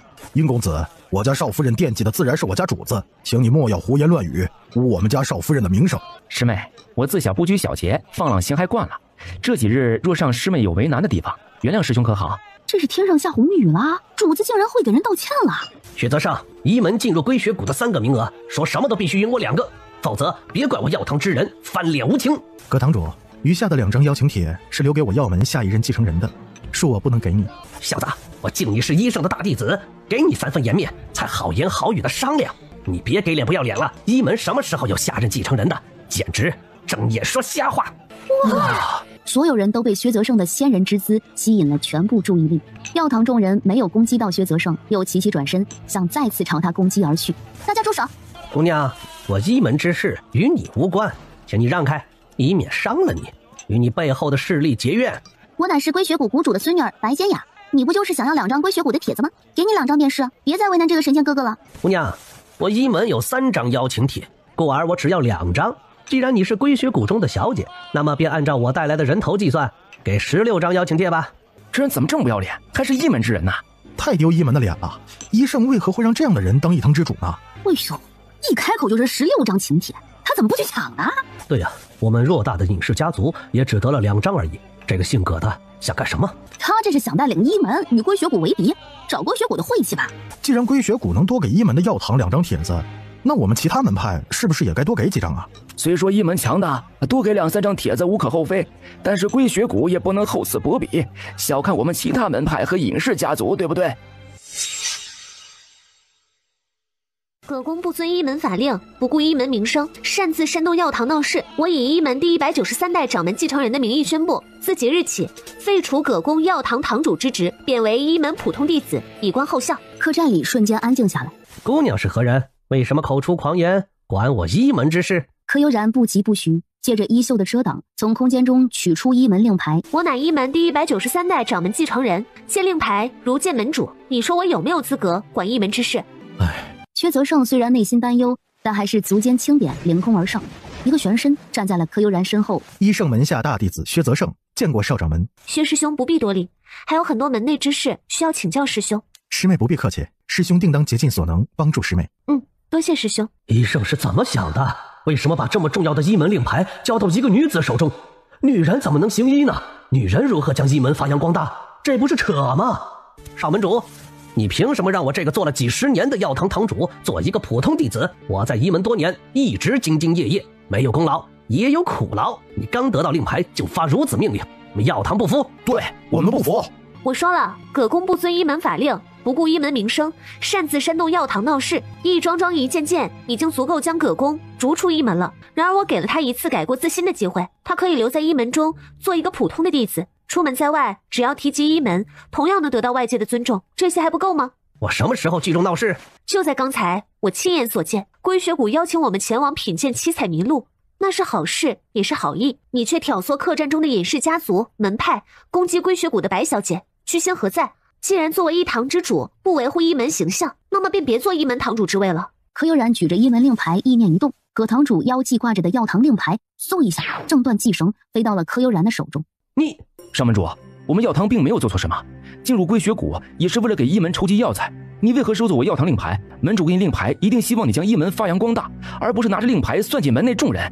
你们是在筹集药材，还是在打着筹集药材的幌子为非作歹？医门只有3张请帖，自然由我师父和我这个少门主分配指定。药堂公然抢夺，是为何意？难道药堂可以脱离医门，单独行使权力了？你天下有多少门派，有多少武林高手，有多少大家族和隐士家族，再加上2大皇室，若是不限制入谷人数会如何？难道大家想把归雪谷踏平吗？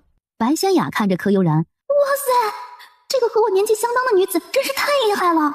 姑娘，你以为得到了令牌就能做少门主了？没有剑药比试，没有药堂弟子认可，你这个少门主可是无名无实的。你们想比什么？怎么个比试法？你这个黄毛丫头还真是初生牛犊不怕虎，年纪轻轻学了些医学皮毛，就觉得自己了不起了。待会儿比试输了，可别哭鼻子。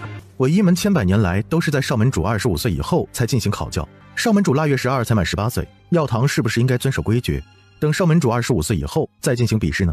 既然少门主要等到25岁才能斗药，那就还不是我们的少门主，那便把我们堂主的令牌还回来吧。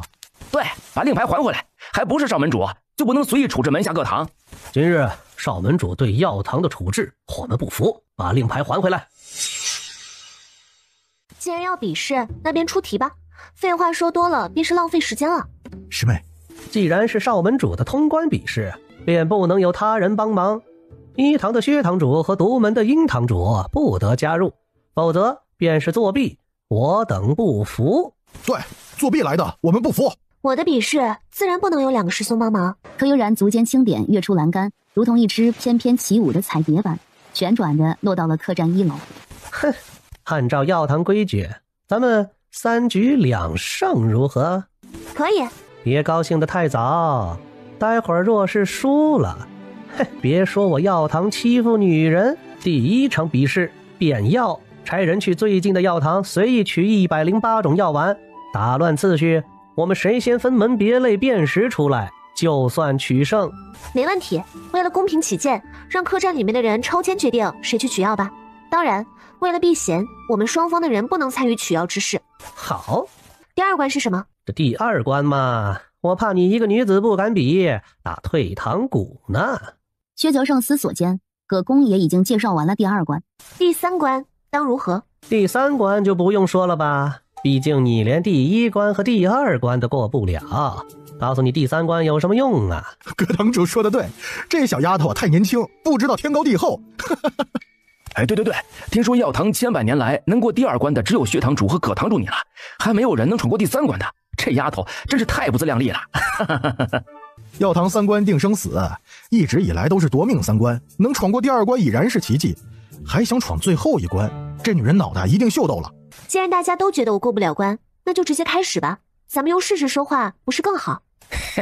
葛堂主，快开始吧，让这个小丫头知道你们药堂的厉害。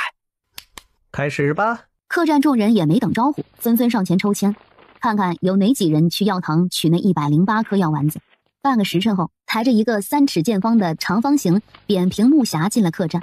少门主，咱们的比试再增加些难度如何？毕竟这是选少门主的比试，而不是选少堂主的。哦，如何增加难度？我们双方离这些药丸5步远，谁也不许碰它们，然后将药丸的名字从左到右分别写在纸上。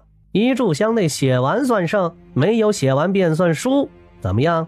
依你所言，如你所愿。好，取笔墨来。来，大家下注了啊！买葛公赢的买1赔5，买一门少门主赢的买1赔1了。快点下注了啊！高赔率高回报，过时不候喽！刷，咻！所有人一溜烟儿跑到了殷九在角落里设置的赌桌旁。哎，我花1000两买葛堂主胜。我押5000两，哼，买葛堂主赢。我朱有才5万两买葛堂主赢。天下竟然有此等白捡银子的好事啊！尹氏墨家10万两买葛堂主胜。随着这2个巨头的带头，场面一发不可收拾。买葛公胜出的那张桌子上，金银细软和银票等已然堆成了一座小山了。而买柯悠然赢的那张桌子空空如也，啥也没有。主子呀，主子，你要帮你的小师妹争面子，也不用砸这么多银子呀。买1赔2，买1赔3就不行吗？非得买1赔5，照这样下去，还不得赔个倾家荡产？您可别赔的只剩下底裤回去了呀！我去，主子你知不知道，照这个速度下去，咱们的庄子、店铺、茶园等，可全都要易主了呀！两人的小心肝还没颤抖完，客栈外听到风声的人瞬间蜂拥而至，赌葛公营的桌子周围被围了个水泄不通。这个时候，就连殷九都有些不淡定了。他只是想给柯悠然壮一壮声势，可没想过要赔上自己的全部身家呀！师妹啊，师妹，这次师兄要因为你从头再来了。你给师兄带来那点豆腐利润，估计全打水漂了。哎呀！白仙雅站在一边看了半晌，从荷包里面拿出2万两银票，放在了赌柯悠然赢的那一桌。喂，这位漂亮的大哥哥，我拿身上的全部银两赌一门上门主赢，行不行啊？又一个和自己一样的傻缺。咚，那边结束比赛的锣声被敲响。葛堂主和一门少门主同时写完，时间上平局，验答案。2个人前面106种药丸的答案一模一样，却偏偏在最后2位药丸上不一样。葛公的第107颗药丸的名字是剑心丸，第108颗药丸的名字是回春丸。柯悠然的答案却恰恰与他相反，第107颗药丸的名字是回春丸，第108颗药丸的名字是剑心丸。而药馆掌柜的答案与葛公一模一样，谁胜谁负似乎一目了然了。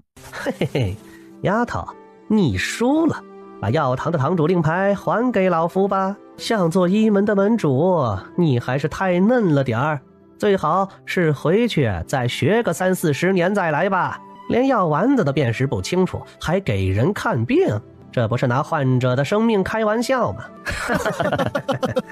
哎呦喂，小师妹呀，师兄这次可是被你给坑惨了呀！诸位，我们一门的上门主并没有输，这第一关是原药堂堂主可公输了。不可能，姓薛的，看在你是一圣亲传弟子的份上，我敬你3分，你可别给脸不要脸。我们堂主什么地方输了？他的药丸名称可是和药馆掌柜给的答案是一模一样的。众所周知，回春丸和剑心丸外观相似，气味相仿，然而功效和内里却是不同的。剑心丸乃急救所用，通常用于患者急性心梗、突发心脏衰竭等。药丸外面一层薄厚适中的壳，里面呢却是一粒豌豆大小的红色药丸。而回春丸通体褐色，主要是保健养生、延年益寿的功效。整颗药丸皆是实心。那么我们来现场检验一下这2种药丸吧。还没等所有人有所反应，也不知道他从什么地方拿出一把削水果的小刀，然后当着所有人的面从药匣中取出第107颗药丸，毫不犹豫地一刀切了下去。不可能！就算回春丸写对了，那么第108颗药丸呢？我就不信是剑心丸。葛公一把抓起第108颗药丸，用力一捏，然后现场鸦雀无声了。殷九高兴的一蹦3尺高，笑得肚子都抽筋了，好想揍死他丫的殷九，拿回他们下的赌注。药馆掌柜就纳闷了，当时装药时他明明核对了3遍，顺序没有错，这才敢让人抬过来的，今日为何会这样？白仙雅捂着嘴偷偷的笑，他就是一时兴起，觉得好玩，在药馆掌柜没注意的时候调换了2粒药丸的位置。他怎么也没想到啊，这个小动作帮了柯悠然一个大忙。师妹，师兄就知道你会赢，你看我给你设的赌局，一炷香的时间赚了这么多，这样师兄也不贪婪，咱们平分怎么样啊？师兄，你当着这么多输了钱的人讨论如何分配掉他们输掉的银两，这样拉仇恨好吗？我这就差人将银两全部搬进师妹的房间，第2场咱们再开一局，师兄我看好你啊！我乃是药堂的大弟子精明剑，我们怀疑少门主事先与药馆掌柜串通过，不然怎么可能在这么短的时间内，没有碰触药丸的情况下写出他们的名称？上门主敢不敢再次将药丸打乱，重新与我家堂主再比一次？比什么？怎么比？你们随意，怎样都行，我没有意见。别浪费时间了，少门主既然能过第1关，说明对药理是非常熟悉的，不管比多少次，结果都差不多。这一轮老夫甘拜下风，咱们进行下一轮比试。来人，去一门名下的医馆取36种剧毒活物来。大家等一等，少门主还有何事？是不是怕了接下来的比试？若是少门主现在认输，我们可以立即取消的。不，既然是1门比试，咱们就应该让所有人心服口服。在场很多人，包括你的药堂弟子都怀疑我是不是和药馆掌柜串通作弊了。其实我俩都有作弊的嫌疑。为了证明我和葛堂主的清白，我觉得咱们找个包间进去喝茶休息，让在场所有人当场打乱药丸的秩序，咱们再比一次如何？好。葛公被赶鸭子上架，不得已在没有任何准备的情况下，进了客栈的一个空置出来的包厢。众人已经将所有药丸调换完毕，整理出了106颗药丸。柯悠然和葛公回到了之前的位置上，开始燃香答题，最后展示答案。葛公和柯悠然的答卷让所有人面面相觑，打死他们都不敢相信，作弊的竟然是他们堂主。在场所有人对柯悠然这个未来1门少门主也高看了一眼。哎，快，我都迫不及待想要看一看第2关的结果了。因为这一关非常的危险，所有人都撤上了2楼，围在栏杆处观看下方情况。未免有人说老夫欺负你，这次老夫先来，让你看看什么才叫真正的取药。殷九在2楼依旧开了一场赌局，赔率和第一次一样。这一次大家显然谨慎不少，两边都下了一些赌注，但是葛公这边的赌注还是比柯悠然这边多了2-3倍。客栈1楼，葛公已经放出一条五彩斑斓的花斑毒蛇，此蛇色彩斑斓，身形灵活，能将毒液喷射6-7丈远。一旦沾染它的毒素，不但会立即毙命，还会全身腐烂，死无全尸。半个时辰过去，柯悠然看着这一幕摇了摇头，还以为葛公会有什么好的办法取药呢，没想到葛公这么笨，取蛇尾的鳞片就差点累掉了半条命。看到这里，柯悠然已然没了兴趣，他则叫上殷九和薛泽胜进了他的房间。殷师兄，方才的第1关是薛师兄说出了剑心丸和回春丸的区别，才助我们赢得了比试。你赢来的银两，我们3人平分如何？东西是殷师兄赢回来的，不如师兄来分，如何？师妹啊，师妹，你确定不是在报复师兄我吗？师妹，你拿一把刀直接捅师兄一刀得了。2位师兄，师妹我就不客气了。话音刚刚落下，柯悠然面前那一堆东西便原地消失，好像从未出现过一般。我去，师妹，你把师傅的乾坤袋给骗到手了。师兄那一份银两，麻烦师妹收一下吧。等师妹闯过3关，药堂易主以后，再用我分得的这批银两整顿一下药堂。意念一动，收走了薛泽胜的那堆小山。师妹，师兄我这笔钱也由你收着吧，今后用于整顿独门各堂的势力。一点不客气的把所有东西收入囊中。师妹第1关怕是累着了，葛公完成第2关还需要不少时间，你先休息一下，养精蓄锐，才好应对接下来的关卡。师兄我便先出去了。殷九讪讪地跟在薛泽胜身后出了房门，还不忘在柯悠然房门外布了一个毒阵，护着柯悠然的安全。而柯悠然则闪进空间，进入温泉池，好好的泡了一个澡。时间在不知不觉之间流逝，一眨眼3天3夜过去了。空间外，葛公停停歇歇与36种剧毒活物斗了几千个回合，终于活着完成了挑战。大家一致决定休息1日，明日一早再看1门少门主的比试。这样的决定让薛泽胜和殷九他们大大的松了一口气。3日前，他们给柯悠然送饭菜时，就发现他不见了，房间没有人进去过的痕迹，床上的被褥也没有被人碰触过。这些只能说明一个问题，柯悠然是自己离开的。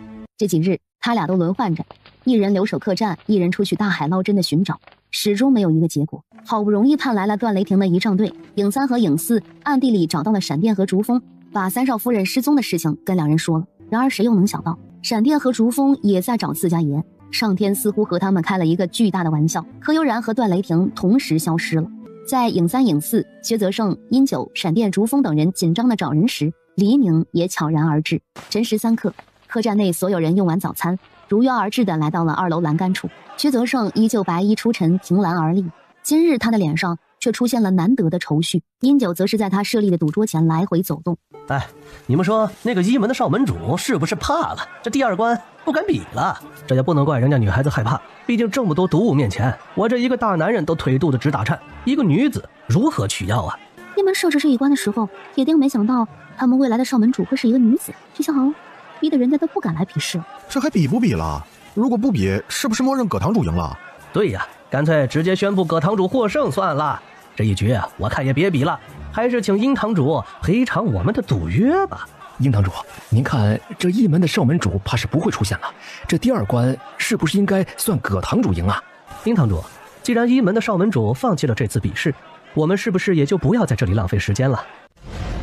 而此时的空间中，一阵七彩霞光笼罩整个空间，残茧映光而碎，连接传承塔的细线形成七彩霞光，如闪电般的进入了传承塔中。此时银月和墨绝的体型甚至比大象还要大上一圈。柯悠然和段雷霆依旧掌对掌在空中旋转着。化茧后的段雷霆和柯悠然同时睁开眼睑，两人相视而笑，之前的不愉快似乎从来没有出现过一般。宝贝们，你俩长这么大，以后想带你们出去玩怎么办？你们这样出去会吓坏别人的，说不定还会有人把你们当怪物围攻你们的。两狼同时对天长啸，随着身体的一阵抖动，两匹巨无霸以肉眼可见的速度变成了2个多月的小奶狗。哎呀，糟了！我在彭越客栈有个赌局，意念一动，闪身而出。彭越客栈？什么赌局？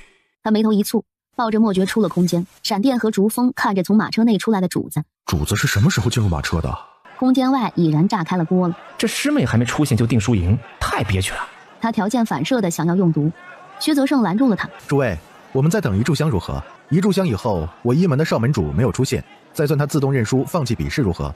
最后还是卖了薛泽胜一个面子，纷纷点头，回到了他们原来的位置上。客栈掌柜刚点燃香开始计时，柯悠然的房门突然打开。抱歉，今日认床睡得晚，早上赖了会儿床，让大家久等了，不好意思啊。主子，你啥时候在房间里面休息的？他们都快把整个边境都翻遍了，每一个犄角旮旯都没放过。最关键的是，银月什么时候跟着主子跑到这边来了？这么远的路，这个小家伙是如何从大青山找到主子的？还好，有2个师兄拖延着，总算给自己争取了不少时间。我说少门主，我们都以为你不想比试了呢。今日这第2关，你是比还是不比呢？老夫奉劝你一句，女孩子家还是在家织布绣花比较好，别在第2关没了小命，让大家以为我欺负一个小姑娘。多谢关心，布置药堂可准备好了，现在开始还是需要等一等呢？既然少门主这么着急找死，我也不好拦着，那就直接开始吧。所有人翘首以待，等着看柯悠然放出第1只活物后如何取药。他在干什么呀？为何把所有毒物一起放出来啊？我的天哪！一门少门主这是活腻了吗？1只活物都能要人半条命，他这是准备把小命交代在今天了。这一群活物暴动会不会攻击到我们上面来呀？咱们要不要躲远一点？哎，看下面，看下面！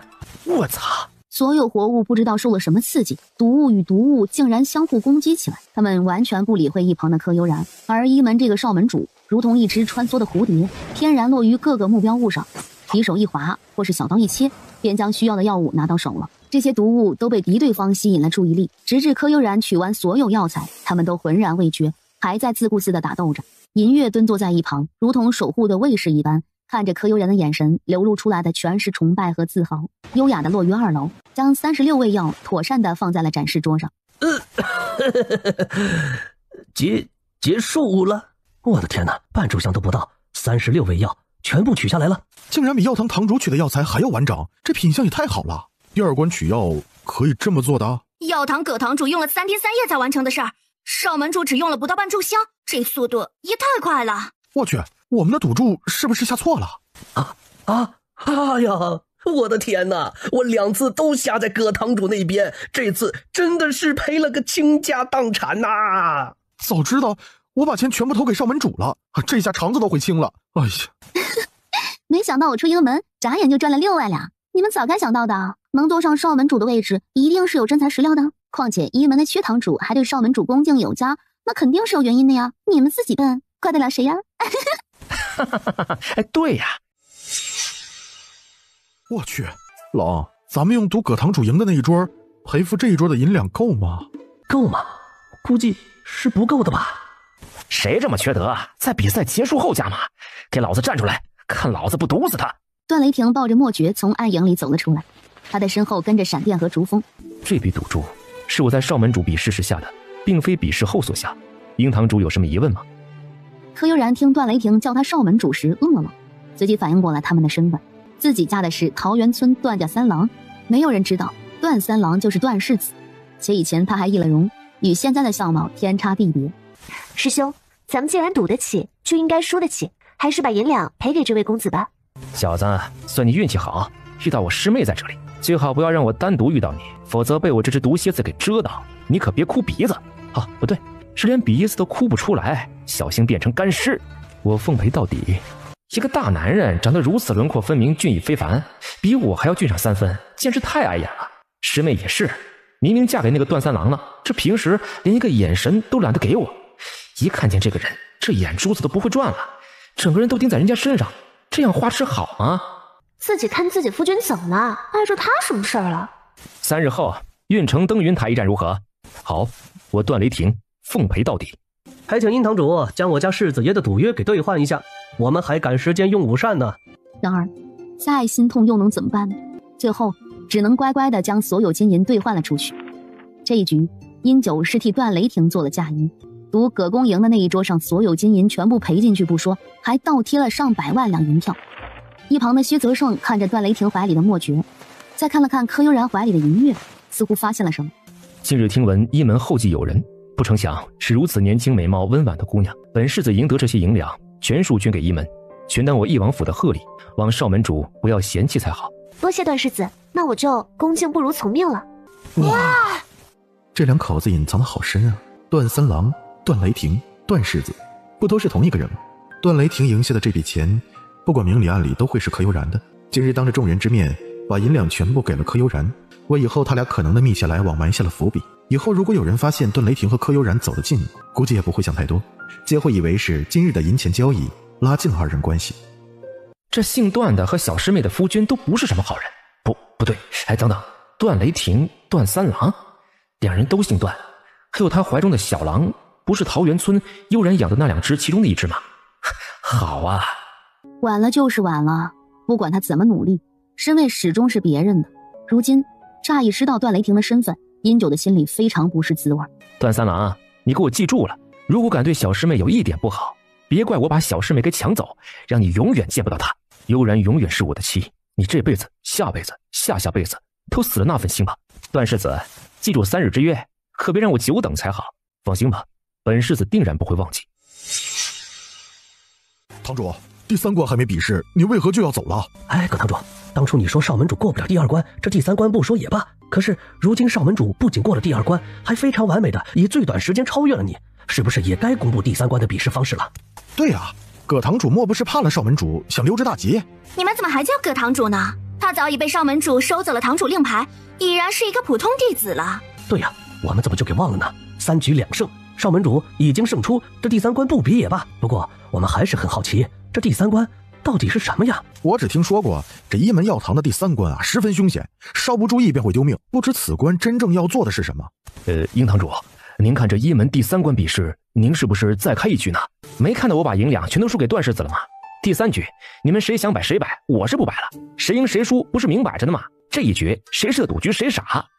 药堂3关不如今日全都一遍过吧，毕竟我只在师父面前考核过，一门众人都不知道我的实力，也不利于今后统领一门事务，对不对？葛公悻悻地单膝跪下，向柯悠然施了一礼。属下葛公没能力闯第3关，今日之事还请少门主原谅一二，属下愿意接受少门主的惩罚，在药堂之中做一名普通弟子。从今日起，药堂所有事务全权由师兄管理，待找到合适的接班人后再另行安排。一堂堂主薛泽胜谨遵少门主命令。师兄不要这么客气，以前怎么称呼，以后依旧如何称呼，好不好？好，听师妹的。哟，你怎么还跪着呢？快起来吧，你犯的又不是什么大错，哪需要如此惩罚自己？我惩罚自己？少门主，你还能再无耻一点吗？你会不知道我还跪着？你会不清楚没有你的命令，我葛公就是有10个胆子也不敢自己站起来。我们已在此地逗留多日，大家利用今日准备一番，安排清楚手头的事务，明日一早出发前往运城如何？一切听师妹安排。我也正好准备明日入城，不如与少门主一同前往可好？好啊，明日辰时3刻在运城城门见。姑娘，你也在这儿？穆太子不在京城主持温婉公主的婚礼，急吼吼地跑到边境城池来盯着人家姑娘，也太失礼了。段世子，这运城是我楚穆国的地盘，我回我自己的国家还需要向你禀报吗？你身后的姑娘是我的救命恩人，我向恩人问个好，与你何干？段世子，时辰不早了，我们还是抓紧时间进城，把住所安顿下来再说。见过太子殿下，殿下千岁千岁千岁。平身，谢殿下。姑娘可是要进运城？我在运城有几座山水园林、花园庭院，姑娘若是没有住处，那些花园庭院可供姑娘随意选择。我去，穆太子，你找死可别拉上我呀！柯悠然白了穆圣孝一眼，一步躲到了段雷霆身后，不想搭理这个看到美女智商为0的250。段雷霆眼眸一寒，手掌翻飞间弹出一股无形的气机，直击穆圣孝胸口。太子殿下，太子殿下，有刺客，来人抓刺客！一时之间，城门守卫空虚，检查通关信函、收取银两的人全都拥到了穆圣孝身边。柯悠然勾起唇角，悄悄地拉着段雷霆的手，小跑着进了运城城门。师妹，我在运城有一套庭院，不如先去我那儿落脚如何？悠然，我在运城。段世子，我一门在运城有专门为门主准备的别院，不如随我住到一门别院如何？柯悠然怎么能让段雷霆在运城暴露太多呀？自家夫君的所有产业，如今可全在自己手里。既然少门主盛情相邀，自当恭敬不如从命。我靠，这姓段的装什么装？师妹在什么地方，他铁定往什么地方跑。我能去师妹那儿住上几日吗？师兄不是有别院吗？我那庙小，住不下师兄这尊大佛。师兄还是回你的别院居住比较好。殷堂主还是快些回去勤练武功吧，别等到2日之后连登云台都上不去，那脸可就丢大发了。你，给我等着，2天后可别哭鼻子。薛堂主，我与叔叔们走散了，3天后归雪谷阵法之门开启才能回家，你能不能行行好，收留我几日啊？这个白仙雅单纯可爱，如果能和师兄修成正果，以后有人照顾师兄的生活起居，挺好的。姑娘，我一门由少门主说了算，你问错人了。白姑娘若是没有地方去，便随我们一起住到一门的庭院去吧，正好和我做个伴。我这个月刚满18岁，我应该叫少门主姐姐还是妹妹？我叫柯悠然，咱俩年龄相仿，不如你叫我悠然，我叫你仙雅如何？好啊。没多大会儿，一行人在薛泽胜的带领下到了一门的望文院。这位是我们一门的少门主，你们现在的主子，这座庭院现在的主人。日后这望文院由少门主说了算，谁阳奉阴违，不服从命令，背叛少门主的，立即逐出去，永不许踏入一门其他庭院半步。参见少门主，参见薛堂主，奴才们谨遵少门主和薛堂主指令，绝不背叛。都起来吧，各自做各自的事情去吧，我这儿暂时不需要人伺候。是。所有人答应着退下了。禀少门主，奴才名叫杜仲，是这望文院的总管。门主若有什么吩咐，直接招呼奴才去办便好。你前面带路，给我们介绍一下望文院吧。是，少门主这边请。整个院落占地非常广袤，由8个非常大的跨院组成。柯悠然顺理成章地住进了主院，段雷霆住在主院旁边的松竹阁，薛泽胜选择了比较安静的西跨院的林南阁，白仙雅为了接近薛泽胜，选择了林南阁附近的懒菊阁。白仙雅赌了好几次都没能遇到薛泽胜，只能悻悻地去找柯悠然。柯悠然也没想到，白仙雅就是一个话痨，把他知道的归雪谷里面的事情全都一股脑地灌输给了柯悠然，就连最为隐秘的禁蛊阵法都没放过。我相信悠然你的为人，一定不会把这些秘密说出去的。你堂堂一个一门的少门主，铁定不会觊觎我们一个小小山谷的。唉，仙雅，这个世界上并不都是好人，还有很多人心险恶，不要轻易相信任何人。还有，隔墙有耳，这望文院内并不是最安全的地方，万一有人在墙外偷听呢？登云台上，哇，会当凌绝顶，一览众山小。好一个会当凌绝顶，一览众山小，真的是意境绝美，正当此景。没想到我的悠然如此博采，为夫真的是捡到宝了。散了谬散了，我不过是听别人说过这么一句，记下罢了。出去可千万别说是我做的诗句。哈哈哈哈哈！我家宝贝还是这样，不居功，不自傲。你知道吗？娶到你，是我这辈子最幸福的事情。能娶到我独门的小师妹，自然是你的福气。你到那边安全地方待着去，无论待会儿我和英九打斗如何，都先保护好你自己。英九冷冷地看了一眼段雷霆，一股白色粉末从他的手中飘散而出，随着风向往段雷霆那边而去。柯悠然蹙眉，想提醒几句。师妹，我和段三郎比试，此战你最好不要插手。段雷霆给了柯悠然一个放心的眼神，勾唇微微一笑，似乎完全不在乎殷九的毒药。段雷霆唇角微勾，急闪而至，一掌拍出，直逼殷九胸口。段雷霆不但不受毒药牵制，足尖轻点飞掠而上，躲开殷九对他后心的攻击。殷九躲无可躲，生生受了一掌，重心不稳，脚下一滑，向登云台下摔去。段雷霆蹙眉，嗖几个踏步上前，一把抓住了殷九的手腕，堪堪拽住了掉下悬崖的殷九。放开，不要你假好心！你以为我想救你？要不是独门中的事务，还叫你帮悠然打理着，我管你死活。师兄，把另一只手给我，我拉你上来。殷九紧咬下唇，别扭的抹不开面子，甚至想让段雷霆放手。殷九，你干嘛？不过一个比试而已，男子汉大丈夫，赌得起就应该输得起。为了一场比试，用自己的生命置气，你觉得划得来吗？你辛辛苦苦赚来的银两还没花完用完呢，买下的庄园别院还没有好好享受一番呢。你甘心就这样放弃你自己，把你辛苦打拼下来的东西拱手让给别人吗？被柯悠然这一吼给彻底吼清醒了。殷九终于抬起了另一只手，刚要抓住柯悠然的小手时，突然一道罡风袭向了柯悠然的背后。段雷霆大急，一手拉着殷九，一手朝着那道罡风拍了过去。那道罡风太过突然，段雷霆发力不足，只挡住了一部分力道。柯悠然条件反射的就地一滚，躲过罡风的同时，突然滚下了山崖。殷九足尖一点崖壁，身体前移，一把抓住了柯悠然的手腕，拉住了急速下坠的他。葛公，你敢袭击一门少门主，你可知一门叛徒是何下场？你们全都死了，谁会知道一门少门主是我杀的？葛公再次拍出一掌，击向段雷霆和殷九相互抓着的手腕。师妹，别试了，我刚掉下来的时候已经尝试过了，在崖下完全没有办法提起一丝内力。别费力了，你们约在登云台比试，难道就没有打听过吗？凡是掉下登云台的人，全都提不起一点力量。任何高手只要掉下悬崖，都只有死路一条。葛公抽出了长剑，奋力砍向了段雷霆的手臂。三郎小心！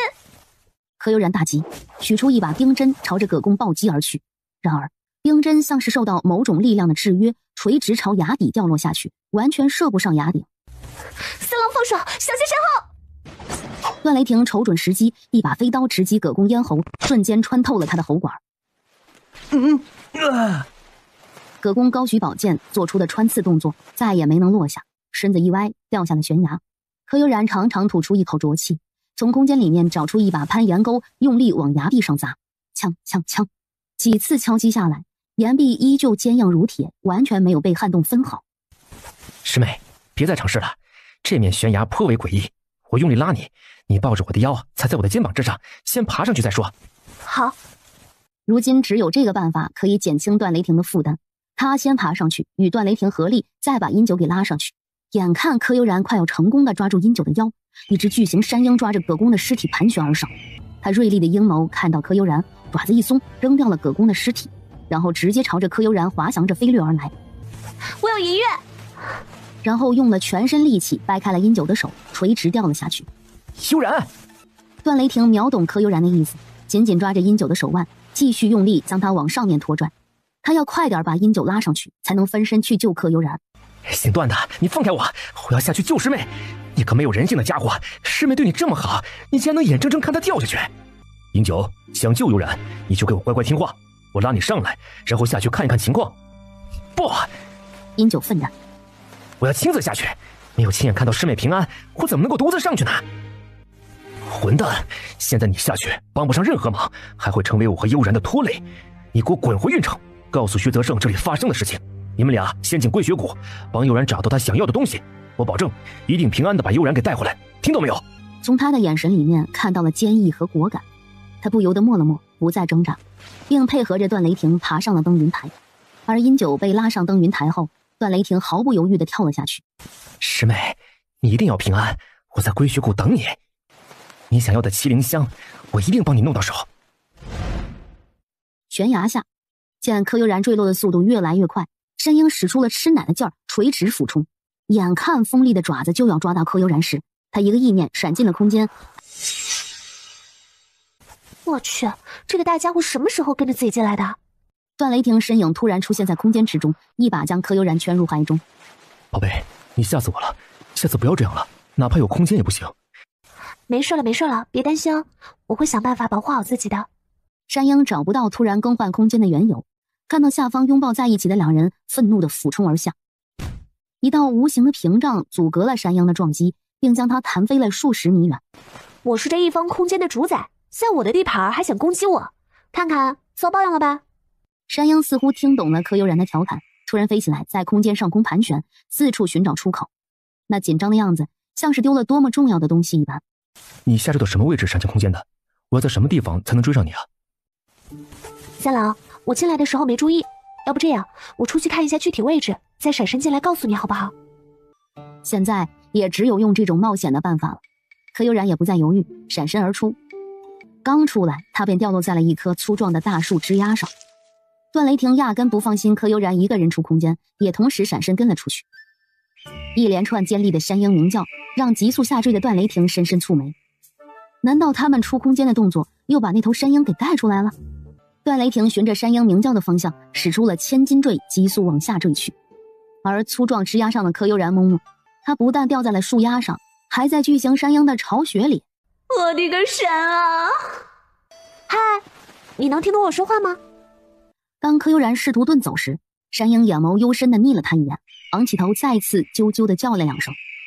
山鹰张开锋利的鹰喙，猛地朝柯悠然袭击而来。柯悠然捂住眼睛，再次紧急避入空间。不是吧？他直接把山鹰和他们的巢穴全部带进空间了？你打算把他们留在空间里吗？对啊，我怎么没有想到把他们留下，驯养乖巧后可以帮我们送信，成为我们的代步工具，他们的速度可比马儿快多了。你还真敢想。你看他们的巢穴里面还有小鹰，孵化出来咱们还可以组建一支神鹰战队。哼，山鹰战队啥的全是以后的事情，我们要想一想怎么从登云崖上脱困才是真的。柯悠然这才反应过来，他光顾着高兴了，差点忘记自己还在半山腰的粗壮树杈上。有了刚才坠崖的经历，柯悠然完全不想再体验一次那种完全脱离自己掌控的失重感觉。你进来之前没有看到崖壁上的山洞吗？什么山洞啊？走，我们出去看一看，说不定柳湾花明又一村呢。柯悠然听他这样一说，来了兴趣，意念一动出了空间，正好看到巨树的根部有一个能容纳两人进入的洞穴。哇，我怎么没发现？我们进去看一看，希望能有其他出路。运城，殷九找到薛泽胜，把登云台上发生的事一五一十的跟他说了。师妹吉人自有天相，听段三郎的，我们明日先进龟雪谷探听虚实，帮师妹得到麒麟香才是要紧。薛泽胜，师妹掉落山崖，你都不着急的吗？着急有用吗？段三郎不是追着师妹跳下悬崖了吗？以他们两人的实力，若是不能从崖底平安走出来，那么我们俩下去可能连尸骨都剩不下。他不得不承认，薛泽胜分析的特别有道理。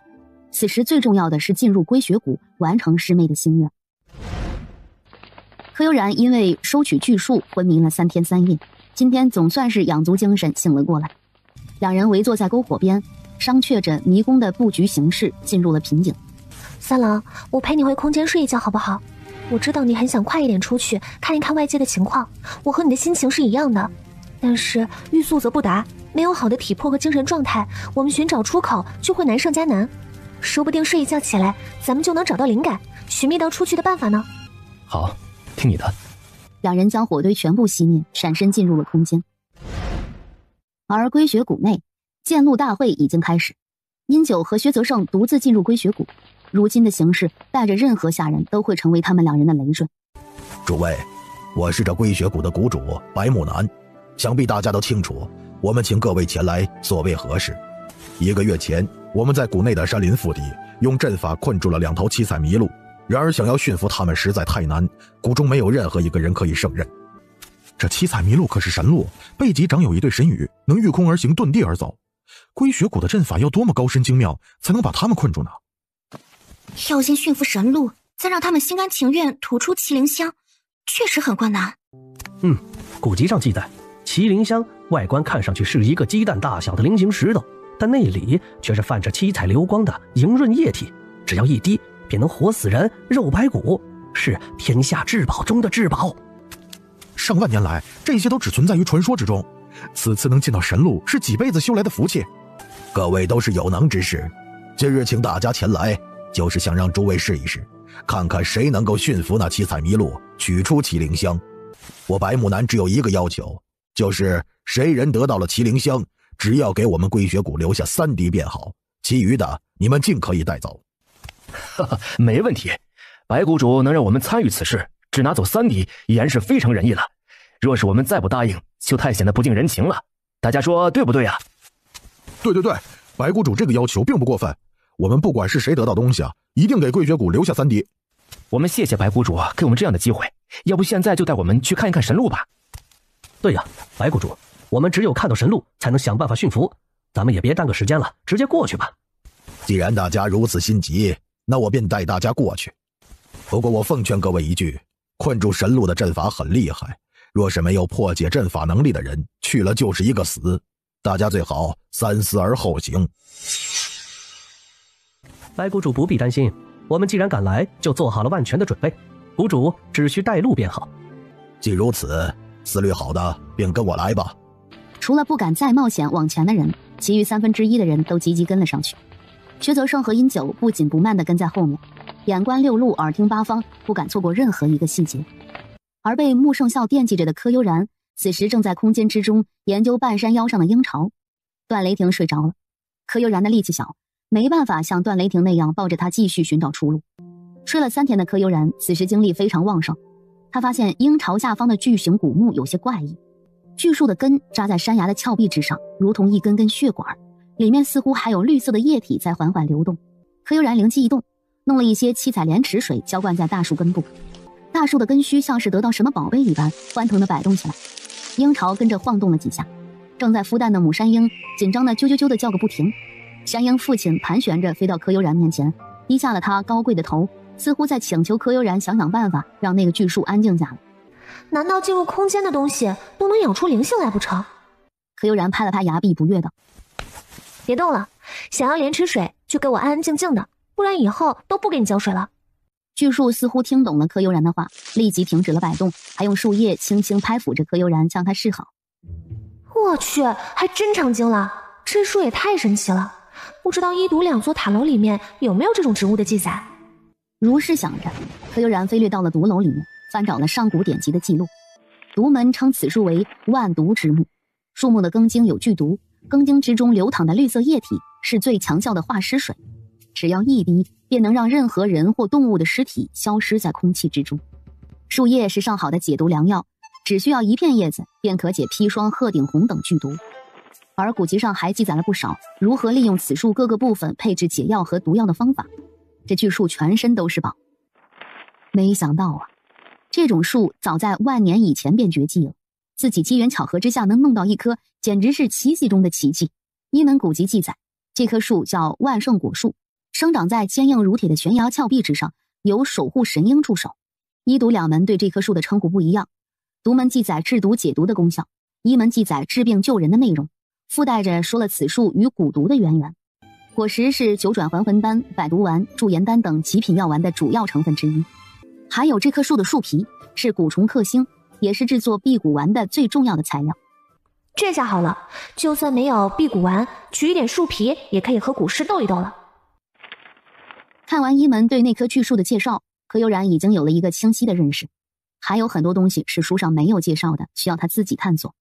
柯悠然把书放回原位，踱步出了空间。我的个乖乖，不是说这棵树上的果子500年一成熟的吗？自己进入2座塔楼2个多时辰不到，这果子就长这么大，完全呈现金黄之色了。难道是七彩莲池水的原因吗？哎，不管了，等把果子摘取完后，再浇灌一些莲池水尝试一下，看看能不能快速开花结果成熟。我不是养了很多兔子、鸡鸭鹅、山羊、野猪等给你们吗？几个月前还在不远处挖了一个池塘，专程给你俩养了鱼。怎么，吃腻了？想换一换口味？梁小芝点头如捣蒜，哈喇子流得更厉害了。柯悠然都不知道巢穴里面的蛋到底有多吸引人啊！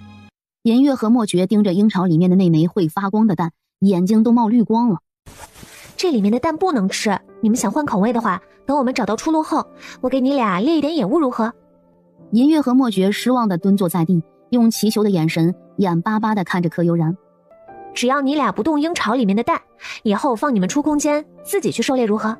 梁小芝猛然抬头，眼神神采奕奕，银月还高兴地原地蹦了几下，那一抹开心溢于言表。听着啊，你们虽然住在这棵树上，但是这树上的一切都不是你们的。如果胆敢在不经我同意的情况下随意摘取树上的东西，我让你们变成没毛的秃鹰。两鹰机灵灵地打了一个寒战，全身肌肉紧绷，点头如捣蒜。母鹰乖乖回去孵蛋，公鹰按照柯悠然的指示，只敢抓那些饲养在空间的家禽牲畜果腹。我和三郎遇到了困难，进入了一个山洞迷宫，里面9曲18弯，三郎至今没有找到规律。那山洞里面也是邪乎，连一只蚂蚁都没有，看似阵法又非阵法，诡异极了。梁小芝听了这些，耷拉着脑袋慢慢趴在了地上。没多大会儿，银月猛地站起来，眼眸里面重新充斥上一抹金光。他跑到柯悠然脚边，用头不停地磨蹭着他的腿肚子。你想出空间帮我们找路是不是？行吧，等三郎睡醒，我带你们一起出去。但是外面是一座非常庞大的迷宫，你俩不能离开我和三郎3步开外，一旦跑迷路了，我们会很难找到你们的。银月和莫绝舔了舔柯悠然的小手，满意的依偎在柯悠然旁边，闭着眼睛休息起来。太好了，等男主人睡醒，他们就可以出去帮2个主人的忙了。龟雪谷内，白木南把所有人带进阵法，便失去了踪迹，谁都寻觅不到他的身影。每一个进入阵法的人都能从不同的角度看到被围困在最中间的神鹿，却无法到达神鹿附近。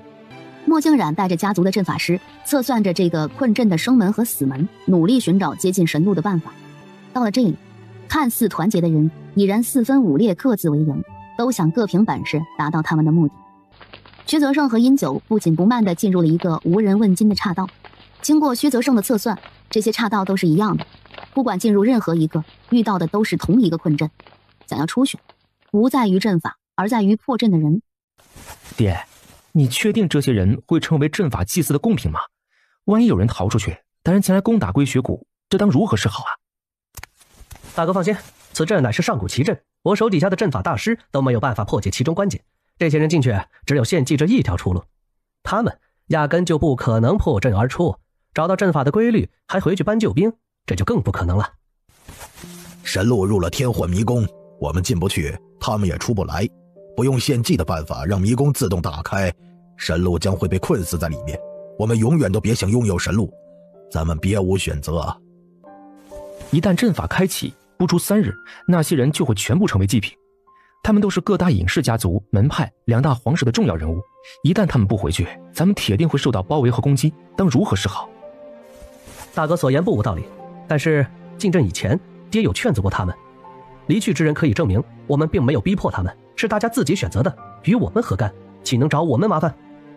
想攻击我龟雪谷，也要看一看那些人能不能找到入口，闯过我龟雪谷的入山大阵，还有山谷中的瘴毒，没有解药，进来就是一个死。如今我不担心谷外的群起而攻，我更担心的是这个上古阵法破解不了，白白浪费了我这么多心思。进阵还不到1个时辰，已有大半之人倒下了。如今只剩下隐士墨家、楚木国的太子穆圣孝、医毒双门的2个少堂主、江南首富朱有才还在破阵。我不记得吩咐侍卫进阵啊，难道是二弟和爹安排的？大哥你看，那些侍卫不是我们的人，那群人精通奇门遁甲，一个个武功不俗，他们与隐士墨家和穆太子所带之人有的一拼，咱们谷中混进了奸细，必须好好查一查才行。盯紧那帮人，就算他们有能耐可以从阵法中脱困，也不能让他们出了龟雪谷，敢蒙混进来就必须付出相应的代价。咱可不能惯着他们，让天下人觉得我们龟雪谷是泥捏的。是父亲。那帮侍卫正是宣王之子段正廷带人乔装易容混进来的。段正廷不知道的是，他的这一行队伍中还有几个老皇帝暗中隐藏进来的高手。宣王父子早已经是老皇帝的眼中钉肉中刺了。薛泽胜和殷九不愧是医毒2门精英中的精英，在2人的密切配合下，已然摸到了天幻迷宫的边缘。就在他们准备破阵之时，不要！别碰那个迷宫，那是我们龟雪谷的死亡之阵，任何人进去都会成为迷宫的祭品，变成这道阵法维系的养料。什么意思？二儿有所不知，这阵名叫天幻迷宫，归血谷建立以来便已经存在万年之久了。试图进入迷宫的人，全都因为里面各种各样的机关和幻术，成了阵法的祭品。当大量内力浑厚之人同时献祭时，这个阵法才会有短暂的开启时间。届时，我爷爷他们便可以借机抓捕神鹿，获取麒麟香了。你们有所不知，七彩麋鹿本就是生活在天幻迷宫里面的，那里面有广袤的天地，各种各样适合神鹿的资源。迷宫是保护神鹿的屏障，让他们能自由自在的生活。是我爷爷、我爹、我叔叔想方设法更改了幻阵的一个小小的布局，让神鹿掉进了迷宫的一个陷阱之中，让他们困在了天幻迷宫最中心位置。听完白仙雅的叙述，薛泽胜和殷九不约而同地往后退了一步，离阵门稍远了一些。他们必须拿到麒麟香，但不是把自己的命莫名其妙交代在这里。此事只能从长计议。此时，站在崖顶的白木南眼珠子都快瞪出来了。是谁把这些告诉仙雅的？白成锦和白成前低下头不敢说话。说，是谁把这些事儿告诉仙雅的？爹，仙雅缠着我想听故事，我也不善于编造，就把神鹿的故事简单的给他说了。爹，大哥没说多少，是我做了详细补充，才让仙雅了解这么多情况的。我原想着他常年累月在谷中，不会接触外人，知道这些没什么，不成想他会大胆到悄悄跑出谷外，还追到大阵之中，把秘密全都说了。你要罚就罚我吧。不，爹。白成锦跪着往前走了2步道：仙雅是我女儿，她犯了错，自当由我这个当父亲的替她说过，您罚我吧。成锦、成前，要救你们娘亲，最重要的就是这麒麟香。我们已然努力了这么久，不能因为仙雅的不懂事而功亏一篑。我们从外部启动吞噬阵法吧，只要阵法能停留1炷香的时间，我抓住神鹿以后，立即去把仙雅救出来。爹，他怎么能下达这样的命令呢？仙雅可是这归血谷唯一的孩子，是他们从小捧在手心里长大的呀。崖顶的3人陷入了无尽的纠结和僵持之中。而归血谷外，袁入海还在如同无头苍蝇一般寻找着进入归血谷的路。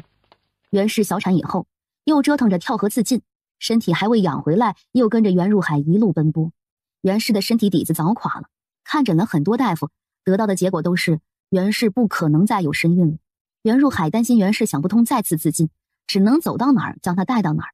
此时袁氏正好看到去登云台打探消息的影3和影4，他一把拉住袁入海，伸手指向了影3他们疾驰的方向。袁入海大喜，忙带着袁氏和他的亲卫悄悄跟了上去。空间内，段雷霆好好的睡了一觉，总算是把精神全部都给养了回来。柯悠然远远的便看到了朝他而来的段雷霆，他凌空踏跃，像一只欢脱的小白兔，猛地扑进了段雷霆怀里。三郎，你知道吗？我们捡到宝了！柯悠然如同竹筒倒豆子般，把在医毒双楼里面查阅到的古籍内容给段雷霆复述了一遍，临了还开心地告诉他，我尝试着用树叶做了不少解毒丸和解毒药剂，效果出奇的好。还有，我把树上的果子全部摘下来，储存在超市空间的果蔬区了，把东西放在里面，不管多久都不会腐坏。我可以抽空研制出不少的有用的药丸了。柯悠然兴奋地拉着段雷霆走到古墓旁道，你看，我用莲池水浇灌山崖上的树，刚摘取完果子的地方又开始冒芽头，有开花的迹象了。莲池水可以缩短果子的生长和成熟时间，我再也不用担心果子不够用了。此时的段雷霆和柯悠然还不知道，薛泽胜和殷九已然在死亡线上徘徊了。一旦白木南把吞噬大阵打开，任何进入归血谷深处的人都不可能生还，尤其是离阵法最近的薛泽胜和殷九，首当其冲会成为开启天幻迷宫的第一份祭品。且阵法一旦开启，将没有任何转圜的余地，连停都没办法停下来。段雷霆抱着柯悠然，听完他的讲述，原本有些沉重的心情因为这件事儿轻松不少。我们随意吃一点面包，继续寻找出路如何？已经好几天了，我担心归血谷中有变，父王的身体拖不得。我虽然派人潜伏进了翼王府，每10天给父王用1次药，但是我不在京城，不知会有什么变故，还是早些出去为妙。带着银月和墨绝与段雷霆一起闪身出了空间。银月和墨绝紧紧地跟在2人身边，他们时刻记着柯悠然的话，不敢走远。如今影3影4在登云台上依旧没有等到段雷霆和柯悠然的任何消息，快急死他们。袁入海带着袁氏上了登云台，便发现影3影4一直往崖下张望，纳闷他们在寻找什么呢？突然看到站在他们身后的袁入海和袁氏，两人被吓了一跳，差点从登云台上滑落下去。而袁氏则在袁入海一个不察时，纵身一跃跳下了登云台，眨眼之间已经没了身影。大少夫人跑到登云台跳崖来了？不是吧？那个连破一点点皮都能哭上好久的女人，竟然不怕死了？袁入海猛地一拳头捶在地上。这个妹妹是自己与段家唯一的牵绊，现在她死了，自己如何从段家得到那份牛皮地图呢？在袁入海懊恼时，影三影四瞬间清明，两人互视一眼，觉得事情不妙，闪身溜之大吉了。等袁入海反应过来，哪里还能看到二人的影子？越想死的人越是没办法成功，这不，眼看就要和地面来个近距离接触，直接摔成肉饼时，袁氏的衣服被悬崖上的大型树杈层层挂住，一次次减缓了他下坠的速度。到最后，离地面不到1人高的地方，还被粗壮的树杈牢牢地勾住了衣服，将袁氏整个人给挂在了树杈上。袁氏也因为坠崖的恐惧和各种不适，华丽丽地晕了过去。此时的登云崖底，你们看，那边有人。女人，那是个女人。嘿嘿嘿嘿嘿。这下我们的族长夫人有着落了。我们这里几10年没有出现过女人了，这个真的是上天送给我们族长的礼物啊！可不，咱们部族有很多年没有女孩出生了。若是这个族长夫人能给我们族长生个女儿，打破禁制，我把这条命给夫人都在所不辞。行了行了，你们别废话了，赶快帮忙把人给放下来呀！对对对，等一下，其他人想阻止已然来不及了。随着镰刀砍向树枝的力量，树杈应声而断，袁氏脸朝下，重重地砸在了被寒风冻硬的黑土地上。哎呀，小兔崽子，你要是把我们族长夫人给弄死了，有你好果子吃！你们还愣着做什么呀？还不快点过来帮忙，把夫人给抬到族长床上去！崖壁的山洞内，柯悠然和段雷霆已然停了下来，根据他们所走的道路，绘制出了一幅简单的图纸。梁小芝耷拉着脑袋，学着段雷霆和柯悠然的样子，盯着他们绘制的图纸，若有所思。三郎，这个迷宫压根没有规律可言，从咱们走过的路里面，压根分析不出任何有用的东西。段雷霆似乎也看出了这一点，颓然地靠在了洞壁上。难道他们注定被困死在这个山洞之中？为何这里面连一只蚂蚁都没有？崖底，袁氏这边，他身上被挂得支离破碎的衣服已然不见，此时被人洗刷干净，扔在床上。一个30多岁、皮肤微黑、中等身材的男人正在他的身上肆意耕耘。袁氏感觉到了身体的不适，缓缓转醒，他突然奋力挣扎起来。男人一个不察，被袁氏挣脱推翻在地，然后在男人没有留意的情况下，朝着房间最里侧夺路而逃。该死的，给我回来！那可是我们世代守护的阵法之门，若是打开，让七彩麋鹿遇到危险，我们部族会受到史无前例的天罚。我怎么能让除了段大郎以外的其他人碰触？刚刚发生了什么？为什么会有男人对我做那种事情？袁氏捂着嘴，一路狂奔，慌不择路地碰到了很多东西。他明明是往族长的房间的最里侧跑，却越跑越开阔，甚至进入了一座神秘的树林而不自知。族长看着被撞倒的上古阵法布局，头皮发麻。他提起运气，朝着袁氏所跑的方向越追越急，后来直接用上了部族的追踪术。混蛋，你知不知道你都做了些什么？男人火冒三丈，惩罚性的再次占有了袁氏。袁氏瞪着绝望的双眼，无声的流下2行眼泪。龟雪谷中突然风云变幻，穆圣孝被突如其来的神秘力量击飞数米之远后，噗噗吐出2口血来。他被段雷霆打伤的身体还没有保养回来，再次身受重伤。太子殿下，我们还是回去吧，这里到处都透着古怪，万一得不到麒麟香，把命给交代了，得不偿失啊！是啊，太子殿下，皇上的生辰礼，咱们送点别的东西吧。没了命，找到麒麟香又有什么用啊？麒麟香作为寿礼，固然是最有新意的，但是委实太难了。您看现在阵法之中风云变幻，若是再不出去，我们怕是都要殒命在这里了。穆圣孝再次咳出一口血，没能说出话来，便晕死了过去。太子府的人着急忙慌背上他，在阵法师的帮助下开始寻找出去的路。屈泽生和殷九已经发现，这个阵法的阵眼被人给破坏了。求你们了，现在这样的情况不能进了，咱们快跑，不然来不及了。可是要他现在放弃，悠然的托付怎么办呢？莫静冉和朱有才也受了不同程度的伤，在属下的掩护下，跑得比兔子还快。走，我们回去再从长计议。既然神鹿在龟雪谷出现过，说不定其他地方也有，我们回去再打听一下。山崖上的白木南大急，踏前2步就要跳下山崖追寻神鹿踪迹。白承前和白承锦一把抱住白木南的腰，往后面拖拽。你们放开我！无论如何，我都必须拿到麒麟香救你们的母亲。爹，你不能下去，阵眼已经被人破坏了，咱们现在去就是送死，什么也不可能得到的。对呀，爹，你看下面的阵法已然坍塌，七彩麋鹿如果没有跑出来，一定也被埋在了山石之中。我们还是快些离开这里吧，如果再不走，这个位置也要保不住了呀。白承锦猛地站直身体，一个手刀劈晕了自己的父亲，然后弯腰扛起他，在白承前的帮助下提气飞掠，急闪而逃。阵法中心的神鹿感觉到了危险，慌不择路的四处奔逃，慌乱中跑进了一处灌木遮挡的洞穴。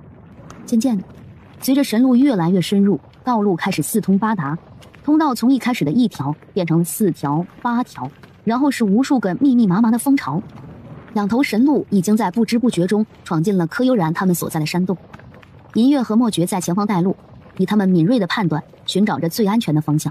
在双方都在逃命的情况下，银月和莫觉华丽丽的与2头神鹿撞在了一起。我靠！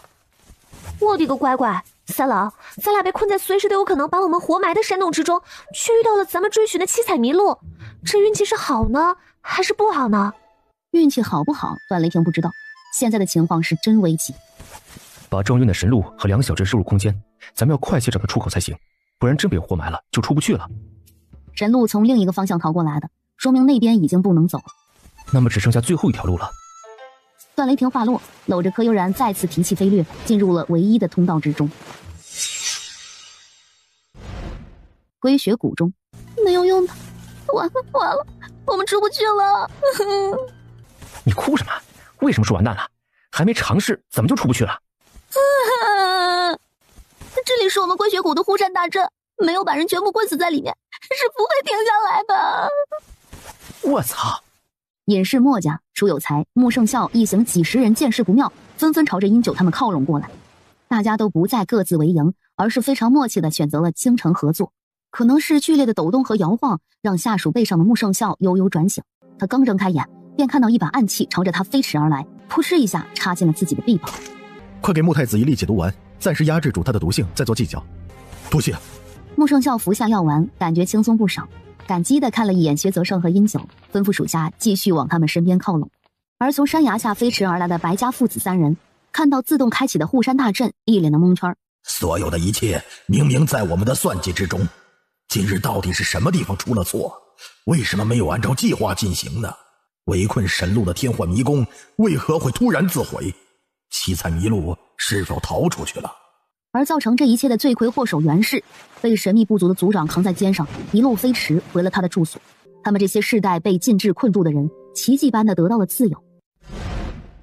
洞穴里面的柯悠然被寒泉冻得全身僵硬，悠然体寒，最是受不得凉。好不容易保养回来的身体，经此一事，不知道又会亏损成什么样子。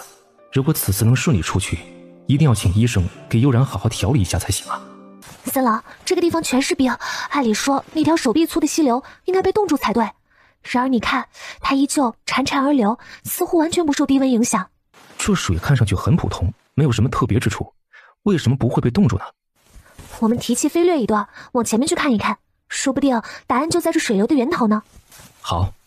段雷霆答应着，拉着柯悠然一路飞掠。三郎，你看崖壁上全是上古记载的养蛊解蛊的方法，正好是一堵2座塔楼中缺失的内容。段雷霆进不了一堵2座塔楼，自然不知道2座塔楼里面的藏书记载了什么，但是他相信柯悠然的判断。这个洞穴和一堵2门有什么联系吗？什么人会在如此隐蔽的地方雕刻这么多上古典籍呢？三郎，想要溯源太难，但是我想把这些典籍拓印下来，或是复印一份放在塔楼内仔细研究。冰层太厚，除非想办法让这些冰全部融化。一旦冰层融化，这里会立即被淹没，我们没有多少时间拓印东西。我们去水流源头看一下，我总觉得这条溪流不一般，里面一定隐藏着什么秘密。段雷霆的眼眸幽深，牵着柯悠然的手往里面前行。三郎，你看那！柯悠然抬头望向头顶，上面排布着七斗星芒的阵法图。这一方祭台非常宽敞，地面铭刻着巨大的神秘图文。仔细研究会发现，这幅图刻着28星宿和头顶的七斗星芒阵法交相呼应。段雷霆和柯悠然一人看天，一人看地，两人的脑海里面同时出现各种计算数据。半个时辰过去，柯悠然和段雷霆不约而同地动作起来。中阳君天，角宿、亢宿、低宿。东方苍天，房宿、新宿、尾宿。东北变天，鸡宿、斗宿、牛宿。北方玄天，女宿、虚宿、微宿、世宿。西北幽天，赑宿、魁宿、楼宿。西方昊天，未宿、卯宿、赑宿。西南诸天，资宿、参宿、景宿。南方炎天，癸宿、柳宿、星宿。东南阳天，张宿、羿宿、轸宿。随着咔嚓咔嚓的声响，地面和头顶出现一条巨大的裂缝，两束强光分别从地面和头顶射出，汇集在一处。片刻后，当他们睁眼看向前方，一对宝剑横空出世。阴阳双合剑乃万年神剑，可劈山开路，上斩昏君，下斩奸臣，可凭此剑号令天下。取剑之人必须是心意相通的情侣，并同时修炼双合功法，否则取剑之日便是献祭之日。段雷霆和柯悠然心意相通，同时跃起，并运转之前修炼的神秘功法，一人取阳剑，一人取阴剑，时间分毫不差。段雷霆和柯悠然伴随着点点星光，稳稳地落于祭台之上。归雪谷的广场上，防御阵法突然停止，所有人都松了一口气，瘫软无力地坐在了地上。这个阵法怎么回事啊？为何会停下来呢？难道是我爷爷他们？大哥，我没看错对不对？神剑被人给取走了，是不是？不可能啊！谁有这么大能耐？怎么找到天神祭坛的？神剑认主，风云将起，天下要易主了。我们世代守护神剑，不曾想在我这里出了纰漏。若神剑所任之人十恶不赦，让百姓民不聊生，我白木南万死都难辞其咎了。没想到我白木南聪明一世，糊涂一时，折腾了这么久，没有得到七彩麋鹿，连神剑都给丢了，孽债呀！白木南要强了一辈子，把归雪谷打造的是无坚不摧，却在此时泣不成声。悠然，你真是我的小福星啊！你看这剑可软可硬，不用之时绑于腰间，任谁也看不出来这是一把兵器。剑柄上的宝石看上去正好是腰带上的饰品，杀敌之时锋利至极，说是无坚不摧也不为过呀！好剑。阳剑刚毅，阴剑柔美，却是绝配之极。柯悠然也将阴剑绑在了腰际，正好和他纤柔的腰肢相契合，成了一条完美的装饰。而此时空间中的七彩麋鹿和银月墨诀同时转醒，两头麋鹿似乎感受到什么，拼命在空间的草坪上疯狂乱跑，试图冲破这里跑出去。柯悠然和段雷霆感知到了空间的异样，都不想勉强他们，只能一个意念将他们放了出来。他们同时一跃而起，用鹿角划过头顶的星芒，冰块里面居然封印着无数冰晶雪莲。段雷霆凌空而上，意念一动，将所有雪莲收入了空间，并尝试着种在了银狼山的崖壁之上。这些冰晶雪莲开始以肉眼可见的速度绽放开来。它们是活的。柯悠然抬头看向远处的墙壁，他以为的壁画居然是一张张兽皮制作而成的。随着冰块的滑落，这些兽皮像是受到某种召唤一般，排着队飞到了祭台之上，一张张叠放起来。没多大会儿，他们居然变成了3本比成语词典还要厚实2倍的书册。柯悠然乐了，手一挥将书册收入空间。嗡隆隆，两头七彩麋鹿俯首跪下，示意段雷霆和柯悠然骑到他们身上，看了看周围正在坍塌的墙壁，毫不犹豫地坐到了神鹿身上。两头神鹿抖了抖身体，躲避着下坠的巨石，往更高处飞去。2道闪电就像长了眼睛一般，直击段雷霆和柯悠然面门。我靠！柯悠然轻呼一声，行动比大脑还快地带着神鹿逼近了空间。两头神鹿在空中盘旋了一圈，才缓缓停了下来，落在开阔的草地之上。他俩一公一母，居然还是一对儿。你们为什么突然让我们为主啊？母鹿用鼻子拱了拱柯悠然的腰。你们是因为这2把剑认了主，所以才认我们为主的，对不对？神鹿听懂了柯悠然的话，拱了拱他的腰际，并点了点头。你俩又多了2个新朋友，应该高兴一点啊。悠然，先洗个澡，换身衣服吧。你看咱俩身上全是灰尘，进入空间又出了不少汗，这现在啊都成泥人了。他吐吐舌头，和段雷霆闪身进了繁华小筑。空间外，皇天在上，后土在下，我塔坤在此立誓，承袭祖先事业，定带领部族逐日而行。塔楼的大门缓缓打开，塔坤一喜，再次磕了3个头，爬起来跑进了塔楼里面。其他部族的族人依旧跪在塔楼外，眼巴巴地看着塔坤进去的方向，希望他们的族长能得到老祖宗传承下来的好东西。他抱着厚厚的一本古老书籍跑了出来。如果柯悠然在这里，一定会发现塔坤手里的书正是那3本书册其中的一个部分而已。族长，这一切是不是族长夫人带来的？夫人，啊，对呀，夫人。他一来便解除了部族的禁制，让我得到了传承塔里的珍稀药材和老祖宗留下的宝贵遗产。族人们也可以走出这座灰暗的崖底空间，娶妻生子，兴旺不足了。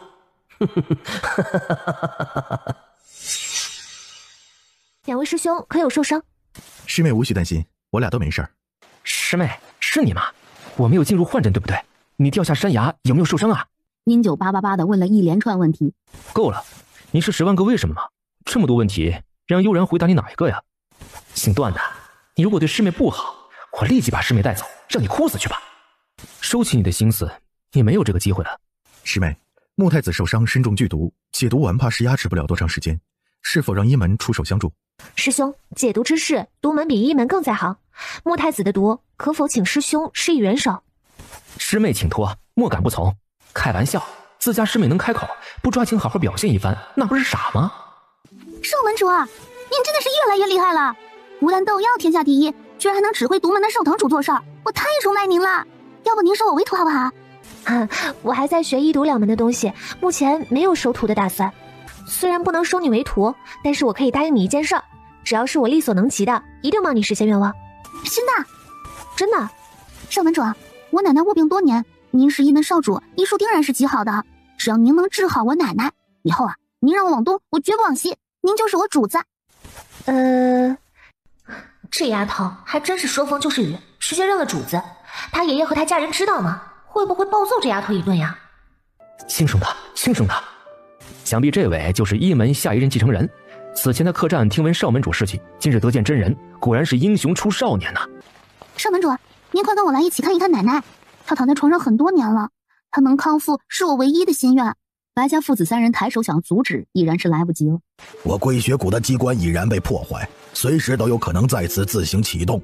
七彩麋鹿也不知是否遇险，或是跑到其他地方避难了。若是再留下去，还不知道会发生什么危险。不如我安排人送各位出谷如何？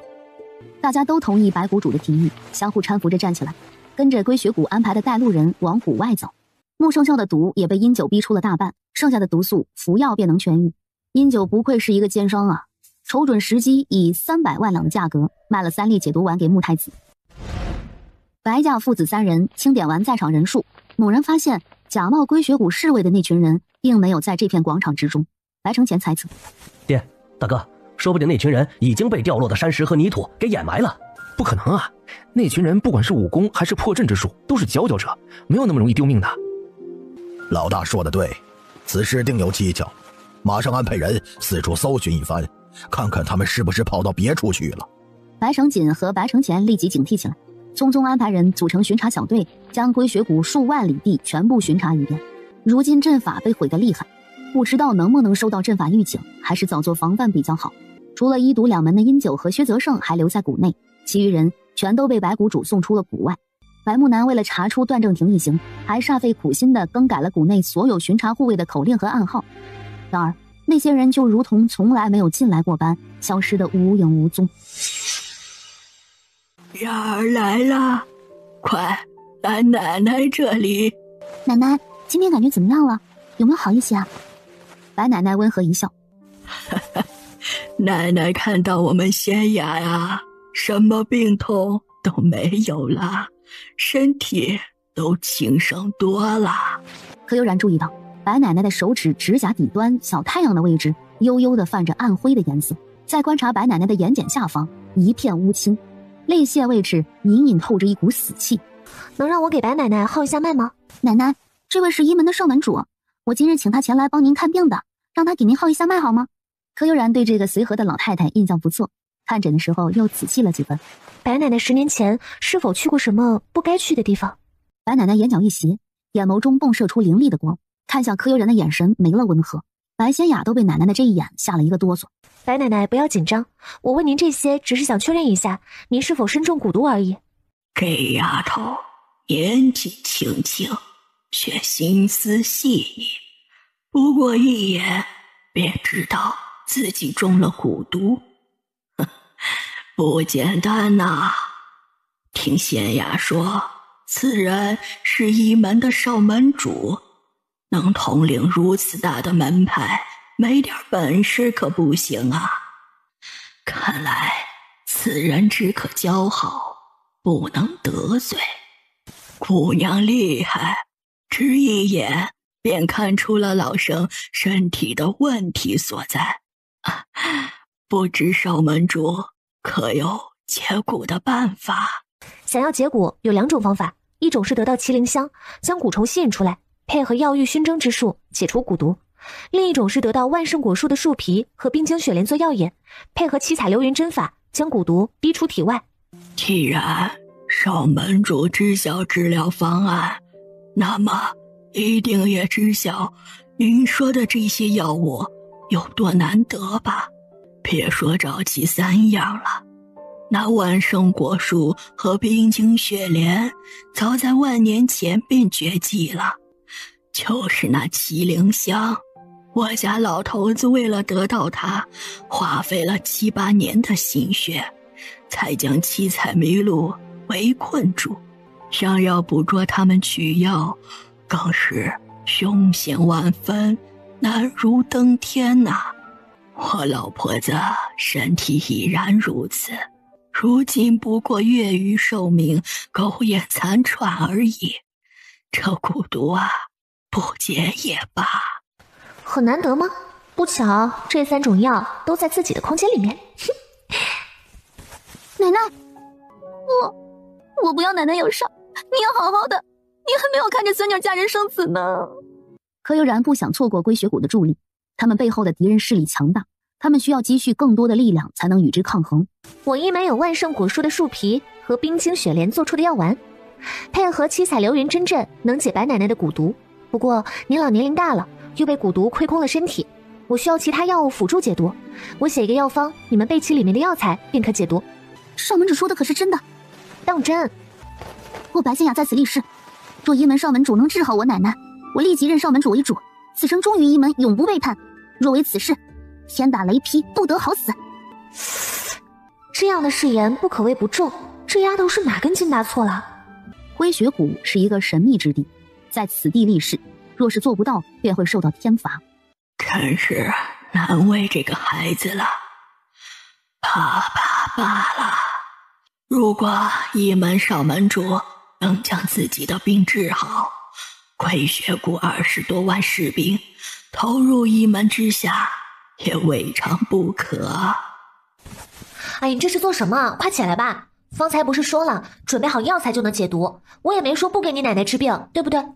少门主只要治好我奶奶的病，便是对我归雪谷的大恩。您是一门少主，定然是不缺什么的，我无以为报，只有这样才能表达我内心的感激。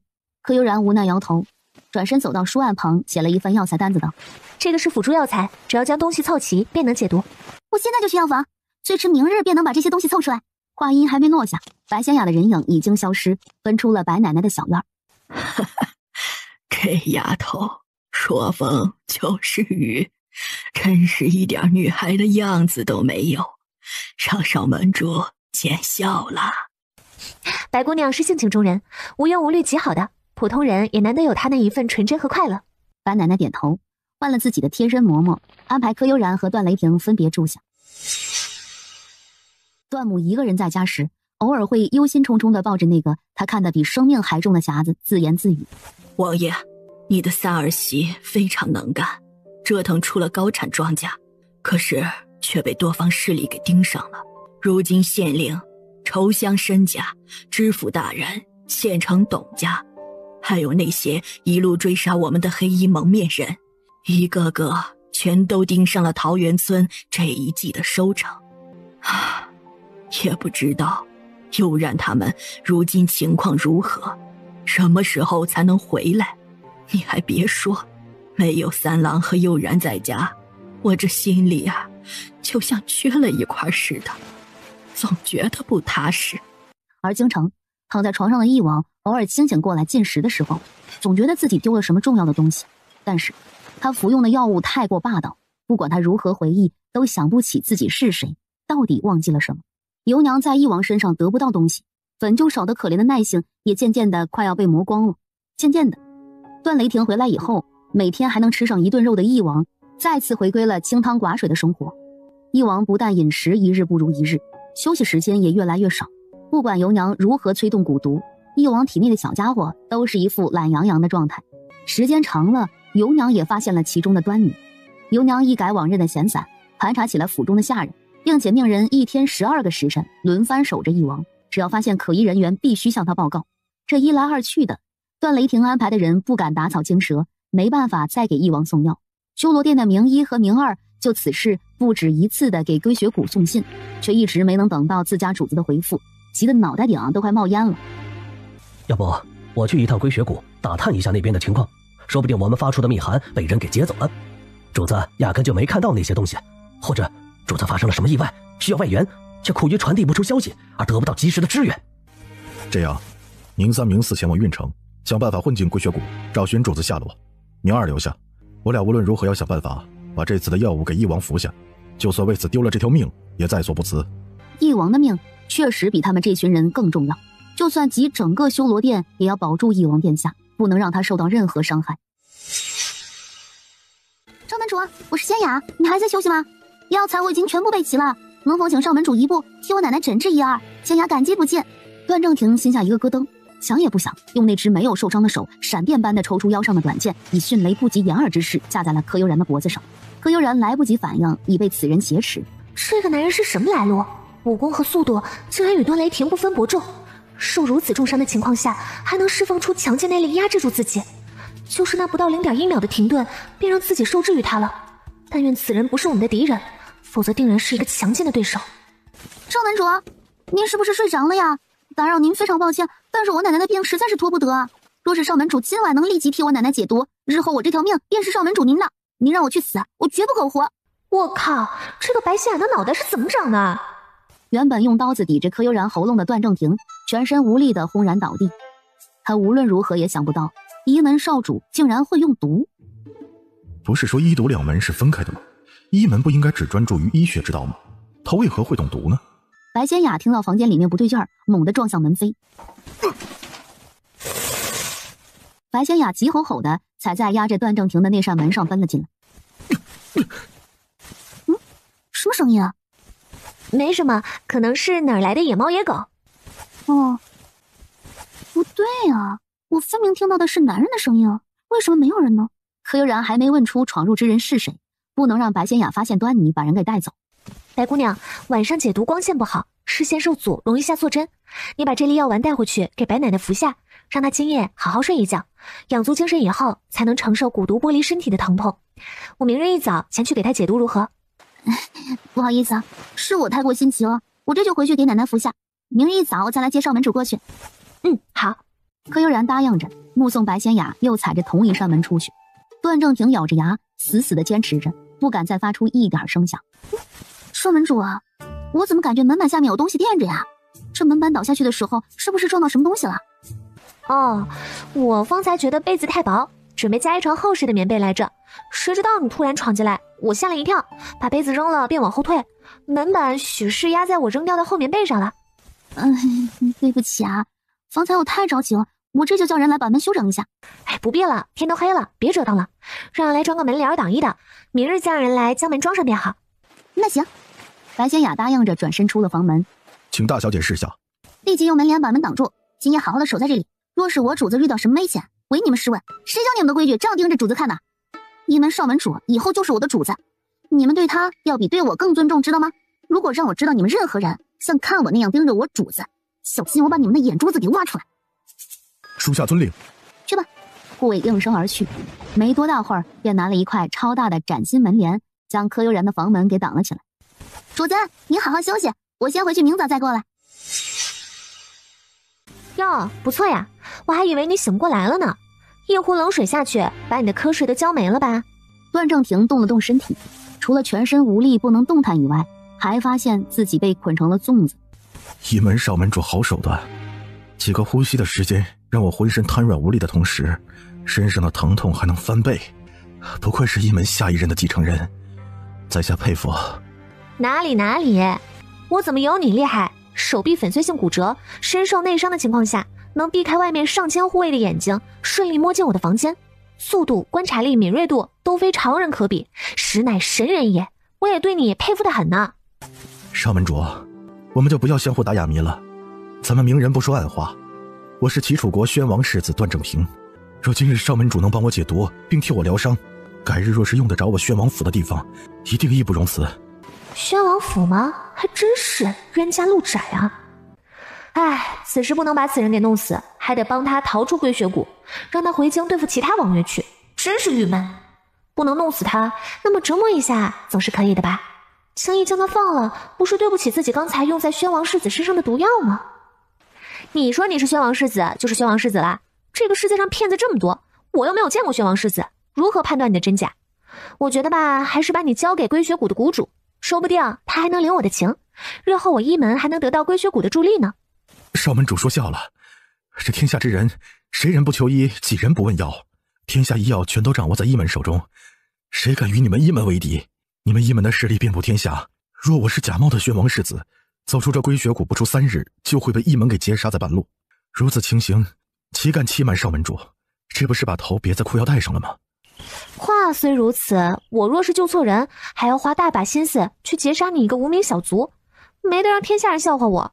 得，多一事不如少一事，我这就招呼外面的护卫进来，把你送白谷主那里。在归雪谷的地盘上怎么处置你，还是让人家东道主说的算不是？别，少门主大人大量，方才进入少门主的闺房也是形势所迫。我脖子上挂着一枚象征身份的令牌，少门主若是不相信，可以把令牌取下来看一看。上前蹲下，借着衣袖的遮挡取出了一只筷子。这一门少门主看着挺正常的一个人，居然在袖子里面藏筷子，这是啥兴趣爱好？他用筷子拨开段正廷的衣领，然后用筷子挑出了他说的那块令牌，看了看道：光线不好，这样看不真切，我取下来仔细研究一番可好？不过这块令牌说不定日后是一个助力。想到这里，柯悠然手腕一翻，那枚令牌已然进入了繁华小筑。哎呀，段世子此等身份为何不早说呢？我还以为你是采花大盗，差一点就把你给毒成太监了。我操，这个一门少门主不愧是学医的，这话说的，感情我还要感谢他手下留情了。少门主聪慧过人，我岂敢做伤害少门主之事，还请您高抬贵手，帮一帮在下如何？日后宣王府定有重谢。呀，哎呀，看我这记性，宣王世子怎么还被绑着呢？你也真是的，这么大一个人了，也不知道提醒我一下，应该先给你松绑再谈话的。这个一门少门主是故意的吧？是吧？看看绑这么久，你骨折的手臂该留下后遗症了。哎呀，想要完全恢复以前的状态，怕是有点难呀。哎，还不等段正廷缓过来，柯悠然再次加了一瓢凉水，让他的心直接沉到了谷底。宣王世子，今日不是我不帮你，实在是我入医门不过短短几个月而已。你也知道，医学之道没个几十年的功底打好基础，就不能称之为大夫。我那医圣师傅只给了我一本辨别药材的书自学，我如今的医术还不如走街串巷的赤脚大夫呢。你看你这伤咋办呀？要不我给你一些止痛药，你出谷找一个好一点的大夫看一看如何？我靠，少门主，你玩我呢还是玩我呢？少门主说笑吧，你在运城的客栈与药堂长老斗药之事传得满城风雨，谁人不知谁人不晓。你的药理知识掌握的炉火纯青，把药堂长老给比得一文不值。我还在客栈输了不老少银两给独门的殷堂主呢。这不，就在刚才，归雪谷的大小姐不还来找你给她奶奶治病吗？自己确实学有小成，医治段正廷这样的伤就是小菜一碟，但是为什么要给你这个敌人治病呢？嗨，客栈里面的斗药不过是雕虫小技罢了。我师父为了我能压住医门的那些自视清高的老头子，没少告诉我那些关卡的诀窍，且在他面前练习过无数次，这才能在药堂堂主面前蒙混过关。那些个考核的关卡都是既定的，只要找到规律就能过关。至于帮白奶奶治病那事儿就更简单了，她不过是中毒而已，服下解药就能痊愈，压根不需要我出任何力。段正廷躺在地上，定定地看着柯悠然，判断不出他说的是真是假。段世子，方才我做的确实有些过了，为了表达我的歉意，我把师父留下的一粒可以缓解疼痛、消肿生肌的药丸转赠给你吧。柯悠然恋恋不舍地把药丸递给他，双眸中的纠结，看得段正廷都觉得一门少门主拿出这样的药是下了血本了。段正廷得到药瓶，单手用大拇指一顶，去掉瓶塞，便将药丸服了下去。他根本没想到柯悠然会在药丸里面动手脚。柯悠然懒洋洋地靠着圆桌，有一搭没一搭地和段正廷聊着天气和吃食等无关紧要之事。段正廷原本剧痛不已的身体明显有了好转，后来一点痛觉都没有了。渐渐的，他放松了身体和警惕，聊起了他小时候的一些趣闻轶事。柯悠然见他的瞳孔涣散，进入了催眠模式，不由得放缓了声音，循循善诱。段世子有鬼门这样的属下，定然是如虎添翼了吧？鬼门非我宣王一脉的属下，而是他们找上我父亲要求合作的。鬼门的主子是一个怪老头，他什么稀奇古怪的药物都会配置。找我父王合作的目的就是找寻5份地图以及一读双门的门主令牌。姑娘可要小心，你有一门令牌，可别被那个老怪物给盯上了。段正廷如开了闸口的洪水，叙述的停不下来，好像不把他知道的东西全部说出来，全身上下就会不舒服一般。宣王世子不愧是宣王世子，从他口中套出来的东西，甚至比董家密室得到的那些秘密更多更隐秘。白仙雅吩咐守候柯悠然的护卫远远地守在小院的院墙附近。哎，你说怪不怪啊？阵法崩塌时，那群假冒我们谷内护卫的人还在，不过短短时间，如今连他们的尸首都找不到了。你说他们会不会和我们玩灯下黑呢？什么意思？就是他们躲进了我们归雪谷的内院，说不定就在咱们的眼皮子底下，所以才没被发现。要不禀报谷主，在内院查找一番如何？嗨，我说你发现了什么了不得的事情呢？原来就这样。哎呀，你还真是异想天开！咱们归雪谷的内院围得如同铁桶一般，岂是那些小小之辈能够进入的？说的有理，咱们这些人可不是吃素的，有人混进来能发现不了吗？别开玩笑了好吗？我只是无聊，天马行空的胡思乱想一番罢了，你们可别当真啊！哎，我说白姑娘，什么情况？你别急啊，出什么事了吗？少门主，你快跟我去看看我奶奶！你奶奶怎么了？白仙雅急喘着，不知道如何说明奶奶的情况，只能带着柯悠然疾步飞掠。与此同时，守在白奶奶房中的2个嬷嬷急吼吼地往白谷主他们修复阵法的地方一路狂奔。在来到白谷主这里时，已然是1个半时辰以后了。先喝点水，发生什么事了？你俩为何这样？嬷嬷，可是我娘病情严重了。回禀谷主，2位少谷主，大小姐昨夜从一门的少门主那儿要了一粒药丸，未经常毒之人试毒，便给老夫人服下去了。我俩当时有劝过大小姐的，她不听我俩的，还说一门少主与我们归雪谷无冤无仇，不会害老夫人。结果今日一早，今日一早怎么了？你俩别磨叽成吗？今日一早，老夫人身上全是灰黑色粘稠的污渍，鼻孔和耳朵孔里面还爬出了一些细小的灰黑色的虫子。老夫人还不停叫唤着肚子疼，如厕以后，宫桶里面全是那种灰黑色污渍和虫子。我俩见情况不妙，只能立即前来请谷主和2位少爷前去看一看。他几个飞掠已然没了踪影，白家2个兄弟同时追着自己父亲飞掠而去。在这里帮忙修复阵法的殷九和薛泽胜互视一眼，似乎想到了什么，提起运力凌空而上。不多时，房间内只见桌旁的白奶奶正在吃着雪花芙蓉糕，喝着小米粥，脸色一改以往的惨白，不仅红润，还透着健康的光泽。还杵在那里做什么？还不快过来参拜少主！若不是少主给的灵药让我排出大量毒素，今早又费尽心力施针为我解毒，此时的我哪里能如此轻松地坐在这里吃早餐？少主？什么少主？3人满头问号，顺着白奶奶的视线看过去，只见柯悠然坐在最上手的位置，正在小口小口地吃着燕窝。妾呀，对天发过誓，只要少主给老生治好的病，他就认一门少门主为主子，今后为少主之命侍从。既然他已经认了少门主为主子，那么便是我归雪谷认了主。从今往后，我们都必须听从少主吩咐。啊！属下参见少主。从今日起，我归雪谷中32万人全由少主统领，为少主之命侍从。谁敢违背少主之令，便按照我归雪谷刑罚堂最重的刑罚处置。爹，白仙雅发誓，可以说她年少不计后果，可是自家父亲发誓，是为何意呢？跪下！早在你们娘亲中毒之时，我便立下誓言，若今后谁人能解除你们娘亲的毒，我归血谷便归谁人统领。你们两个给我听着，从今日起，从此时此刻起，一门少门主便是我归血谷的主子，任何人不得背叛。你要给我发誓，生生世世忠于少主，若有违逆者，愿受天罚。我白城警在此立誓，生生世世忠于一门少门主，若违此事，甘愿受天罚。在此立誓，生生世世忠于一门少门主，若违此事，愿受天罚。啊，这就连一向淡然自若、心如止水的薛泽胜脸上都显出了惊异的表情。咱们闯一闯归血谷如何？找不到主子和少夫人，至少找一找薛堂主和殷堂主啊。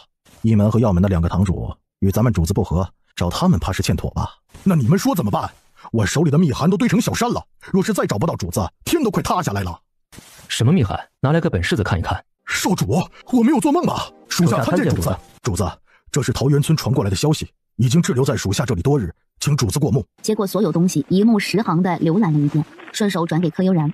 明武和明六也将京城最近发过来的消息交给了他们。薛泽胜见他们2人忙碌，拉着殷就离开。薛泽胜，你说在归血谷的时候，姓段那个小子为何突然指天发誓，生生世世对悠然好，违者愿承受五雷轰顶，死无全尸之苦呢？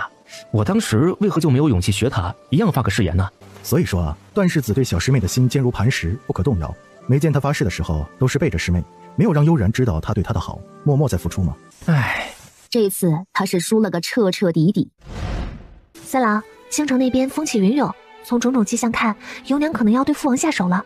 你现在马上回去，保证父王的安全才是要紧事，其余事情由我处理，咱们分开行动如何？段雷霆反反复复看着手里的密函，陷入两难。三郎，桃源村尚算平静，如今父王才是最危险的，你也别耽搁，从空间中召唤的公鹰送你一程，越快到达京城越好。回去的路上一切小心，我带走5只信鸽，给你留5只。咱们回去的路上啊，把信鸽给训练出来，以后说不定他们能派上大用场。注意到紧急情况，一定要在空间里面联系我，咱们俩一起想办法解决，千万别一个人撑着。如果太累，便什么都不要管，我尽快把京城的事情解决完，立即回来处理桃源村的问题。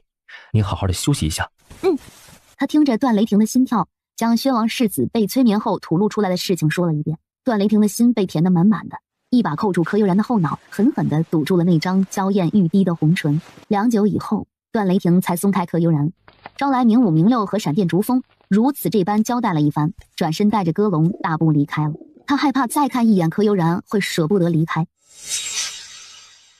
王爷，既然翼王世子对您不屑一顾，任意妄为的伤害咱们世子殿下，您不如给他的父王一点颜色瞧瞧，让他知道宣王府不是好惹的。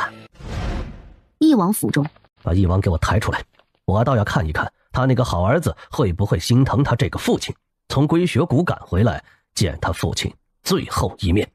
当宣王看着被下人嘿咻嘿咻抬出来的翼王时，这就是我让你审问的翼王吗？我才1年都没见他，为什么已经变得跟球一样了？还有，他的身体里面游动的东西是什么？难道就是你们部族所说的蛊虫吗？翼王这样还能活多长时间？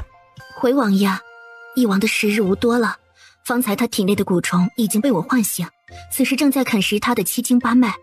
若是现在还不趁着翼王还活着的时候问出点东西来，可能就再也没有机会了。五弟，咱们哥俩在父皇的众儿子里面算是感情比较好的。记得咱俩小时候，你偷了皇爷爷的寿桃，还是我替你开脱，陪你一起受罚。如今五弟手里有一份地图，能借给哥哥我观摩观摩吗？五皇帝既然什么都不说，那就不要怪哥哥不念兄弟旧情了。看来蛊毒的折磨还是不足以消磨掉你的意志，那我们换一种游戏怎么样？王爷的意思是他不怪自己自作主张给翼王下烈性蛊毒了。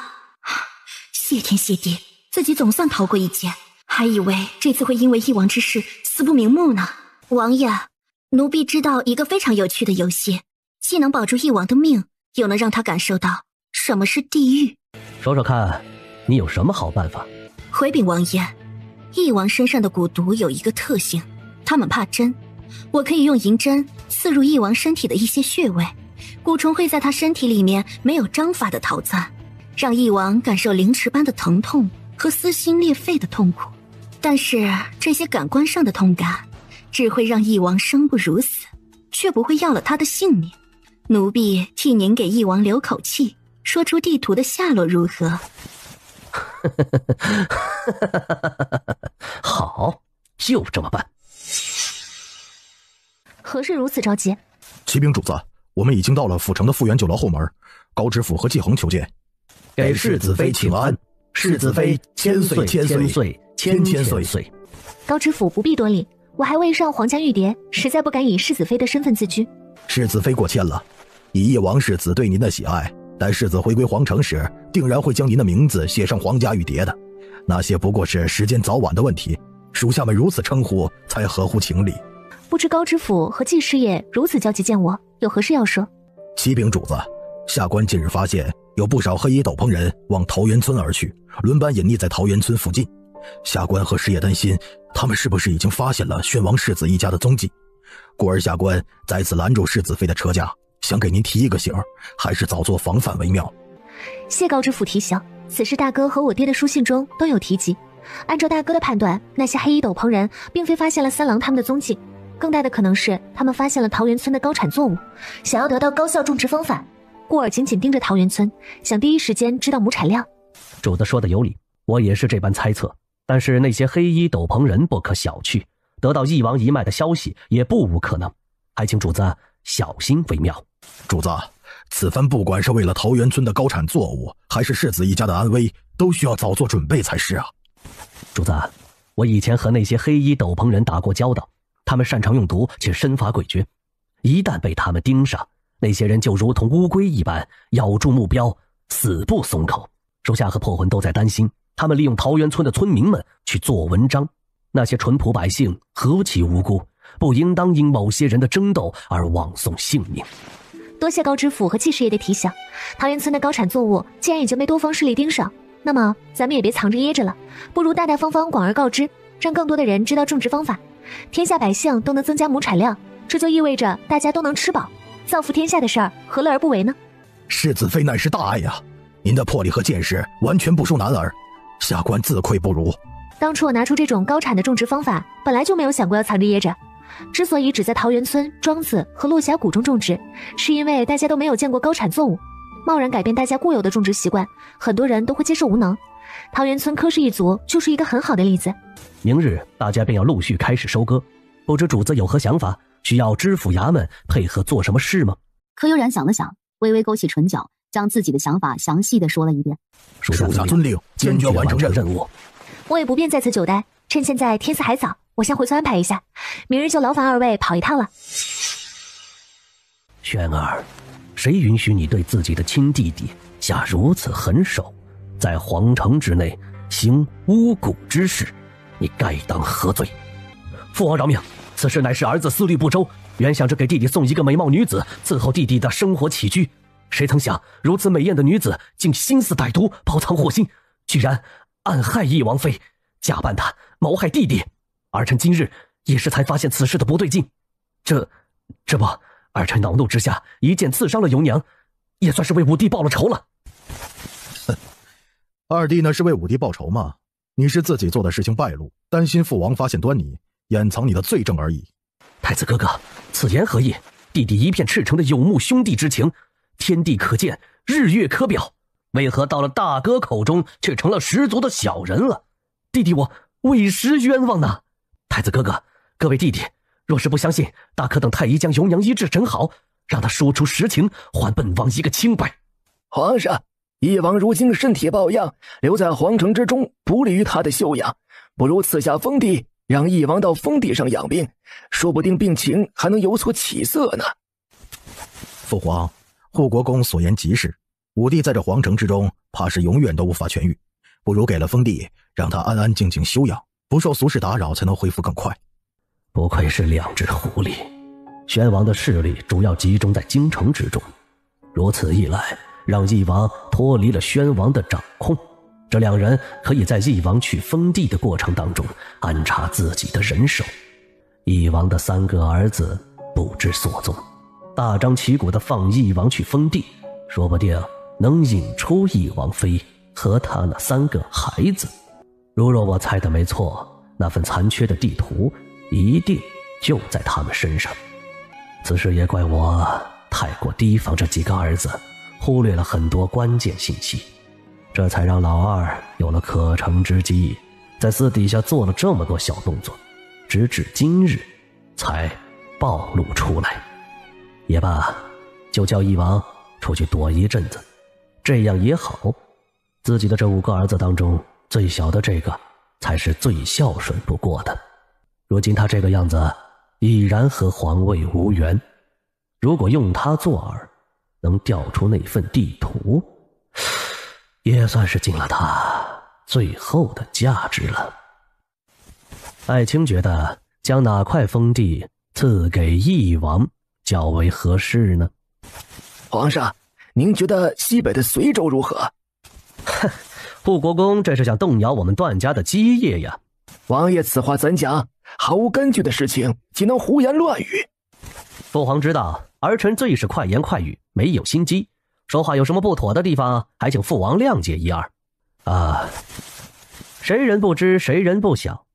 国公爷的老家就在随州，让病重的义王去西北，不是进入了你的地盘，让你牵着鼻子走了？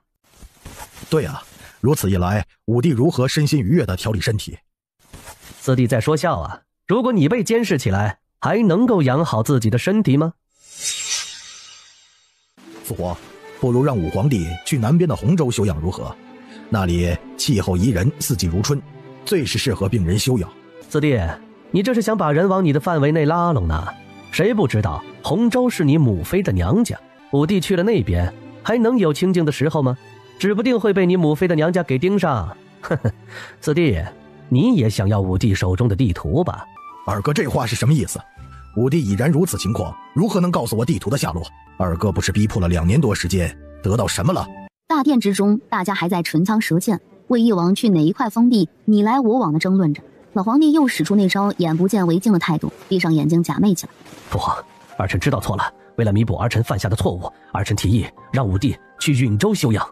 允州啊，是个好地方，远离城市的喧嚣与嘈杂，没有世俗的纷乱与争夺，确实非常适合老五过去休养。不如就这么定了吧。各怀心思的情况下，居然全都默认了宣王的提议。既然大家都没有反对，那就这么定了，将允州赐给义王做封地，择日由义王府的护卫护送老五前往封地。轩儿，起来吧，今后你要吸取教训，万不可引狼入室。此次为父罚你1年俸禄，交给老五。尤娘是你发现并刺伤他的，如今便交给你处死他吧。自己的父皇真是好样的，真真是表现得如同慈父一般，把尤娘交给自己处置，不就是让自己和苗疆结仇，让苗疆之人将自己追杀到底吗？朕累了，既然此事已定，大家就都退下吧。老皇帝进入自己的地盘，你立刻安排人进入义王的护送队伍，从今后每3个月一定要传信一次，若有紧急情况，立即使用我们的急件渠道，朕必须第一时间掌握地图的下落。皇上放心，奴才这就下去安排。老皇帝离开后，几个王爷匆匆离去，他们几乎做出了与老皇帝一样的事情。我花了2年都没得到的东西，他们出马就能得到了？哼，真是天大的笑话。这次他们怕是要彻彻底底的失望了。你们与谁人结有仇怨？为何长久藏于深山之中呢？姑娘，你快找地方躲起来吧，就算你戴着围帽，从你的身形上也能看出你是一个绝代佳人。男人都没有一个好东西，若是下面那群男人冲上来，我们保不住你呀。对呀，姑娘，你快找个地方躲一躲吧，我们就是贱命一条，死不足惜，如今能活一个算一个吧。看这样子，他们准备集体自尽，以保全他们的清白。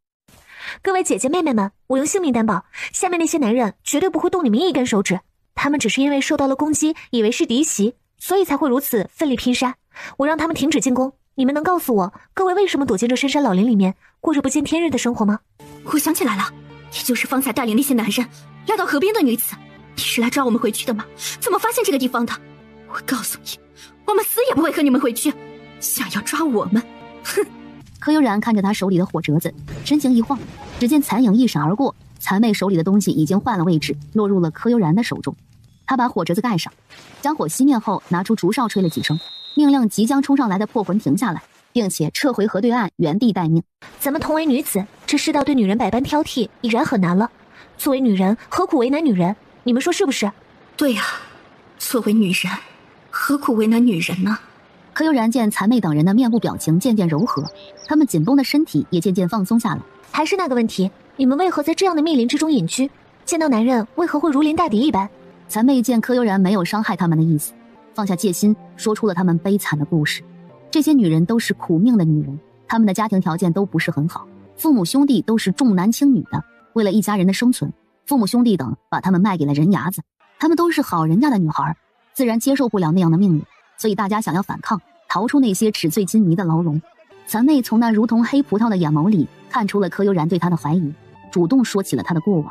听完了残妹和她的一众姐妹你一言我一语的叙述，对裘福有了一个更深入的认识。姐妹们，你们和裘福有着深仇大恨，恰巧我和裘福因为某些事情也不对付。我有一个山庄，瓜果飘香，防守森严，最近那边刚好建了不少新的房屋。我有一个提议，你们全部随我下山筑建山庄如何？姑娘，天上没有掉馅饼的好事，我们刚认识不久，你凭什么养着我们这几百号拖油瓶？哟，不错呀，不愧是受过教育的女子，比这里大多数没读过书的女子聪明太多。实不相瞒，我夫君和我的身份非常特殊，有不少势力给盯着。为了保护我们想要保护的家人和族人，我们需要建立更加强大的势力与之抗衡。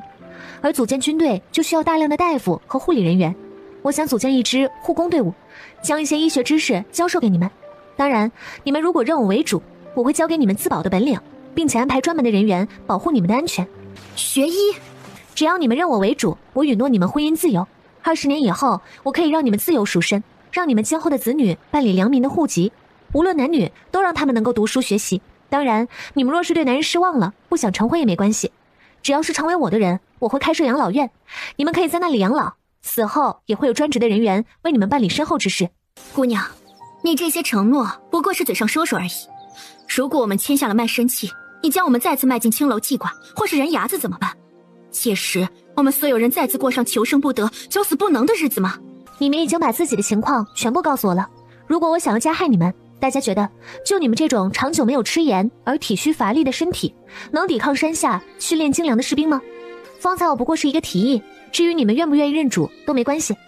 我住在山下桃源村大青山脚的段家，如果你们想通了，可以差人下山寻我。柯悠然拍了拍身上并不存在的灰尘，转身欲走，没多大会儿就已经走出了很远的距离。姑娘，我们答应你，愿意做你的奴仆，希望你遵守方才的承诺，保障我们的安全。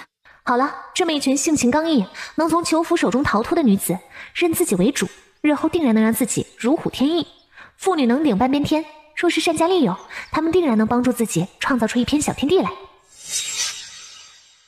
柯兄弟不必多礼，大家也全都起来吧。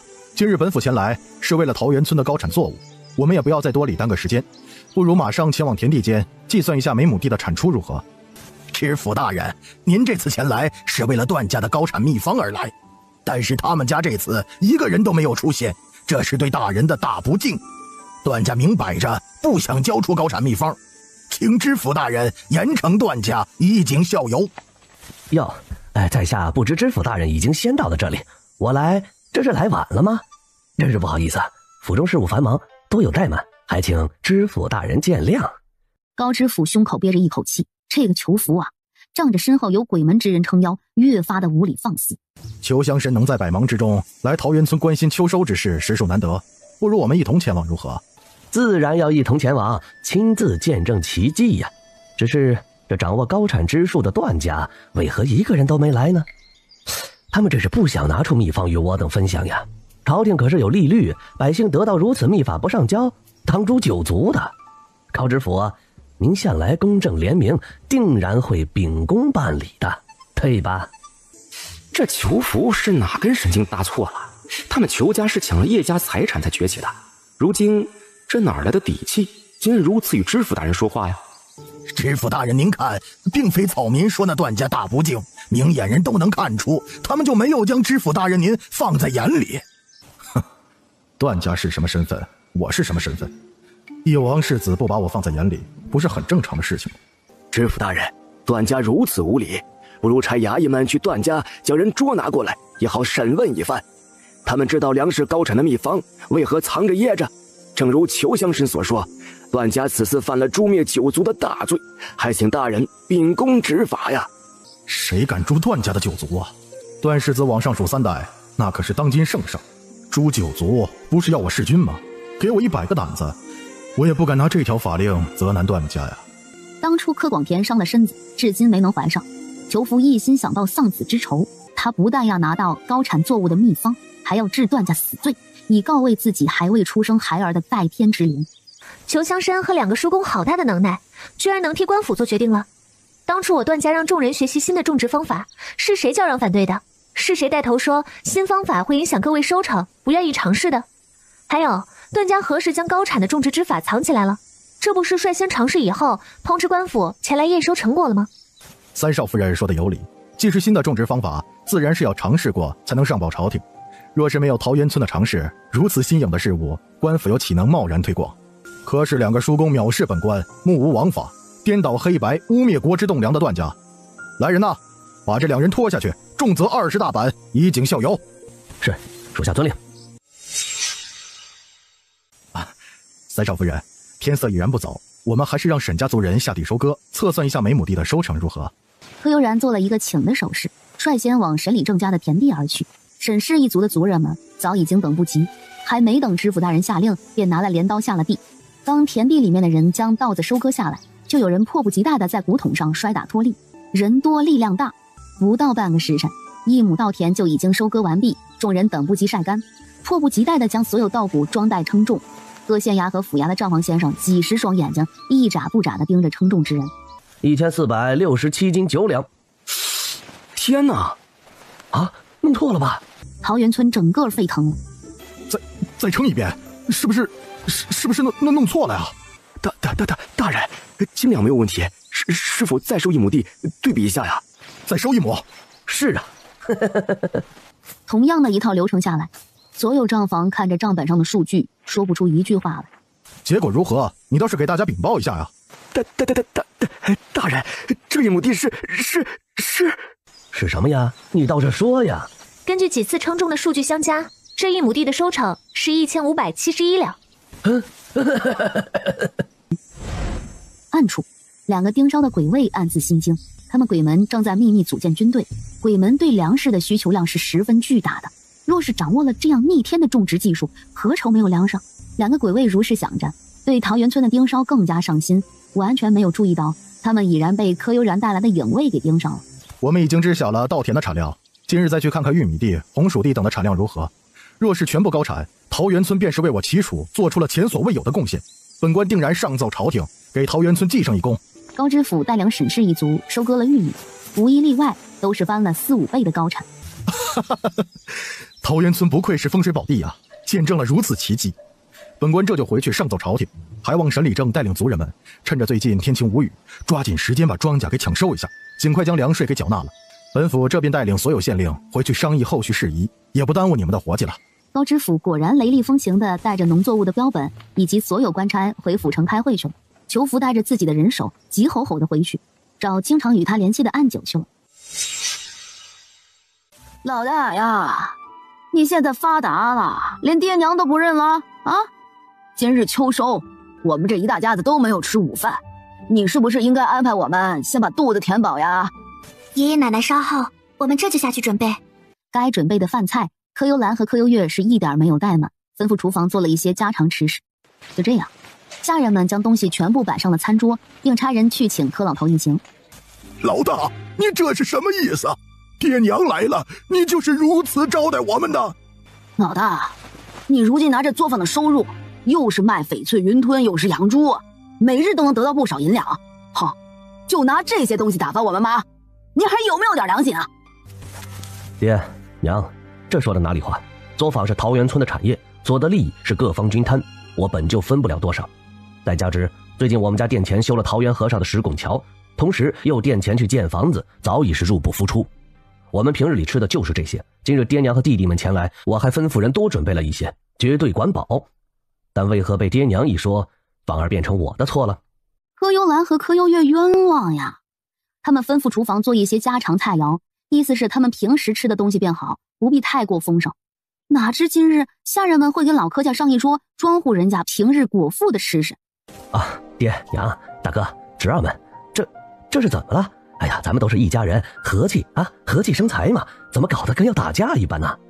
二哥，你看看大哥给我们准备了什么吃食，这是打发叫花子呢，还是喂猪呢？大哥，你住着亭台楼阁，吃着山珍海味，给咱爹娘就准备这样的饭菜吗？若上朝廷知道你如此不孝，定然会剥夺你参加科举的资格，还不把这些东西撤下去，换上其他的好酒好菜。哎，二弟，你有所不知，为了村民们能住上漂亮的新宅，悠然提出了一个大胆的计划，就是让村民们缴纳首付，每个月按月支付尾款和少量利息。但这样我们家势必要出钱垫付出大笔大笔的银两去建新房屋呀。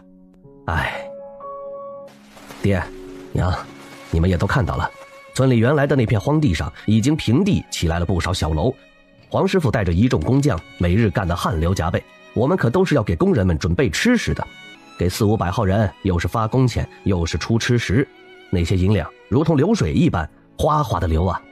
我们哪里有多余的钱还能出来改善伙食呢？还不是要勒紧裤腰带，如同以往每年那般吃些苦菜糟米用于果腹。今日也是爹娘来，我们这才准备了数倍于平时的饭菜，不然按照以往的伙食标准，我们也都只能喝些稀粥罢了。哼，他柯震东还能再无耻一点吗？如此巧言如火，口齿伶俐，又颠倒黑白，也不知道是跟谁学的。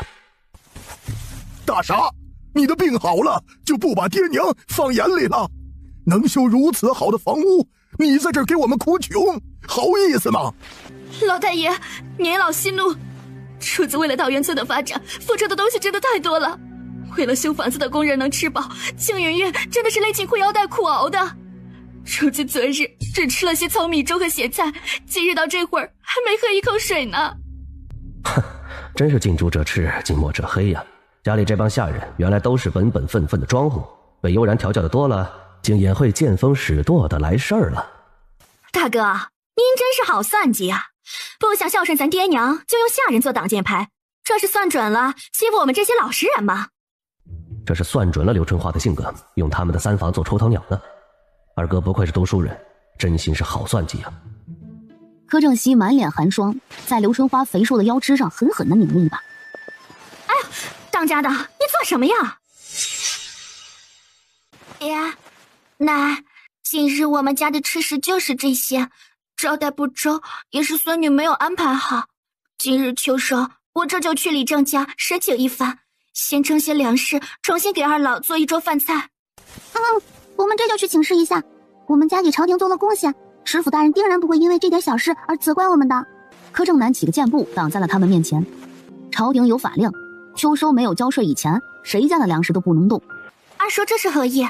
你们嫌弃饭菜不好，我们不是正准备解决此事吗？为何挡住我和妹妹的去路？啊，幽兰、幽月，你们呀误会了，方才我们只是开了个玩笑。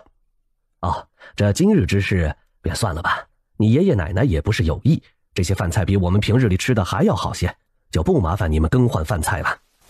二叔，这可是你们不让换的，若是有什么流言蜚语传出去，我们两姐妹不介意把前因后果给村民们说道说道。哦，那是自然，今日这事儿啊是我们不对，今日的饭菜准备的极好，不必更换。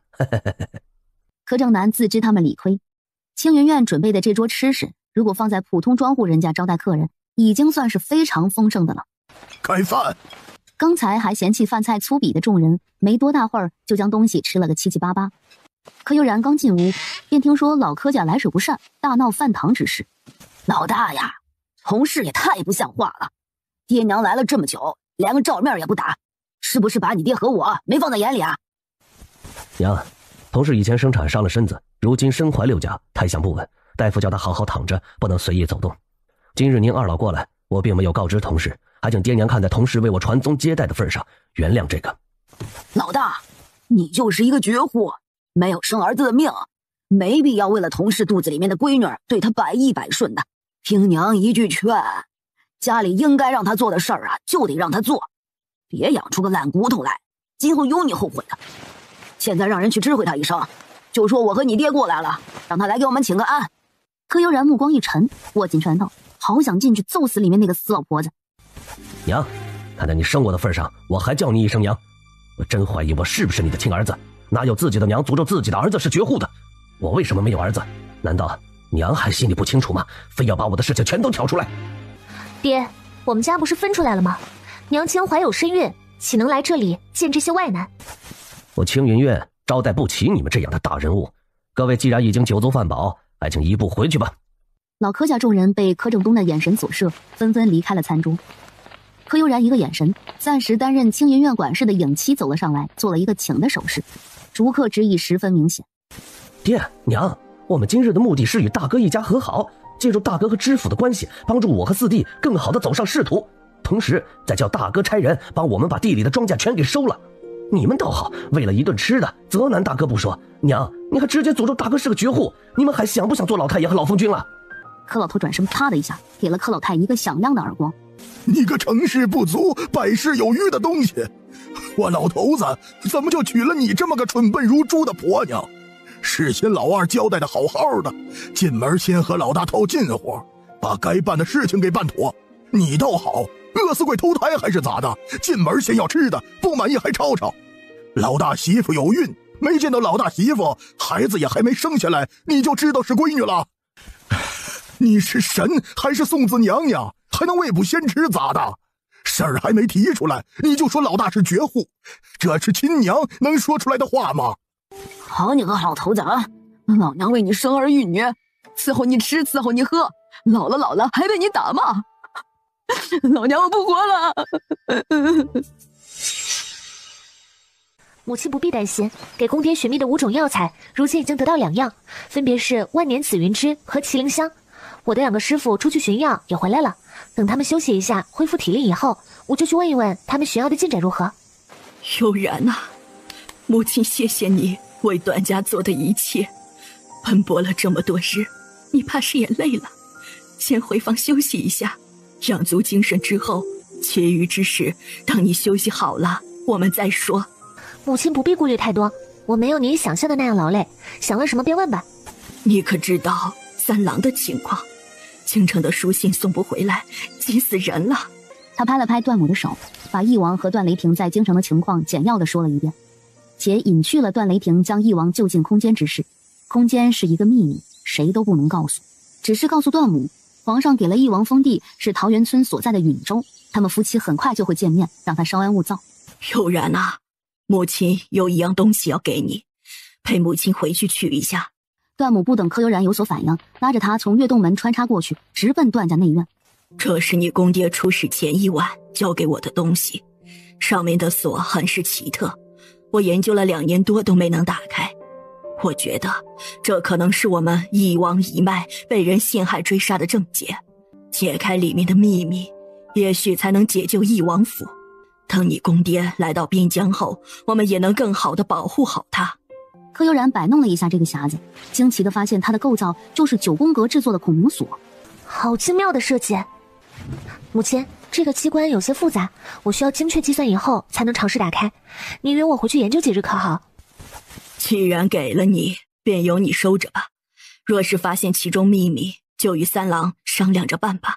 母亲能力有限，很多事情依然无能为力了。我相信你和三郎。母亲放心，我一定会竭尽全力给父王找药，并且想办法尽快破解匣子里面的秘密。柯悠然突然想起什么，将匣子放进了衣袖里，实则借助衣袖的掩护送进了空间。母亲，我突然想起一些急事需要处理，我带着几个影卫去庄子和落峡谷一趟，今晚若是没有回来，便是在庄子上住了，你不用担心我的安危。去吧，多带上几个影卫，保护好自己。柯悠然点头出了房门，点了4个影卫，掠起轻功往庄子而去。他必须去庄子上部署一下，将幽谷铁军和庄子上的影卫化整为零分派出去。先王，念在你我合作多年的份上，这次老夫就不追究了。从今日起，你必须抓紧时间把失去的空缺补上，京城和允州都不能断了消息。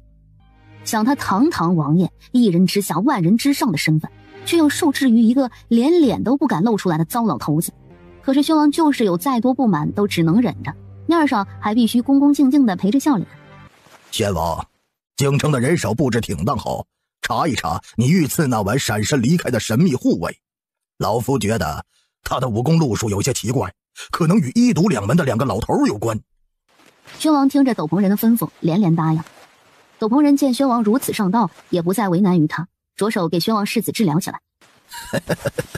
有意思。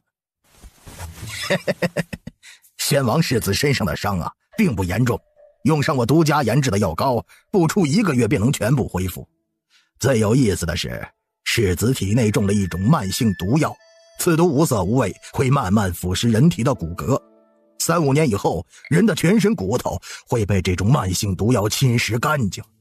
试想一下，一个人没有骨头，空留一身血肉，会是什么样子？难怪他在客栈醒来之后，就感觉自己的身体不对劲儿，全身的骨骼酸痛不说，还经常提不起力气，如同经络受损一般。先生可有办法？您还需要犬子帮忙扩大各方势力，他绝不能变成没有骨头的软体废物呀！请先生就再下一命，我不想变成一个废物，求求你了。是谁给你下的毒？只要你告诉我实情，帮我找到给你下毒之人，老夫立马给你解毒。他明知道肯定是柯悠然给他下了毒，却不想告诉斗篷人真相，更不想让斗篷人寻找到柯悠然。段正廷甚至想要保护好柯悠然，让他不受伤害。回先生，我并不知道自己是怎么中毒的。当时我带着人进入归雪谷，不小心误闯了他们的阵法，后来不知道是谁误触了机关，开启了自毁。我们慌不择路，四处逃命。等我拖着伤重的身子从归雪谷逃出来时，已然是如今这般残破的身子了。两人小子也不敢拿自己的生命开玩笑。归雪谷本就是一片神秘之地，任何人进去都会碰到各种机关、暗器、阵法、毒物等。不懂毒术的人进去，确实会在不知不觉之中被算计。段正廷能平安地以一己之力从归雪谷出来，证明其实力不俗。日后我还有很多事情需要像他这样有能耐的人去办，他体内的毒还是需要想办法给解掉的。老夫相信你不敢骗我，这毒老夫能解。从今日起，你每逢初1和15便来找老夫给你行针，3个月后便能将你体内的毒素排除干净。3年内，你需要多吃一些牛乳、豆浆等稳固骨骼的吃食，慢慢把受损的身体保养回来。多谢先生，您的救命之恩，我父子定当涌泉相报。他可不信这俩父子会报答他的救命之恩。之所以救段正廷，就是因为他们还有利用价值。从今晚开始，他就替段正廷行针排毒，早日将人治好，才能帮他寻找他需要的东西。小东西，不知道你是什么，为什么被困在这个匣子里面？想不想从里面出来？说不定我有办法打开匣子，让你得到自由哦。小匣子歪了歪，似乎在思考柯悠然话语里面的真实性。果然如自己想的那般，匣子里面的东西成精了。没多大会儿，小匣子便飞了过来，悬停在柯悠然的头顶上。想出来呀，在匣子里面闷坏了吧？没想到小匣子居然上下翻动起来，如同不停点头的调皮小孩。哎呀，我这人呢，从来都是睚眦必报的。你越想脱困，我偏不想放你出来了。说着，柯悠然大大的伸了一个懒腰，重重的打了一个哈欠，作势要躺下睡觉。匣子里面的东西急了，操控着匣子悬停在了柯悠然面前，讨好的在柯悠然的胳膊处蹭了蹭。柯悠然抬手，小匣子飞进了他的手心，完全没有反抗的意思。柯悠然心里乐翻了，双手抱着小匣子研究起来。很快，柯悠然便找到了破解匣子机关的规律，但是他并没有急着打开。小东西，我如果打开匣子，你跑了怎么办？在匣子里面我都抓不住你，把你放出匣子，不是更抓不到了？我方才想了想，还是不要把你放出来比较妥帖。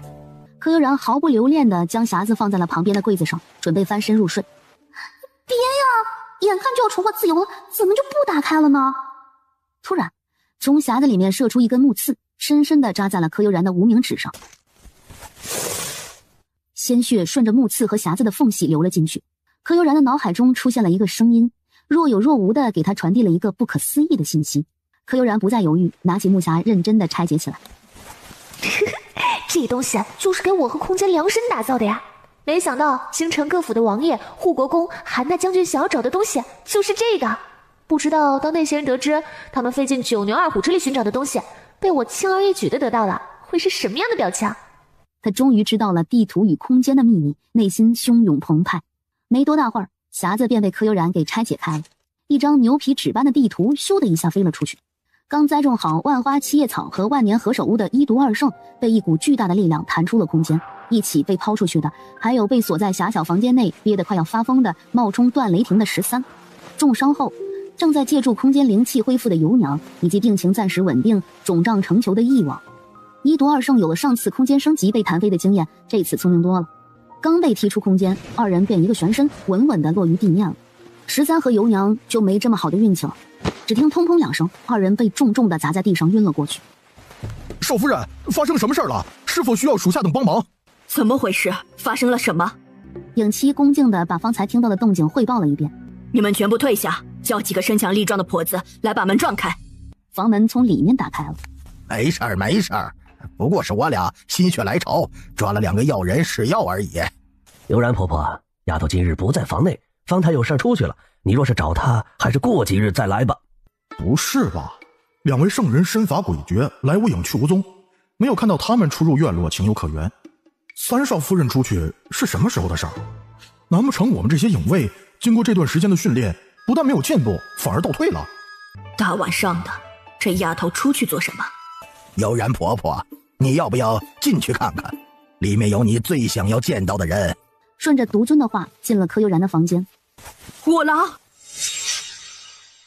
多谢二圣救回我家王爷，多次救命之恩无以为报，以后若有用得上我翼王府的，赴汤蹈火在所不辞。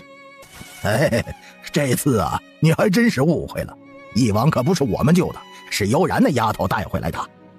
杜老头没说错，这次还真是丫头将翼王给带回来的，我们不过是帮他把翼王挪到了卧榻上而已。二位圣人能告诉我悠然去哪里了吗？这么晚出去，他身边是否带了护卫？行了，不必担心啊。悠然呢，是出去帮翼王寻药了，一时半会儿啊回不来。别担心了，我俩亲自调教出来的高徒，能遇到什么危险呢？你们还是抓紧时间把翼王给抬走吧，放在丫头房内始终不是办法。对，二圣说的极是，看我真是老糊涂了，这就命人将五郎抬回房。等一下，把那个女人啊一起带走。翼王体内的蛊毒是子蛊，不能与母蛊分开太远。在翼王没有彻底解毒之前，不但要好好的伺候那个女的，还不能让她离翼王太远。尤娘善用蛊毒，还是把翼王和尤娘放到老夫院子里去。一来呢，可以稳住翼王的病情；二来，也就老夫可以和这个全身是毒的女人斗一斗了。杜老怪，别以为我不知道你的心思。白捡了这么2个带毒的人供你研究，你心里头都乐翻天了吧？翼王是丫头的公爹，如果你因为研究伤害了翼王，可别怪丫头以后跟你急。易老头，你说什么呢？我有那么急不择时吗？就算我弄死那个女的，也不可能动悠然的公爹。老头子，我还没老糊涂呢。谁信你？老夫好不容易收了个超级好的徒弟，自然要保护他和他在乎的人。翼王和那个身带蛊毒的女人就交给老夫了，丫头回来以前全由老夫照看。嘿，我说易老头，你在跟老夫抢功劳是吧？就想在丫头面前刷我好感，让丫头多给你一些好处吧。这一次的翼王，老夫偏不让，你还能奈何得了我了？二圣，悠然回来定然不想看到您二位争执不休，此时已然很晚了，您二老的房间一直都准备着，不如先去休息可好？翼王放到我那屋去，老夫帮他调理一下亏空的身体，日后丫头找到药引，也不至于太过遭罪。将那个全身是蛊的女人搬到我隔壁的房间里，老夫好好治一治这种心如蛇蝎的女人，顺带用她试一试毒。段母反应极快的吩咐人按照2个圣人的意思做。二圣住在同一个院落，翼王和尤娘不会分开太远，有一毒二圣盯着，段母放心不少。最后段母还命人将13绑好并关了起来，这个人的身份等三郎回来再问。三郎快进来，让母亲看看最近瘦了没有。三郎，母亲谢谢你冒险将你父王给救了回来，母亲从未想过有生之年还能再与你父王见面，真是太惊喜了。段雷霆还有些懵，听着段大郎和段母你一句我一句的述说，总算理清了来龙去脉，心里慌了一批。母亲，悠然呢？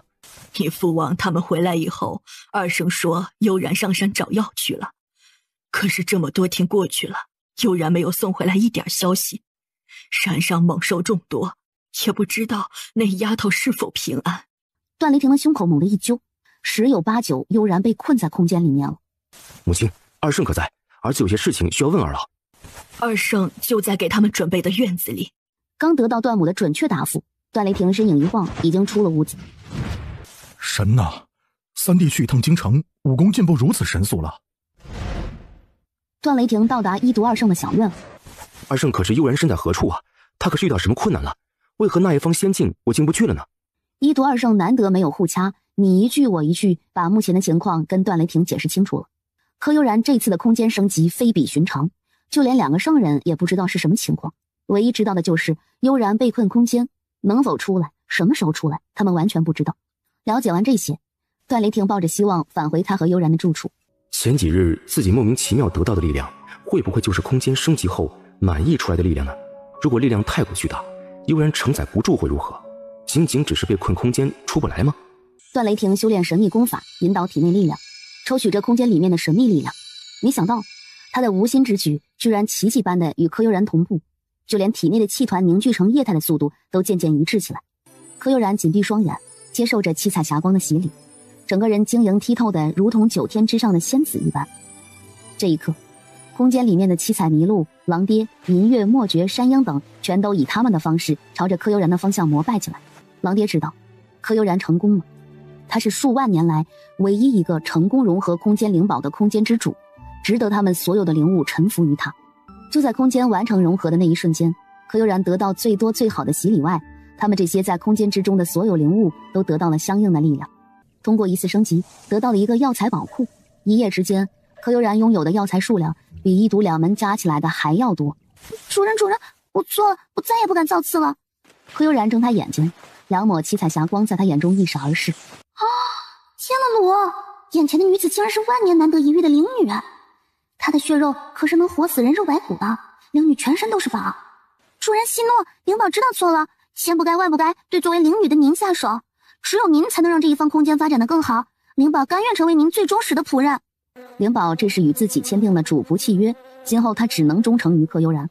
柯悠然笑了，找到七彩麋鹿取了麒麟香，摘取了万年手乌、万花七叶草、万年紫云芝的一小部分，然后他又用针管取了自己的血，装进一个保鲜用的白色瓷瓶中。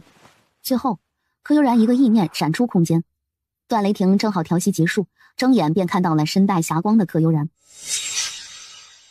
三郎，父王所需要的药材全部准备好了，我们这就去给父王解毒。不行，你的气息不稳，有很多力量外溢，需要调息平复。医圣和毒尊都在父王那里，我把药送过去，你好好在房内休息一下。好。刚融合完所有力量，自己确实需要休息一下，提着药箱闪身到了一毒二圣的院落。母亲，发生什么事了？父王的病情如何？来了就好，来了就好，待会儿进去见你父王最后一面吧。段雷霆来不及说什么，转身闪进了段母关注着的房间。滚！二圣，解除蛊毒的药材全部找齐了，您二老看看这些药材可够啊？咻咻两声，一毒二圣如影子般闪到了桌子前，紧紧地盯着药箱里面的东西，哈哈大笑起来。段老头，你干嘛呢？这些可是给丫头的公爹解毒的。叶老头，你也说了是解毒的，这正好是老夫的活，你边去。医门对蛊术的研究很多，这次治疗必须由医门来才对。够了，二位圣人，家父病情已然十分严重，这次可否看在我和悠然的份上，您二位京城合作一次，日后有什么好处，定然不会忘记二圣。而且悠然已经回来了呢。二圣，这次就算了，看在丫头的份上，老夫合作一次又何妨？独尊将药箱放在桌子上，医圣点了一堆东西，让段雷霆下去准备。是，马上准备好。没多大会儿，小厮抬着木桶、热水、白醋等鱼贯而入。京城，小海子，你说这允州知府奏报，1亩地产量1500斤左右，是为了邀功，还是确有其事啊？皇上，老奴不知如今1亩地量产多少，老奴只知道，老奴小的时候1亩地产量不过300斤，一家人辛辛苦苦1年，交完税收和住家的租金，连果腹都不够，时常吃不饱。小福子，你说这朕刚将允州赐给义王做封地，高知府就送来这样一封请功的折子，是为何意？回皇上，老奴愚钝，猜不出高知府的用意。不过如果老奴没记错啊，这允州的税收是按照每亩地收成的3成征税。高知府折子上说啊，桃源村1亩地产出约1500斤，这3成就是450斤上下呀。皇上，您可以给高知府下旨，让他立即差人把收上来的粮税押送进京。啊，如此一来，如果高知府所说的是事实，桃源村上交的粮食就是往年的好几倍，允州今年税贡势必翻倍，可以有很多粮食充盈国库。如果高知府是为了政绩邀功，那么势必要把桃源村所有粮食全部收上来，引发的所有矛盾由允州衙门挡着，国库可照常入库，不少东西对朝廷亦没什么损失。皇上英明，皇上，允州如今是义王管辖，按照路程计算，王爷的车驾应该已经到允州地界，百姓怨愤也只会责怪在义王那儿，不会影响到皇上。把这份奏折的内容放出去，让所有人都知道允州知府到底奏报了些什么，不能让允州为了争功抢绩、虚报收成后增加税收之事怪到朝廷的头上。诺。尤娘那个蛊毒高手竟然也会遭受蛊虫反噬，也不知道他死在了谁的手里啊。尤娘之死与本王府里中毒之事有何关联？大师为何有如此感叹？这些暗卫和士兵所中之毒都是尤娘体内的蛊毒，如果尤娘不死，这些蛊毒会潜伏在暗卫和士兵的身体中，汲取他们身上的力量，供养尤娘体内的蛊王，直到将暗卫和士兵身上的精华汲取干净，蛊毒才会寻找下一任宿主，继续之前的事情。大师的意思是，尤娘之死让这些蛊虫反常的毒死了宣王府的暗卫吗？非也，尤娘一死，蛊毒失去了母蛊的控制，他们自由了，就想成为新的蛊王，所以蛊虫开始疯狂地汲取暗卫和士兵身上的力量，从而变得越来越强大。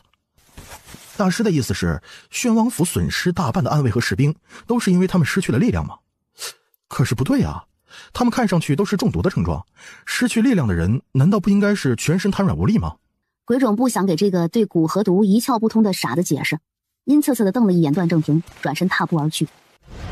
神秘部族中，山洞的地下暗室里，尤娘，你出了什么事儿？何人坑害了你？你有苗疆圣女的保护伞，又有蛊王傍身，为何会突然死去？塔坤这支神秘部族是苗疆蛊族的一个分支，奉命守护着老祖宗留下的东西和圣女。当初尤娘被外面的世界迷花了眼，毅然决然离开部族探索新的世界时，塔坤就知道尤娘会承受部族的禁制反噬，最后落不到好下场。就在塔坤神游之时，轰的一下，他手里的虫子燃了起来，瞬间烧成了灰烬。啊！是谁？奶奶的，是谁将尤娘的尸身火化？啊！桃源村段家，义王的蛊毒解除，肿胀的如同气球的他慢慢恢复了正常。如今的义王身体亏空得非常严重，他短暂清醒后，喝了小半碗药粥，又沉沉睡了过去。一毒二圣这次为了给义王解毒，已经累瘫了。柯悠然和段雷霆扶着一毒二圣去隔壁房间休息。实则进入房间后，柯悠然将两人送进了空间的一毒两座塔楼中，让他们能够得到空间灵气的滋养，从而好好的调理身体。柯悠然仔细地给义王检查了一遍身体，制定出一套调理的办法，并命人将义王转移到了段母的院落。有义王妃的精心照料，义王的身体也能恢复得更快一点。义王体内原本难以清除的导致义王失忆的药物，正在奇迹般的一点点被排出体外。随着这些药物的排除，翼王的记忆会越来越清晰，从而想起所有的事情。臭小子，你还是不是我儿子？为何帮着外人对付你老子？不知岳父大人什么地方惹怒了父王，让您下如此狠手？都是一家人，把误会说开了可好？岳父。柯悠然闪到了柯震东身边，拉着他上上下下检查了一遍，确定没有大碍，才放下心来。哎呦，哎呀呀呀，搞了半天原来是亲家公上门。嘿，看我这身子刚好了些，可脑子还有点迷糊。嘿嘿嘿，今日啊真是大水冲了龙王庙。哎呀，一家人不认一家人呐。哎呀，这高门大户就是不一样。翼王同我这样的小老百姓，一个天上一个地下，门不当户不对，人家想怎么样就怎么样，我眼下还是护不住悠然呢。哎呀妈呀，他怎么忘了自己是一个失忆、身体发软、四肢无力的病人，这下全露馅了。叶儿，为夫好啊，连我凤彩叶都糊弄，翼王真是长本事了。这不是什么？哎呀，你就这样看为父笑话是不是？还不过来帮忙，将你母妃哄好。段雷霆为难呀，自个儿岳父和媳妇儿还没哄呢。嘿，这都是些什么事儿啊？看看这弄的吧，我哄完王妃还得给亲家赔礼道歉去。我堂堂一个王爷，我这面上，哎呦！哼！翼王妃的脸拉得老长，转身往房门方向走。见王妃这样，不自觉地缩了缩脖子，小跑着追了上去，伸手揽住自家王妃的肩膀。你看，在亲家和孩子面前，多少给为夫一点面子，行不行？爹，今日前来可是有事？不是，我这就回了。岳父啥意思？眼皮抖三下，是不是让自己三更去寻他呢？柯震东已经背着手抬步往外走了。爹，我送您。别送了，你最近太忙，要注意身子啊，抽空好好休息，保养自己比什么都强。爹就盼着你平平安安、健健康康的，要凭前程也是我这个当爹的去做。女孩在家就该娇养着，爹看你这么累，心里头也不是滋味。回吧，啊！柯震东摆摆手，不让柯悠然送他，大步往外走。别送了，爹不让送，自有他的道理，咱们听他的可好？柯悠然隐隐觉得柯震东心里有事儿，两个爹又打了一架，心中略有不安。而走在回家路上的柯震东心情也不平静。父亲是什么？是女儿的后盾，是女儿的底气。若是我身居高位，任何人都不敢说我女儿一句不是。但如果我自己不行，那女儿哪怕说错一句话，都可能成为别人攻击她的理由。哎，我努力还不够啊，时间太少，还要再加把劲才行。你看看你爸多大点事儿啊，不就是一个匣子，给自家媳妇儿有什么担心的？只要不落在我那几个兄弟手里，不被护国公和韩将军抢走，三个儿子你给谁我都没意见，给悠然我更没意见了。真的？真的，我说的话可比真金还真。悠然是谁呀？咱们的三儿媳妇。且不说他找来一毒二圣，救了大郎和二郎的性命，也让三郎重新站立，单就说他能冒着生命危险进入归雪谷，帮我寻到五味奇珍异宝，咱们也不能吝啬一个小匣子不是？匣子里面是什么？为何这么多人想要得到它？翼王叹了口气，把他所知道的关于地图的传说讲述了一遍。随着讲述，翼王看翼王妃的眼神越来越炙热，两人越靠越近。翼王的手从王妃的脸上移到了他的脑后，微一用力便堵住了那张娇艳红唇，一个巧劲儿将段母压在了床上。与此同时，哟，正东太巧了，我们正好有事找三郎和悠然商量，这就遇上你了，咱们一同进去商议些事情如何？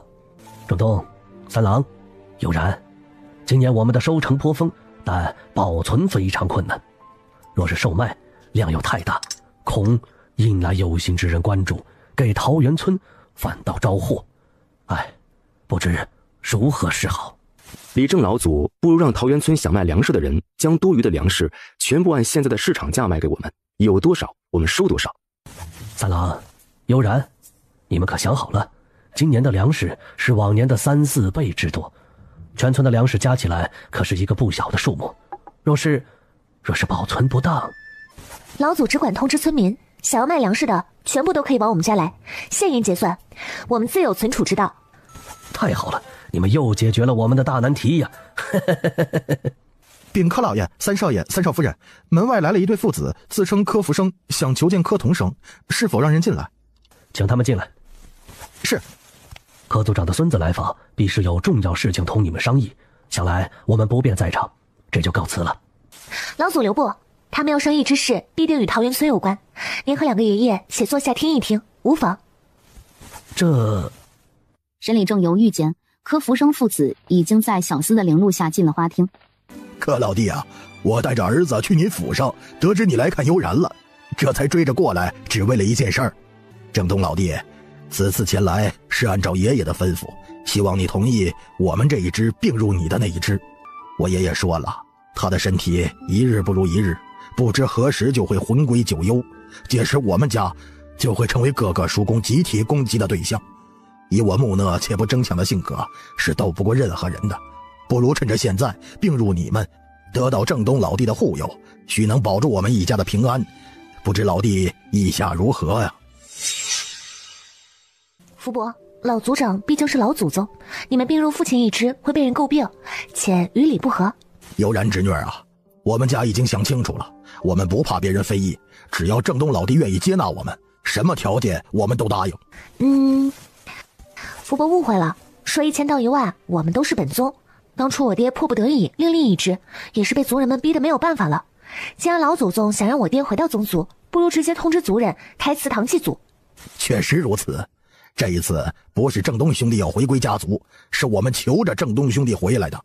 我这就回家和我爷爷商量，一定要看一个好日子，开祠堂迎接郑东兄弟回归。柯福生父子一乐，急匆匆告辞离去。我们呢也不再耽搁时间了，这就回去通知村民那卖粮之事。众人刚刚离去，一只信鸽扑腾着翅膀飞进了花厅。这是段雷霆和柯悠然从归雪谷带出来的鸽子。自从空间升级后，柯悠然就把所有鸽子分配给了各个联络人。悠然，暗9传来的消息，目前被困的暗5、暗6、暗7及他们的下属服用了解药之后，万般感激你，他们决心跟随你。为了表示他们的真心，还前往了归雪谷，在谷中立下了天地誓言。段雷霆将密函递给了柯悠然。归雪谷内的另一只鸽子飞了进来，脚上密函的内容与这一份是一致的。老谷主告诉柯悠然，鬼门的暗5几人进入归雪谷，发了天地誓言，由谷中众人见证了天地阵法。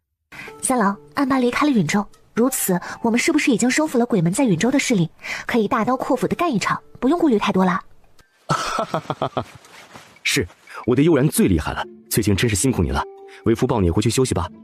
哎呀，在做什么？这是在花厅，爹娘兄嫂们都在家呢。段雷霆难得心情极好，完全不理会柯悠然的娇羞，抱着他大步走回他们的小院。三少爷和三少奶奶感情真好，都羡煞旁人了。和柯悠然在一起吃饭、看书、聊天、休憩，不管做什么，时间总是过得很快，转眼就快到3更了。看着熟睡的柯悠然，内心一片温软，起身轻手轻脚地穿好衣服，足尖轻点，掠入了隔壁的院落。爹，坐。爹，今日家父动武之事恐有误会，小婿替家父向您道个歉。好，先坐吧。爹，您叫我这么晚避开悠然过来，可是有何事商议？三郎，我对家世门第没有太多感触，但是我却也知道，皇族和平民之间隔着一道巨大的鸿沟。爹，你听我把话说完。紧张？紧张就对了，这小子得悠然上心。我恢复神智时日尚浅，但是也听说过不少高门大户里面的阿杂事儿。悠然对于我是至宝，任何人都不能伤害他。如果你段雷霆觉得我柯家门第太低，想另娶他人，或是有纳妾的想法，那么还请你直接说出来。我想悠然也不会稀罕一个世子妃的位置，他任何时候提出与你和离，我这个当父亲的都会坚定不移地站在他身后，用生命支持和保护好他。爹，我段雷霆在归雪谷发过天地誓言，此生只有悠然一个妻子，且我大哥在义王府安顿好的第2日，我已经以父王的名义连续发了好几封折子回京了。不爱说话的段雷霆破天荒的嘚不嘚的告诉柯正东，段大郎已经将他们被假世子陷害亡命天涯。段大郎、段二郎身中蛊毒，他段三郎打猎时断腿，如今他们一家已经与翼王团聚等情况一五一十地报给了皇上，并且将自己患难时娶了农家女大嫂袁氏落崖身亡之事一并说了。他还发了一份请封折子，希望皇上亲自下旨封柯悠然为世子妃。跟着折子一同进京的还有那个假扮自己的13。爹，我不知道皇爷爷看到请封圣旨会做出什么样的批示，所以迟迟没有告诉您，就是不希望您和娘挂牵。没想到我这样的沉默反而引起了您的不安。不过我可以承诺的是，不管皇爷爷做出什么样的批示，悠然都是我的妻子，且是唯一的妻子。不管我40岁以后是否有子，都不会纳妾。如果违背今日承诺，犹如此木。话落，段雷霆抬手猛然一拍，将草丛里面的一根男子手臂粗的木棍瞬间击成了粉末。好，记住你今晚说的话，如果你今后给悠然半点委屈，就别怪我这个做父亲的跟你翻脸了。请爹放心。宝贝，得知你有孕时，你知道我是什么心情吗？你知道我有多激动吗？你是我们的神女，给我们带来了光明和生命，好好保护我们的孩子，好吗？只要孩子平安降生，你想要什么，我都会想尽一切办法帮你达成，可好？塔坤低头，温柔地吮吸起袁氏的脖颈和锁骨，眼眸里是一片深情。能帮我达成所愿吗？好，很好，不就是生一个孩子吗？生下来又如何？只要我不折腾，塔坤是不是就不会一直盯着我了？那么我是不是就可以悄悄研究偷盗的手札了？哼，柯悠然，你等着。桃源村，啊，这是谁骂我呢？最近没有得罪什么人啊。谁会骂你呀？这都入秋了还穿这么少，屋里不待，偏要出来荡秋千，别受凉才好。三郎，我们需要普查人口，这里商贸发达，但是真正进老百姓腰包的钱却少得可怜。边境和林州的城墙也已经破败，一旦遇到战事，我们连抵抗的能力都没有。今晚我们去趟王府，找父王和大哥好好规划一下接下来的行动如何？我们唤出山鹰，现在就去如何？有些事情宜早不宜迟，我们的时间并不多。翼王府，宣王的手伸得太长了，把他打着太子的名义收粮的事儿给捅出去。我想太子比我们更不想让宣王得逞。至于吴知州和叶守备，就让他们再张狂几日吧，自然有人替我们收拾。虎郎，我们是否让人传个信，三郎和悠然他们来王府一趟？他们也做了不少布局。母妃，我们已经来了。还是咱们娘儿俩心有灵犀，我刚说起你就来了。母妃，到底谁才是您亲生的？你是我亲生的，但是悠然比你这个亲生的还亲。柯悠然一出现，段大郎隐在袖子里面的手不自觉地握成了拳，眼神看向了地面，不敢乱瞟别处。段大郎不敢看柯悠然，怕控制不住自己的心，引起兄弟之间的矛盾。连他自己都没有发现自己心意的时候，袁氏就看出了不少端倪。袁氏的出走有他段风平的手笔。翼王的3个儿子，大郎名叫风平，二郎名叫雨婷，三郎名叫雷霆。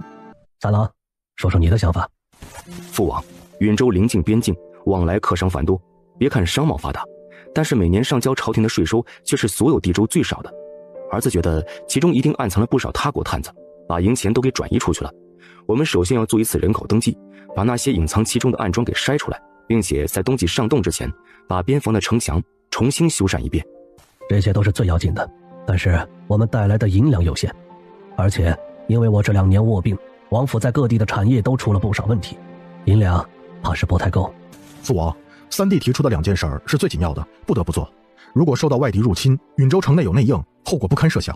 还有城防，儿子抽空带着人沿边境跑了一圈，很多城墙年久失修，有垮塌的危险。部分城池甚至只有一座土堆矮墙，完全起不到防御的作用。一旦兴兵，我们只有被迫挨打的份儿，不出1个月就能被敌军踏平。父王，允州富的是商贾乡绅，苦的是黎民百姓。一旦发生兵祸或天灾，百姓们想要活下去会很难很难。父王常说，百姓是水，我们是鱼，水能载舟，亦能覆舟。我们最紧要的不光是修建城防、排查人口，还要带领百姓富足才行。悠然，你可还有什么需要补充的？父王，我翻看了允州近100年的地域制、州制以及各县的县制，发现了一个规律：此地每12年一次干旱，每13年一次洪涝。按照时间计算，明年正好与上一次干旱相隔12年。也就是说，如果按照规律发展，明年我们将面对的不光是外来的威胁，还有极端天气带来的天灾。半盏茶后，若是如悠然所说，我们该如何应对？父王，其实三弟妹已经在为接下来将会发生的事情做准备了。不过以她个人的力量和影卫的小打小闹还不够，需要父王动员允州的官员，发动百姓的力量，在各县镇乡村等挖水井、修蓄水池。今年冬季我们还需要大量存兵，万一遇到干旱，至少要把人和牲口的饮用水准备好。有然是我的弟妹，兄弟之妻岂能觊觎？父王，不仅如此，我们还要囤积整个允州3年以上的口粮。万一真的遇到水旱灾害，在颗粒无收的情况之下，不能让百姓们饿死。确实，药材也很重要。一旦遇到天灾，很多人不是被饿死的，而是爆发疫症病死的。我们允州所有的百姓都是财富，如何才能在抵抗天灾的同时谋求生存，是当下最难的难题。父王，天下药材几乎都掌握在儿媳手里了。儿媳准备开设医学院，系统的培养出一批大夫和护理人员出来，他们不但可以替百姓治病，万一不可避免的爆发战争，我们的军队可以第一时间得到救治，最大程度减少伤亡。真的？好，父王谢谢你，我家三儿能娶到你，真是得到了上天的眷顾和厚爱。父王能嫁给三郎，又何尝不是我的幸运？对，你们俩就是天生的一对，上天注定的姻缘。王爷，当断不断，必受其乱，如今已经容不得我们犹豫了。叶儿知道你不喜那个位置，但是你若不坐上去，你的那些兄弟无论谁上位，都不会给我们留活路。父王，您不争不抢，想和和睦睦，可是别人不这样想。您难道忘记了近3年的折磨吗？我们做好人，只会让伯伯们认为我们软弱可欺，最后得到的不过是亲人向我们挥来的屠刀。是到了下定决心的时候了。这些本王都知道，方才也不过是感慨。允州和朝廷一样，设立6部，大郎，你辅助为父，处理各种允州政事，同时做好户籍查询，负责吏部和礼部。三郎，你回桃源村以后告诉二郎，让他负责工部和刑部，而你负责兵部和户部，由悠然辅助你，拥有和你一样的权利。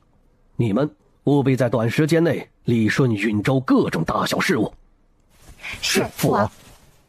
几人一夜未眠，事无巨细商议了很多细节，直到天蒙蒙亮时，柯悠然和段雷霆才召唤山鹰回村。族长，你将我们这10多户分出去，委实不妥。当初郑东一家分出去，全村都做了见证，这才几个月又要并回来，这般出尔反尔，简直就是小人行径。老大，此事是我们大半族人决定的。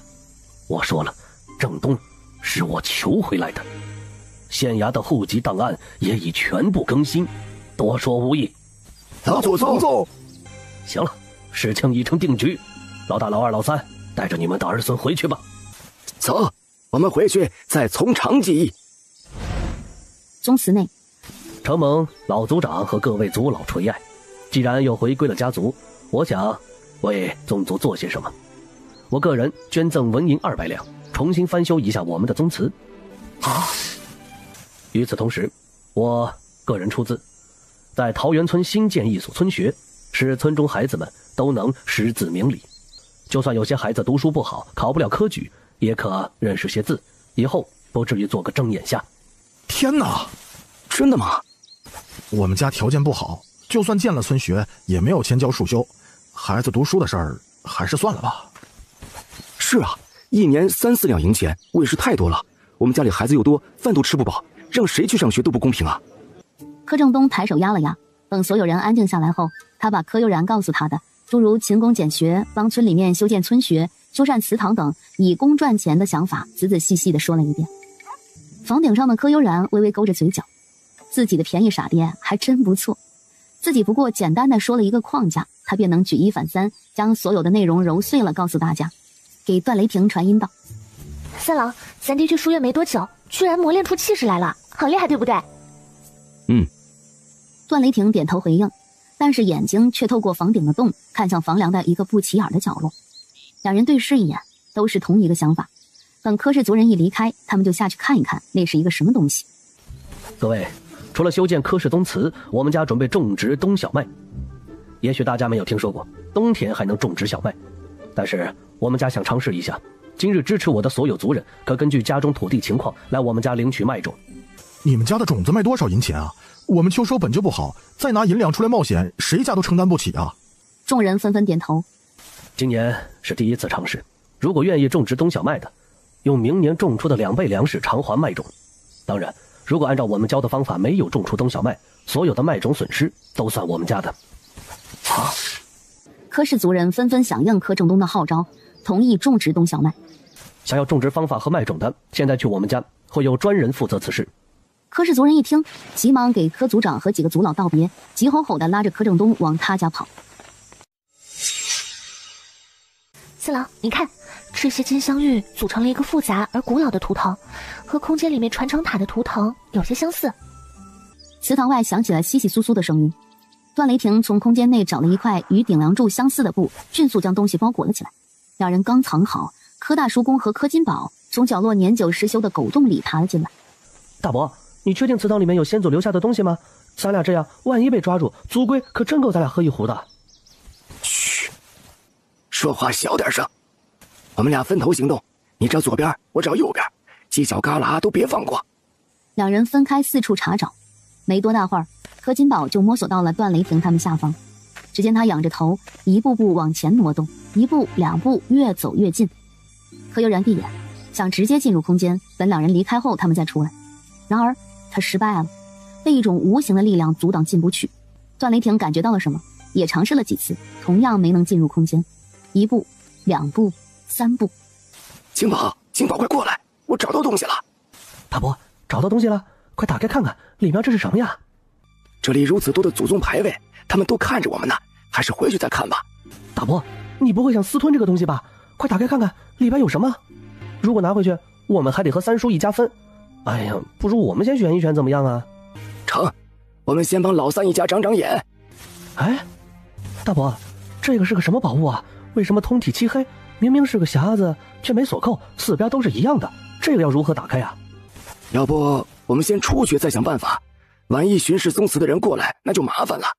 两人抱着东西，偷摸着从狗洞爬了出去。追吗？空间受到限制，咱俩最好不要分开，我不放心你。我们先看一看，能不能将圆筒取下来。我想大叔公他们一定会保管好那个匣子，等把这里的事情解决掉，我们再去他们家取。听你的。柯悠然点头，踏前一步取下了遮挡圆筒的褐色布料。一只金色泛着点点星辉的小蜜蜂从房顶的破洞嗖的一下飞了进来。听着嗡嗡的声音，段雷霆好想一巴掌拍死他，以免这只蜜蜂蛰伤了柯悠然。不要，这是我们的空间灵宝，在我融合了第3张地图以后契约的。主人，男主人好凶，灵宝还害怕呀。这家伙当着段雷霆的面说人家坏话，就不怕被人一巴掌拍死吗？你怎么从空间里出来的？跟着我来到这里，想做什么？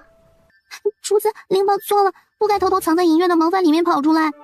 来这里也不是因为跟踪您，而是灵宝感觉到了熟悉的气息，跟着感觉过来的。主人千万不要伤害灵宝呀，别人弄不死我，可是主子您是可以的。柯悠然松开空间灵宝的翅膀，刚得到自由，小蜜蜂就迫不及待地往圆筒的方向飞了过去。主子，您快把柱子上的东西取下来，就是这玩意儿让我感觉特别熟悉。上面还有另一份地图的味道呢。哇咔咔，这么快我们就找到第4份地图啦！我想办法把它取下来。主人，这里面的东西可能并不是地图，我只是感觉到了它与地图有联系，但是并没有感觉到强烈的地图气息。哎呀妈呀，男主人太可怕了，那眼神随时要吃人一半。老婆的命怎么就这么苦呢？主人，空间没问题啊，您为何不进去啊？意念一动，他居然抱着圆筒带着灵宝进入了空间。三郎，也许我们都错了，阻止我们进入空间的也许不是这个金镶玉的圆筒。现在想来应该是大叔公抱走的黑漆匣子。柯悠然将圆筒放在了繁华小筑。事不宜迟，我们马上去把那个匣子给拿回来看看，能产生屏障让我们无法进入空间，那个黑色的匣子一定有什么古怪之处。柯大叔公讲，大哥，咱们没本事打开这个东西。我年轻时返货，听说随州的临县有一个机关大师，那人十分痴迷这种打不开的机关，只要让他看上一眼，不收钱都帮忙开锁。要不去试一试？行，我马上套上骡车跑上一趟。但是我家大儿路上也有个照应。柯金宝套好了骡车，一行4人带着常用的行李出了村。为了不让村民发现，不让熟人知晓他们离开，4人特意走了一段无人的小路。颜渊和莫绝如果在这里就好了，他们可以循着气味找人。没关系，我们唤出山鹰，从高处追寻一番，说不定可以看到他们的踪迹。然而段雷霆和柯悠然指挥着山鹰在附近飞了好几圈，将出村的路和几条小路都巡查了一遍，直到县城也没看到柯大叔公等人的身影。悠然，这样不行，我们把此事禀给父王，请用允州的城防，同时张贴柯大叔公和柯金宝等人的画像吧，必须尽快找到他们，拿回那个神秘的黑漆匣子。柯正东带着黄师傅请柯族长和各位族老去祠堂，趁着今日天气晴朗，宜早不宜迟，把祠堂给翻修一下。我柯氏一族在几百年前是名门望族，家里有个宝物甚是稀奇，也因为此物，柯氏一族引来无数人的觊觎，继而遭到了灭门之祸。后来先祖为了保住柯氏一族的血脉，带着所剩无几的族人远走他乡，避到这偏远的边境山村修建了宗祠。先祖将家族秘宝埋在了祭台之下，由族内长老雕刻繁复图腾，封印了那个宝物。此事先祖只告诉族长继承人，由继承人再口口相传，秘密虽然传承，我们却不知当中到底埋藏了什么，只知一旦挖开此物，天下必将大乱。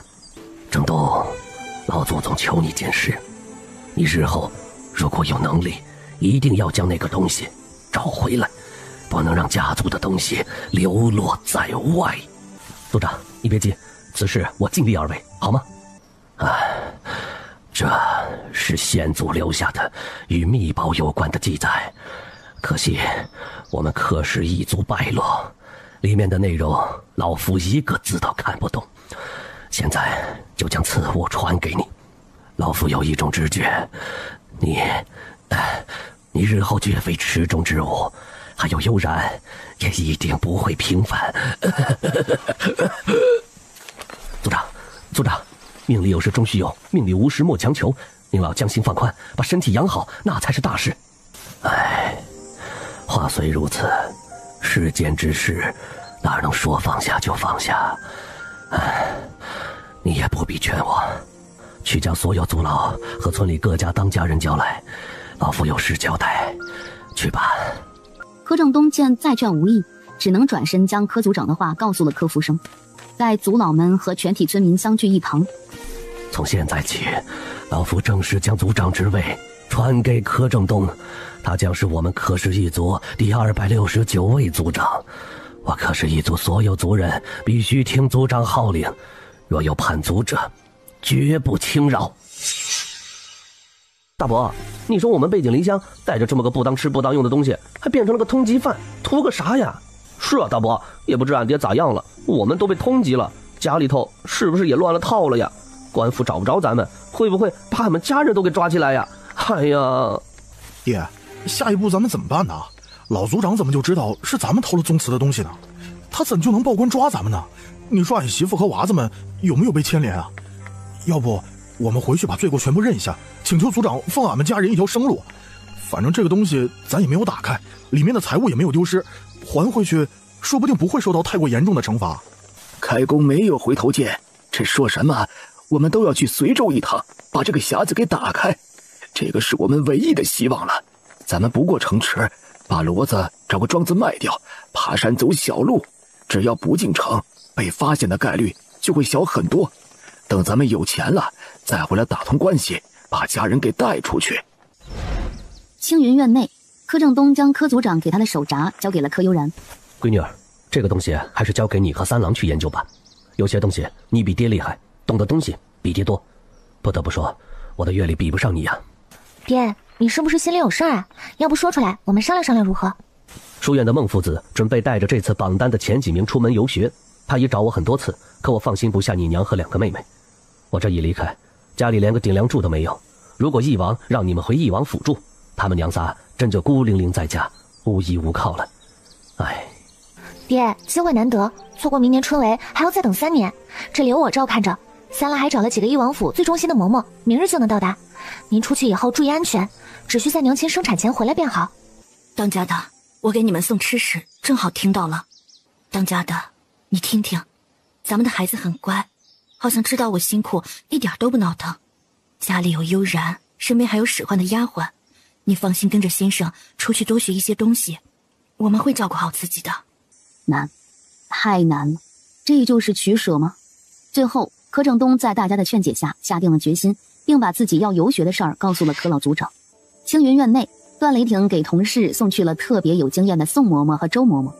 娘，我给你准备了一个产房，里面的产床是专门设计的，你呢就好好的保养好自己，等我爹回来的时候，替他生2个白白胖胖的儿子。你呀，真不知羞，当着2个妹妹的面，3句话离不开生产。是你生过孩子还是我生过孩子呀？当然是娘生过孩子了，但是保不住我看过的医书多，知道的理论知识多，娘就听我的，你的大棉袄是绝对不会害你的。赶明我再让3郎去给你抓几条鱼来，娘多吃一点，保管我们的弟弟长得白白胖胖，活泼机灵。姐，你们看，小弟弟在娘的肚子里动了，他们听懂了，好聪明呢。悠然说的没错，孩子在娘亲肚子里什么都能知道。自己和孩子他爹读书洗衣字画画时，肚子里的2个小家伙就异常兴奋。看来呀，还真是2个聪慧的小子。父王，我们摸排了允州的所有人口，发现5万多人身份存疑，其中有3万9千多人是楚木国的。他们在很早以前就开始在我们这里安插探子，取得允州的户籍后，又进入其他地州和城池娶妻生子定居下来。楚木国在下一盘很大的棋，我们的速度太慢了，还要再快一点才行。对，现在楚木国的穆圣孝和穆圣涵斗得不可开交，腾不出手来。一旦他们双方失去平衡，由任何一方取得政权，空出手来就能反咬我们一口。3郎分析的有理，楚木对齐楚一直虎视眈眈。今年送来公主和亲，不过是缓兵之计。楚木的兵力本就比齐楚强，一旦开战，有那么多内应在允州，内外夹击，这里将会是第一个破防的地方。你们可有什么办法解决此事？父王，晚上关城门之后，咱们来个瓮中捉鳖，神不知鬼不觉的抓走所有混进来的奸细。悠然那里有一种药，只要服下之后，每个月都需要解药。把这些楚木国的奸细打散，重新组编成队，替我们开荒种地，去边境城池修建城墙，如何？好，就按3郎说的办，具体操作你们执行。薛知州和葛守备最近比较闲呢，哼，派人盯住他们俩，别让太子的人找不到他们。是。哼，他们打着太子的名义帮助宣王做事儿，就要做好被报复的准备。儿子不盯他们也不会有好果子吃的。父王放心，只是请父王好好琢磨一下守备和知州的人选，我们需要从京城下手，引导皇爷爷选择我们需要的人才是最重要的。京城各方齐动，太子的人已经潜伏进了允州地界。翼王府忙活了一夜，一道道指令发出，一条条命令下达。高知府被连夜请进翼王府，段雷霆以迅雷不及掩耳之势收服了允州的所有守备军。县城，当家的，你这一夜翻来覆去做什么呀？是不是咱家出什么事儿了？大哥考上了，还是按手。放榜的时候我再三确认了好几遍，我无论如何也没想通，他一个傻子，全狱不到半年，进书院更是只有短短几个月，为何能考到按手？薛知州的大儿子今年30有6，一直没有子嗣。知州大人为了延续香火，准备给他的大儿子娶一个平妻。你说大哥家的幽兰如何？这如今大哥也不在家，那自然应该由我这个当叔叔的来张罗，不是？闹了半天，当家的看上大哥的闺女，想用幽兰联姻来巩固自家的地位。此时若是换成小茹，他能和对方拼命。再者，柯悠然最是维护2个妹妹，听说她嫁的猎户最是听柯悠然的话，万一姓段的猎户发火，可是看当家的这样子，这是铁了心的想要嫁侄女了。当家的可能想贿赂知州大人，听说薛知州就是明年的考官之一，现在打好关系，明年当家的考举人可以加成，不是？要么得罪柯正东一家，要么放弃柯正南的前途，临事天人交战起来。大哥考上秀才，明年考举人需要人拉扯一把，联姻是个很不错的选择。我帮他搭好了梯子，今后的路会好走很多，这次他一定会感谢我的。老爷，你不是说守备大人夫人先至2年有余，葛大人近日透露想续弦吗？夫人可有合适的人选？老爷怎么忘了，我大哥家有3个女儿啊，他的大女儿柯悠然嫁人了，可是2女儿柯幽兰年方12，我们柯家的女儿啊相貌都是1等1的好，老爷不如考虑考虑。对呀，我怎么没有想到柯正东是今年允州的暗手？他的女儿配从五品的葛大人，想必柯正东会非常高兴。柯正东缺银钱，农家出身，又没有背景，若是想往上考，需要大量的银钱和人脉，这些葛大人都能给他。你的这个提议，你大哥绝对会高兴应下的。老爷，桃源村的作坊可是非常赚钱的，我爹和二哥都想从大哥手里拿到分成。如今我大哥修了大房子，家里铁定赚了很多钱，为何还说他没银两啊？你不懂，你大哥再有钱，也只不过是靠着一间豆腐作坊赚点小钱而已。想再往上考，除了路上的花销，还需要各种打点，购买历年考试的题目等等。如果考中举人，还需要送礼走关系，这才能谋个一官半职。他那点豆腐作坊的进项哪儿够用啊？你可知，为了在巨县平平安安的开一家点心铺子，老爷我就送了100多两银子给县太爷。100多两，这么多？怎么，心疼了？柯广田毫不掩饰的点点头，他知道裘福就喜欢他的真，最讨厌有人骗他。宝贝，你知不知道花100两打通了县令的关系，我在巨县能赚多少银两吗？柯广田睁着水汪汪的大眼睛，诚实摇头。宝贝，你太可爱了，我送出去100两，我能翻10倍的赚回来。一个小小的7品县令就能让我赚这么多，你说如果打通了从五品葛大人的那层关系，你大哥和我能得到多少好处？柯广田瞪大眼睛看着裘福，本就不够用的脑袋压根算不清楚账目。明日你陪老爷我去往桃源村一趟，此事越早敲定下来越好，以免夜长梦多。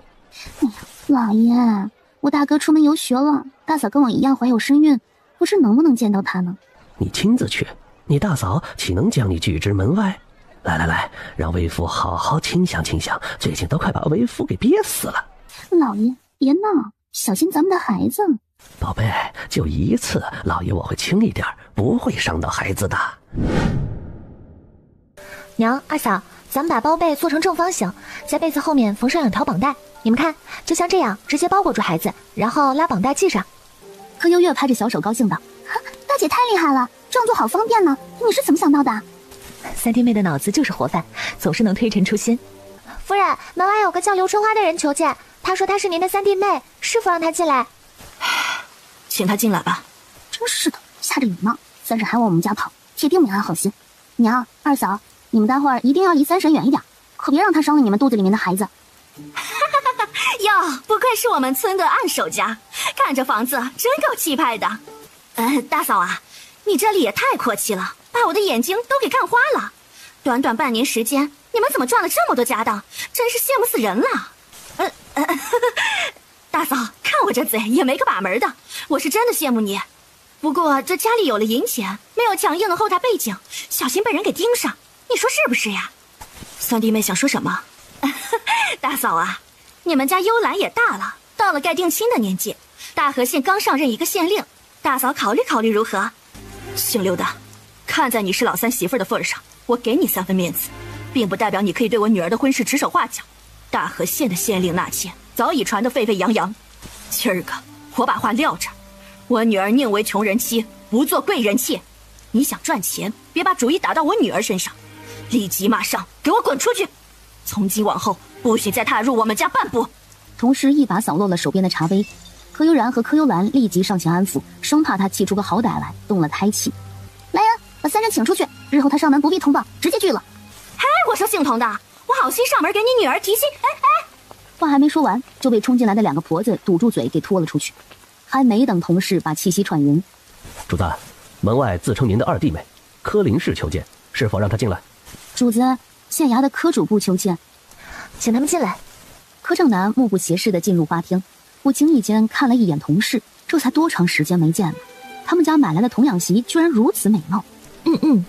正南见过大嫂。二弟、二弟妹，请坐。当家的外出游学了，二弟和二弟妹来的不巧，不知今日前来所为何事？若是不急，还是等当家的回来，二弟找他商议如何？大嫂，小弟今日前来是想给幽兰和薛之舟的大儿子保媒拉线呢。二叔好算计啊！薛之舟的大儿子30有6，家里有妻有妾，你把我二妹往火堆里推，是何用意？悠然，长辈谈话哪有你插嘴的份？薛之舟是从5品官职，他的大儿子是全县县令。幽兰嫁过去并不是做妾，而是平妻。你爹只不过是一个小小的秀才，你知不知道考一个举人有多难？知不知道考上举人之后想考进士更是难于登天？你们知不知道，就算考上进士，皇上亲自赐官也只能是7、8品的小官，就算进入翰林院做个编修，最高也不会超过从6品。你们算算，大哥需要奋斗多少年才能出头？主子，求向申邪夫人求见。五郎啊，我们不能再低调了。你看看，什么阿猫阿狗都欺负到亲家母头上去了。2郎、3郎，你们先乘山鹰回去，务必守好童氏和白氏，他们有孕在身，可别因为一些琐碎小事气出个好歹来。我这想准备一下，立即出发。柯家和义王府的关系没必要再瞒着了。义王将信函递给了3个儿子。我和3郎先回去，大郎、2郎和你们的父王准备好后再过来。女子养胎之事我有经验，有本王妃在，那些人敢造次，定骂得他们连娘都不认识。义王妃拉着段雷霆风风火火往外走，看得义王一愣一愣的。桃源村，我说妹夫，凡事都要讲究一个先来后到，你们来晚了，还是带着我家妹子回去好好安胎为是啊。可主播，这婚姻大事，父母之命，媒妁之言，这大嫂还没发话，岂容你一个叔叔指手画脚？我这个叔叔怎么了？不管怎么说，我都是悠然的叔叔，是亲叔叔。你算什么？不过是一个外姓人，岂能管我柯家的家务事？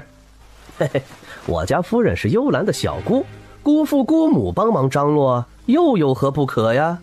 就是不可。母亲来了，我们今日做了上好的桂花莲子羹，待会儿母亲一定要好好品尝一下我的手艺。最近太忙，好久都没有下厨了。还是你贴心，不像母亲的那几个小子，每天只知道忙公务。晨儿别动，你这肚子看上去也太大了，看着就吓人。你还是乖乖靠着，可千万别因为我来而动了胎气。你们就别折腾了。白氏，母亲特许你不用和任何人见礼，直到生完孩子再说。沙金光，这段母一进来就把他们这些客人给忽悠了。哟，段家嫂子好大的派头啊！进门看到我家老爷，连个招呼都不打，这是没有把我们裘家放在眼里呀。哎呀，大嫂，段家娘子，我家老爷好歹也是这10里8村的乡绅，昨儿个又得了个员外爷的名头，他来替幽兰保媒，那是段柯2家祖坟冒青烟了。我们说了这么多，是不是今日就把此事给定下来呢？哎呀，我这怀相不稳，若是在这里坐得太久，动了胎气，你们怕是赔不起哦。嘿嘿，我家广田上次有孕，就是在你们这儿给折腾没的。哼，此事我裘福一直记着，为免今日出现意外，我看还是抓紧时间把葛大人和幽兰的事情给尽快定下来，我也好带着广田回去休息。裘福啊，你不过是花钱捐了个员外的芝麻小官，也敢在我这个正儿八经的秀才，且是县衙的主簿面前耀武扬威。幽兰多好的姑娘，配60多岁的葛大人，年纪相差也太大了。哼，嫁给葛大人怎么了？他夫人早已仙逝，幽兰进门就是当家主母，比起你说的给吴大人家的大儿子做平妻，不知道好了多少倍。够了，我妹妹的婚事自由家父家母做主，容不得你们这些外人来指手画脚。若是觉得薛大人和葛大人好，那么让你们自己家的闺女嫁过去，关系不是更近？你这小贱蹄子，长辈说话哪有你插话的份儿？义王世子段雷霆，桃源村心腹段柯氏接旨。传旨太监刚进门，他们就吓得原地跪下。奉天承运皇帝诏曰：自闻桃源村柯氏之女悠然娴熟大方，温良敦厚，品貌出众，在义王世子受伤之时，嫁与其为妻，终相互扶持，不离不弃。太后与朕公闻之，甚悦。柯氏悠然与义王世子雷霆堪称天造地设，为成佳人之美，特册封柯氏悠然为世子妃。一切礼仪交由允州义王府操办，则良辰吉日在允州举行封妃大典，其名字纳入皇家玉牒，布告中外，贤使闻之，钦此。吾皇万岁万岁！万万岁！从今日起，他终于可以名正言顺地进入翼王府，可以堂堂正正地站在段雷霆身边了。奉天承运皇帝诏曰：为庆翼王世子新婚燕尔，赐紫金镶边流云斩一对，长寿翡翠玉如意一对，盛世芳华头面首饰一套，翠叶蝶银冠一套，绑绣水烟罗纱绸裙一套，朝阳四凤挂珠钗一对，软烟罗2匹，紫云烟2匹，广云纱2匹，温泉山庄2座，良田2000余亩，荒地5000余亩，户面若干。传旨太监念了一长串的礼单，最后以2000两黄金收了尾。随着他的传唱，一个个硕大的香笼被抬进了花厅。所有的庄子、铺面、良田、荒田全是允州地界的，给了柯悠然很好的发挥空间。柯正南、林氏、裘福、柯广田都听傻了，皇上到底赏赐了多少东西啊？圣旨宣读完毕，柯悠然扶着同事起身，段母扶住白氏，大家都是喜气洋洋。宣旨的公公赶时间回京复命，收了柯悠然的打赏，匆匆回去了。花厅内，段雷霆叫住了想遁走的柯正南和裘福。怎么，柯主簿和裘乡绅很忙吗？让我想想，辱骂皇室宗父是什么罪名啊？回世子爷，辱骂朝廷宗父乃是蔑视皇室之罪，重则砍头，轻则拔舌，监禁5至10年。世子饶命，世子妃饶命，小人有眼不识泰山，不知您是世子，看在草民是悠然二叔的份上，原谅这个，草民再也不敢了。完了，我这刚花了好几千两买了个员外爷子头衔，这下直接打水漂了不说，可能连命都保不住了。啊，这翼王知不知道我在为宣王做事啊？要是知道了，会不会派人抄了我的家呀？翼王驾到，大公子、二公子到。悠然，你看今日之事如何处置？只要是你说的，父王都依你。父王，今日家逢喜事，儿媳不想因为一些人影响了心情，他们几人的死罪便免了吧。不过裘乡绅家财万贯，不缺银钱，让他捐赠1万两白银，将桃源村至府城和县城的路给修一修，如何？都听清楚了吗？若没有异议，便回家准备银两。明日的这个时辰，若是没将银两送来，就不要怪本王不留情面。是，草民遵旨，这就回去准备。裘福不停磕头，双腿发软的搀扶着同样双腿发软的柯广田，跌跌撞撞的出了花厅。柯主簿刚才叫谁小贱蹄子呢？不是，世子妃，草民。柯正南满脸通红，话还没说完，咚一下晕了过去。林氏早已支撑不住，见柯正南晕了，自己也吓得够呛，跟着晕了过去。父王母妃，这人也太菜了，我还没放大招呢，刚问了一句话就晕了。哎呀，后面一点都不好玩，没啥挑战性啊。孩子，怎么说他都是你二叔，如今你的身份不一样了，世间永远都不缺搬弄是非之人，你该维护好自己的名声，不要让别人用一些莫须有的罪名戳你的脊梁骨，好吗？姐，我知道你为我打抱不平，收拾二叔一家有很多办法，且他们急功近利，也许不需要姐姐动手，他们自己就能把自己给折腾死。好，我听你和娘的。段雷霆唤来了影三，交代了几句。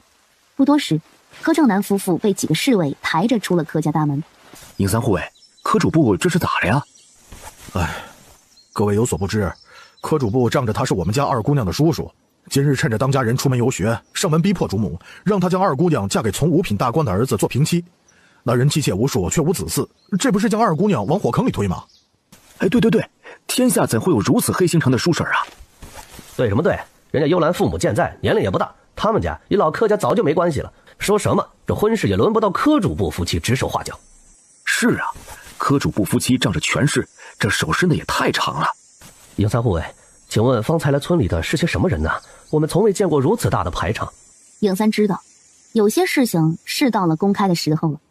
他清了清嗓子，把段家的身份给公开了。神哪！老夫竟然和世子爷、世子妃合伙做生意！完了！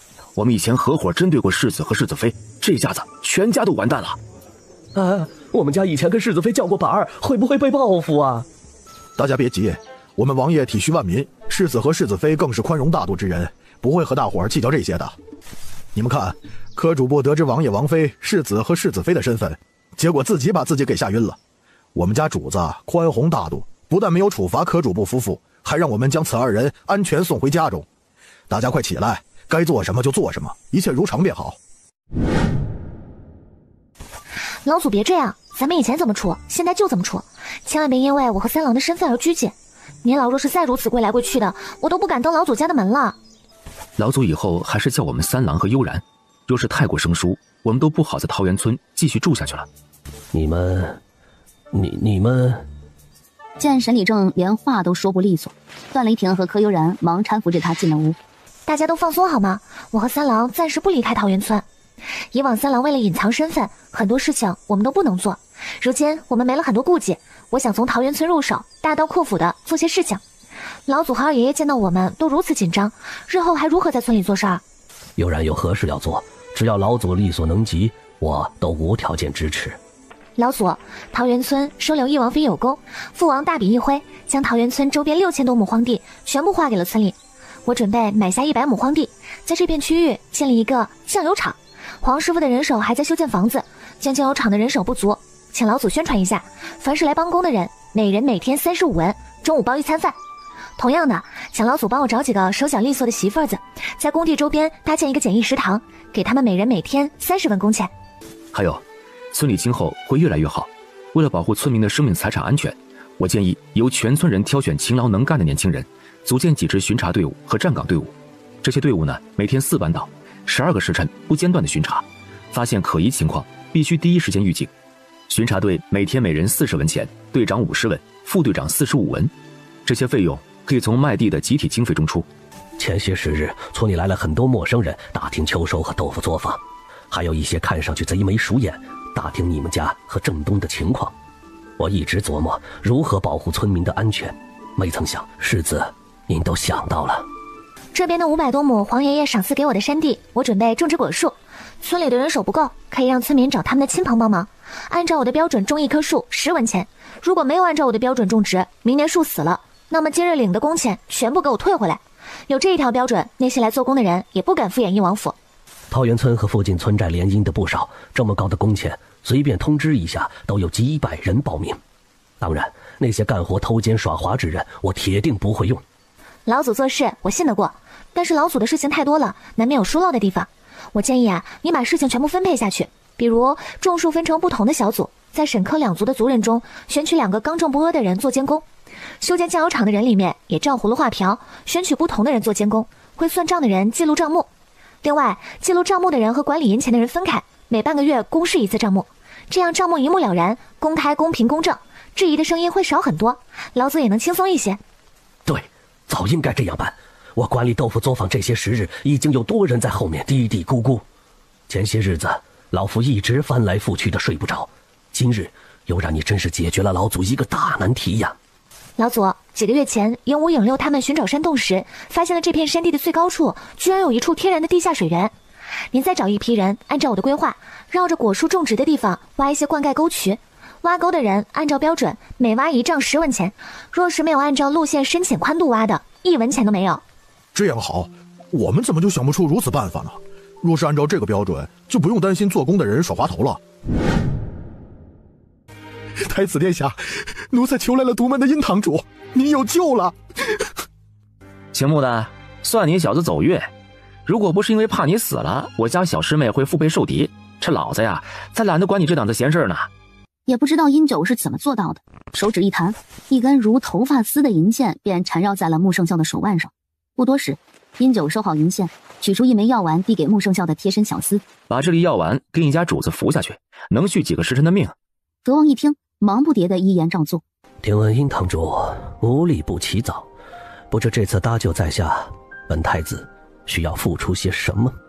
算你小子识相，也不枉我拿出了珍藏多年的5针巨符丸。听说太子殿下有2座药材山庄，每一座山庄里面都种植着各种奇珍药材，圈养着各种的毒虫蛇蚁。不巧，我英九就喜欢这些东西。命和2座庄子，不知太子殿下选哪一个呀？殷堂主，您岂能如此乘人之危？殿下的那2座庄子是楚穆国唯一在皇室名下的药材产地了。若是把庄子给了您，楚穆国的药材和毒药产地就全都在一毒两门手里了。您要不换点其他东西，金银珠宝、钱财事物，您随便选可好？我不急，倒是太子殿下服用的药丸只能暂时压制毒性发作，若是1个时辰之内不施针排毒，恐怕神仙也难救啊！你们好好考虑，要命还是要山庄？我只等1盏茶的功夫，若是决定不了，那我就告辞了。2座山庄可以给殷堂主，但是本太子有一个请求，请殷堂主保证，本太子3年之内不中毒，或是中毒后能及时解毒。哼，太子殿下好算计，2座山庄而已，让老子保你3年性命无忧。老子向来自由惯了，绑在你身边3年，老子的事情谁来做呀？这笔买卖怎么说都不划算。罢了，你的庄子你自个儿留着吧，刚才那粒药丸呢，就当老子喂狗了。等等，哼，怎么，太子殿下考虑清楚了？考虑清楚了，请殷堂主帮本太子解毒，所有条件本宫全部答应。穆太子果然识时务，看在你如此爽快的份上，本堂主答应你，3年内只要你中毒，可以随时知会毒门。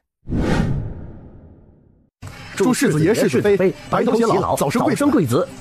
在此起彼伏的祝福声中，段雷霆进入了青云院，而后院柯悠然画桃源村的规划图忙到了很晚才睡，压根不知道段雷霆会搞这么一出大戏。别着急，慢慢走，别动了胎气，一看你就是被蒙在鼓里的。我和你一样都到达南边了，居然遇到翼王府的隐卫，被他们急吼吼地带着走水路，坐了2日大船，换成了好几次车驾，才在今日一早进了村。当家的，你可知咱们女婿要做什么？为何一点消息都没透露出来？咱们是不是还没有给闺女准备嫁妆？这就是我要和你说的第2件事了。三郎已悄悄把所有事都考虑好了，也不知那小子是怎么做到的。他把悠然和他一起经营的产业全部划入了悠然名下，这次册封大典全都以悠然嫁妆的名义送进翼王府。女子嫁妆受律法保护，任何人不得随意支配使用。三郎如此做，完全是把咱们悠然放在心尖上宠啊！姐，你快醒醒，你别睡了，姐夫的迎亲队伍都已经进家门了，你心咋这么大呢？不管了，先帮姐姐更衣打扮。这也不能怪柯悠然啊，段雷霆为了给他一个惊喜，压根就没有告诉他。岳父岳母在上，请受小婿一拜。三郎请坐，悠然还未准备好，须得等待一些时间。娘亲不必着急，我提前了好几个时辰，等一等不碍事的。哇，这世子对悠然也太好了吧！本朝规矩，纳采、问名、纳吉、纳征、请期、迎礼6礼，必须1天内完成。世子一夜没睡吧？不能再叫悠然了，她如今可是世子妃了。对，世子妃也太幸福了，我都快羡慕死了。谁能想到，当初穷得叮当响，连一件换洗衣服都没有的瘦弱女子，今日居然成了世子妃。不仅如此啊，世子亲自迎亲他还让堂堂世子等着，真的是要幸福死了。而房间内的柯悠然总算在2个妹妹的折腾下清醒了过来。姐，你是我姐吧？我不是你姐，谁是你姐？你想认谁当姐姐呢？哇，姐，难怪姐夫被你迷得神魂颠倒，闹了半天你用药水隐藏了自己的真容啊！这也太美了吧！柯幽兰取来盖头替她盖上，眼眶微微湿润，真好啊！姐姐找到了好的归宿，希望她能一直幸福，永远没有烦恼。柯幽月牵着柯悠然的手，一步步将她送出闺房，姐妹俩将人送进了花厅。段雷霆不由自主地迎了上去，从喜娘和2个妹妹那里接过了柯悠然的小手，牵着她一步一步迈入花厅，给柯正东和同事行礼，奉上茶水。我翼王世子段雷霆今日有幸娶桃源村柯氏悠然为妻，本世子在此立誓，从今往后只有一妻，永不纳妾，不娶平妻，不纳侧妃，若违此事，天打！话还没说完，段雷霆的嘴便被一只温柔的小手给堵住了。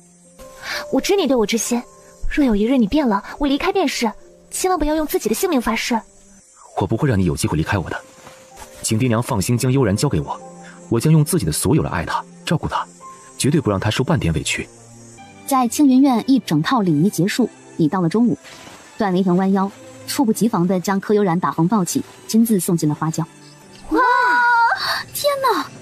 段雷霆送到桃源村的聘礼，柯正东和同事一文没要，全部转变成了柯悠然的嫁妆，随着大部队抬回了翼王府。隐藏在柯家的段雷霆事先准备好的128台嫁妆，尾随之前的聘礼鱼贯而出。当家的，从这一刻开始，我才彻底放下心来。悠然啊，是个有福气的，能得到夫君如此重视，日后生活铁定差不了。三郎确实是个好的。今晚我只能陪你一夜，明日一早便要返回游学队伍。我和三郎商议好了，册封大典观礼人太多，你身子重，怕出意外，我们就不去了。正好也别因为我们叫2个孩子分心，还要担忧我们的安全。柯正东拢了拢同事身上的披风，弯腰打横将同事抱了起来。快放我下来，这么多人在，羞死人了。为了悠然不留遗憾，三郎已把一切都安排好，没什么要让他操心的。估计现在那丫头还云里雾里呢。三郎早都把悠然宠成了孩子，我不如他。真儿，为父委屈你了。当初你嫁给我的时候，我是个傻子，除了婚书什么都没给你。不过我不会让你失望，你等着，为父给你挣个高命回来，好不好？快看，来了，世子和世子妃的车驾来了。哇，太壮观了，这个队伍好长啊。仪门陪送世子妃嫁妆128台，包括千年人参1对，千年灵芝1对，精心培育千年铁皮石斛2盆，千年火符蛇胆1对，万年龟甲1对，药山山庄6座。仪门是不是疯了？送一个名不见经传的农女如此多珍宝，万年龟甲皇宫都不一定有那玩意儿吧？不光是万年龟甲，铁皮石斛全是野生的，人工极难种火。要将野生的千年铁皮石斛培育成火，要耗费多少人力物力啊！1000年以上的石斛本就难寻，更别说数百上千株里面才能培育出这2株吧。一门说送给世子妃就送给世子妃了，医生是不是疯了呀？独尊送懿王妃嫁妆128台，包括黄金20万两，白银99万两，金银首饰若干，9毒宝露1套，玉针解毒丸999颗。爷爷别激动，咱平常心好吗？你听听1毒2门给世子妃的天装是什么？火符蛇有剧毒，猎杀千年火符蛇取蛇胆，这简直就是天方夜谭。你再听听玉针解毒丸，市面上千金难寻呐。咱们掌握的密报里面，皇宫储存只有3粒，999粒是一个什么概念？这些都说明懿王妃的地位非同小可，咱们必须站好队伍啊！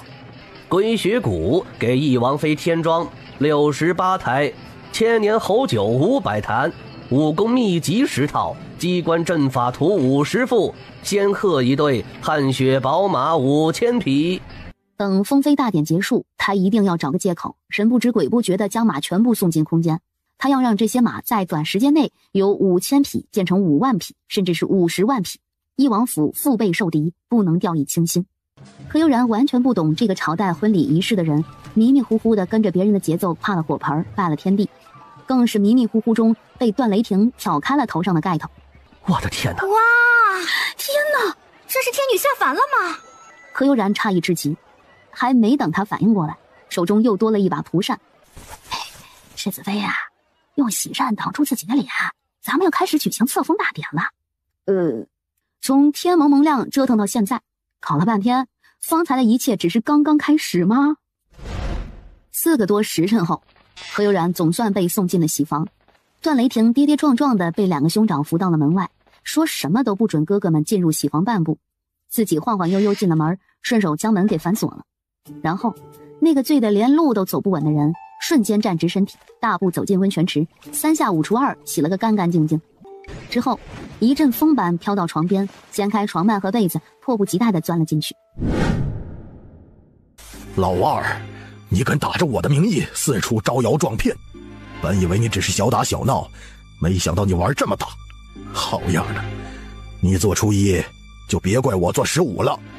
来人，属下在。去打着端王和灵王的名义大肆征集粮草，然后运往宣王指定的屯粮地点。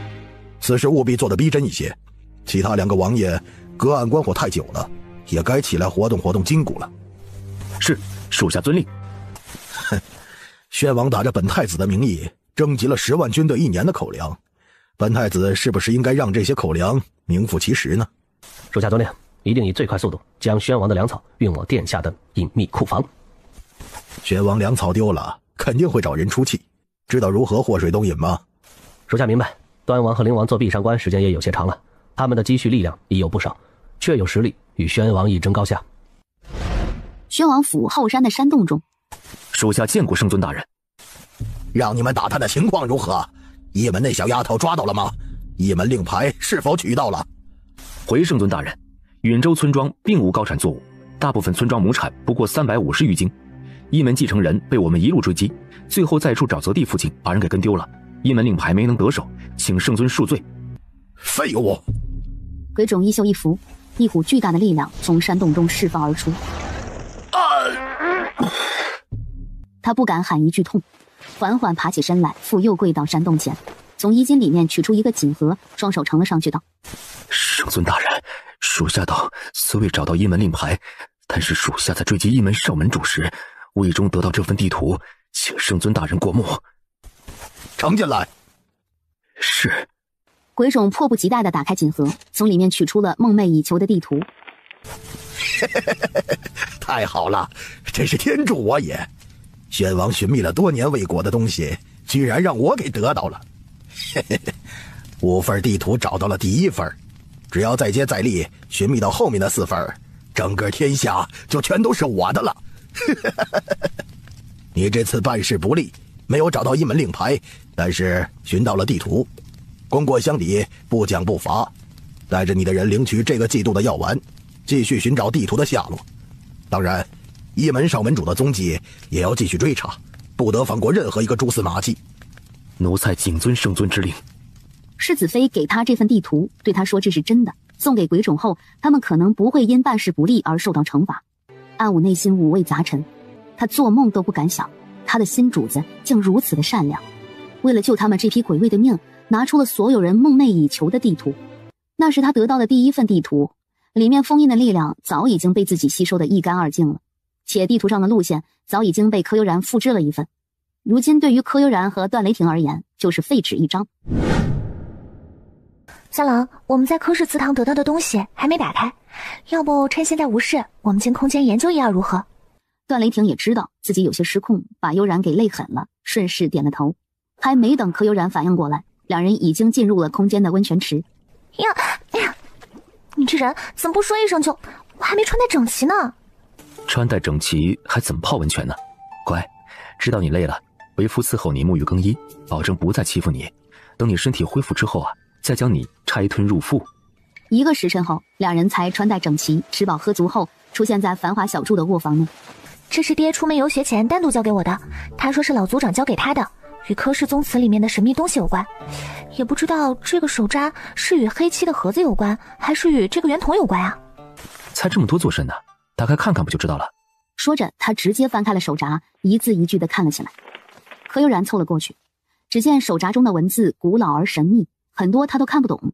这本手札分别记录了2样东西，一个是大叔公他们拿走的黑漆匣子，你看这里写着，制作匣子的材料是一块天外陨石，由先祖认识的一名机关大师所铸。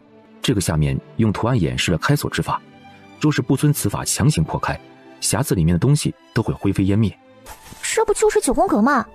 你别看这些神秘的图案复杂古老，你把它想象成一幅拼图，就是把这些小方块拼凑成一幅完整的图案就可以了。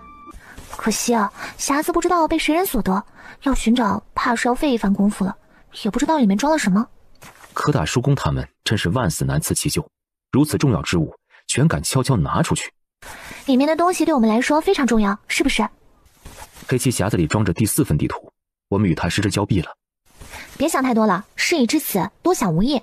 你不是说手札里面记载了2个东西吗？另一个是不是这个金镶玉的圆筒？不过这个圆筒显然没有黑漆匣子重要，且开启方法也很简单。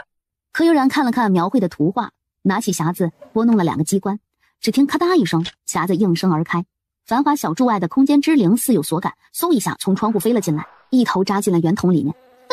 貌似那只小蜜蜂进去把东西全给吃了。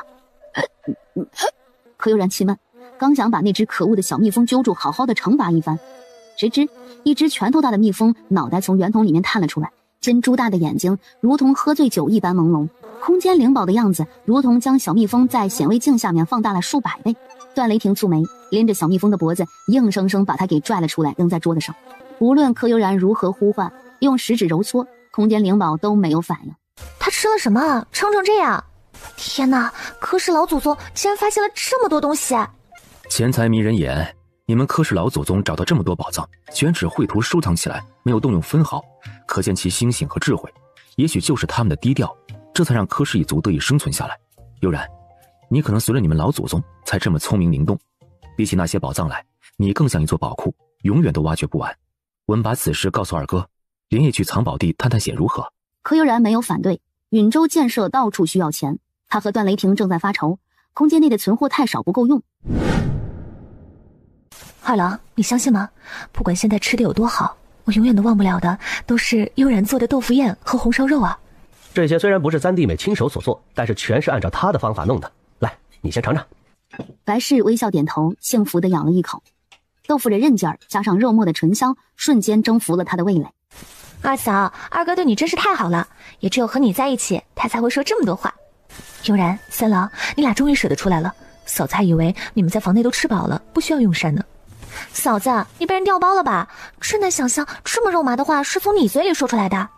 今日的饭菜极好，多吃点堵住你的嘴巴，就别再调侃我了，二嫂说不过你。柯悠然微微一笑，接过筷子大快朵颐起来。他这几日体力消耗极大，饿得也很快，这些都是段雷霆给闹的。不过柯悠然和段雷霆闹归闹，没有副作用的避孕药品却是一直在服用。悠然，你和三郎如胶似漆的，好事应该不远了吧？二嫂，悠然年纪还小，我们不着急要孩子。是嫂子多事了，随着你们的心意就行，不用在乎其他人说了什么。三郎，修筑城墙遇到了个棘手的问题，工期可能要往后延延。今年冬天需要在城防上多布置些兵力，以防外族入侵抢掠粮食。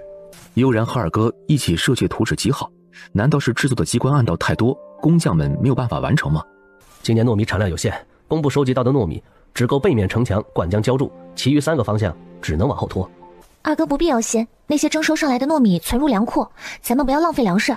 我知道一种东西名叫水泥，用途十分广泛，可以完全代替糯米灌浆。真的？成本如何？水泥的主要成分是石灰石、粘土、铁矿粉等，成本十分低廉。你就别逗二哥了，快把水泥的配方给二哥，我们也好去办一下其他事情。你没有事儿？这天都已经黑了，不能明天办啊。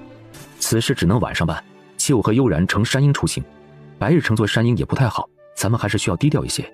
而兄弟两人说话之际，柯悠然走到案几旁，快速地写下了配方和使用方法等。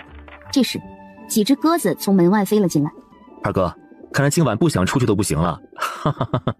段二郎看过密函也是一乐。注意安全。二哥不用担心我们，我娘亲那边拜托二哥多照看一些。今日也该打探一下允州有名的接生婆子，最好多给些银钱，早一些接家里住着，以防万一。还有，如今我们的身份全都公开了，定有人想方设法安插细作，产婆的底细，请二哥务必探查清楚。好。姐，你是不是看上某个影卫了？休得胡说，这样的事情岂能开玩笑？姐，我错了，我就是好奇，你为何天天晚上出去，半夜才一身是汗的回来？妹妹，我发誓，我绝对没有任何的想法，我纯粹只是好奇而已。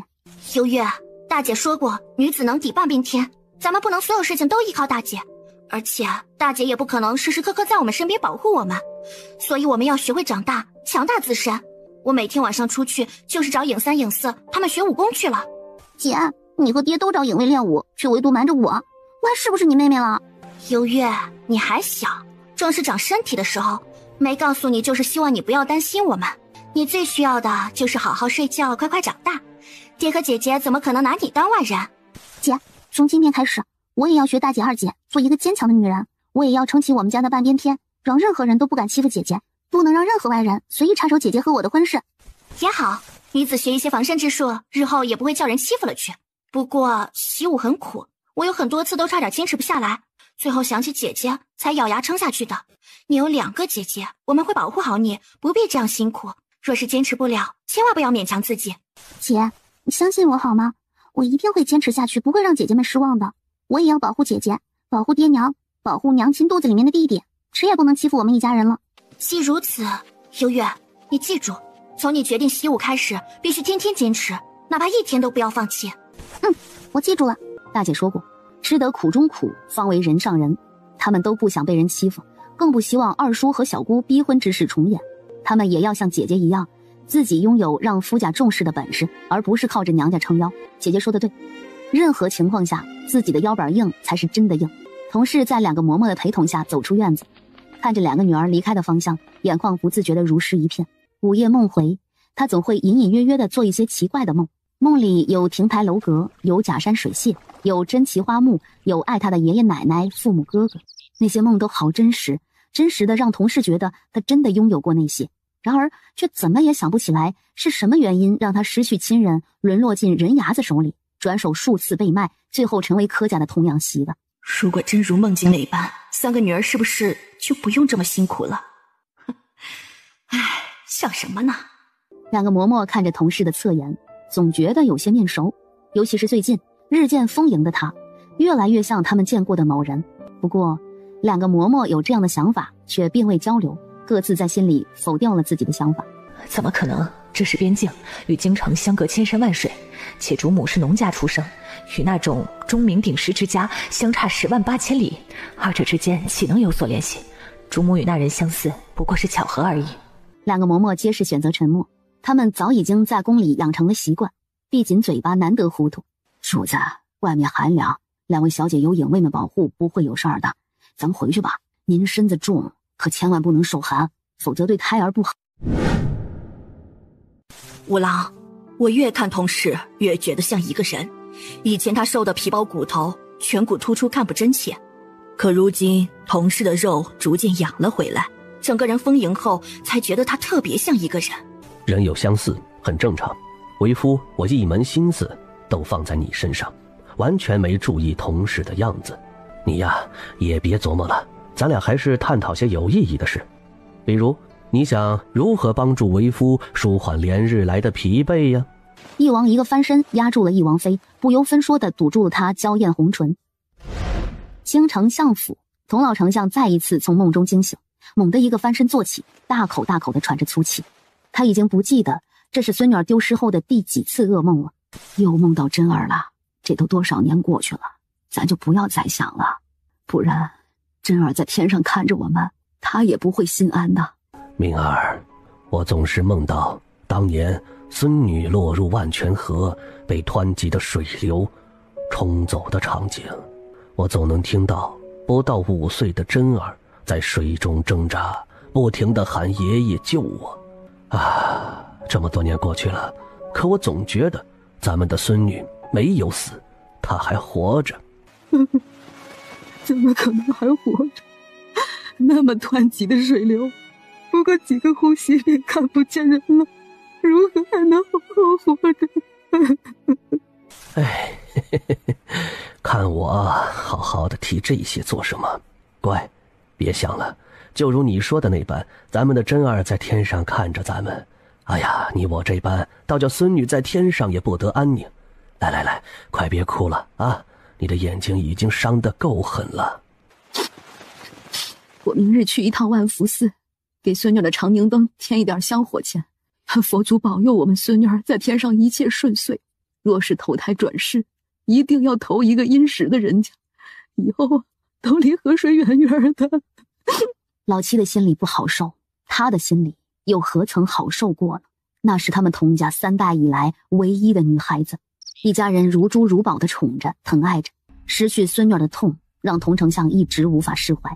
不仅是他，还有他的3个儿子和3个孙子一样无法释怀。他们居然在无意中闯入了用地图幻化的阵法之中，破阵之后图便出来了。不过这份地图里面的力量已被全部吸收，剩下的也不过是一分图罢了。难道这就是冥冥之中的定数？这个藏宝之地的金银财物比国库都2、3倍，一般人来还真是没有办法带走。难怪要用地图为阵保护这里，也不知道是什么人有能力在这样的地方存放如此多的东西啊！这里不通车马，人力亦不可及，不管是谁，宝库是为咱俩量身打造的，除了我们，还真是没人能将这么多东西带出去。对，干活！咱们把这些东西带回去，用在允州建设和百姓身上，也算物尽其用。段雷霆对柯悠然升腾起一丝崇拜了。别人看到这么多宝物，一定会贪得无厌的据为己有，而他的丫头却没有半点贪念，心怀百姓和天下，格局之大，高门大户里的大家闺秀都是比不了的，对吧？2人神不知鬼不觉地挪走神秘宝库内所有东西后，又洗劫了知州府和守备府。段雷霆和柯悠然又忙碌了几日，找了好些个废弃仓库和隐蔽山洞，把从几个王爷手里得到的粮草、藏宝之地得到的银钱、薛阁2个大人家中抄没的财产等，全部分不同的山洞仓库放了进去，并将地址告诉了段大郎，由他统一安排秘密运走那些东西。前后又忙碌了10多日，已经进入了正月，段雷霆和柯悠然才有时间回桃源村。两人的马车晃晃悠悠地驶进山道。三郎，你看，今年村里赚了银两，打理得这样喜庆，刚进村就感觉到了大家的高兴。这些都是你的功劳。从第一间豆腐作坊开始，桃源村就没有停止过建设，村民每天都有固定进项，生活富足，肯定就是喜气洋洋的。如果没有你提议修路、建桥、种树、凿井等，他们秋收完就该歇着了，没有什么事情可做了。如果我让他们过年只休息15日，元宵节以后弄出很多活来给他们做，这些人会不会不高兴啊？指不定有人在背后研究我事儿多，连休息的时间都不给他们。你个小丫头片子，得了便宜还卖乖，村民有银两可赚，谁会嫌事儿多呀？两人刚进家门，沈礼正和柯福生后脚便来拜访了。老祖和福伯这是做甚？在这桃源村，咱们不论身份，还以辈分论处，快起来吧！老祖和福伯快起来吧！本世子在这里还是段家三郎，你们依旧是长辈，不论其他身份。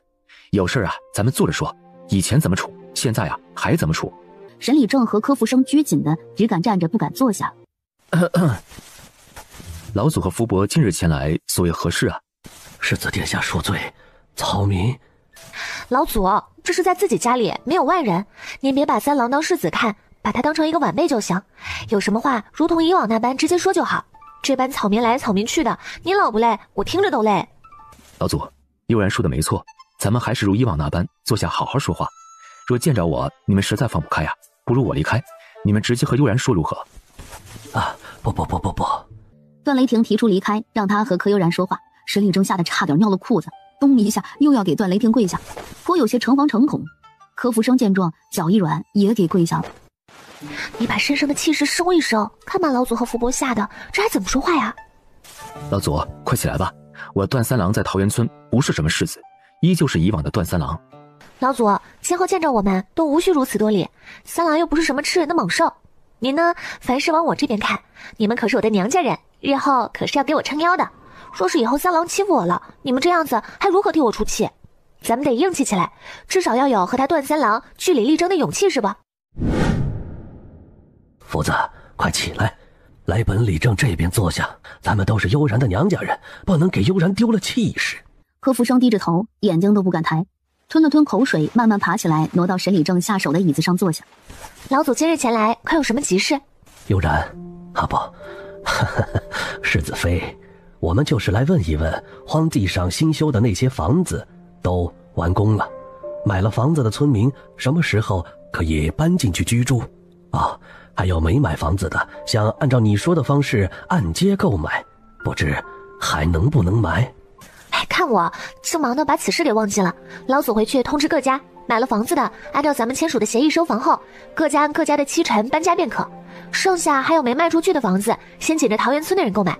不过前提条件是柯氏一族只能卖给我爹新建族谱以后的家庭。至于那些孤立我们家偷盗宗族宝物的几户人家，就别考虑购房之事了。再怎么说，咱们桃源村还是要脸面的。那些品行不端的人进入新宅，左邻右舍也不安全，对不？对，我爷爷就是因为丢了族中至宝，思虑过重，身体一日不如一日。那些鸡鸣狗盗之徒，咱们绝不能姑息。一颗老鼠屎搅和一锅汤。福伯说的对，品行很重要，所以我招工的原则中，第一条就是品行端正。新建的房子售卖完后，如果还有剩余，我会优先考虑黄师傅带来的想要在桃源村落户的工匠。哦，对，我们桃源村要建设发展，绝对离不开那些工匠，他们有祖传的手艺，村里修什么也都需要他们来指导一番。老祖，我爹游学前拜托黄师傅修建村学，方才我和三郎进村的时候发现主楼已经建得差不多了。我拜托高知府寻了3个秀才前来教学，也已经和那3个秀才谈妥了。我准备过完15就让孩子们进入村学就读，孩子们就算没能力科举，也能识字明理，日后不至于成为一个睁眼瞎。这事儿啊，还请老祖通知各家，让适龄的孩子进学读书。这是好事，我今日来的第2件事，便就是要说这个。除了进学时间，我还想问一问，这个束修怎么算？普通乡学3两银子1年，咱们村学就收1两半银钱吧。因为束修便宜，前来报名读书的人一定会非常多。咱们也不能什么人都收，毕竟学校场地有限，夫子也只有3人，孩子一多，先生绝对教授不过来。对，这事儿老子我已想了好几天了，也没个章程，不知悠然有何提议？想进入村学的孩子，要么户籍在咱们桃源村，要么有房子有土地在咱们村。如果没有这些条件，要么数修翻倍，按照乡学标准收3两1年，这样咱们和乡学的价格一样，想送孩子来村学的人就会权衡1-2，咱们村也不至于被外村人踏破门槛。还有所有制度提前制定出来，按章办事儿，别人也挑不出理来。丫头，你真是厉害，老祖我也思考了1个多月都没能想明白的事情，被你这么一说，哎，3两句就给解决了，难怪能成为世子妃呀！老祖我真是服气呀！老祖，年后进学的孩子主要目的就是冲着科举而去的，但是并不是所有的孩子都有天赋走科举这条路。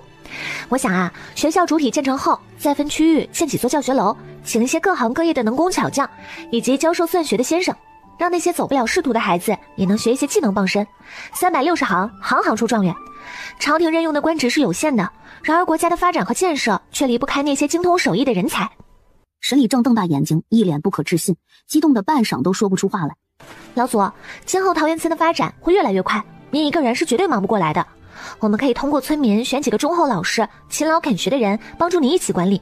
售卖荒地留下的村集体的银钱，可以用于支付这些管理人员的工资等等。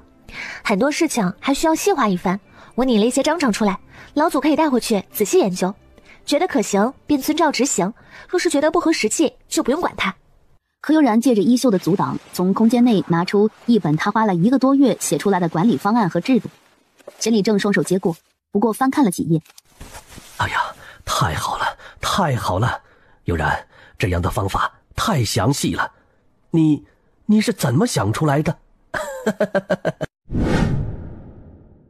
启禀王爷，很多商户贴出告示卖地卖房，他们准备携带妻儿老小举家迁离允州。很多商贾说他们负担不起3重税收，如果王爷能更改税收政策，维持原来的1/5，他们才考虑留下来。父王您看，全被三弟妹猜中了，咱们家这个世子妃是个神人啊！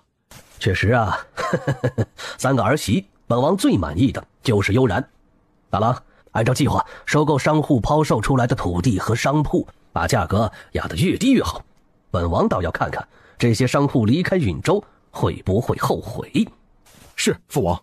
一夜之间，允州掀起了一阵卖房卖地的热潮。董家，董老太爷、董老爷和董必武聚首书房，3个人出奇一致地做了一个决定，等允州的地价和房价再跌一跌，他们就用仅剩的银两全部买入。他们真的要赌一把，跟着义王府的脚步走，说不定真有一天能抱上义王府的大腿。必武，把家里的东西清点一下，挑一些上好的礼物出来。明日和爷爷去一趟桃源村，拜见一下世子殿下，给世子和世子妃送点节礼。咱们要跟在义王府身后捡漏，山门不得不拜。允州的大半商户走了，我们董家就该凸显出来了。正好借着这个机会，在世子和世子妃那儿挂个号，怎么着混个脸熟也是好的。董必武满头大汗，也不知道自己去送年礼的时候会不会被世子殿下给抽筋扒皮。劳烦小哥通传一下，墨家少主墨锦染来给世子和世子妃送年礼了。你们稍等啊，我去找人给世子传个话。彼时段家花厅，启禀世子爷世子妃，求乡绅将所有家产全部挂在衙行，低价贱卖所有田产庄子。求福的行动比我预计的时间早了太多。影四，上山通知残妹他们立刻下山报仇，再不动手，求福跑了就不好找人了。是。那一晃而过的残影吓得前来报信的人一个机灵，还以为大白天的见到鬼了。他整理了一下衣服，觉得自己十分得体，这才将墨家前来的消息通报给了段家的门房。三郎，归学谷中莫竟然好像受伤不轻，还中了毒，需要休养一阵子。你说他今日前来所为何事？他来做什么我不知道。话说归学谷中不过匆匆一面，你就把其他男子给记住了，为父我该如何惩罚你呢？柯悠然机灵灵打了一个哆嗦，昨天晚上酸胀的腿还没完全好呢。小气巴拉的男人，这醋吃的莫名其妙。你的容貌只能让为夫欣赏，其他人不配瞻仰。柯悠然忍不住乐出了声。莫锦染和莫勋进门，刚好看到了两人你侬我侬的一幕。还好自己的消息没错，世子妃果然是一门少门主，家父命不该绝。墨家少主所来何事啊？草民见过世子、世子妃，正逢年节，我墨家打造了一些新奇的小玩意儿，还请世子和世子妃不要嫌弃。我们翼王府和巧匠墨家并无往来，这年礼是不是送错地方了？在下方才见到世子妃，确定您是一门少主，有些激动了，并不是有意冒犯，还请世子、世子妃大人大人大量，原谅这个。莫少主客气，有事请坐下谈。来人，看茶。多谢世子妃。本世子不喜欢拐弯抹角，墨家有什么目的，不妨直说。不瞒二位，今日前来想请医圣出手，替家父医治一二。我墨家愿用20年效忠一门，换家父一命。他暗中用意念联系起银月来，想确认一下两个师傅在什么地方。世子妃，家父之病需要麒麟香做药引，再配以一门的七彩流云真阵去疏导，或有一线生机。归血谷一行，我没能带回麒麟香，只得求一求医圣，看看能不能以其他办法进行治疗。我知道医生轻易不给人看病，得需有足够打动他的筹码才能请得动他。还请世子妃看在我墨家诚意十足的份上，给医生捎一封信吧，求求他救救家父。家师进山不知何时能回，送信也不知道往何处送。若莫少主只找家师看诊，那便回去等一等，等老人家一回来，我便告知于他。不过我已得家师8成真传，如果莫少主愿意，我可以先替莫家主诊断一番。莫锦染虽看过柯悠然斗药，却不敢信任柯悠然的医术，一时之间陷入了两难。良久之后，家父眼下就在外面的马车里，不知府上是否方便腾出一个客房，有劳少门主替家父诊治一番。不管能否治愈，此番我墨家都欠少门主一个天大的人情，20年约定不会改变。当即段雷霆命人将西厢的听雨阁收拾妥当，请莫锦染和莫家主住了进去。柯悠然也不耽搁，直接净手焚香替莫家主搭了脉。此病可治，不过需要一些时日，莫少主怕是没有办法回家过年了。此话当真？他只听到了前半句此病可治，压根就没听到柯悠然后半句说了什么。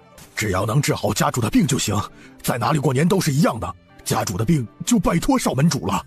空间没有升级以前，墨家送家主过来，那确实是没办法治疗，因为墨天慈需要的药材全都是空间升级后的产物。既然你们决定医治，那便在这里住下来吧。我需要准备一些药材，3天以后开始给莫家主施针。柯悠然已经在纸上罗列出数十种异常珍稀的药物，其中一位便是莫锦染在归血谷苦寻不到的麒麟香，而另一位是这世间绝无仅有的万毒之木上的果子万圣果。这少门主，您开的这副药，别说3天，就是给在下3年，也未必能凑得齐3成。就算举墨家全族之力倾家荡产，有钱也没地方买呀。不用墨家倾家荡产，更不需要莫少主四处寻找。这些药材我这里全都有，只不过需要3天准备一下治疗方案。我需要用小白鼠实验一下药方的配比，找到最适合莫家主的治疗方案而已。全都有。一门不愧是一门，我等寻遍天下见都不得见的珍稀药材，少门主竟随手可得，在下叹服。大青山上，残妹等人接到通知，迫不及待地下了山，马不停蹄地去了县城，直接敲响了县衙的登闻鼓。将击鼓之人带进来，开堂。堂下状告何人？如有冤屈，本官替你们做主。残妹带头下跪，述说了叶甲被恶奴抢占以及囚服的种种罪行。许是残妹述说太有代入感，胡县令都开始思考，如果自己养的奴才背叛自己，同时在自己不经意间灭掉自家满门，将自己的女儿送入青楼，画面太惨而不敢想象啊！胡县令刚下令捉拿囚服，一群衙役齐齐而动，眨眼功夫跑没了眼儿，还没等囚服反应过来，便将他堵上嘴巴，五花大绑的押解进了县衙大堂。这个叶家大小姐为何会雄姿英发，如同一名战士？对，就是战士。还没等囚服品出个所以然来，影五影六进了县衙，连珠炮似的不停歇地呈上了囚服的所有罪证，并且带来了被囚服伤害过的很多百姓。禀大人，裘乡绅去年强占我女儿家的身子，害得我那未及笄的女儿一头跳进湖里，再也没了性命。还有我们家有上好的10多亩良田，被裘乡绅看上了，硬说是他们家的，强行霸占了去。他还扬言，如果我们报官，他便杀了我们全家。我们有冤不敢诉，有苦不敢言，家父就是被裘家给活活憋死的。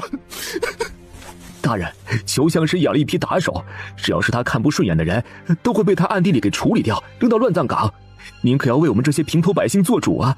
不能放任这样的恶霸再出来鱼肉乡里了。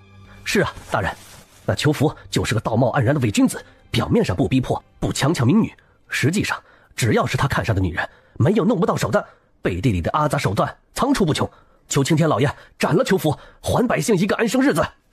求县令大人斩了裘福，还百姓一个安生日子。求县令大人斩了裘福。裘福猜到了柯正南会救柯广田，但是也只猜对了一半。柯正南租了一辆马车，匆忙中取走了家里所有银两，带着林氏在私塾接走了2个儿子，直奔裘福家而去。他的目的不是救自己的嫡亲妹妹，而是想趁乱拿走裘福的钱财，带着家人远走高飞。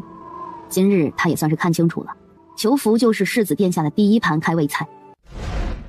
裘家，柯广田是个脑子活泛的，在裘福被抓的那一刻，他便开始打包行李。他装了10几个包袱，里面全是金银首饰、玉石摆件，大锭的黄金和珍珠头面等，什么值钱装什么，什么有价值拿什么。广田，小郭，二哥，快点搬，能搬多少搬多少，待会儿官兵来了，咱们就什么都带不走了。柯正南一家也颇有默契，拿出了土匪打劫的架势，一个劲儿的将包袱往外捣鼓。不过眨眼之间，大半包袱都被运上了马车。爹，别搬了，有人朝这边来了，而且人数特别多，再不走的话就没办法离开了。快走！二哥，你等什么呢？快走啊！再不走，马车上的东西一件都别想带出去。柯正南一听回过神来，敏捷地往车辕上一坐，打马扬鞭一顿疾驰。在柯广田的指挥下，他们从西侧门出了裘府，一路毫无阻碍地出了胡县令的管辖范围，直奔允州外城而去。哎呦，这一下整个府邸都是这股味道了吧？主子们到底吃了些什么呀？这杀伤力也太强了！哎呀，会不会传到隔壁府邸去啊？老太爷、老爷和少爷到底去桃源村吃了什么呀？为何一回来就拉肚子，还臭成这样？也不知道这些味道什么时候能消散。一炷香后，董家爷孙3人终于从茅房出来，身上味道特别难闻，但是他们都感觉到了全身舒爽。董老爷子感觉自己的多年风湿都不疼了。哎，神了！我这腰日日疼痛难耐，平日走路都直不起腰来，方才那一阵腹痛过后，居然直起来了，完全没了胀痛感。为何会这样？难道世子妃给我们的并不是控制人的毒药，而是保养身体的灵药？董家老太爷和董老爷这时也意识到了什么，目光复杂地看着董必武手里的药瓶，里面还有6颗药丸。这瓶药丸是给你们年节的回礼，回去以后一人吃3粒，连续服用9日，必见奇效。当然，这个药丸效果虽好，却不能多吃，一个人吃的太多，身体该承受不住了。最好也不要少吃，吃少了发挥不了最佳效用，达不到最好的效果，之前吃的也就浪费了。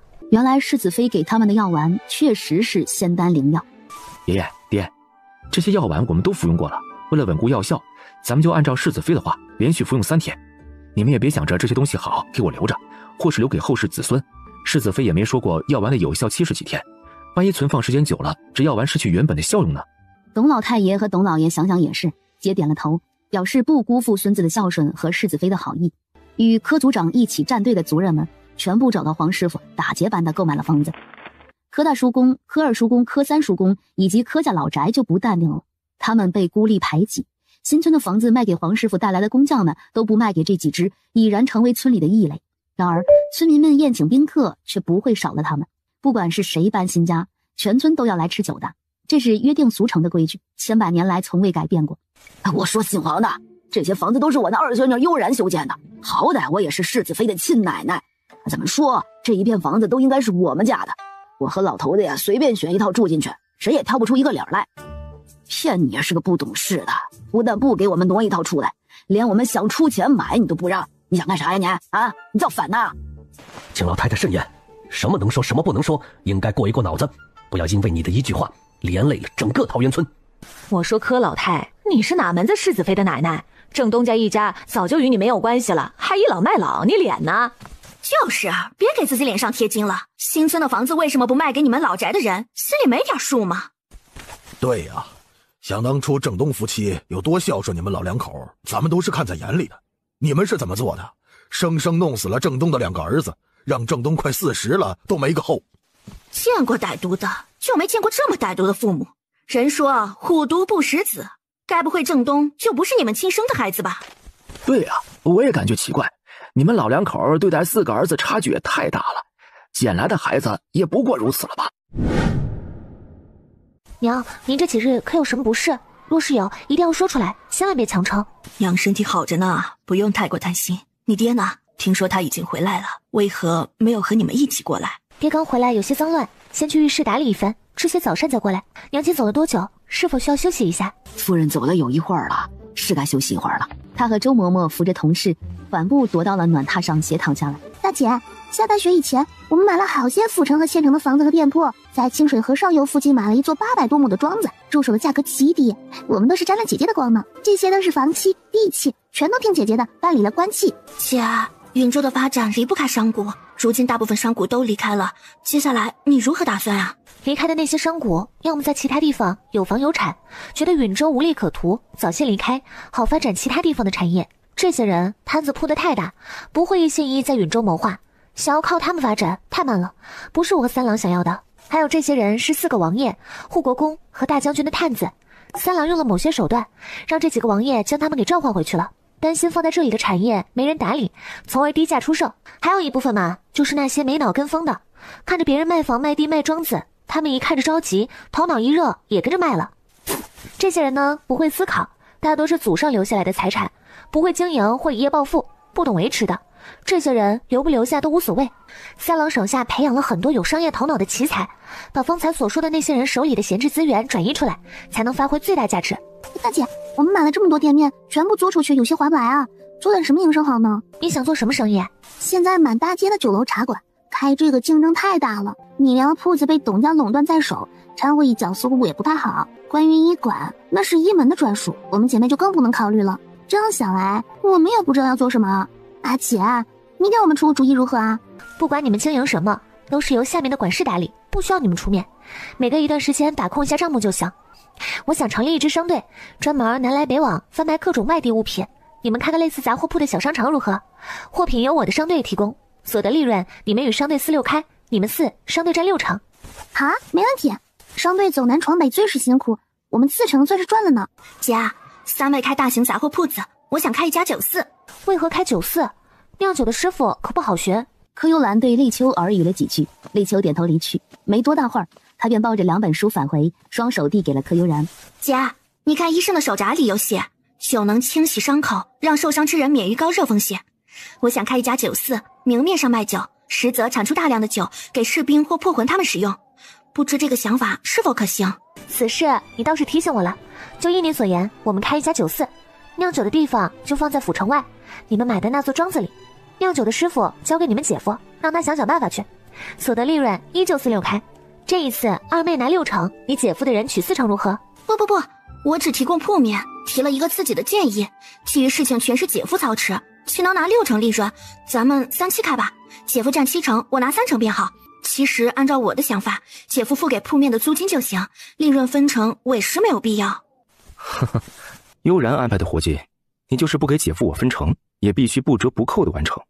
行了，幽兰，就按照我说的分成方式，有你姐夫在后面给你撑着，任谁都不敢打你酒肆的主意。这些东西以后就是你们的嫁妆，姐就再给你们存一些丰厚的天庄，保证以后任何人都不敢再欺负你们。姐，悠然怎么惹到你们2姐妹了？爹！同事一个激动，猛地翻身坐起，正准备看向门外，突然小腹一阵剧痛，同事痛呼出声，捂着肚子滑坐到了地上。娘！真儿，你怎么了？别吓我！爹，娘可能动了胎气，这是要生了，快将娘抱进产房里面。柯正东一听，哪里还敢耽搁，健步如飞地从暖阁后面的通道往产房冲。按照时间推算，双胞胎会提前生产，5年应该到了生产的时候。苏嬷嬷准备生产要用的东西，周嬷嬷去把产婆请过来。是。幽兰，去厨房让厨子炖一锅人参鸡汤，你亲自看着火候，千万别出问题。我马上去。妈妈咪呀，自己这个乖乖女二妹居然学了武功，还没等柯悠然回过味儿来，手臂被柯悠月一把握住。姐，我做什么？你快去盯着厨房的婆子烧水，越多越好。烧水的锅一定要洗干净，今日的水不能断，一定要多烧一点。还有，把厨房和送东西的丫鬟婆子盯紧了，别让他们有机会做手脚。姐姐的意思是防患未然，毕竟娘亲生孩子，家里不能乱。柯悠月稳定心神，也一溜烟的飘了出去。这感情我不在家的时间，他俩都偷偷练武了。他们学些武艺傍身也好，你就不用太过惦记了。你在这里坐会儿，我去看看娘亲的情况。生孩子不会太快，你若是饿了就先回去，若是有事儿，便去处理你的事情。我知道了。段雷霆点头答应着，看着柯悠然离去的背影，却没有挪动半步。段雷霆并没有离开，鬼使神差的，他踱着步子走过内部连接产房的甬道，走到了产房外的厅堂。哎呦，老爷，夫人生产没这么快的，您去梳洗一下，换一身衣服。这里啊，有世子妃和老奴们在，不会有事儿的。方才产婆也看了，夫人这一胎位很正，没有问题的。只是离孩子出生啊还有一段时间，您这般着急，反而影响产婆的接生。柯正东忙让开路。这儿怎么样了？为何一点声音都没有啊？老爷，夫人这是在蓄积力量，等会儿产道开的时候才有力气。您趁现在时间充裕，快去把衣服给换了，不然待会儿啊，小少爷或小小姐出来，您这一身脏污的，如何抱孩子呀？柯正东一愣，这才响应宋嬷嬷的劝慰，急匆匆的跑去换衣服了。段雷霆找了一个安静的角落，双手抱胸靠在墙上，低头若有所思的想着事情。同事的痛哭将段雷霆的思绪给拉了回来。夫人，快用力，孩子的头快出来了！哎呀，您再用点力呀！又是一声声痛呼，让靠墙站着的段雷霆都跟着全身紧绷。柯正东没多大会儿便回来了，刚到产房外就听到同事这般痛叫，想也不想就要推开产房门进去。老爷，您这句产婆该手忙脚乱了。夫人正是关键时刻，您千万别冲动啊！里面一切都很顺利，女人生孩子都这样。再等会儿。柯正东握紧双拳，不停地深呼吸，比产房里面的同事还要紧张。前面几次生产，他身边除了帮不上忙的傻大个柯正东外，什么人都没有。这一次，身边这么多人，同事的信心更足了。加之胎位正，他的身体又被柯悠然调理得十分好。不过2个多时辰，2个孩子便咕咕坠地，没让他们的娘亲受太大的痛苦。恭喜夫人，贺喜夫人，是2个小少爷，夫人好福气呢。同事一听，终于松了一口气，脱力昏睡了过去。赏，今日青云院全部3倍月银，立夏给产婆赏钱和红鸡蛋，大家沾一沾喜气。是。这儿怎么了？血腥味这么重，她流了多少血？有没有什么问题？老爷，夫人好极了，比起普通产妇，夫人一次生了2个孩子，血流的多了一点，但是啊，我们都处理干净了，之后多炖一些补品，夫人的身体总能养回来的，您不必担心。爹，您放心，娘亲的调理有我呢。娘现在累了，让她好好睡一觉。你还没看2个小弟弟呢，皱皱巴巴的，像2个小猴子一样，一点都不好看。世子妃别看他们现在丑，过几日长开了呀，铁定漂亮极了。他以前听老人说过，小时候越丑的孩子，长大了越帅气迷人，所以宋嬷嬷的话他是十分赞同的。大姐，段二哥差人来说，段二嫂不小心摔了一跤，流了好多血，请你过去救命呢。别睡，千万别睡，三弟妹马上就过来了，你会没事的，你一定会没事的。完了，没救了，没救了！满屋子的丫鬟仆妇，竟然没有一个人知道该怎么办。等三弟妹来救孩子。如果你去了，我便随你一起去，绝不苟活于世。黄泉路上有我陪着，绝不让任何魑魅魍魉欺负于你。不，你好好的，你随我去了，孩子怎么办？孩子有三弟和三弟妹照顾，我很放心。我最放心不下的是你呀。这次上天入地，不管你去哪儿，我都陪着你，谁也别想把我们俩分开。谁要把你们分开？我可没时间给你们带孩子。再说了，我自己都是一个孩子，还需要人照顾呢。你俩都给我好好的，自己的孩子自己照顾，我家三郎带我就够了，还帮你们带孩子，是不是想太多啦？毛壮，去厨房把鸡汤炖上，耿嬷嬷和于嬷嬷留下帮忙。赵产婆，你满身是血，现在出去清洗干净再进来，其他人全部出去。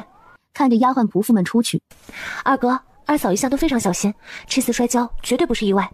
这里有我在，不管用什么奇珍异宝，都一定保住二嫂。你现在出去和三郎一起，把这里的下人全部排查一遍，把藏起来的老鼠全都抓出来，如何？段二郎深深地看了一眼白氏，点头答应了柯悠然，起身阔步走了出去。三弟妹，不管有什么办法，一定保住二郎的孩子好吗？三嫂子求你，给二郎留下一点血脉，我也算对得起他的一片痴情了。嫂子说什么胡话呢？如果只能保住孩子，我这一门继承人不是空有名头了？柯悠然的第一枚银针准确无误地平铺进了至阴穴。啊，世子妃，胎位不正，这孩子没法出来呀。草民接生大半辈子，这种胎位，这大人和孩子都没法救，这又是早产，怕是。于产婆的话还没有说完，就被柯悠然一个冰冷的眼刀子给瞪回去，还没说出口的话，全部吞进了肚子里。柯悠然不再理会任何人，专心致志操控银针，试图引导白氏腹中胎儿在短时间内正位。七彩流云针阵被他发挥到了极致，给墨家家主医治时，柯悠然都没有舍得动用自己的内力和精神力，只是负责配药，其余事情全都交给了自家师兄。产房外齐刷刷跪满了下人，段二郎和段三郎坐在主位上一动不动地盯着产房，不允许任何人发出一点声音。段家所有的下人都在这里，整个院子都被修罗殿给围了个水泄不通，每个下人的身上、牙缝等凡是能藏毒的地方都被明卫搜了一遍，却什么都没找到。现在不着急审问，外间的任何一点吵闹都会打扰到产房里面的人。当时他和悠然收到消息，一路赶来时就觉此事蹊跷，但是排查一遍又找不到任何问题，症结到底在哪儿呢？刚想到这里，赵产婆将全身清理干净，急吼吼地往产房走，那样子好像特别着急里面的产妇。等一下！赵产婆的手抬着僵在半空，不过一瞬，她如同受惊的兔子般猛地转身，匍匐着跪爬到段雷霆脚边。还没等赵产婆嚎出后面的话，段雷霆茶杯一扔，准确无误地封住了她的嘴巴。好个黑心肝的婆子，还想通过大吵大闹影响产房里面的人，绑了！段二郎猛地起身，抬手就要拍死赵产婆。段雷霆一把按住段二郎，试图让他平静下来。被段雷霆这一劝阻，段二郎也冷静了下来。突然，产房内传来了白氏一声接着一声的痛呼，段二郎全身一紧，转身朝着产房奔去。段雷霆抬手想要阻止，奈何段二郎爆发了史无前例的速度，他连自己二哥的一片衣角都没抓住。还没等段二郎冲进产房，一声婴儿啼哭阻止了段二郎往里冲的脚步。他推门的手顿住，明明前面的门没有锁，于他而言却如同千斤重般，不敢再往前一步。段雷霆的心突然没规律地跳动起来，如果二嫂出了事，他这个二哥想必是活不下去的。难道悠然过来还是没能保住大人，仅仅只能保住二哥二嫂的孩子吗？产房内，于产婆、两个嬷嬷和打下手的芒种都因为柯悠然的医术给惊呆了。翼王府的长孙平安降生，让这些断定白氏撑不过去的人给惊得一愣一愣的。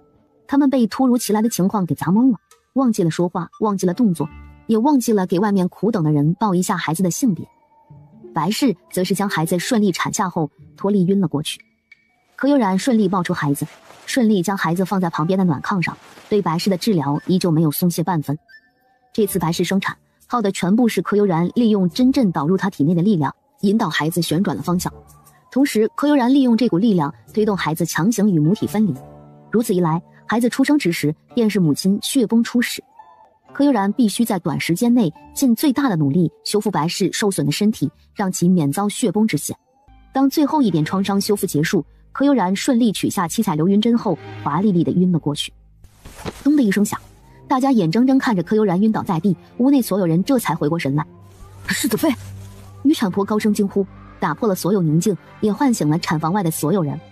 段雷霆听到大家的呼唤，他如一阵风般进来，抱起地上的柯悠然，又如一阵风般飘了出去。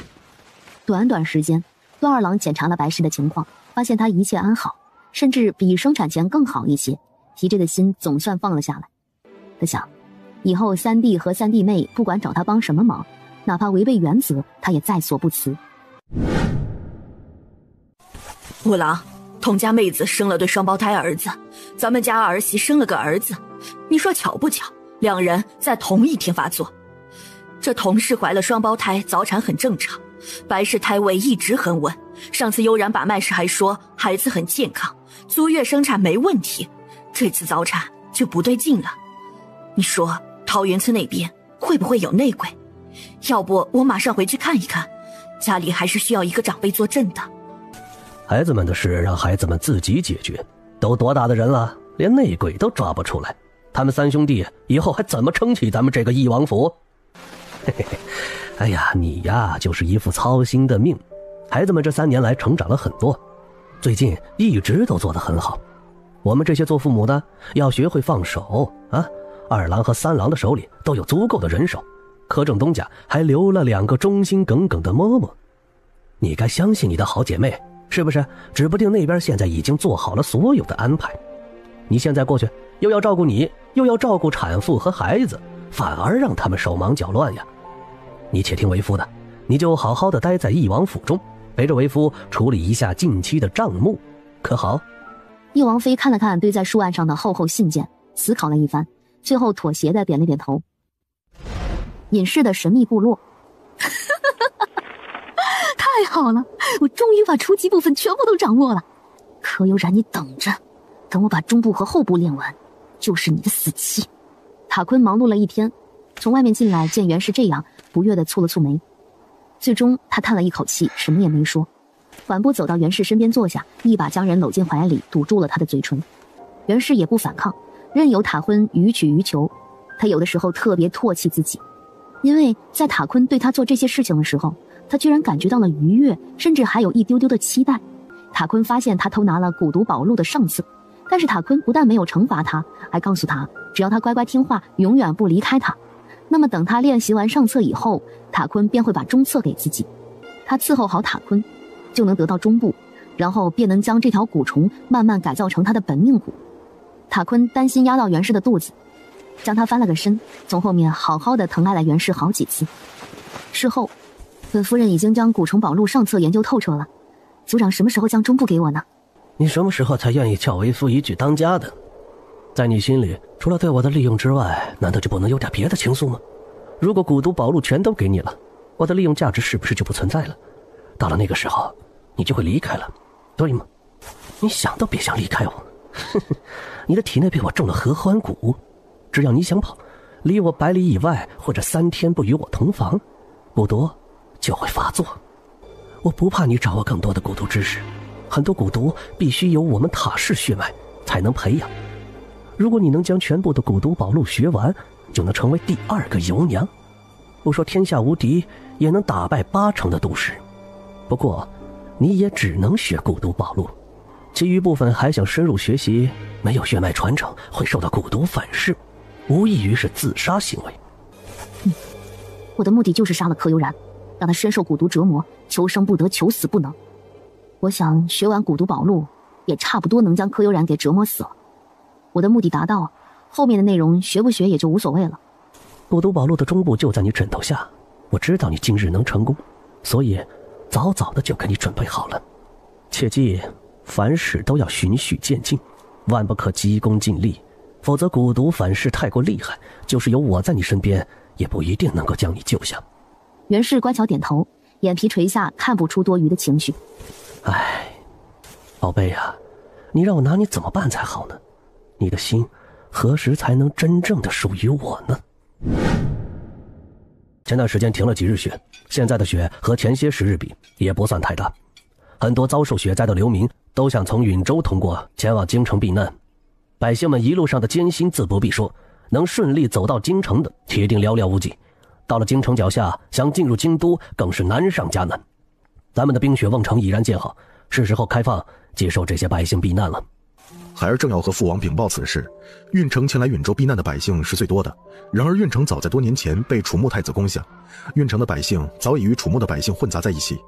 咱们若是开放连接运城的瓮城，一来儿臣担心混进楚穆的探子不好管理，二来万一楚穆以此挑事儿，引发允州与运城之战，我们就会引起朝廷和几个王伯父的忌惮，这对我们不利，还需要从长计议。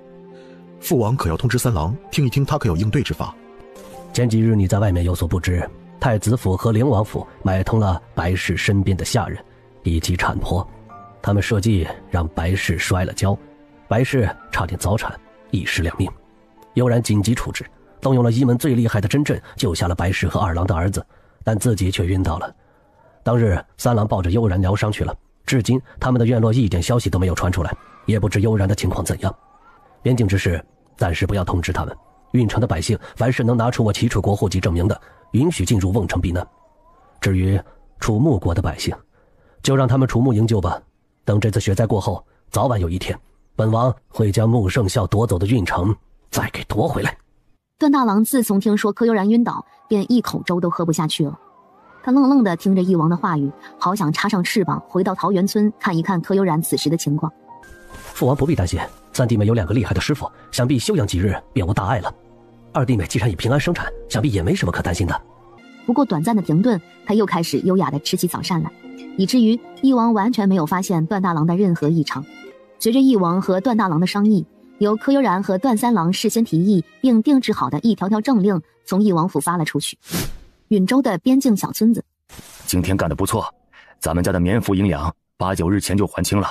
义王府呢还真讲信用，咱们家壮劳力多，短短9日功夫就赚了2两半的银钱，这可是咱们帮乡绅地主家干活1年的收入了。照这样下去，咱们这个冬天能过一个超级富足的年。可不，这几天雪停了，出村的路上雪都被村民们压冰砖给弄没了。不但把路给开出来，咱还赚了银钱，换做以往咱想都不敢想。爹，昨天我和娘去了一趟县城，米面粮油1文钱都没有涨价。眼看着要年关了，这几日挣了银钱，我们多买了一些盐和粮食回来。咱们真是托了义王府的福，若是往年，咱们家就算没被冻死，怕是早也被饿死了。可不，往年的这个时候，县城的米面粮油都是天价，哪里是我们这种小老百姓买得起的？多亏了义王惩治了贪官污吏，听说以前的知州和守备都伏法了，嗨，咱们这才会有如今的好日子。那是，当家的，我跟你说我和娘在县城听说了一件事儿呢。义王下令救济允州外逃难来的难民了，凡是有咱们齐楚国户籍的人都能进入瓮城，住进事先打造好的雪屋里面。只要难民们愿意干活，所有待遇和咱们一样，都能得到棉服和粮食。流民们做工抵扣完生活必需品后，就会发给工钱，只要干得多就得得多。义王来了允州之后百姓的生活简直太好了。过完年，冰雪就该融化了，冰块存储了不少，允州百姓明年的饮水问题已然解决。我们需要考虑开春以后春耕和发展问题。若是真如悠然推测那般，明年干旱，春耕该如何是好？段大郎陷入了沉思。王爷，大公子，世子求见。快让三郎进来。段大郎抬头期待地看向门外，书房门打开，只有段雷霆一人进来。儿臣见过父王，见过大哥。三郎，快起来，这里只有我们父子几人，无需如此多礼，快坐。怎么，今日只有你一人前来？有人呢？他替老二媳妇治病，是不是伤了身子？父王放心吧，悠然的身体已无大碍，一毒二圣回来了。2位老人嘴刁，喜欢吃悠然做的食物，这不，现在正缠着悠然给他们开发新品菜式呢。而且天冷，我也舍不得悠然出门受冻，所以让他在家里好好照顾2个师傅了。一毒二圣回来了，那我该亲自拜访，感谢他们帮为父解毒，并且还给我们家培养了悠然这么好的儿媳。嘿，父王，一毒二圣素来喜欢清静，您这一去，万一将2人吓跑了怎么办呢？眼看就要过年了，这总不能让2个老人孤身在外过吧？既然如此，为父就不去打扰2位圣人了。不过你回去以后一定要替为父好好的谢谢二圣。儿臣一定把话带到。段大郎听说柯悠然没来，期盼的眼神暗了几分。为了掩饰他的心虚，开口将方才义王和他担忧的事情说了一遍。父王，这正是我此行的目的。段雷霆将身上背着的箩筐放了下来，取出了里面的东西。里面这些像面条的东西是什么？这些是红薯粉和土豆粉，就是用红薯和土豆做成的粉条。悠然做出来的时候，我尝了一些，十分的爽滑有劲道，吃起来美味极了。能用红薯和土豆做出这些东西，悠然确实厉害。可是这和明年春耕有什么关系？三郎，你不是为了春耕之事而来的吗？这就是儿臣要说的，明年可能会有旱灾。悠然提议，明年我们栽种红薯、土豆、玉米等耐旱作物，也可以鼓励百姓开荒，种植耐旱药材，如防风、沙参、桔梗、玉龙草等。允州旱灾，但是其他地方却不一定会有旱灾。我们把种出的药材加工成成品药丸，运往各地药堂的分馆售卖，所得银钱在外地购买粮食回到允州，百姓手中只要有银钱，就不至于过得太难。对呀，我们怎么没有想到？土豆、红薯、玉米等都是耐旱作物，且十分高产，不管是人和牲口都喜欢这些作物，尤其是玉米秸秆，更是马匹最喜欢的食物。三弟，你和三弟妹又给父王和允州解决了一个大难题啊！三弟妹怎么就如此聪慧，能想出这么多好办法来呢？三郎，你做的最明智的事情就是给为父娶回来世上最好的儿媳。段雷霆趁热打铁，想听一听自己父王对柯悠然更多的夸赞，从怀里拿出一沓图纸道：父王，这是悠然今日画的允州府城的规划图，这是各个村寨开春之后房屋建造的设计图。悠然的意思是，允州把会做泥瓦匠的人全部集中起来，在最短时间内合理规划建造出一批房子出来，按照桃源村的购房模式，让百姓们缴纳首付，分期按揭购房。这批房屋过完15的元宵节后就要开始修建，且要一直建设下去，以后买房的人只会越来越多，允州的发展速度需要加快。如此一来，等雪融化以后，百姓们就有屋舍居住，不用担心雪屋融化，他们无家可归了。悠然总是想到我们前面去，大多数人的房屋都倒塌了，灾后建房是除了春耕以外最紧迫的。百姓建房不专业，房屋没有统一规格，抵抗不了更多自然灾害。按照悠然这样设想，统一了百姓的房屋规格，又规划出了居住生活区、作坊工作区、私塾读书区、粮食种植区等，这样看上去规范整洁，有计划地进行建设，是个不错的主意。就按悠然的计划办。这和桃园新村的房子有异曲同工之妙，有统一而精妙的污水排放通道，有收集脏污的化粪池，打通水井或连接主管取水，用水很是方便啊。百姓们一定会喜欢这样的住宅的。还别说啊，本公子都有些异动，想买上几套呢。大哥就别凑热闹了，很多百姓都没有房子住呢。咱们刚开始需要大量建造安置房，先把百姓安顿好，再一步步的进行后期规划。我有些期待以后的允州发展了呢。允州建房之事就这样敲定了，各地开始召集有建房经验的工匠进行登记确认。消息可否属实？回主子，消息完全属实。大皇子中毒，急需龙草和千年紫云芝救命。大皇子的人应该已经潜入允州了，寻找一门求药。我们的人追踪到允州后就断了消息。再探，我需要确切消息，同时想办法查出穆胜坤的毒是谁下的。本太子不能莫名其妙的背靠大锅。是，属下遵令。穆胜坤已经砸碎了桌子上第无数套茶具，毒药的折磨让他整个人都陷入了一种癫狂的状态。穆胜坤本身力大无穷，他身边的护卫伤了一波又一波，也没能稳住穆胜坤。大皇子妃举着一根成人手腕粗的木棒，悄悄地靠近穆胜坤，在他没有注意的时候，一棒子呼了下去。穆胜坤高大魁梧的身体垂直砸在了地上。太医死哪儿去了？快来看看大皇子，他情况怎么样了？一名太医匆匆忙忙上前。启禀大皇子妃，您的力度掌握得极好，大皇子被敲击的地方并无大碍。那他身上的毒呢？说呀，大皇子的毒怎么样了？可有办法暂时压制？老臣早年机缘巧合，从毒门得到过一粒解毒丸，应该可以暂时压制毒性。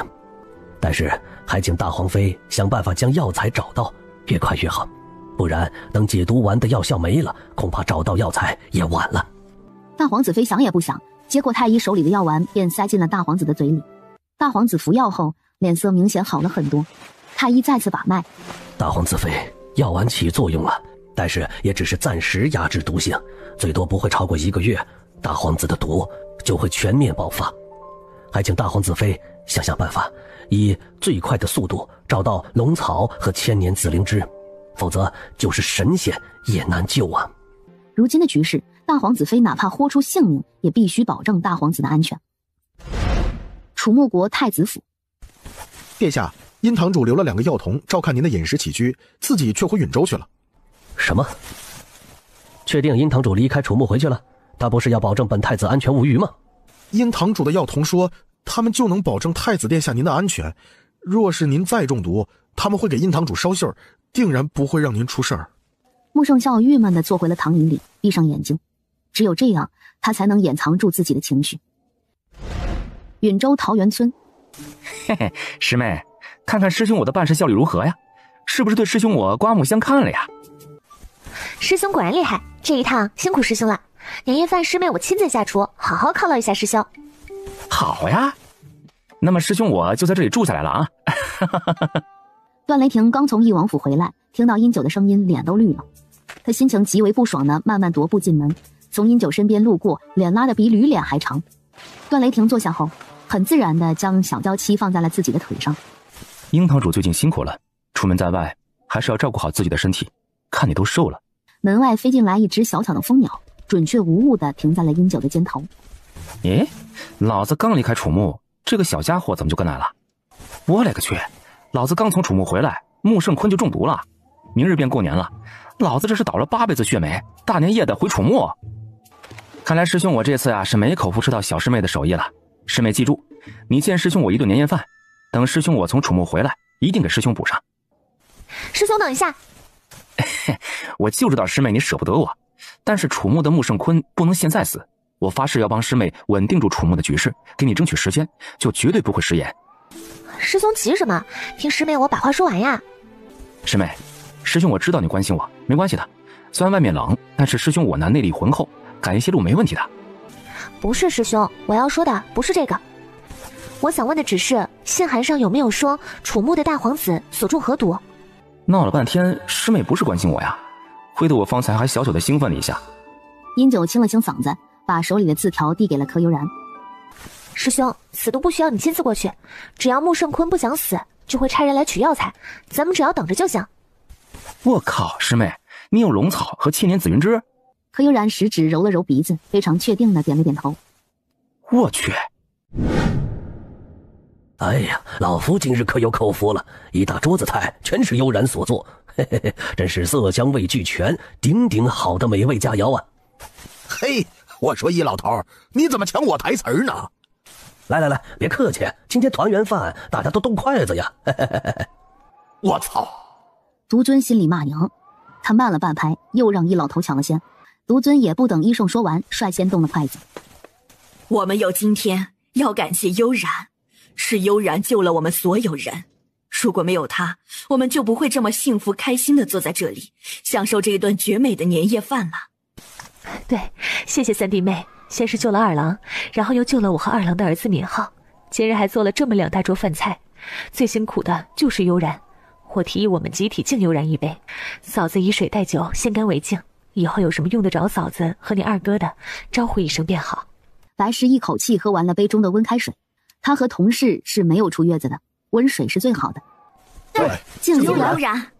然后所有人将杯中的酒水一饮而尽，每个人看向柯悠然的目光全是感激和自豪，包括一毒二圣。梁老头为了完成师祖交代的任务，寻找玉佩指引并愿意认主之人，这才打打闹闹的收了柯悠然为徒。两人故意接近柯悠然，故意将一毒两门的传承玉佩给他，因为玉佩不承认之人，哪怕得到了玉佩也是拿不住的。梁老头实验过很多次，医圣拿独门玉佩，独尊拿一门玉佩，眨眼之间2块玉佩又自动调换回到了二人手中。今日大团圆，所有人都如此真诚的敬自己，柯悠然感动的娇俏的鼻翼都有些微微泛红。他抬起酒杯，激动的一饮而尽。这个时候他不知道该说点什么，更怕一开口会感动的哽咽起来。一顿饭吃的是宾主尽欢，个个都喝得微醺，碗盘里面的饭菜吃了个干干净净，一点剩余都没有。段科两家的下人都得到了2倍的月例银子和年节的礼物，更是吃了一顿丰盛的年夜饭。主子们用完膳，东西就很快被撤了下去。大家品茶，吃着瓜果，聊天守岁。翼王，墨家为了感谢世子妃和薛堂主出手相救，愿意免费替翼王府打造1年兵器，且打造兵器的所有铁矿材料全都由我墨家出，还请翼王笑纳。没想到墨家主如此客气，倒叫我们有些不好意思了。我偶然中得到了一本书册，上面记载着如何提高铁的提纯程度以及炼钢之法。柯悠然将手里的第1本书册递给了莫族长。这一本是我根据很多兵器图谱、机关术的改造描画的兵器，不知道能不能打造。柯悠然递上了第2本书册。莫家主在接到第1本书册时，双手就已经开始颤抖了。莫家主想都不敢想，此时的他就想快点回去试一试书册里面的方法。还有制钢之术又是什么？钢又是什么呢？难道和铁是一样的吗？那会比铁更加坚硬、更加锋利吗？莫家主仆3人全都紧张的满手是汗。莫家主担心将书册弄湿，不停地在衣袍上擦着手心的汗。还没等莫家主激动完，柯悠然递过来的第2本兵器图谱直接让莫家主滑坐到了地上。这次真是丢人丢大发了，好在这里1个下人都没有，在场之人都是些大人物，不管我如何失态，出了这间屋子，谁也不会将此事宣扬出去的。兵器图谱里面全是他没有见过的武器，大到工程的防护机甲车、登云车、投石机、巢车、楼车等，小到能够连续触发连弩、带有放血凹槽的军刺、牛角叉、收放自如的爪钩，能够割断马蹄头尾，皆能出其不意的割毛等等。这些武器是他们墨家闻所未闻、见所未见的。墨家愿意成为1毒2门的巧匠，效忠世子妃。墨家主若是要认主，那就效忠我父王吧。我想墨家主一定不会后悔今日的决定的。属下墨天慈拜见翼王，翼王千岁，千岁，千岁。属下墨景染、墨勋拜见翼王千岁，千岁，千岁。墨家主平身。大家都是聪明人，全都明白了。从今日起，尹氏墨家效忠翼王，这是翼王得到的最好的年礼，没有之一。翼王已经把柯悠然看作是自己的女儿了。柯悠然甚至比自己的儿子更为重要。2本书册直接就将庞大的巧匠墨家收入囊中了，真是太有才了。我什么时候才能学到师妹的3成啊？啊不，1成也行啊。经过此事，花厅里也热闹了起来。守岁的众人讨论起了天下局势，商议着今后允州如何发展才不会被吞并。请问薛堂主亲自接见我等，可是其中有何不妥？龙草性寒，千年紫灵芝属热，两者同时入药很难融合在一起。也就是说啊，药效发挥不出来，用药之人反而会受到反噬，指不定一剂药下肚，直接一命呜呼了。那薛堂主可有什么好的办法，让二者融合入药呢？想要给大皇子解毒，除了这龙草和千年紫灵芝，还需要一味药引。一门有千年火符蛇胆。火符蛇可是剧毒之物，我一门岂会有那个？3位打的什么哑谜呢？想要中和龙草和千年紫灵芝的药性非常难，成功的概率不过1%-2%。对，如果有了千年火符蛇胆就不一样了，二者的药性可以随意综合，绝对不会出现排斥现象的。不仅如此，他们同时入药，不仅可以融合得更加快速，还能让大皇子的毒解得更加彻底。老夫敢保证，让大皇子体内一点残留毒素都没有。没错。我说这名字怎么这么熟悉？那千年火符蛇胆好像由医圣送给了翼王世子妃，作为天庄恭贺他的封妃大典了。思及此，颜如谦不再耽搁，起身告辞，带着自己的人和买到的药材，火速离开了一门分堂。他要想办法搭上翼王世子的线，在最短的时间买到火符蛇胆。就在颜如谦等人一筹莫展之时，柯悠然的车驾由4匹马拉着，浩浩荡荡地出了段家大宅。顺着桃源村大青山脚新修的大道出了桃源村，往府城而去。颜如谦接到消息，马不停蹄地带着人将柯悠然的车驾拦在了通往府城的官道上。明卫们瞬间炸毛，一个个火力全开，齐刷刷拔出刀剑，一副如临大敌之势。误会，全都是误会。本将军前来有事要求见世子妃呀。这些人是不是傻呀？他颜如谦是有多蠢，才会在翼王的地盘上劫掠翼王世子妃？这不是茅坑里点灯笼，找屎吗？宁一，放下刀剑，问一问来者何人？启禀世子妃，我主子乃是楚墨国的颜大将军，他近日上火，说话不便，可否由末将代替？你还不配与我家主母说话，与我说便好。对，有何事速速道来，若是无事，请将路让开，我等还要护送世子妃回王府，没空与你们在这里磨叽。烦请兄台告知一下世子妃，我家主子这次前来是来寻那千年火符蛇胆的，还望世子妃看在我家主子千里寻药的份上割爱，不知需要多少银钱？多少钱都不卖。我家主子喜欢的东西，凭什么让给你们？我家世子妃不缺你们那点子银钱。免护法，回去晚了，小心世子爷问你的罪，还不快点出发？属下遵令，继续出发。世子妃且慢，火符蛇胆是用来救命之药，烦请世子妃看在救人一命胜造7级浮屠的份上，割舍1、2，不管世子妃要什么，只要我们有，立即双手献上。我家主子什么都不缺，你们哪来的回哪去吧。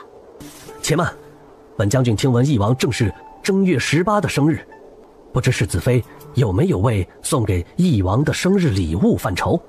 我家世子妃送什么礼物给翼王，都是儿媳送给公爹的一份心意，翼王一定会非常开心，用不着你一个外人来指手画脚。他们这一行早就算计好了，从桃源村出发开始，就是在全城做戏，要的就是颜如谦这条大鱼。世子妃知道翼王殿下此生最大的遗憾是什么吗？翼王最大的遗憾就是运城在他手里给丢了。如果世子妃能将运城送给翼王，您猜翼王会不会对您刮目相看？傻逼！颜大将军就是想说这个吗？我家世子妃一介女子，岂能上战场争夺运城？大将军这是挑拨齐楚和楚穆关系，其心可诛。看在你是楚穆大将的份上，我们不与你们一般见识，还请将路让开，我等还要赶路。女人就是女人，头发长见识短，我都将话说到这个份上了，她怎么就不会顺着我的话往更深处想一想呢？哪怕就是提一句用火符蛇胆换运城也是好的呀。世子妃请留步，我等愿用运城换千年火符蛇胆，还请世子妃通融1、2。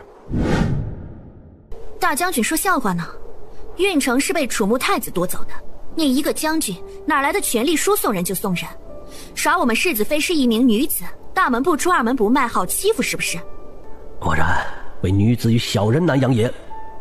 世子妃有所不知啊，早在1个月前，太子殿下便将运城送给了大皇子。如今大皇子急需火符蛇胆救命，还望世子妃看在2国邦交的份上，割舍火符蛇胆救大皇子一命。本将军能够代表大皇子将运城送给世子妃，绝不食言。颜如谦从怀里摸出了运城的官印，双手奉上。见明一等人站着不动，颜如谦命人取来了纸笔，亲自写下了移交协议，并卡上了自己的戳。传本将军命令，穆楚国所有将士1日内全部撤出允州，违令者斩。是，属下遵令。亲信双手接过虎符，以最快的速度往运城传达命令去了。世子妃现在可能相信本官的诚意了。我家世子妃说了，火符蛇胆不算贵重，就是装蛇胆的匣子是她的最爱，我家世子妃舍不得呢。哎呀，敢问世子妃，可否直接将火符蛇胆给在下呢？那个装蛇胆的匣子，既然世子妃喜欢，本将军也不好强人所难，不是？大将军觉得装火符蛇胆的匣子能是普通的匣子吗？如果不用极地的寒冰灵玉打造，大将军信不信火符蛇胆只要离开匣子1刻钟便会腐烂，失去所有功效？这里是100万两白银，还请世子妃笑纳。大将军这是打发叫花子呢，区100万两银票就想买走极地的寒冰灵玉，你怎么不去抢呢？此次本将军出门只带了500万两银子，在医门买药花了200万两，如今只剩下最后300万两了，还望世子妃高抬贵手，今后我大皇子定有重谢。运城和300万两到手，柯悠然很爽快地将匣子递给了残妹，由残妹将火符蛇胆送了出去。而当场拿到火符蛇胆的颜如谦懵了，看着柯悠然一行远去的队伍，他这个时候才回过味儿来。靠，感情闹了半天，他颜如谦被一个乳臭未干的黄毛丫头给算计了。人在屋檐下，不得不低头啊！好在这次得到的东西都是有价无市的宝贝，500万两银子不过是大将军府2年的收入，可这手中的东西却几百年都不能见到，也算是物超所值了。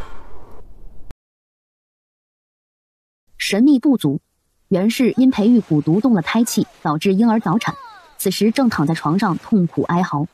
你一定要挺住，你不是还有深仇大恨没有报吗？等你平安生产，我什么都答应你，你想做什么我都陪你，求你了宝贝儿，求你了宝贝儿，坚持住啊！族长，女人生孩子，男人守在身边不合规矩，会给族部带来霉运的。您还是先出去，我们会照顾好夫人，尽量保住孩子的。大人小孩一起保，任何人都不许放弃夫人，违令者本族长不介意灭你们全族。族长，还愣着干什么？快想办法！要是夫人有什么闪失，上天入地，我陪她去。不，他疲惫的抬步走到袁氏身边，还是舍不得他从小带大的塔坤，取出了家族珍藏的唯一一粒救命药丸，给袁氏喂了下去。唉，孩子终于咕咕坠地。夫人是女孩，族长是女孩。好好好，全都有赏。我塔坤终于有女儿了。我们部族有多少年没生过女儿了？夫人，你真是我塔坤的福星啊！巫医看不下去，默默退出了产房。一个人故意避开了所有人，从小路颤颤巍巍地跑回家。突然，一抹流星划过天际。神啊，求求你放过我们部族吧！族长为人大度谦和，不该有此一劫呀！允州桃源村，真儿，咱们的女儿若是个男儿身，绝对是国之栋梁，不能入朝为官，真是太可惜了。咱们的女儿自然是最厉害的，无事的时候，你该向悠然好好请教一番。他与三郎去过的地方多，又有2个神仙师傅，自然懂得很多我们所不知道的东西。啊，那是自然，我能考上小3元，大部分的功劳都在悠然。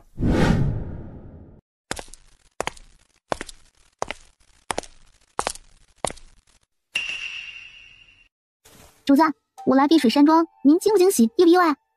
你给我的是惊吓还差不多，一天到晚神出鬼没的。你不在我师兄身边学习医理，来我这里做甚？主子，您的师兄是个神仙，神仙是不食人间烟火的。我乃一介凡人，压根没办法打动他分毫。主子，让仙雅跟着您吧，您也是仙人，跟在您身边可以吸一吸您身上的仙气，指不定哪天您的师兄就能看到您身边的我啦。嘿嘿，主子身边不缺人手，你还是从哪里来回哪里去吧。这才多长时间没见到主子，他居然找了一个贴身丫鬟。主人不是不喜欢有人伺候吗？此人有什么好能得到主子的亲眼？主子，您这是给谁送药啊？让仙雅来吧，您休息一下。这碗药我亲自喂，你如果不想回药香居，便跟在我身边吧。正好我这几日缺人手，你帮我照看一下山子和寿丫那两个孩子。柯悠然端着药碗绕开白仙雅，往于敏屋内而去。自从见到两人，柯悠然就有一种必须拼尽全力治好两人的冲动。柯悠然对两个老人的关心早已超出了陌生人的范畴。两个老人没多少精神，醒来喝了些粥水，吃了药，知道他们被救，老伴就在自己身边，放下心来的同时又睡了过去。出了两个老人的房间，在下能请姑娘帮忙将此信函送到齐州驿馆，交给一个姓童的管家，或是一个姓温的老妪吗？放心，信函一定帮你送到。你丹田受损严重，回去好好休养。有消息，我命人第一时间给你送去。大恩不言谢，姑娘日后若是有什么地方用得上我高展的，在下一定赴汤蹈火，在所不辞。举手之劳罢了，更何况救你的是我家当家的，以及庄子里面的百姓，我并没有做什么。怎么可能呢？听闻一王世子被人陷害断了双腿，怎么可能在湍急的水流中救下我和老丞相夫妇呢？敢问姑娘，您当家的此时刻在庄子上，能否引荐在下与他见上一见，当面感谢他的救命之恩？我当家的为了救你们消耗过大，正在闭关休养，此时便不便打扰他。他和段雷霆不过3年多未见，他不可能短短时间练出如此高深的内力，救起自己和丞相夫妇。那日定然是自己眼花了。有什么事儿等你恢复以后再说，若是有急事，让下人给我传话便好。你现在要做的就是安心休养。时间一晃便是半月，吏部尚书府，童纯义沉寂在自己的悲伤之中不可自拔，全然没有注意到书案上放置的笔架上立着一头小鹰。主人给自己看的画像上是这个男人对吧？应该没错吧？刚学会飞就开始给主人送信，说好的找到画像里面的人，送完信就有肉吃。这个男人不看自己该怎么破啊？可怜的小鹰长途跋涉几日几夜，好不容易找对了地方，找对了人，却忘记发出声音引起关注。就听咚的一声，小鹰没站稳，华丽丽的一头栽在书桌上。童纯义便看到了小鹰腿上绑着的竹筒，取下竹筒，打开信件。太好了，太好了！童纯义第一次发自内心的笑了，同时心里的一块大石落地，支撑不住晕了过去。肉呢？说好的把信送到就有肉吃，这人怎么看完信直接睡觉了呢？小鹰终于忍不住放声哀嚎。童府管家听到书房内不对劲儿，带着人冲了进来。管家大骇，想也不想，命人将小鹰关进了鸟笼，并差人严加看守。嘤，人见人爱花见花开的小鹰被主子您给骗了。嘤。远在允州的柯悠然重重地打了一个喷嚏。真是的，谁在念叨我呢？最近好像没得罪什么人呀。你就是这几日照顾我们给累的，怕是着凉了却不自知，快回去喝点姜汤休息一下，可别为了我们把身体给累垮了。对，听话啊，回去捂上被窝，好好的睡上一觉。这几日你们照顾我们，定然累得很了。年轻人应该爱惜自己的身体才是啊。我姐姐身体好着呢，方才定然是我姐夫想姐姐了。你个小机灵鬼啊，人不大还调侃上你姐姐了，小心回去后被你娘打屁股。二姐救命，大姐要收拾我了。该，大姐，我支持你。这丫头片子3天不打要上房揭瓦了，早就该好好收拾一下了。奶奶，救救月月，姐姐怎么都不爱我了。该，叫你调侃自己的姐姐和姐夫，换做老生啊，一样收拾你。柯悠月抬头，一副你们都不爱我的表情，把童丞相和于敏逗得又是一阵开怀大笑。他们就觉得和3姐妹特别投缘，而柯悠然在空间内的亲子实验初见端倪，种种迹象表明自己的血液和2个老人有关系。但是如何才能在他不知不觉之中拿到娘亲身上的血呢？晚辈柯正东求见。不知二老身体恢复的如何？最近恢复的不错，悠然3姐妹就是我和老七的开心果，加上悠然调配的药剂，老夫觉得自己年轻了10岁有余，一点溺水的后遗症都没留下。对，老身除了身体见好以外，视力也在慢慢恢复，以前只能模糊视物，能看到一点轮廓就已经很不错了，现在竟然能清楚地看到近处的景物了。相信再过不久啊，老身便能重回年轻时候的视力，又能陪着老伴儿读书画画，陶冶情操了。那便好，二老放心的在庄子里休养，缺什么尽管提，若是庄子里没有的，让下人通知在下一声，不管多难，在下都会想办法给二老寻来。老夫和老七什么都不缺，若是你有时间，可以多过来同老夫探讨一下学问，顺便陪老夫下几盘棋。在下恭敬不如从命。在下无意中得到了一本棋谱，不知您老喜不喜欢？这个是孤本如此珍贵之物，就这样给了老夫，不太好吧？老夫人，这是我家媳妇做的，还请老夫人不要嫌弃才好。真是有心了，这般秀技啊，京城皇宫之中最杰出的绣娘也没人能练就这般手艺啊。老相爷，老夫人，你们看这是谁？哎呀，我见到的时候吓了一跳，还以为做梦没睡醒呢。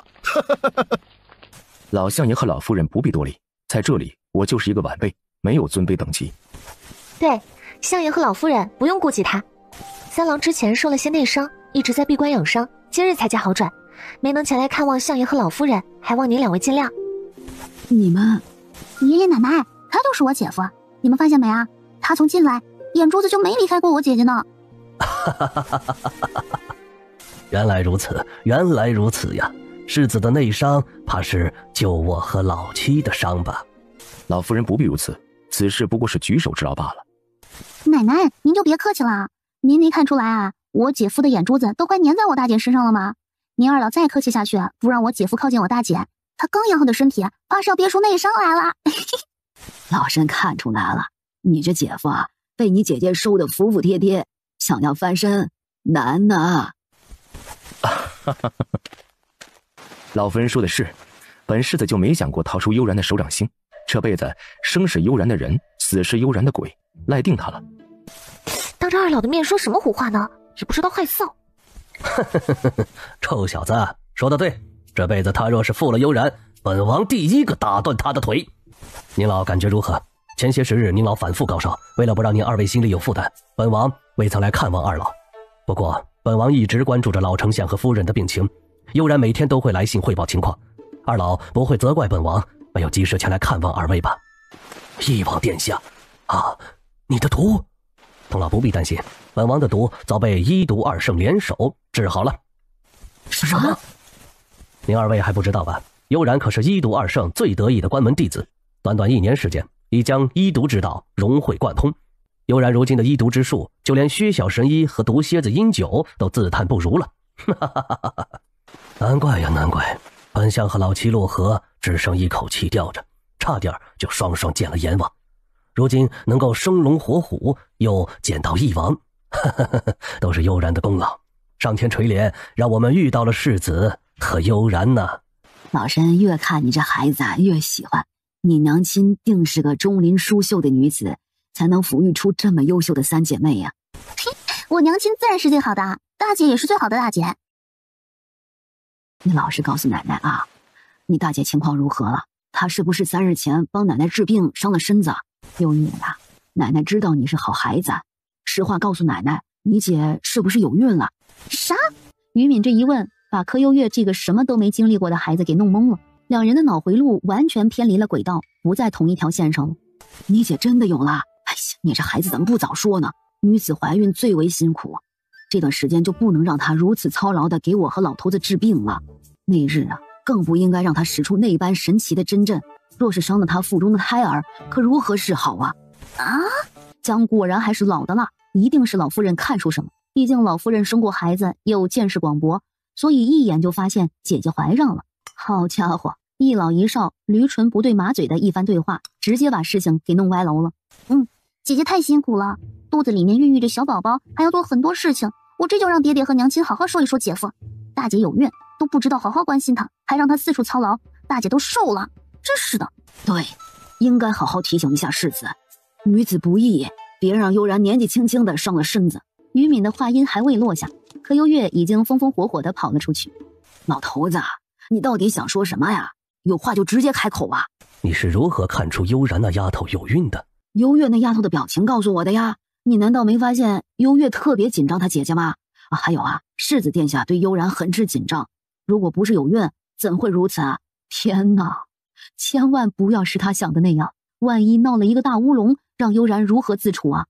你呀，我大姐有孕，姐夫都不说一声，还让姐姐操劳各种琐事，你也不关心一下大姐。正好今日姐夫和大姐都在家，你差人传信给翼王妃，请他管一管自己的儿子呗，总不能让大姐日日劳累不是？你姐姐有孕了。哎呦，这是大喜事儿啊！我们这就去通知王妃。哎呦，我这是要当外公了呀！哎，好啊，本王又要当爷爷了！恭喜父王，贺喜柯叔，这真是天大的喜事呀！柯悠然有孕的消息一传十，十传百，如同多米诺骨牌般，不到1炷香的时间，整个桃源村都知道了。柯悠然和段雷霆刚从空间里出来，就被一群丫鬟仆妇围攻了。看你都多大的人了，也不知道照顾好自己。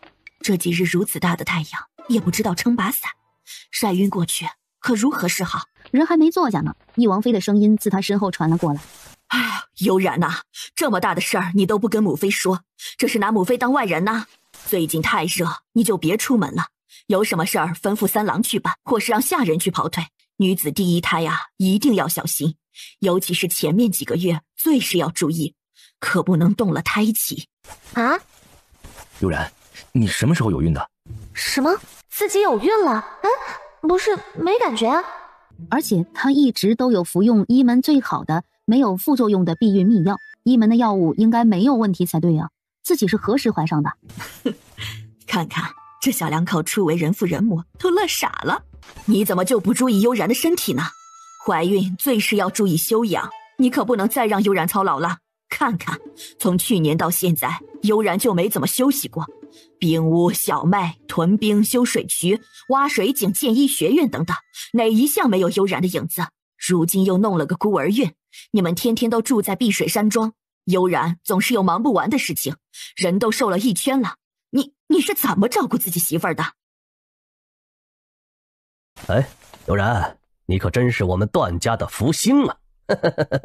哎，悠然，有什么地方不舒服的？若是觉得难受，或是有什么想吃的，立马回家告诉爹娘，我们给你弄些好吃的补一补啊！柯悠然是满头黑线，这到底是谁这么坑自己呀？大家你一言我一语，愣是让柯悠然没有插嘴的机会。半个时辰后，柯悠然总算找到个机会插了句嘴。等等，是谁告诉大家我怀孕的？我压根没什么感觉，月事也正常，没有怀上，真的。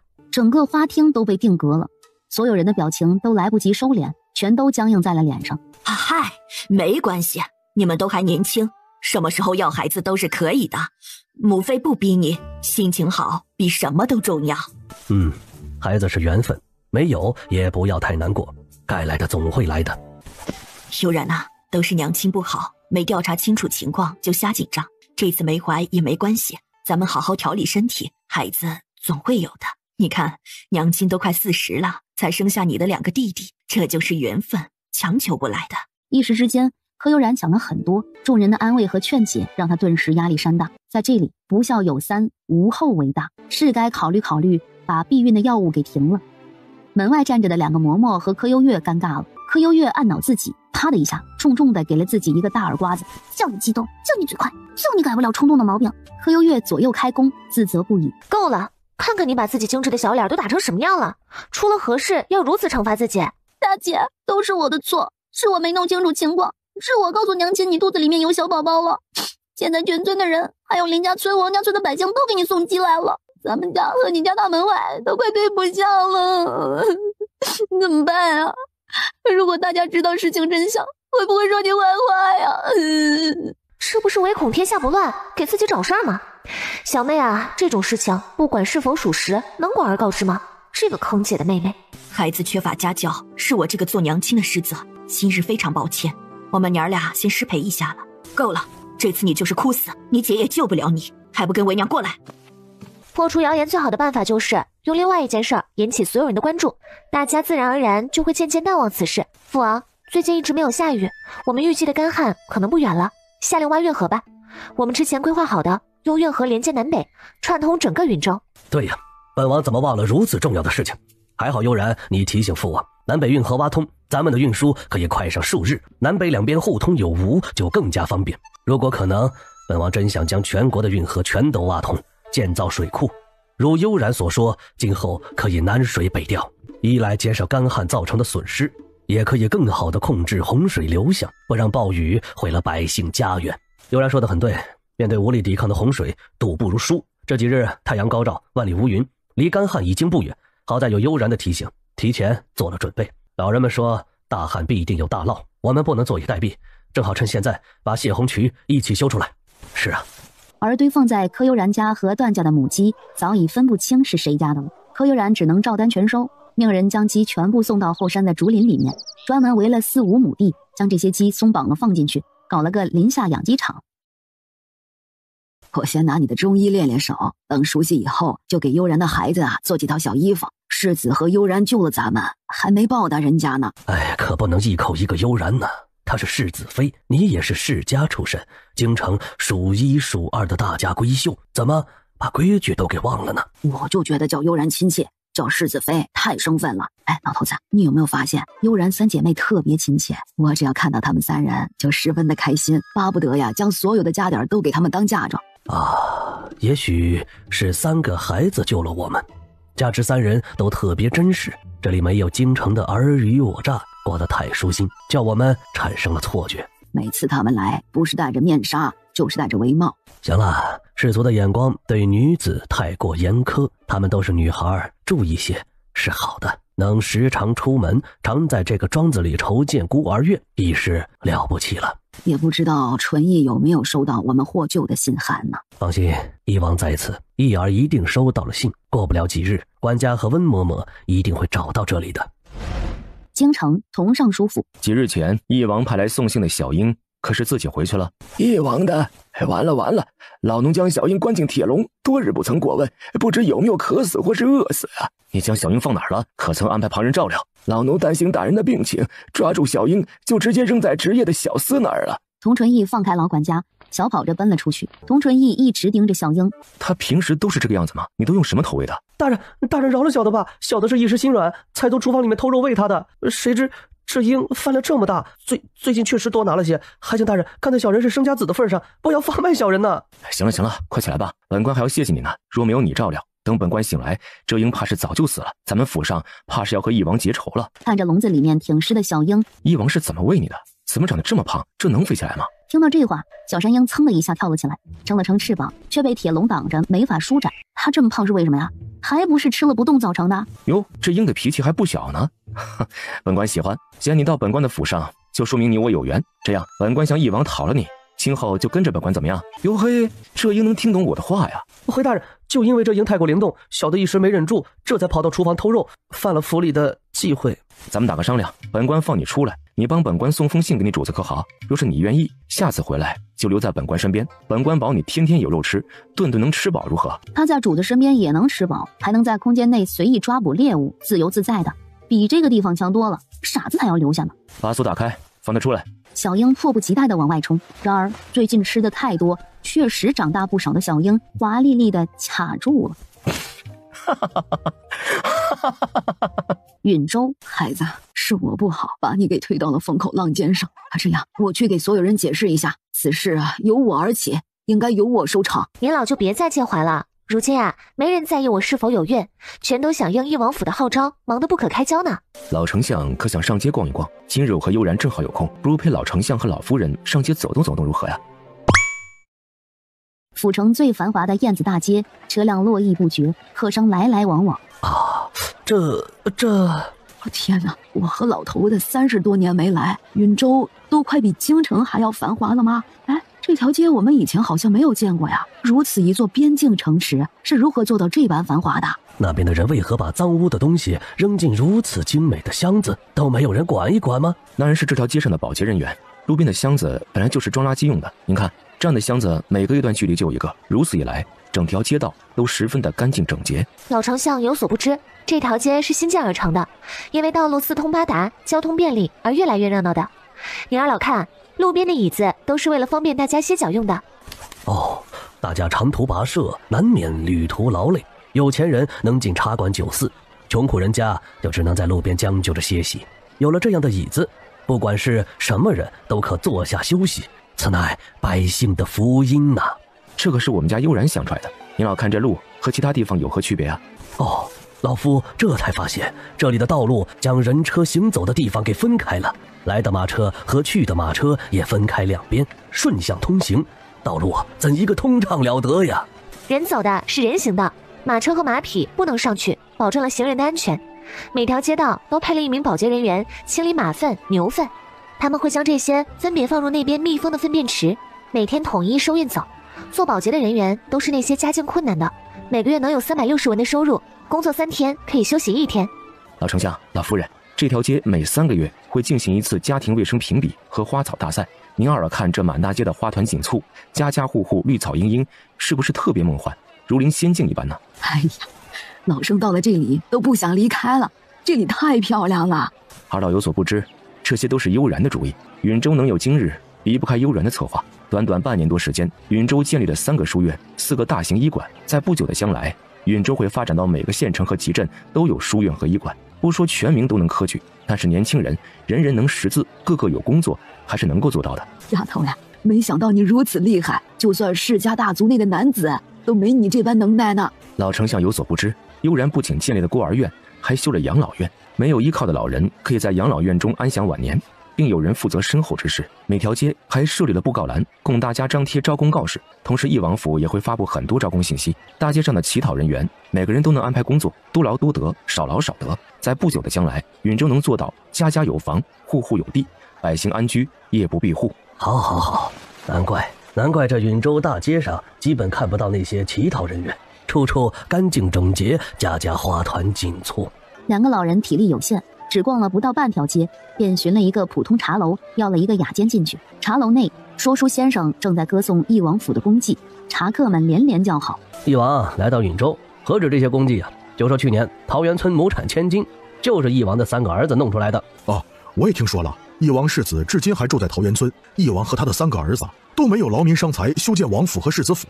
可不，翼王一来就集中力量建了城墙，以及很多如燕子大街这般的新街道和新城，老百姓的日子是越来越好过了。对呀，翼王最近又在招工，要修建连接允州南北的运河，工钱20文1天，中午包1餐饭，报名的人可多了。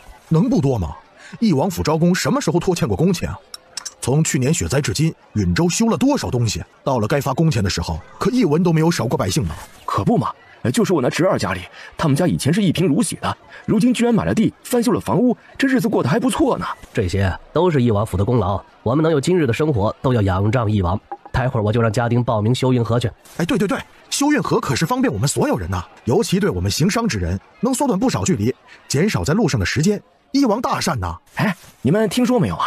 草原部族开春之后前来攻打允州，想抢夺粮草，但是被高耸入云的城墙和世子带领的军队给打回去了。这个我了解，当时草原部族进不了允州城门，转道去了随州，随州那叫一个惨呐。对，我家二爷爷就住在随州，他们家被抢了个干干净净，拖家带口的来投奔了我们家。来到我们家时，惨的我都认不出他们了。你们不知道吧？去年雪灾，除了允州被翼王府保护的极好，很多地方都死了好多人，简直惨不忍睹。没有对比就没有伤害，若不是翼王府接管了允州，我们怕是活不到现在呀。对啊，你们听说没有？允州最大的米粮铺董家投靠了翼王，如今做香料和染料生意，赚得盆满钵满，就连京城都开上了他们的分店呢。哎呀，你们的消息都过时了，何止是董家赚钱，凡是没有离开允州的商户都赚了不少银钱。今年咱们允州的税收啊，怕是要翻3倍不止了。众人的议论还在继续，童老丞相已经惊讶的说不出话来了。悠然呐，你看你操劳的都瘦成什么样了，多吃一点东西补一补。世子妃，您老还是叫我悠然吧，世子妃是外人叫的，您二老于我和3郎而言并不是外人。好孩子，老身从心底里的喜欢你呀，好想见一见你的娘亲。也不知道是什么样的女子才能教育出你们这样的3姐妹来。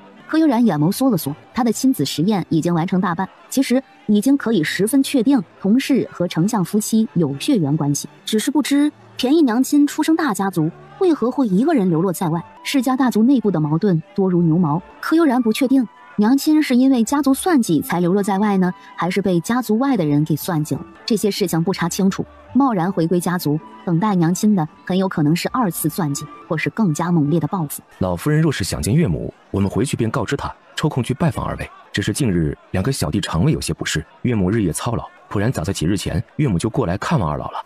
不着急，不着急，孩子要紧吧？小孩子肠胃脆弱，可不能掉以轻心，须得好生照料才是。世子，悠然，老夫方才想问一问，老夫空有一身学识，能否给碧水山庄的孤儿讲几节课？我看那些孩子们都是好的，我和老七养伤期间，孩子们时常过来给我们送些水果和吃食，甚是照顾我们。老夫想着尽些微薄之力，让孩子们多学些有用的东西。老丞相大善，我替孩子们谢谢您老了。您老能给孩子们讲几堂课，是他们几世修来的福气，多少人求都求不来呢。悠然的小嘴太甜了呀！老夫今日见了允州发展，对你甚是佩服，自愧不如啊！不，老丞相抬举我了，我不过是占了1读2门的优势，取巧而已，当不得您老的夸赞。于敏更是整颗心都化了，好希望柯悠然就是他的孙女儿啊！脑海里面一直盘算如何将这个乖巧的女孩拐到自己身边来。联姻是不可能了，谁叫段雷霆下手太快，自己重孙早就没戏了。不过认个干亲还是可以的。于敏开始了他的拐带计划，在心里盘算开了。时间一晃便是3日。这童纯义听说三郎和悠然救了他的父母，不但没有什么表示，还跟你索要悠然的山鹰。他会做出的反应全都被你给猜中了。你们呀，还真是哥俩好的能穿一条裤子了。我俩从小一起长大，有难一起扛，有苦一起吃。我被算计躺在床上2年多，如果没有童纯义的帮助，早就见阎王去了，哪儿还能等得到悠然和三郎前来支援？这么多年，童纯义一直如兄长般待我，帮我扛下了不少事情。不管他想要什么东西，我都会想办法满足他。然而几十年了，他从未向我开口。如今他想要悠然的山鹰，却是有些难办呢。确实不太好办，悠然给予段家的东西太多，那只山鹰一看就是悠然精心养大的。君子不夺人所好，咱们不能仗着自己是悠然的父母，便无理的索要东西。翼王为难的靠向椅背，一头是双死兄弟，另一头是帮助翼王府良多的儿媳，两难呢。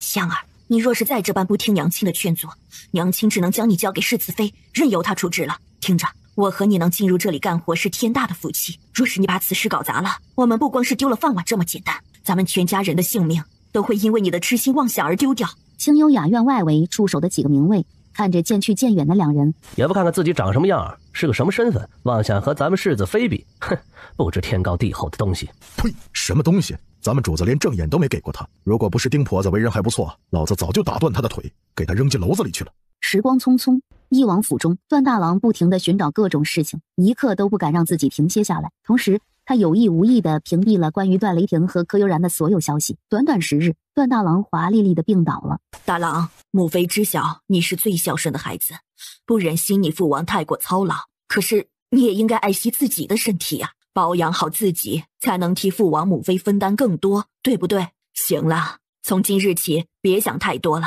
好好歇着，其余事情还有2郎和3郎顶着。你父王的身体早已完全康复，再不济还有母妃在此，也能帮忙一二的。你母妃说的没错，好好休息，凡事有父王撑着，用不着你们兄弟拼命。看你最近瘦的，除了皮就只剩下骨头了。唉，家里没个女人还是不行呢。哎，等你康复以后，叫你母妃给你物色一个妻子，有人照顾你，父王母妃也能放下心来，不是？父王母妃，孩儿被袁氏伤得太深，短时间内不想再娶妻子。您2位若是心疼儿子，就让儿子这般过上几年，等儿子遇到自己心仪的姑娘，再做打算如何？儿啊，你这又是何苦呢？啊，行了，这次父王就依了你，不过你自己的事情还是要上点心。无论何事，只要你遇到心仪的姑娘，不论门第如何，只要姑娘知书达理，一心为你，父王定然帮你把她娶回家。孩儿谢过父王母妃。心仪的姑娘他早就遇到了，可是却永远无法娶她，甚至连多看她一眼都是对她的亵渎。他这辈子他是要注定单身了，今后可能永远都无法遇到能让自己心动的姑娘。3日后，主子，京城修罗殿来信，您让查的消息有眉目了。柯悠然接过信函，打开扫视了一遍，没想到娘亲的身份如此不俗。我刚想着爹爹草根出身，无依无靠，仕途艰难，不成想他的运气这么好，无意中娶了娘亲这个金饽饽，以后就算没有我的帮助，童老丞相也不会坐视不理吧？哼！哇，柯叔叔这运气也是没神啊！那啥时候把好运分我一点啊？让我和薛小神医说上几句话，那也是好的呀。我说姓白的，你就别白日做梦了。薛小神医压根对你提不起半分兴趣。看看，薛神医本来在主子身边帮忙来着，你一来，他溜得比贼还快，就是不想见到你呗。你这样上杆子凑上去有啥用？听姐一句劝，强扭的瓜不甜。姐给你在幽谷铁军里面找个好的。切，叶姐姐你喜欢破魂那样的，你可别把我拖下水啊！小妹我可招架不住他们那种大块头。姐姐你若是真嫁给破魂，还是自求多福吧。爷什么时候被他给拆散架了，找妹妹我救命哈！放心，小妹我呀，一定不会笑话你的。放心，姐姐我就是化成肉泥，也不会向你求救半分。破魂怎么了？他那身材不知道迷倒多少少女，别人想要还得不到呢。不管你们看上谁，上杆子都不是买卖。我丑话说在前面，咱们铁娘子不缺男人，你们是我身边的榜样，得让男人求着你们，而不是你们为了男人要死要活。若是你们今后为了那些负心薄幸的男人寻死灭活的，别怪我将你们逐出我的队伍，不管你们。是主子。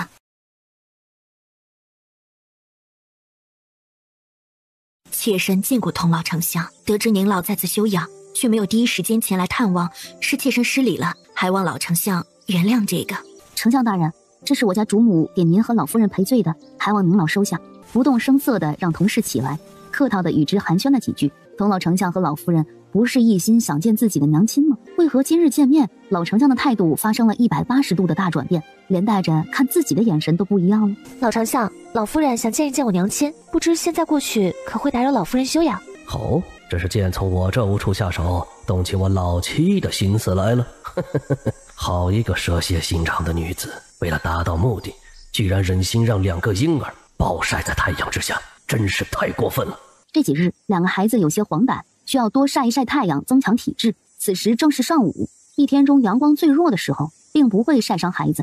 若不是为了来见童老丞相和老夫人，同事绝不会在2个孩子体弱时出门的。老妻身体欠安，这几日已太过劳累，今日怕是不便见客，你们不如改日再来，如何？他岂能让老妻见到与真儿如此相似的女子？一旦老妻被人利用，自己一把年纪了，早已经没了年轻时力挽狂澜的精力，还是谨慎一些为妙。方才不是还好好的吗？为何老丞相见到自己娘亲，态度转变会如此之快呢？他并未解释什么。路遥知马力，日久见人心，所有的解释都是苍白的。既如此，妾身就先告辞了。改日老夫人有空时，妾身再来探望。难道不是应当劝我几句，然后坚持要见老妻吗？那既如此，孩子们还等着老夫替他们授课，这便告辞了。童老丞相头也不回地转身就走。碧水山庄忙，也别忘记回家陪一陪你妹妹。她被娘亲处罚不能出门，正是需要姐姐们安慰的时候。知道了，娘亲，今晚就回去和妹妹一起睡。柯悠然和柯幽兰一人一边，有说有笑地挽着同事的手臂往回走。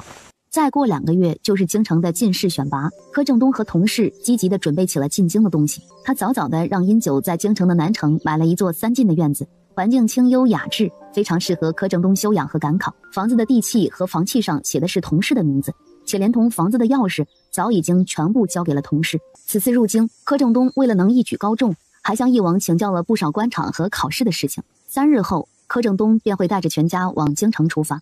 入京的还有10几个柯震东的同僚，这群人中携带家眷的就只有柯震东一个。咱们这次是去奔前程的，携带家眷多有不便，也不知道郑东老弟是怎么想的。那是郑东老弟的家事，与我们有何关系？杜兄若是不喜，大可以单独上路。也不怪杜举人有怨言，赶考是何等大事，带着一家子女眷和2个嗷嗷待哺的孩子算什么？这不是拿赶考当儿戏呀！柯举人是性情中人，连赶考这等大事都放不下自己的家人，说明他值得信任。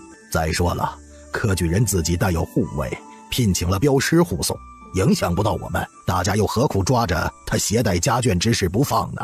正是这个理，大家若看不惯柯举人携带家眷，大可不必与我们同行。正所谓大路朝天，各走一边。柯举人也没有逼着各位，一定要各位和他一起走。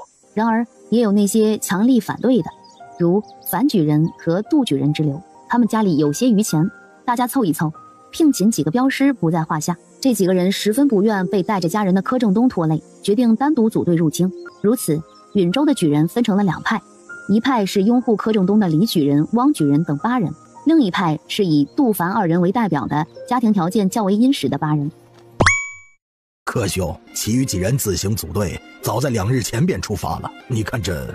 无妨，咱们也出发吧。大家是否自备了马车或驴车？柯兄，我们几家家境贫寒，虽得到了一些地主乡绅的资助，却不敢随意挥霍钱财。你也知道，京城是个吞金兽，没有些银两傍身，路上怕是会非常艰难。这有什么？若是大家不嫌弃，便上后面的几辆马车吧。便有下人上前引导几名举人往后面而去。汪礼等人这时才看到这长长的队伍，为何他一出门就带了200-300号人，个个都骑着高头大马，人人都英武不凡啊！哪里聘请的镖师能有如此气度啊？众人坐下后，更是紧张的说不出一句话来。从马车外面看，也就是普普通通的旧马车，内里却另有乾坤、棋盘、茶座、瓜果、点心，应有尽有。而且全是当下的时令水果，永福楼的限量点心，无一不精致。所有人感觉如同做梦一般，这哪里是远行啊，分明就是去游山玩水的吧。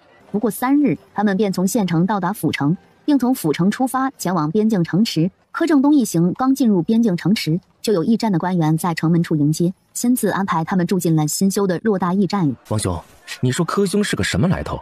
为何进出县城和府城如此顺利，连录影都不怎么查看，直接咔咔盖戳呢？我也十分不解。按理说，允州发展迅速，为了不让消息泄露出去，允州查出入人口如铜墙铁壁一般，尤其对读书人探查就更加详尽了。我还是第一次通关时没有被详细盘问，且你看今日驿站的驿丞亲自从城门迎接我们，咱们还未任命官职，如此待遇是不是太……咱们今日所受到的一切待遇应该都与柯兄有关，他到底是什么身份呢？大家都在如此的交谈中惴惴不安地睡了过去。碧水山庄内，童丞相看完了手里厚厚的一叠调查情况，震惊的半晌说不出一句话来。如果调查结果没错，柯正东的媳妇儿很有可能就是他们童家失散多年的真儿，一个7岁的孩子落进湍急的河流，还能幸运生还。他们怎么敢如此对待我们童家的掌上明珠？淡定啊，别气坏了身子。真儿如今过得极好，有聪明懂事的女儿和2个双胞胎儿子。真儿被人牙子卖给了泥腿子做童养媳，从小做的都是最脏最累的活计，你说她过得好吗？啊，嫁给傻子，生了2个儿子都被那毒妇给搓磨死了，你说她过得很好？从小到大吃不饱穿不暖，守着一个傻子，养大3个女儿，被人嘲笑受人白眼，你说她过得很好？不是什么啊？你想说你调查到的这些都不是我们真儿的经历吗？哎，别哭了，悠然就是我们的宠外孙女，你也不想她费尽9牛2虎之力帮你治好的眼睛又给哭出个好歹来吧。于敏实在是太过伤心，哭得一抽一抽的，根本停不下来。来，别再哭了啊，我们去看看真儿如何。你也不想让她看到你那红肿的眼睛呀，对不对？对，几10年不见，不能让孙女见我的第一面留下这么不好的印象。他们童家如珠如宝的孩子，居然在老柯家受到了那般非人的待遇。童老丞相越想越咽不下这口气，不过几个呼吸，收拾柯家老2口的计策在脑海里面出现了数百种之多。快准备一下，带上丰厚的礼物，我和夫人去把真儿接回来。这么多年了，她在外面吃了太多的苦，我们做爷爷奶奶的都没有照顾好她呀。启禀世子世子妃，童老丞相携一品夫人求见。柯悠然和段雷霆对视一眼，亲自迎了出去。柯悠然刚想上前搀扶，于敏已经红着眼睛，用平生最快的速度几步上前，一把抱住了他。于敏心痛的恨不能将这个吃尽苦头的宠外孙女揉进自己的骨子里。行了，孩子在这儿又跑不了啊，咱们进去说，别让人在大门外看了笑话啊。对，进去说。没有外人在场，于敏可算收不住情绪，一股脑的发泄了出来。憋闷了10几年的他，这一哭便一发不可收拾了。柯悠然抱着于敏，没有多余的劝慰，只有轻轻的拍抚。他知道，一个人憋得太久，能发泄出来就是一种幸福。1个时辰后，童老丞相和于敏才平复了自己的心情，说出了此行的目的。老祖宗，其实见到年二老的时候，我就有一种强烈的感觉，那是一种亲人之间的惺惺相惜。在帮年二老治疗时，我借机留了一点二位老祖宗的血液。几天前，我才确定我娘亲身上流淌着老祖宗的血，如若不是父女母女的关系，至少也是祖孙关系。孩子，你怎么不早点告诉我们？为何要让我们受到如此煎熬？孩子，你等着，欺负你们的人，老身一个都不会放过。你娘亲吃过的苦啊，老身要让那老柯家所有人都吃一遍。等收拾完那几个不长眼的，老身就和老头子回京给你娘撑腰去，看谁敢欺负我们家的乖乖珍儿。老祖宗没必要费心收拾老柯家了，我二叔和小叔早就跑得没影了，三叔带着几个小子还要照顾2个瘫痪在床的老人，连像样的活计都找不到。至于大嘴巴的三婶，自从他追着小叔离开，就再也没回来过。前段时间有村民说，在山上看到一具被虎豹咬死的女尸，身上的衣服和刘春花离开时的一模一样。我和三郎太忙，都无心求证这些。年二老就别纠结我娘和我们过去的生活了。如今我们都很幸福开心，娘亲又添了弟弟，就当给2个弟弟积福了。算了吧。老祖宗想要捏死一个人太简单了，但是如果柯老头和柯老太死了，岳父心里一定会扎下一根刺，毕竟他们是岳父的父母，他们再怎么不对，做子女的都会在心里给他们留下一席之地。如果因此影响到岳父岳母的感情，此事就不美了。就让老柯家顺其自然吧，算他们走运，有你们替他们求情，老夫这次就放过他们。若是以后他们还不知好歹，敢用孝道压迫珍儿，就别怪老夫翻脸无情了。哼！悠然，老祖给你带了不少礼物过来，顺便给你补上嫁妆。你成亲的时候，我和老头子都错过了，也不知道你喜欢什么，准备的有些匆忙。等回到京城，咱们再开库房，你和你娘亲妹妹们自己亲自去看，想要什么拿什么，全部搬走都可以。话落，大箱大箱金银首饰，成堆成堆的古玩字画，一股脑的被人送了进来。哎呀，这些古籍都是老夫大半辈子的珍藏呢。悠然，你看看还缺什么？只要老夫有，全给你搬来。饶是他与段雷霆见多识广，搬过宝库，抢过宣王等，也没有摆满花厅的各种奇珍异宝来的震撼。我的个神呐，这就是世家大族的底蕴吗？随随便便拿出的天装，差点闪瞎自己的眼睛。妈妈咪呀，2位老祖宗，你2位把这么多东西全都给了我，确定不是给我拉仇恨吗？舅舅舅妈表哥表姐知道你二老如此大手笔，会不会把我娘亲和我生吞活剥了呀？悠然啊，你真是太可爱了。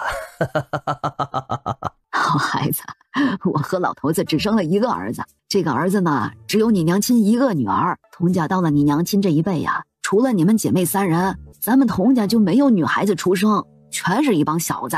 咱们家的这帮小子什么都不会，捞钱攒宝贝却是一把好手，家里的库房早就放不下了。我们送出这点东西，家里那几个小子一定是非常开心的，说不定还会怪我们送少了呢。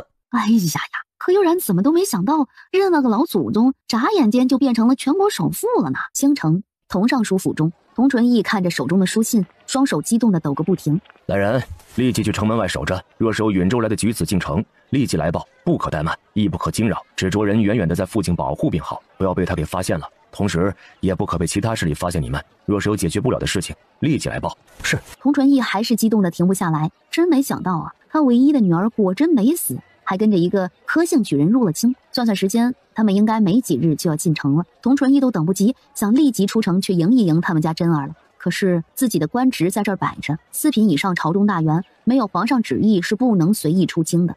思及此，老丞相正在回京的路上，主人出城迎上一迎，千万保证老丞相和一品夫人的安全。听令之人愣了半秒，这才抱拳领命退了下去。童纯义只觉亏欠女儿太多，特别想多弥补女儿一些东西。不，我们和珍儿不能在这个节骨眼上相认，沉下心来，再等等，再等等。几步跨到书案后，提笔再次给翼王写了一封信，字里行间全是翼王的小家子气，连头山鹰都舍不得，亏他们还是从小穿一条裤子的兄弟。童纯义啰啰嗦嗦写了几大篇，绕来绕去就一个意思，要山鹰。翼王接到信函一阵无语，他拿着厚厚的一沓信，看看这个姓童的还真是不客气，就过不去山鹰这套坎儿了，也不问问这山鹰是谁的，问我要那也得我有山鹰才成啊。哎呀，他直接找悠然多好啊，放着他自个儿的外孙女不找，他找我，哎呀，找我有用吗？他这哪是向你要山鹰呀，分明就是在嫉妒你得了悠然这么好的儿媳妇儿，你呀就偷着乐吧。哎呀呀，还是你和三郎的眼光好，早早的就把悠然给娶回家来。若是等悠然和童纯义那个小气鬼相认，想娶悠然，咱们翼王府非得倾家荡产不可。将这个亲手交给世子妃。是。时光匆匆，秋收开始，允州一片欢腾，桃源村更是热火朝天。沈礼正带着村民挖出了一个个硕大的红薯和土豆。爹，今年的红薯长势喜人，1亩地2400多斤。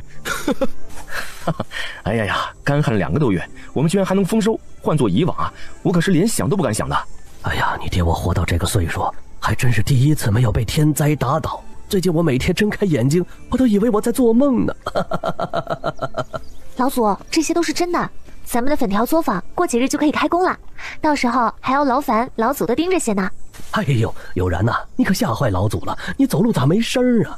我们山上的果子也熟透了，等忙完地里的活计，老祖安排一些人上山摘果子可行啊？1天25文，管饭。粉条作坊批出1半做罐头，老祖闲来没事的时候都去走动走动，可好？哦，没关系，只要我这把老骨头还能动啊，老祖我就去盯着那些个小崽子，绝不让他们偷奸耍滑。哎呀，李正啊，我们哪儿敢呐？作坊产出都是计件的，咱和谁过不去，也不会和银钱过不去呀，对不对呀，大家伙儿？对。滕尚书何在？微臣在。户部能拨出多少银两攻克允州？回皇上，去年雪灾支出不小，如今国库空虚，恐无以支撑军备开支，还请皇上三思啊！皇上，翼王是您的儿子，攻打允州乃是下策，您下一道旨意，让翼王全家回京不是更好吗？若是翼王奉旨意回京，那他全家的命脉便拿捏在皇上手中了。如若翼王不应，那便是起了谋反之心，届时再攻打允州，这才师出有名啊！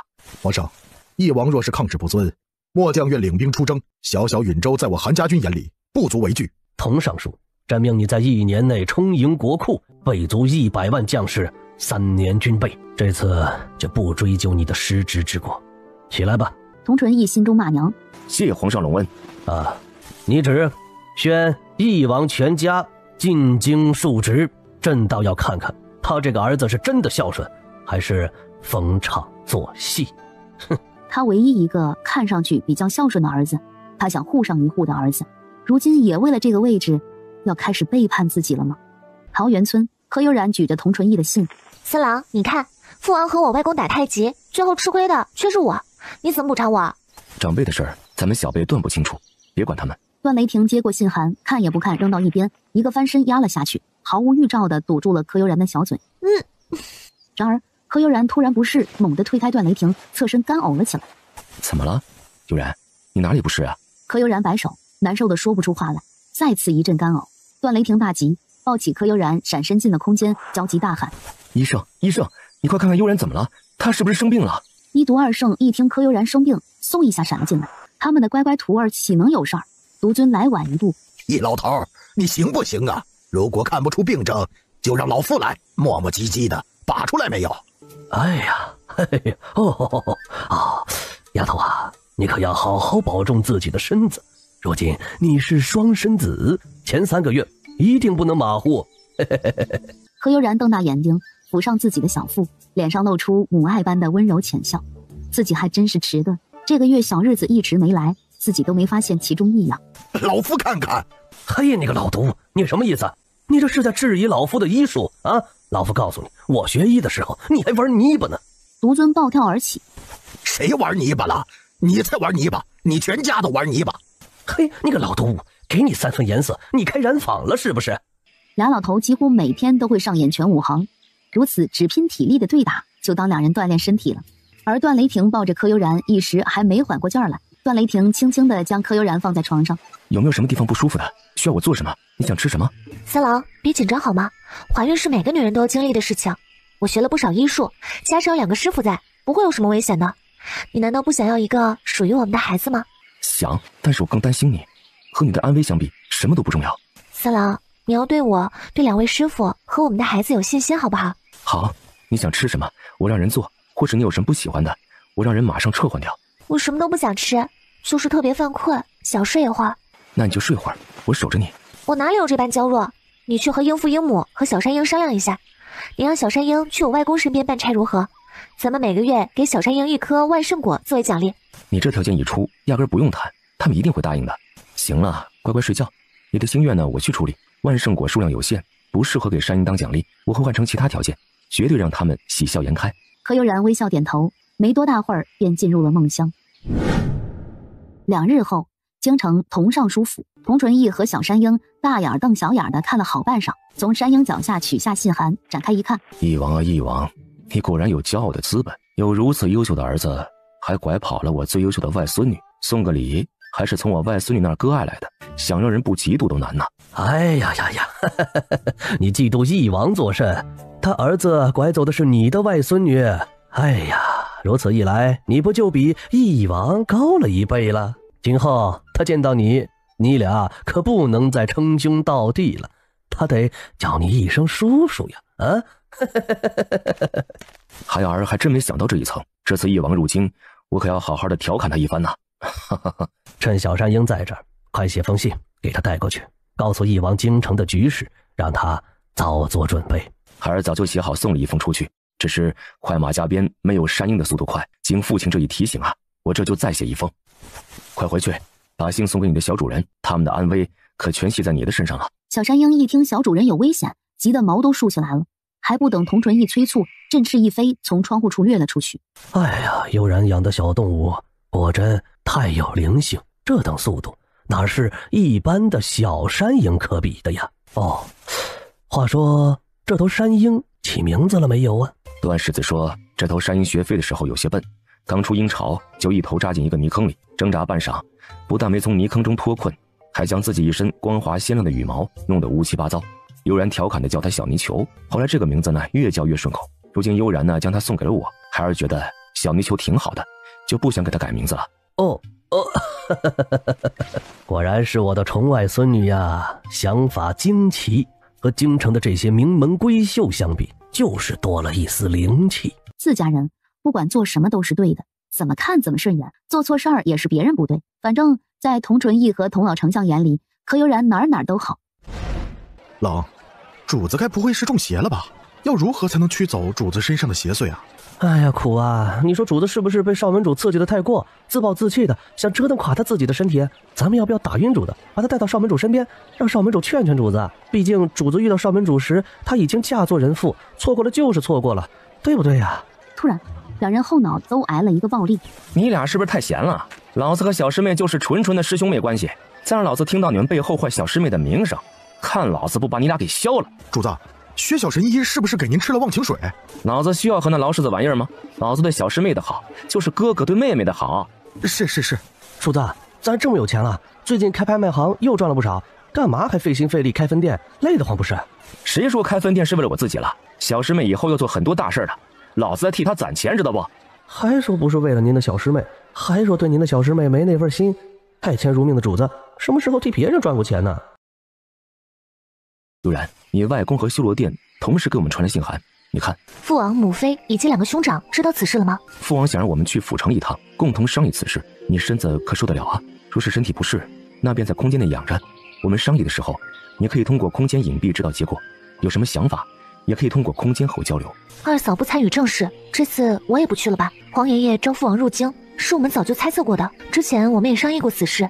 圣旨下来后，不用想，都只有入京这一条路。躲不是办法，该准备的我们已经准备的差不多了。入京以前，你去一趟草原部族，把7成以上的马匹收回来，同时将允州的兵力部署到战备状态。段雷霆听着柯悠然的指示，自己也说了不少，林林总总写下了200余条。两人反复看了几遍，又推敲了当前局势，觉得已经差不多了。段雷霆这才拿着纸条离开。我可怜的真儿，如今知道他平安无事来了京城，我们却暂时不能相认。父亲、母亲、夫君，真儿是我身上掉下来的肉。找到他的消息，我却是最后一个知晓，就让我远远的看他一眼，可以吗？要不我们包个茶楼，在他们的必经之路上看上一眼如何啊？再等等吧，这时相认不仅帮不到真儿，还会让皇上对他们有所忌惮。童家发展的太过壮大，族中优秀子弟占据了朝中半壁江山。童氏一族本就是皇上和各位王爷的眼中钉、肉中刺，若是让人知道真儿与我们之间的关系，你们觉得皇上还能公平公正地对待柯震东，让他无限地发挥他的才能吗？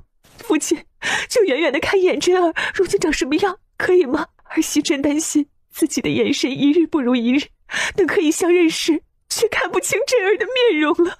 父亲和母亲回老家休养半道返回，本就已经引起多方猜测了。我们的一言一行都在所有人的监视之下，你的每一个行动都会让真儿一家变得被动。等柯震东考完殿试公布成绩之后，我们再找机会和真儿相认，如何？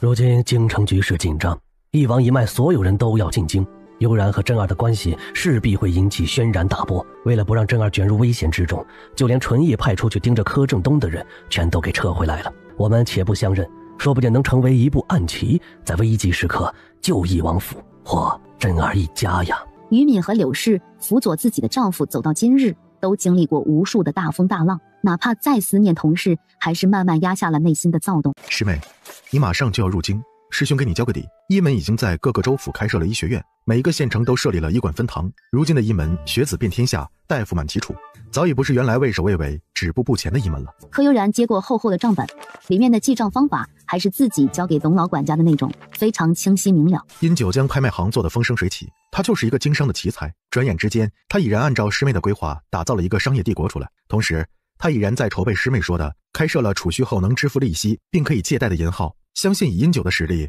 不出半个月，第一家银号就会在京城开启。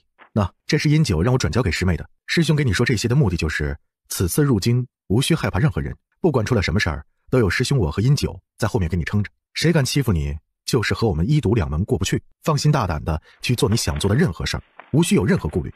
悠然多谢两个师兄为我考虑的如此周全。不瞒师兄，前段时间我将身边的残辈派了出去，如今已经是秘密建立起来了一支10多万人的女子特种队伍，他们分布在各行各业、各个府邸，只要我有需要，一声召唤，便能从各个领域给予我们相应的帮助。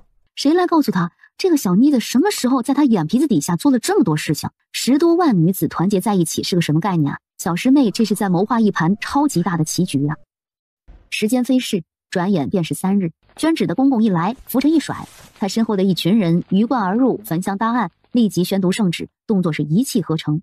还请公公在府上歇息几日，待本王收拾一些细软，再随公公入京，可好？义王这是要抗旨不遵呐！圣旨上说了，要义王一家即刻回京，不得耽误。若是义王想抗旨，奴婢这就进京回禀皇上。哼！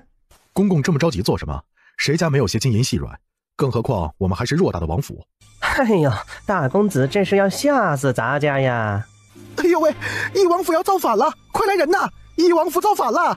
段大郎蹙眉，刚要开口，只见面前一个黑影一晃而过，前来宣旨，扯着嗓子大吼的人，一个个如同下饺子般全倒下了。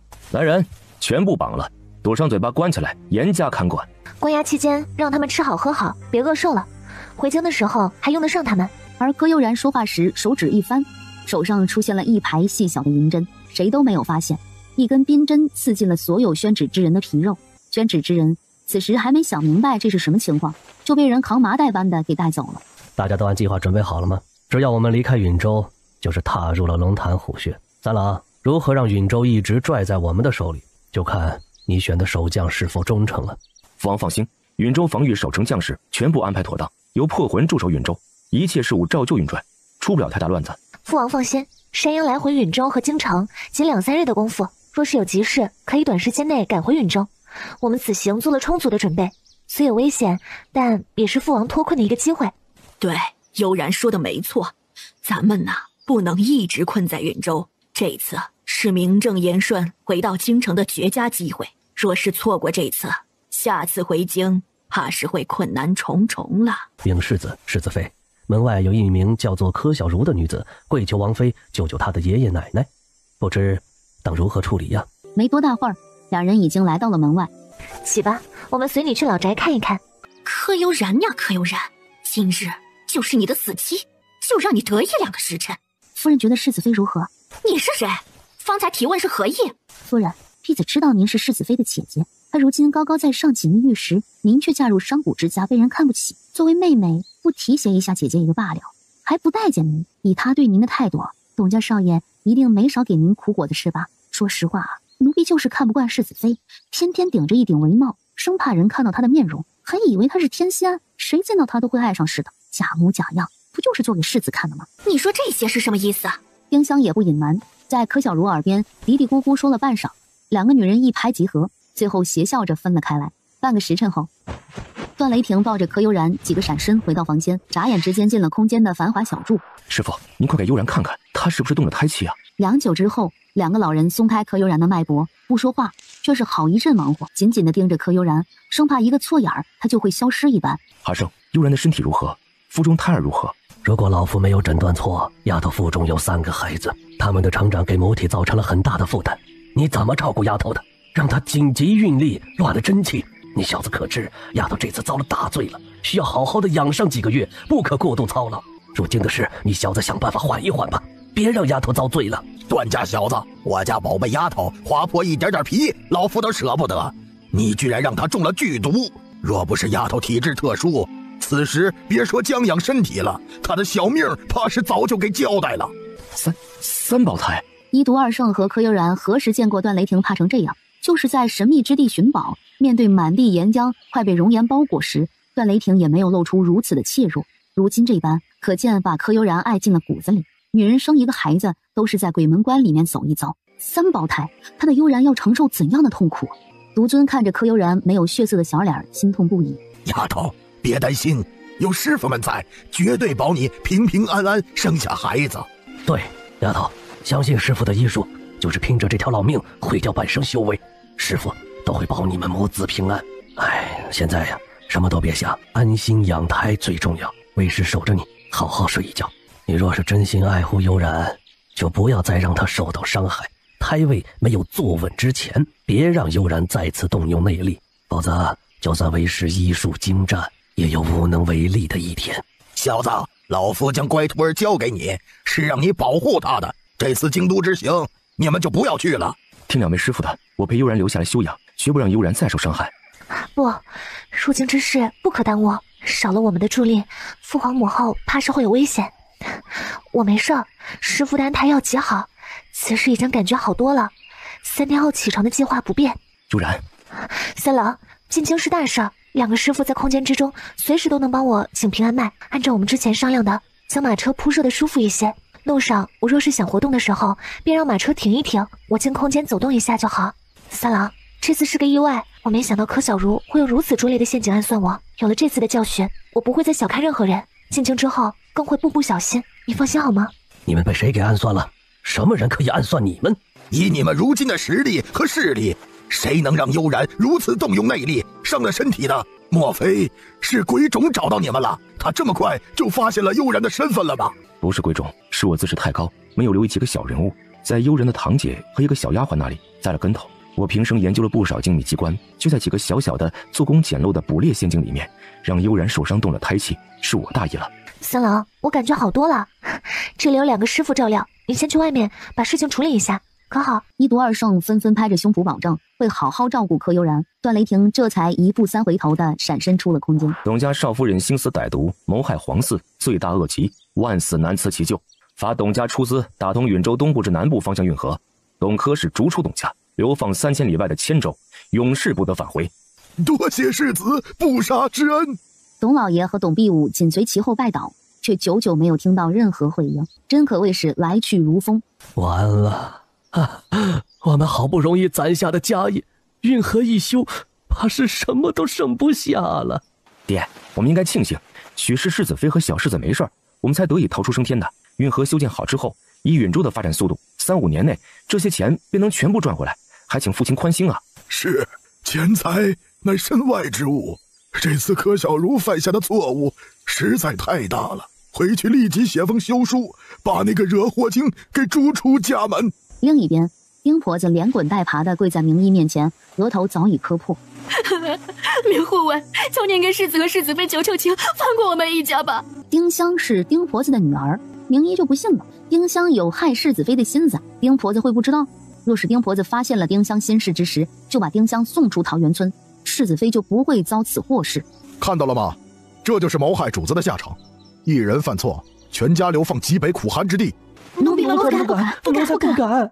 有段雷霆无微不至的关心照顾，医圣给柯悠然的调理以及空间灵气的滋养，短短3日功夫，柯悠然已经恢复如初，3个小豆芽如同无底洞般，不停通过母体源源不断的吸收空间内的灵气。悠然，你这次大伤元气，腹中又是3个孩子，咱们晚点出发，待父王母后快到京城前，再乘坐山鹰前往如何？三郎，路上不安全，有你保护，父王母后才能有一分保障，保护他们平安到达京城才是最重要的。这3个孩子来的不是时候呀，真是让悠然受苦了。为了让允州的百姓不恐慌，依旧过着以往那般平静的日子，翼王府的车队是半夜悄悄离开的，没有惊扰任何人。几天后，京城，翼王车队被拦在京城之外的驿站好几天了。空间内，宝贝儿，再喝一口可好？就一口。三郎，快把鸡汤拿走，我真心受不了这个味道，这几天都快变成汤了。丫头，老夫可是根据你现在的身体情况开的药膳方子，更何况三郎每天都换着花样给你煲汤，什么鱼、老鸭、大鹅等，一天都没有重复过。你自己不想喝，也要顾及肚里的3个孩子呀。老夫心疼丫头你，让你吃药膳，换做其他人，老夫直接开安胎药了呀。柯悠然哪里受得了段雷霆一口一口投喂呀？他一把抢过汤碗，仰头一口闷了下去。段雷霆忙拿了一颗酸梅塞进柯悠然嘴里，恨不能替他遭这一番罪。柯悠然含着快酸掉牙的梅子肉，总算全身舒爽地依偎进段雷霆怀里。没多大会儿，居然传出了浅浅的呼吸声。属下参见主子。禀主子，山匪头目全部交代了，有3拨人不约而同的前后脚找到落峡谷，各花5、6万两现银买咱们王府所有人的项上人头。山匪头目也是个谈判高手，每一方收了2万两现银做定金，事成之后3方支付剩余为快。属下拷问出了山匪们的藏身之地，带人收缴到了足够2万多人吃1年的粮食，以及那6万两定银。此事已经分数次秘密运进京城的修罗殿中储存，要如何处理那些银两和粮食，还请主子示下。山匪手里收缴来的东西禀报给父王，归入翼王府的宫中账目。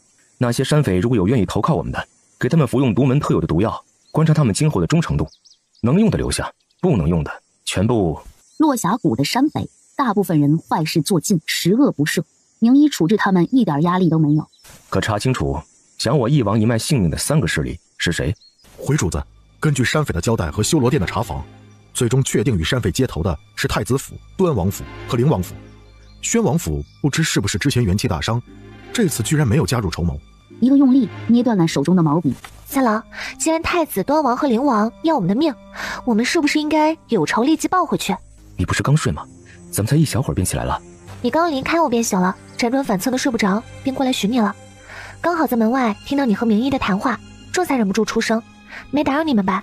你今日没听到，这事儿我要告诉你的，哪有打扰之说呀？名医还在思考，自己和主子对话的声音并不大，主母在门外是如何听到的？一抬头看到段雷霆的动作，又是一惊。主子这是怎么了？对主母如此小心翼翼，好似在呵护一个易碎的瓷娃娃般。难道主母受伤了？不对呀，主母身体向来极好，且这一路行来虽有危险，但是主子处置得当，顺利到了京城，没发生什么意外啊。还有事吗？没事就退下吧。出门的时候还不忘帮2人关上房门。段雷霆一个用力，将娇妻抱进自己怀里，全身上下都是酸溜溜的味道。今晚我们去太子府上转上一圈如何？不行，要去也是我去，你身子不方便，在这里好好待着。或是进入空间，太子府和2个王府，由我去会一会便可。腹中胎儿已经3月有余，医师傅也说我养得不错，你若是再不让我出去走一走，我整个人就要发霉了。柯悠然挂住他的脖子，猝不及防地堵住了他即将说出的话。婚香软玉在怀，段雷霆哪里抵挡得住送上门的香甜呢？四郎，小心孩子。小妖精，你要为夫今晚如何入眠？那咱俩都别睡了，去太子府吧。我真没事儿，孩子很乖。如果我感觉身体不适，立即进入空间如何？段雷霆真是服了自己的小娇妻，为了出去，连美人计都用上了。记住你说的，只要感觉身体不舒服，咱们立即进入空间，你可不能强撑着。真不愧是太子府，大大小小10几个房间，全都是金银细软、绫罗绸缎，以及各式各样的奇珍异宝。三郎，我们把箱子里面的东西清空，然后将箱子原样锁上如何？好啊。有什么事儿比一夜暴富更开心呢？哇，三郎你看，这里至少有上百匹薄纱烟烙锦，我记得这种锦缎制造1匹需要3到5年。上个月殷师兄送信来说，他得到2匹，给我留了1匹，另1匹拍卖出了16万两黄金的天价。英九送的东西咱不稀罕，本王的修罗殿内还有比薄纱烟落锦更好的水云缎，待会儿啊，咱出了太子府就去修罗殿取来，你想做什么都可以。啊，天哪，我听母妃说过，你的皇奶奶当朝皇后寻寻觅觅大半辈子都没得到哪怕一张水云缎的帕子，且制作水云缎的传人已逝，世上仅存的2批水云缎早已不知所踪。如今你告诉我，水云缎居然在你的手里，我若是穿着水云缎出门，会不会被你的皇奶奶直接给灭了呀？他敢动你一根汗毛试试？宝贝儿，不仅水云缎在为夫手里，就连制作水云缎的传人也在为夫的羽翼之下生活得很好。你若想穿水云缎做的衣服，明日为夫便命人给你裁剪新衣。水云缎的传人好几年前就已经销声匿迹，难道都是你布的局？做水云缎的大师是白氏传人，二嫂娘家的族书一脉。当年二哥喜欢上二嫂，发现他的家族被皇族逼迫，连绝处逢生都难以做到。二哥找到我，和他一起布了一个局，救下了二嫂的族亲。这事儿二嫂知道吗？二哥从不隐瞒二嫂任何事情，为了不让二嫂担心，二哥将所有事情都和盘托出了。二嫂是一个极其智慧的女子，得知族人被救之后，只字不提族亲，不问他们的下落，用她自己的办法保护着自己的族人。我也很佩服二嫂呢。听说她的家人是江南最有名的绣匠，翼王府被害，他们有没有被连累啊？放心吧，有二哥在，不会让二嫂家的人出事的。二嫂从未提及自己的家人，就是因为她了解二哥，知道二哥会安排好一切，不会让他的家人出事的。另外，二嫂也是有意无意的防着大嫂，她不提及家人，大嫂便不会关注此事。同时，二嫂同二哥说过，万一有一日他被敌人利用，他什么都不知道，也就不会说出家人的消息。所以二嫂不让二哥告诉他太多的东西，既是保护娘家人，也是在保护我们。二嫂值得我们敬重，回去以后你问一问二哥白氏一族的情况。如今局势复杂，咱们还是要知己知彼为妙，否则被人钻了空子，亡羊补牢就太过被动了。10几个房间走下来，何悠然累得气喘吁吁。三郎，这座假山下面的东西应该是太子府囤积以备不时之需的。太子府的宫中账目皆不在此，还有存粮。偌大的太子府应该囤积了不少粮食，百姓们春种1粒粟，秋收万颗子，四海无闲田，农夫犹饿死，而王公贵族们呢，啥也不干，却天天锦衣玉食，大鱼大肉。三郎，百姓才是我们齐楚的根基。去年雪灾，今年大旱，百姓太过艰难，才会揭竿而起。太子府不仁，咱们也劫富济贫一下如何？好。他的悠然如此善良，每时每刻都不忘记百姓，不忘黎民苍生。三郎，这几天真是太过瘾了，就让他们狗咬狗，一嘴毛，咱们什么都不做，他们自个儿就能斗得你死我活。看着自家娇妻如此开心，段雷霆比得到一座城池还高兴。这几天他就当带着娇妻四处游玩了。二上说过，孕妇的心情愉悦有助于胎儿的发育，只要媳妇儿开心，他段雷霆做什么都甘之如饴。第二天一早，皇宫早朝之时，2封800里加急呈在了老皇帝的御案之上，差点没让他老人家给背过气去。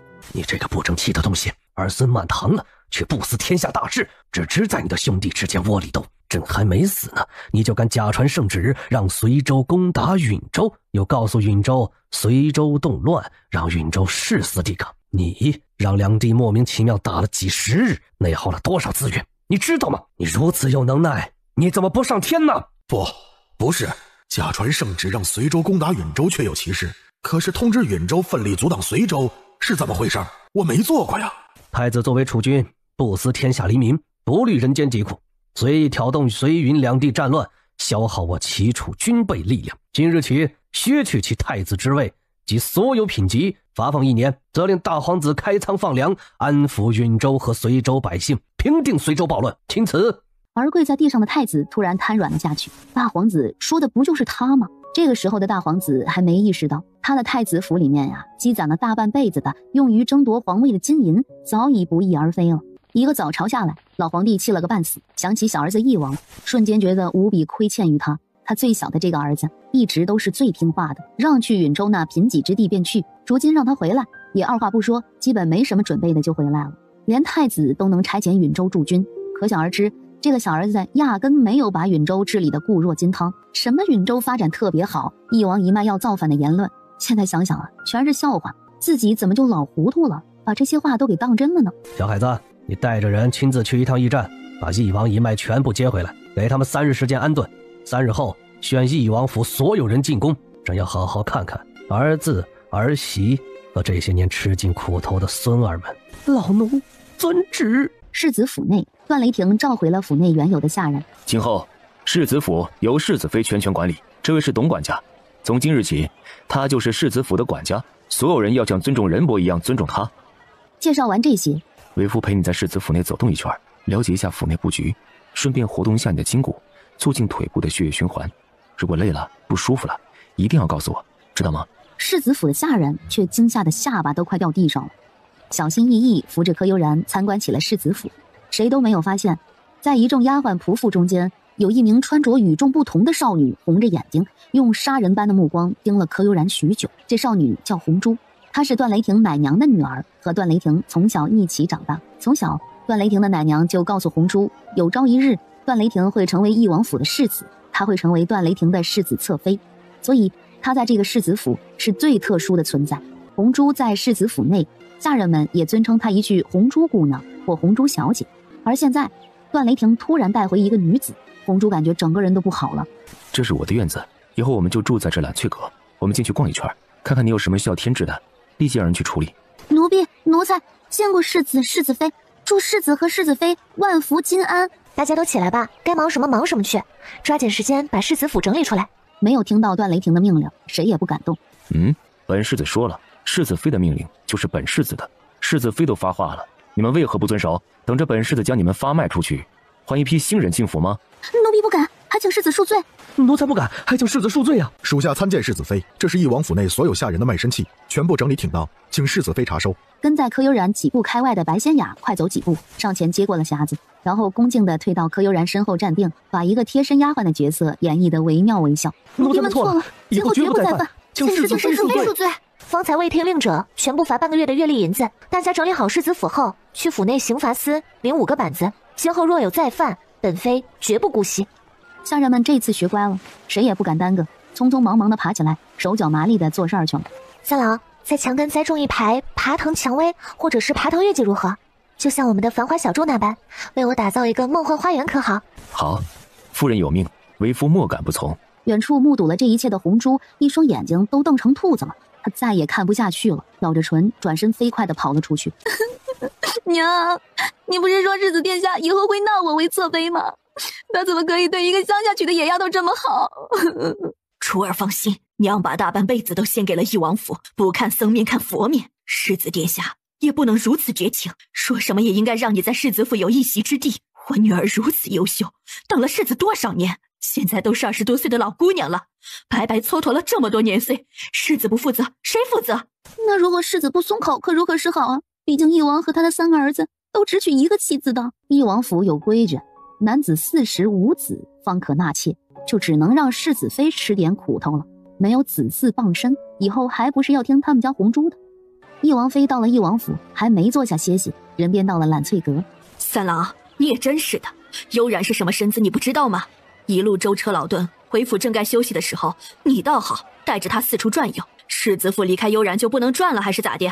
万一伤了悠然的身子，可如何是好？母妃，是儿子考虑不周，这就带悠然回去休息。翼王妃看着柯悠然的小身板，那叫一个心疼。悠然啊，天气转凉，你身子单薄，可别着凉了。三郎就是个混小子，不懂得如何照顾人。母妃给你选了2个十分有经验的嬷嬷，有什么事儿你让下人去做便好，别累坏了自个儿的身子，得不偿失。谢谢母妃。揽翠阁的下人都傻了，翼王妃一来就把世子给训了一顿，世子还乐呵呵的。参见世子妃，世子妃万福金安，这是奴婢和家人的卖身契，请世子妃收下。2位嬷嬷免礼，介绍一下你们自己和家人的情况吧。回世子妃，奴婢夫家姓沈，擅长礼仪规矩、盘发、女工等，家中有3个儿子，皆已成家，在王爷的庄子上打理活计。今日得王妃命令，奴婢从庄子上带回了3个儿子及他们的家眷，一共21口人，全凭世子妃的差遣。回世子妃，奴婢夫家姓方，擅长膳食和女子的身体调养等，最会伺候月子和婴孩。家中有2儿2女，皆是家生子。长子帮王爷打理着酒楼的生意，次子在庄子上做管事。2个女儿嫁在了庄子上，有一手好厨艺。今日得王妃命令，2个儿子和2个女儿全家29口，全凭世子妃差遣。那么以后本妃便叫你沈嬷嬷，叫你方嬷嬷了。你们全家的卖身契，本妃收下了。他们以前做什么，以后还是照旧做什么。今日便让他们回去就是。悠然啊，你和三郎成婚时委屈你了，母妃没送你多少东西。这次回京拿回了王府的产业，沈嬷嬷儿子所在的庄子是京郊的温泉庄子，占地300多亩。方嬷嬷儿子所在的庄子也在城郊，虽然没有温泉，但是占地1200余亩，加上京城闹事的仙客来酒楼，母妃全都给你了。就算母妃补给你的聘礼，可不许推辞，这是母妃的心意。若是你不要，母妃会不高兴的。长者赐，不可辞，悠然谢母妃赏。而沈嬷嬷和方嬷嬷则吓得腿软。那2座庄子可是翼王府的命脉，没有人比他们更清楚里面有什么。当年太子殿下和其他3个王爷想要，与翼王你来我往斗了好几年都没得到。就连翼王出事儿，王妃带着儿子远走他乡，翼王府都把庄子紧紧地拽在手里。今日翼王妃居然如此轻易地便把庄子给了世子妃了吗？姐，我们盼星星盼月亮，总算是把你和姐夫给盼来了。到了京城以后，没有你在身边，我们都没有主心骨了。如今连门都不敢出了，就怕惹了什么大人物给爹爹添麻烦。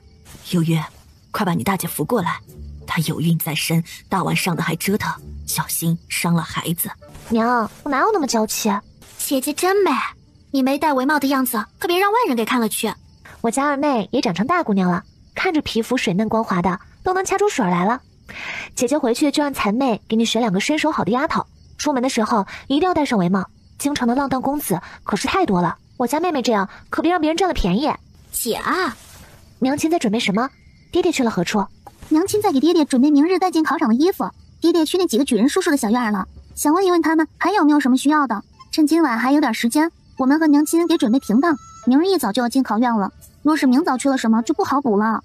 我都数不清楚娘亲第几次打开爹爹的包袱，检查有没有遗漏东西了，搞得我一整天都好紧张。大姐来了真好，我这颗提着的心呢，看见大姐的瞬间就奇迹般的平静下来了。娘亲不必太过紧张，爹爹考了这么多场，已经非常有经验了。你们进京以前，我给爹爹准备了很多东西，足够他应对接下来的所有考试了。咱们平常心对待便可。悠然，你来了，娘亲心里才有了底气。之前听说你们连城门都进不来，我这颗心呢，就一直提着。待会儿你爹回来看到你们，也能安心进考场了。快把燕窝喝了，待会儿凉了就不好喝了。娘亲一定是猜到你今晚会来，所以才让人炖了燕窝盅，才别辜负了娘的美意。姐夫真是太厉害了，一猜一个准儿。吃完晚饭时，娘亲就说明日爹爹要进考场，今晚大姐一定会回来看一看，让我们把血燕窝给他炖上。果然燕窝刚炖好，大姐和姐夫就到了。娘亲也很厉害呢，嘿嘿。娘，幽兰、幽月，燕窝还有很多，你们都别看着我喝了，大家一起喝。这次我又给你们带了不少，别舍不得。如今这一屋子的女人，个个都被柯悠然用七彩莲池水和各种空间灵宝养得水灵灵、美艳艳的，随便一个走出去都能吊打京城所有府邸的女人。哟，悠然和三郎来了。爹爹可是有什么烦心事？说出来，我们一起解决如何？嗨，悠然还是如此敏锐，爹爹有什么事儿都瞒不过你的眼睛。与我同行的举人中，有一个姓薛名富贵的，他全家都被户部尚书江大人给控制了，要挟他在考试前一天想办法在我带的行李里放一些有字的小抄。这一路走来，薛富贵得到我们家太多帮助，一直良心不安。今夜薛富贵实在受不了良心的谴责，把所有事情和盘托出，准备和他的家人一起赴死，黄泉路上也好有个照应呢。哼，掌管户部不干人事儿，这些个世家大族早就该动一动了。仗着他们有几百年的传承，早就从根儿上开始腐败了。烦请爹带我去见一见这个薛富贵，他不顾自己和家人安危，将此事告诉爹，说明是个正直之人。明日你们尽管去考试，剩下的交给我来处理。薛举人的家人如果还活着，我一定想办法将其救出。好啊！两人携手出了厅堂。娘亲，我们把爹爹明天需要带进考场的东西全部翻出来，再整理一遍。这群举人中有一个薛富贵，有可能就出现第二个，不能让那些想陷害爹爹的人得逞。夹带字条进考场，爹爹这一辈子的仕途就没了。三姐妹不敢闲着，七手八脚的开始整理，就连衣服内袋的边角缝隙都没放过。半个时辰后，看着夹有字条的平安符、毛笔、放衣服和笔墨的书箱等，气得说不出话来。太过分了，他们真的太过分了！一路上我们家多照顾他们，不求这些举人回报什么，却没想到他们居然恩将仇报，把我们全家都当成冤大头。段雷霆和柯正东进屋，别生气啊！明日进考场，我尽量精简行李，需要什么直接在考场内高价购买。三郎已经派人安排好了，考场内会有人盯着我的考房，若是有人想在考场内做手脚，三郎安排的人会立刻抓住他们，并现场公开，还考生们一个朗朗乾坤。这些人敢在科考上做文章，不死也要让他们腿层皮。跟随爹进京的几个举人都没什么问题，放纸条的是他们进京前买的3个书童暗地里下的手。几个举人家境贫寒，对卖仆从没什么经验。那3个书童的卖身契全是假的，3人中有2个是随州知府安排的，有1个书童是户部尚书江大人留的后手。看来姜文两家还在记恨文轩和江淼受伤之事。别担心，姜文两家本就不占理，他们报复爹爹，并不是因为文轩和江淼受伤，而是他们世家大族的权威受到了挑战，百姓们遭受天灾，过得苦不堪言。这些个世家不思如何帮助百姓共度难关，只想着如何打压旁人。既然他们多行不义，就要承担该承担的后果。齐楚的江山早就应该换血了。三郎，翼王府从来都不孤单，爹爹这次一定倾注全力搏个前3甲回来。之前布好的局，是时候一步步实施了。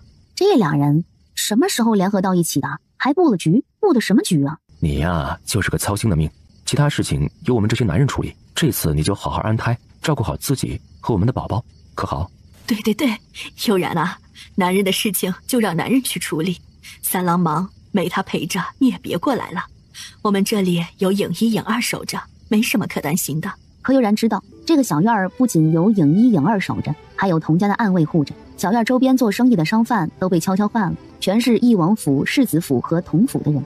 只要童氏和弟弟妹妹不出门，想要对他们下手，相当的困难。娘，我回去就让残妹亲自送几个训练有素、懂武功和医毒之术的丫鬟过来。你和2个妹妹，每人身边至少安排2个丫鬟跟随。幽兰、幽月，姐姐知道你们在学武功和粗浅的医毒之术，这几本书籍可以帮助你们更快的成长起来。娘亲和弟弟需要你们保护，从现在开始才是真正的考验。你们能答应姐姐好好保护自己以及娘亲和2个弟弟吗？大姐放心，我和2姐拼尽全力也会保护好娘亲和弟弟们的。娘，明日爹爹考试，你们就不要出府相送了。我担心姜文两家会找机会暗算你们，只要你们不出门，平平安安，才能让爹爹没有后顾之忧。悠然说得对，明日我和汪兄等一起出发。姜文两家的权势再大，也不敢公然在京城暗算8、9个巨人。还有，娘亲明日把府里的下人全部检查一遍，别让外人钻了空子，尤其是厨房采买一定要注意。哎呀，罢了，娘亲就不要安排人出去采买了，我让残妹和苦藤帮娘亲几日，把府内上下都给查一查。家里需要的东西，我安排修罗殿送来，娘亲和妹妹们只需要罗列物品清单便可。行，娘听你们安排。娘的，你姜家的手是不是伸得太长了？居然敢在考场内栽赃嫁祸，生学子！你知不知道朝廷选拔人才有多难？知不知道一个学子考试进京有多难？学子触及你姜家利益，你就要把他们扼杀在摇篮里吗？简直混蛋！童纯义低着头，嘴角挂着浅浅的弧度。能逼得皇上在朝堂上破口大骂，这姜尚书也够能耐的。姜家气数怕是要尽了。这样看来，皇上想要扶持平民学子，打压世家大族的势力，改变朝堂上世家独大的局面。父皇，考场陷害考生之事已经查明，是吏部右侍郎姜大人所为。户部姜尚书不知此事，所谓不知者无过，还请父皇秉公判决。哼，老四啊，你这是在责怪为父老糊涂了，分不清吏部和户部的职责吗？他吏部右侍郎姜耿耀，难道不是姜家人？进了吏部之后，变成童家人了吗？啊？皇上圣明，我吏部一直都是皇上的，绝不是某个世家的傀儡。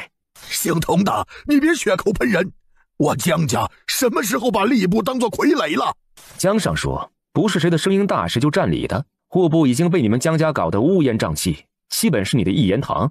怎么，一个户部不够，你们姜家还准备把吏部一起给吞并不成吗？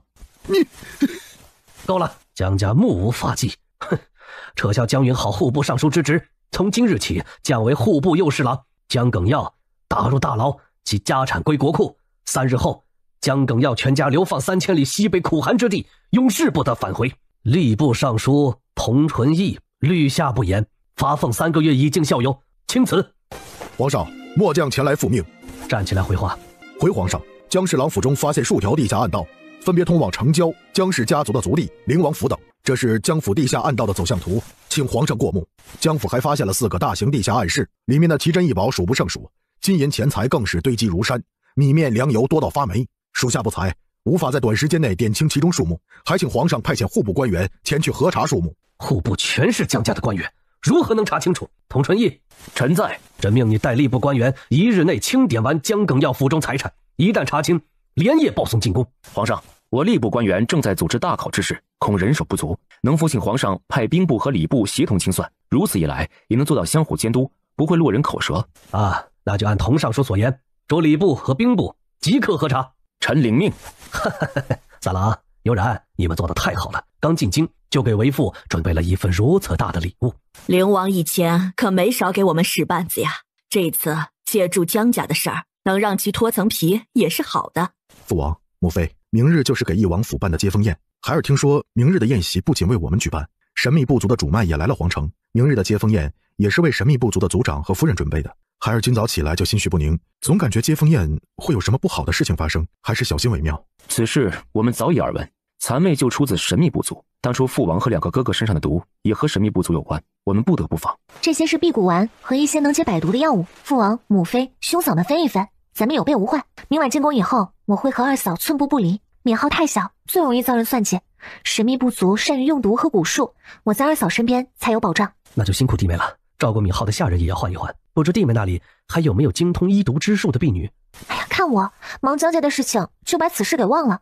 婢女已经准备好了，密云、密雪守在母妃身边，采薇、彩霞守在二嫂身边，我身边跟着知春和知秋，这几个丫鬟都是第一批跟着彩妹一起训练的，武功、易容、医毒之术都十分出色，她们都是死气，忠诚度毋庸置疑。今晚便让彩妹把她们4人送进王府。悠然啊，你娘亲那边可有人伺候？若是人手不足，先将母妃身边之人给你娘亲，她比母妃更需要人手。母妃无需担心，娘亲那边已经送去了第一批训练出来的精英，娘亲要照看2个弟弟，她身边配了4人，幽兰和幽月分别配了2人，那8人皆是暗卫，有他们隐在娘亲和妹妹身边保驾护航，我和三郎都能放心不少。还是悠然考虑的周到。三郎啊，贡院那边安排的如何？明晚我们全部进宫，贡院也要盯紧了，千万不能让你岳父发生危险。母妃放心，宫院内全是我和童家的人，岳父身边也安排了好几名暗卫守着，宫院出事的概率不大。三郎说的没错，贡院刚出过事，大家都知道那边有无数双眼睛盯着，且今日江侍郎府上抄家，影响甚大。此时3个多时辰过去了，江侍郎家的东西还没有清点结束，所有人的目光都被江侍郎家的雄厚财力给吸引过去了，一时半会儿不会有人再同贡院下手，就算文家还想陷害柯老弟，也要等风口过去才会动手。父王，话虽如此，然而不怕1万，就怕万一，还是安排人盯着贡院比较好。啊，挺悠然的，三郎，好好安排一下。父王放心，翼王府兄弟齐心，家庭和睦，段雷霆夫妻同心，有什么问题是解决不了的呢？时光匆匆，皇宫的晚宴如期而至。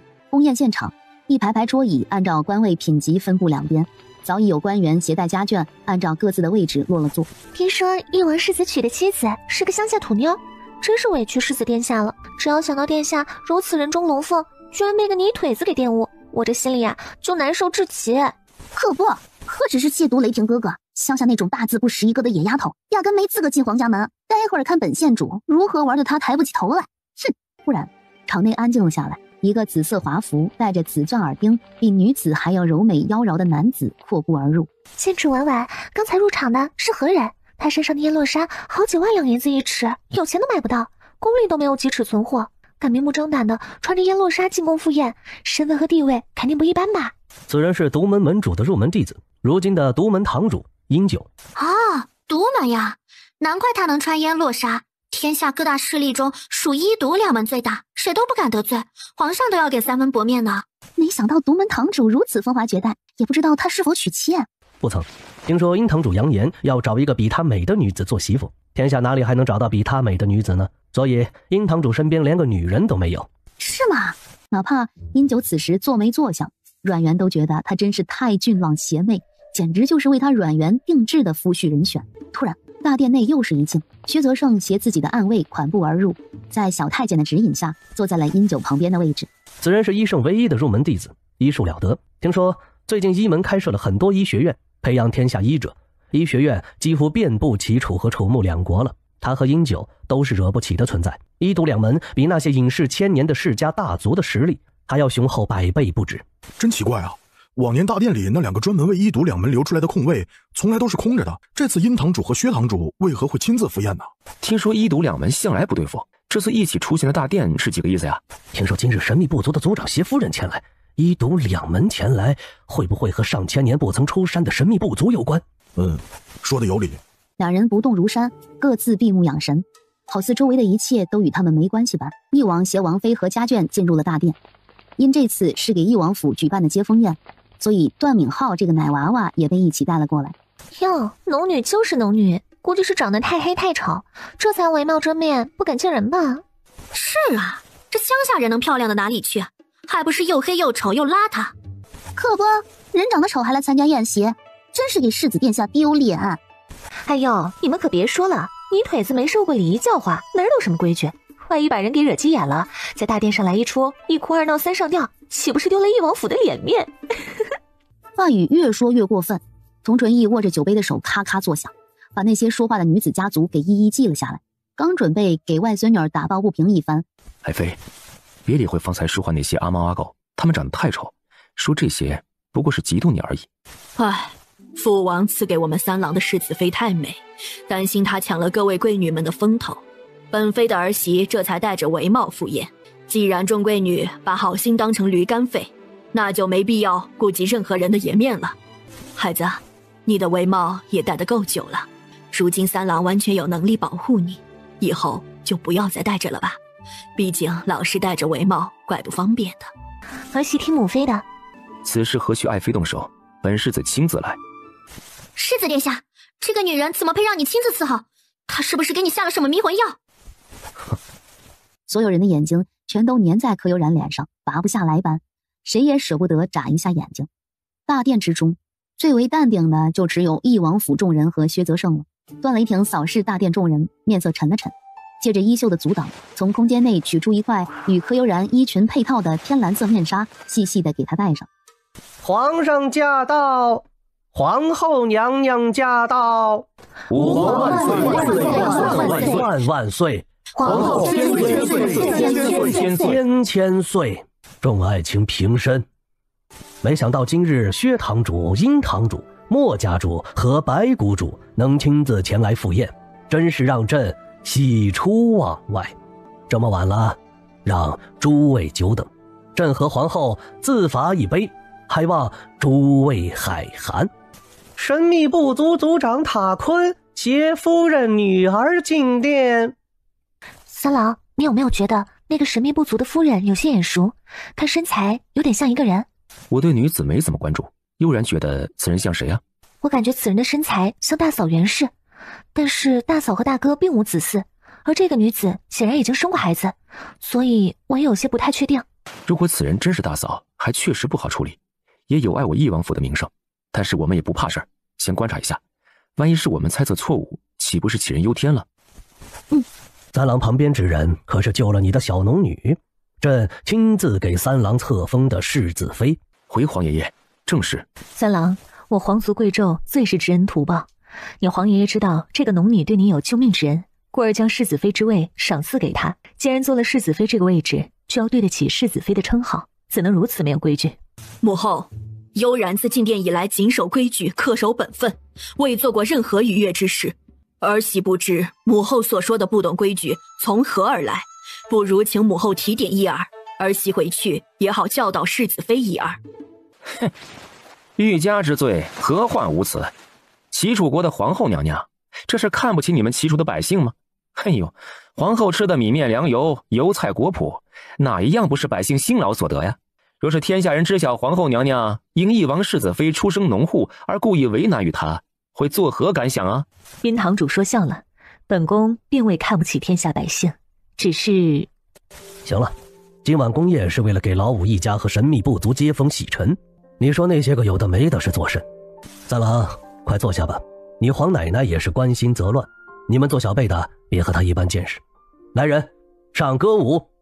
一时间，大殿上鼓乐升起，舞娘们频频停停地进入大殿。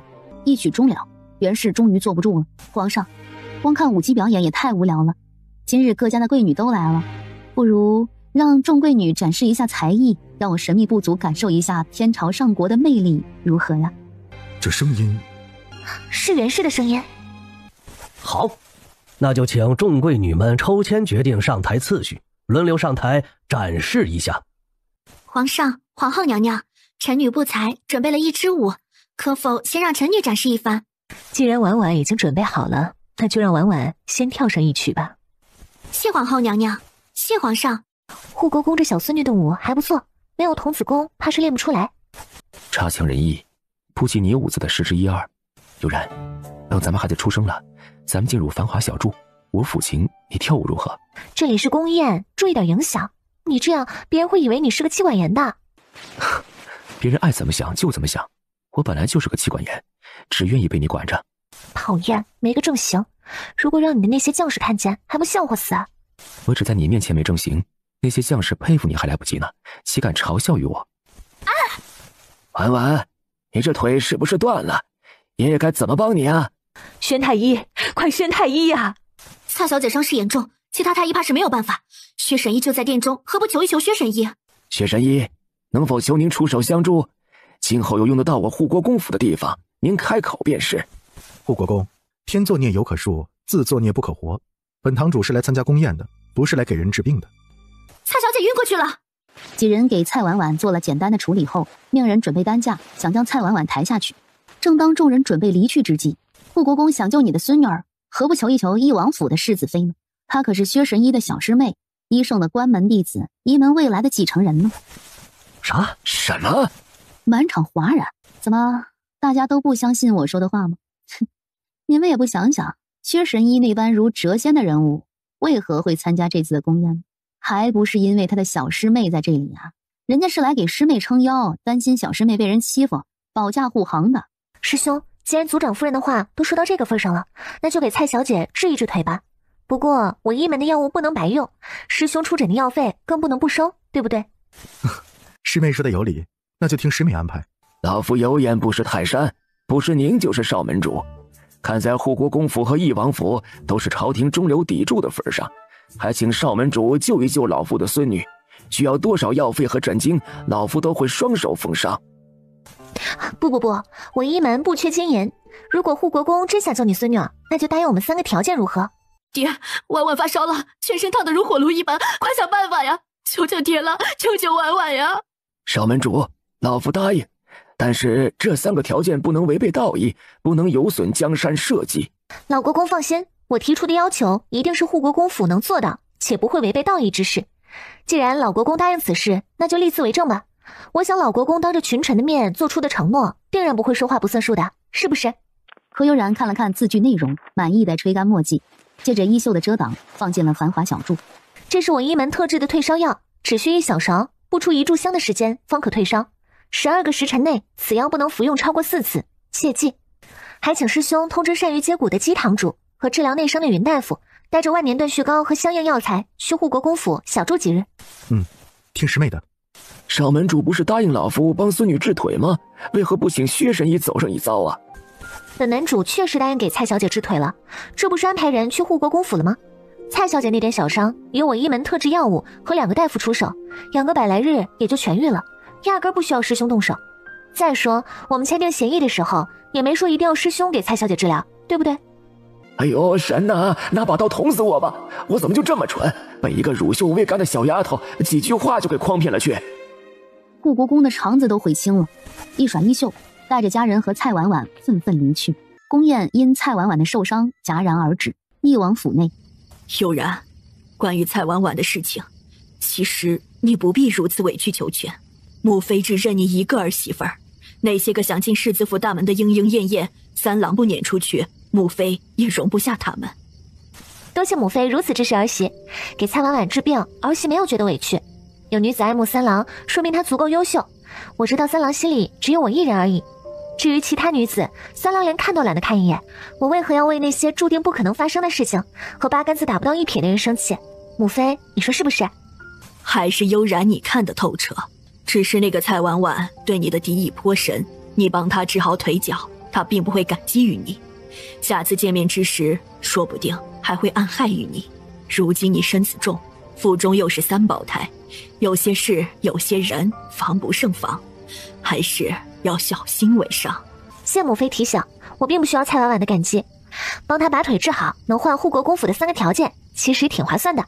而且在蔡婉婉的腿没有治好之前，护国公府不敢与我们义王府为难，这就足够了。父王刚回京，不求多一个朋友，但是少一个敌人总是好的。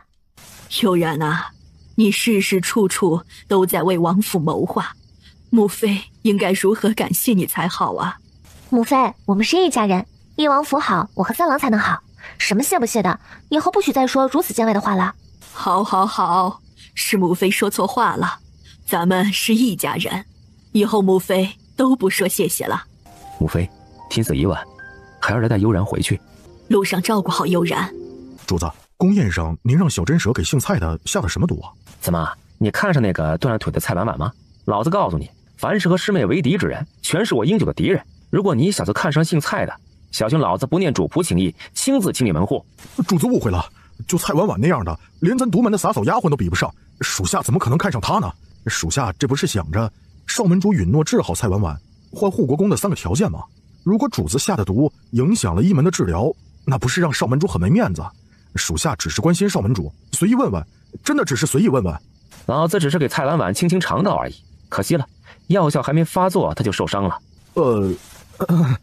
主子，你可真够幽默的。一个名门闺秀在宫宴之上绷不住，当着众人的面不停地放屁拉肚子，他是把脸都丢到姥姥家了。主子真够狠的，杀人不见血不说，还让别人名声扫地。三郎，朕近日身体不适，能否请医门的薛神医诊治一番？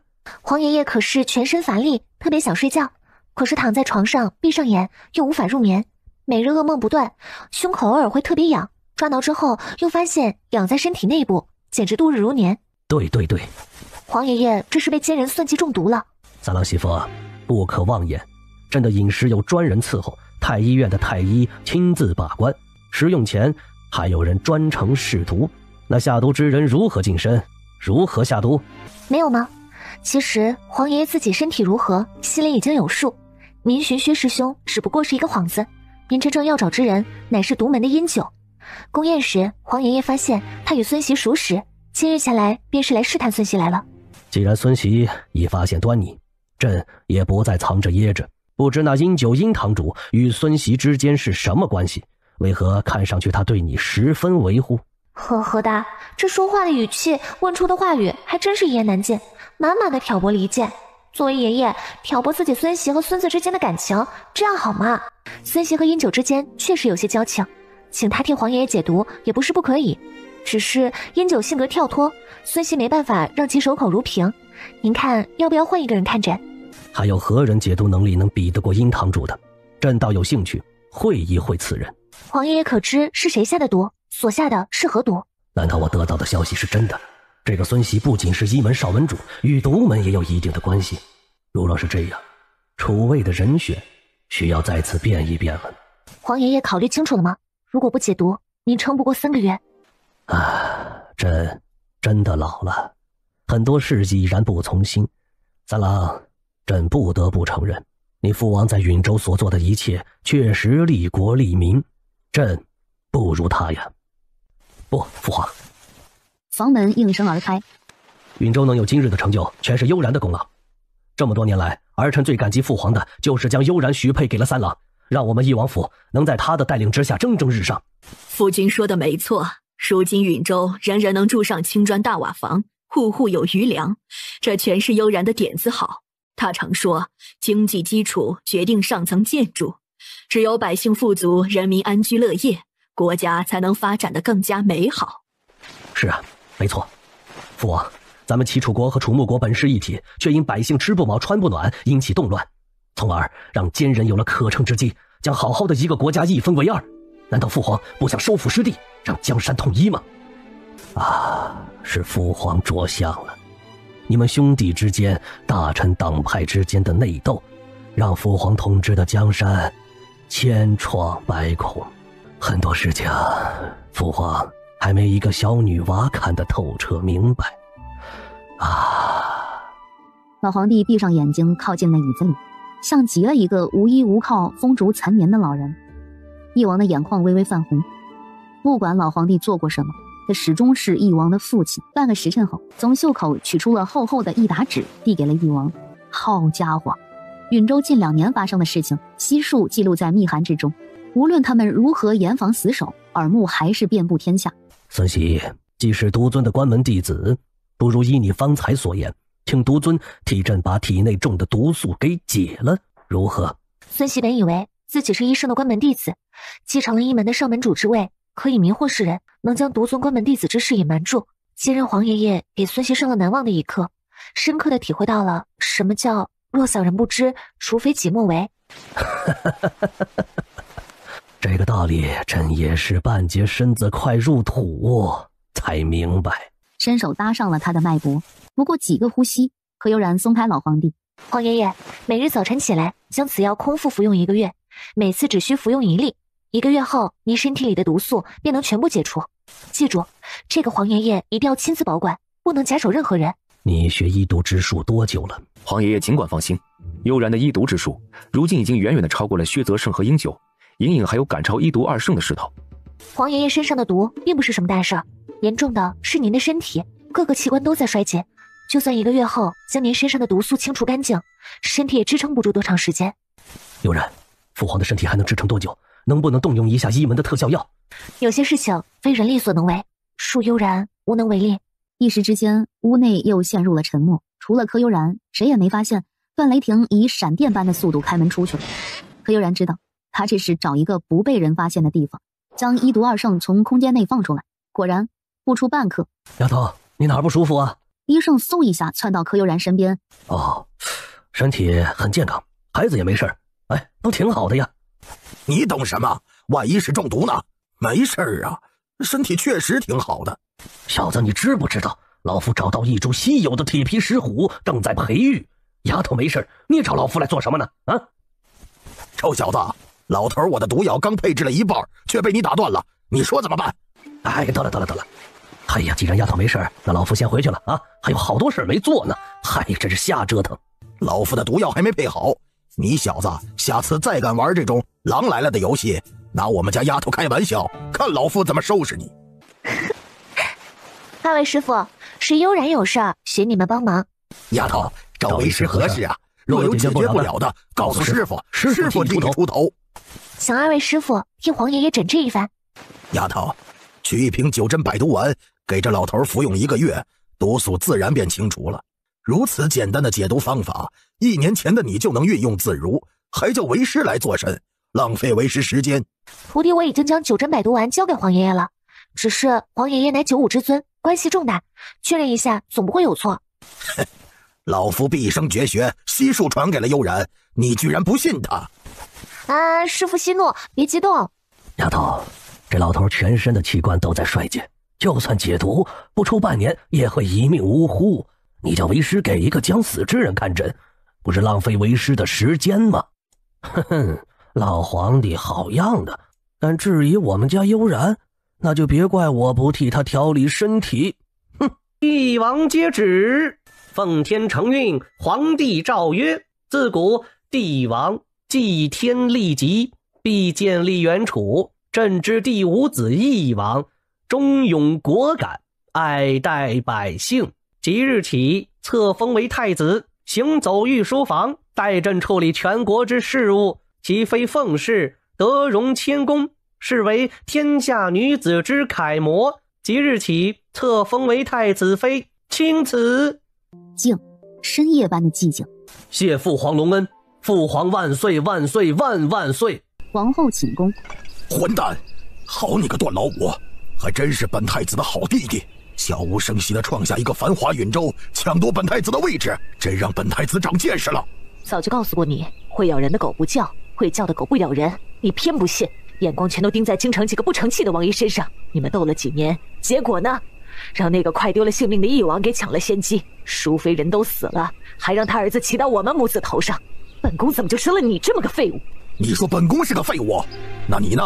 做了一辈子的皇后，连自己夫君的心都抓不住，让那老不死的封了一个又一个妃子，生了一个又一个儿子。如果你能把那老头的所有儿子都弄死在萌芽状态，皇位不是唾手可得。你太子东宫刚升任太子和太子妃的翼王夫妻，最近几日都在迎来送往，牛鬼蛇神、虚情假意的人这几日都见了个遍。禀太子和太子妃，神秘部族的塔坤族长携夫人前来道贺，请他们进来。啊，难道太子和太子妃不去亲自迎接吗？太可怕了！神秘部族没有得罪太子和太子妃吧？为何太子和太子妃看上去与那神秘部族有深仇大恨一般呢？哟，这就是太子和太子妃的待客之道吗？你们与我太子府而言是客人吗？姑没有记错的话，前几年姑体内的蛊毒就是你们神秘部族的尤娘所下，一个专门研习蛊术想置姑于死地的部族，为何姑还要代为上宾呢？对，就是这样。反正注定要和神秘部族撕破脸，又何必浪费时间和他们虚与委蛇呢？你们见过尤娘？她是不是你们所杀？哼，尤娘给太子下了本命蛊毒，试图用情蛊控制太子的神智，可是太子命不该绝，寻了高人解了蛊毒，尤娘技不如人，被蛊毒反噬，是他自作自受，罪不应得。还有你袁氏，本宫的长媳，不守妇道妇德，不知礼仪廉耻，本宫真是瞎了眼，当初怎么就选择你做了本宫的长媳？风采叶，本夫人为什么会逃离段家？为什么会不守妇德？为什么会不知廉耻的跟了塔坤？全都是你段家害的，尤其是你这个当婆婆的，3个儿媳不能一碗水端平，把心全都偏向到柯悠然那个泥腿子身上。我才是你的长子长媳，人说长嫂如母，凡事应该听一听我这个长媳的意见才是。可是你们呢？所有的事情都只听柯悠然那个小贱蹄子的，他有什么好啊？值得你们一个个如此待他？塔坤恶狠狠转头，怒瞪着上手端坐的两人，眼神里充满了仇恨，体内释放出一股力量。段崇韵神色一凛，气运丹田释放出一股威压，与塔坤相抗。半个时辰后，风采叶紧张地看着二人，悄悄将2颗地蛊丸取了出来，放在手心。神秘部族向来以蛊毒自居，塔坤的武功不如夫君，然而若是他们下蛊的话，就防不胜防了。段三郎，你是怎么做到的？段大王和段二郎踏着轻功而入，齐齐站在了他们的父王母妃面前。大王，不愧是神秘部族，连审美都如此的与众不同。大哥，不可！神秘部族传承1000年，他们的外门弟子众多，一旦群龙无首，无人约束，天下必将大乱。何况二哥去调查二嫂娘家的情况了，万一白氏一族出事，还需要从袁氏口中打探情况。塔坤和袁氏不能在东宫出事，更不能在此时有任何意外。塔夫人乃是性情中人，理解理解。今日前来可还有事儿？若是无事，那么塔族长和夫人请便，本宫和太子殿下累了几日，也不便再招待你们了。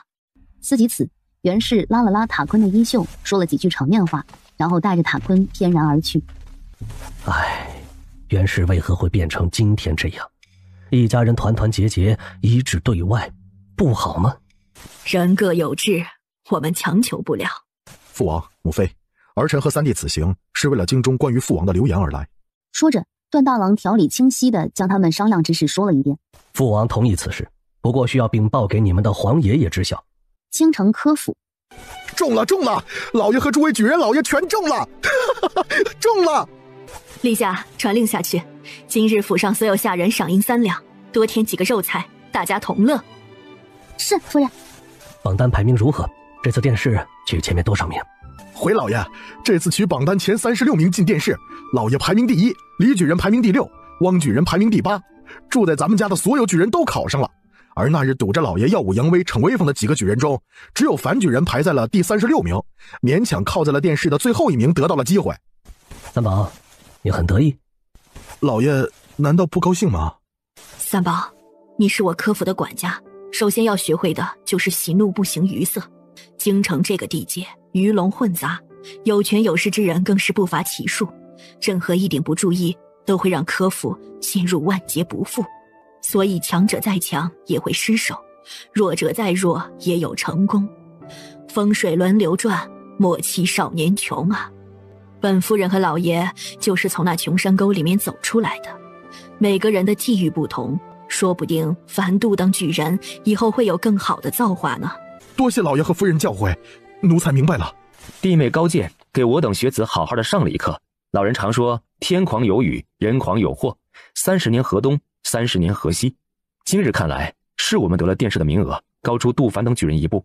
然而谁又知道他们能不能在其他方面找到他们的机会，从而更上一层楼呢？我的男儿读了10多年的书，竟还没有弟妹明辨是非，真是惭愧。在下出门时，家母一再叮嘱，出门在外要近君子远小人。对杜举人等，我等还是敬而远之比较好，没必要去攀比什么。方才说的那些都是孟夫子教育我家夫君的，奴家只不过借鉴一二，让各位举人看笑话了。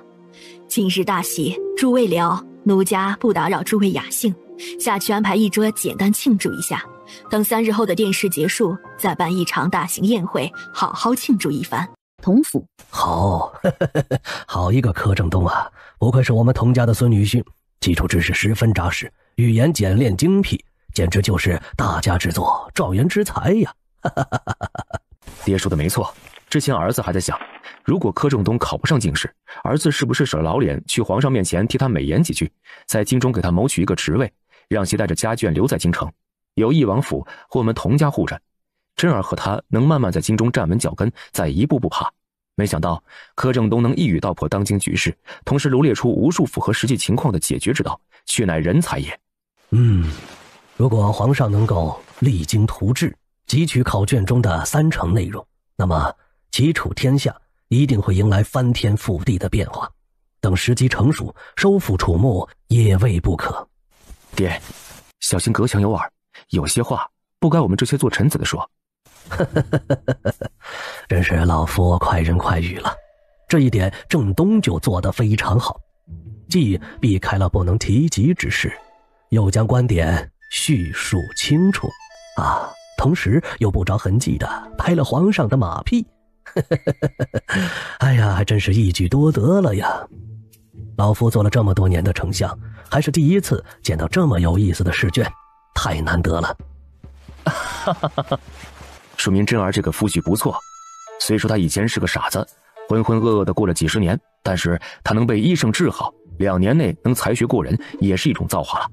感谢上天让真儿又回到我们身边，我现在真是恨不能冲到柯府认下真儿。哎，不可，春意，为父知道你着急，但是此事不得莽撞，需要从长计议。母亲和夫人还时常去这种首饰店、茶楼布庄闲逛，就是为了能不经意间与真儿来个偶遇。不管他们出门多少次，他们的真儿就是一次都没出过门。哎，悠然信里说，真儿生了一对双胞胎儿子，如今已经会爬了，可爱的不得了。我这个做外公的，连一件礼物都没有给外孙置办，这想想就心塞的紧啊。春意啊，3日之后殿试，你多关注一下郑东。宫内之人都是些抬着眼睛看人的主，郑东是从村里出来的，从小到大的生活环境注定他在某些为人处事上可能欠妥。考试是看能力，我们帮不了他，但是疏通一下宫里的关系，让他进出不受人排挤，这还是做得到的。哎呀，父亲放心吧，此事孩儿会斟酌着办理，定不会让那些不长眼的给郑东他们带错路，或是明里暗里的使些小算计。凡事防患于未然是好的。又和童纯义商议了很多事情，他和童纯义都在躲着府里的这2个女主子，什么时候与真儿相认，他们什么时候才能放松下来，坦然面对这2个他们最爱的女人。放榜了，放榜了！哎，你们说今年的新科状元会是谁呀？长什么样呢？不知道，不过今年啊，冲出来一匹黑马，将我们这些家族子弟打了个措手不及。什么情况啊？说来听听呗。哎，来了来了！一队人骑着高头大马而来，领队的正是新科状元柯震东。状元居然是柯悠然他爹，给他启蒙的还是自己这辈子最爱的男人段丰田。为什么段大郎毫无保留地将他所知传授给那个二傻子？为什么要让一个痴傻之人在2年之内成长为出类拔萃的新科状元？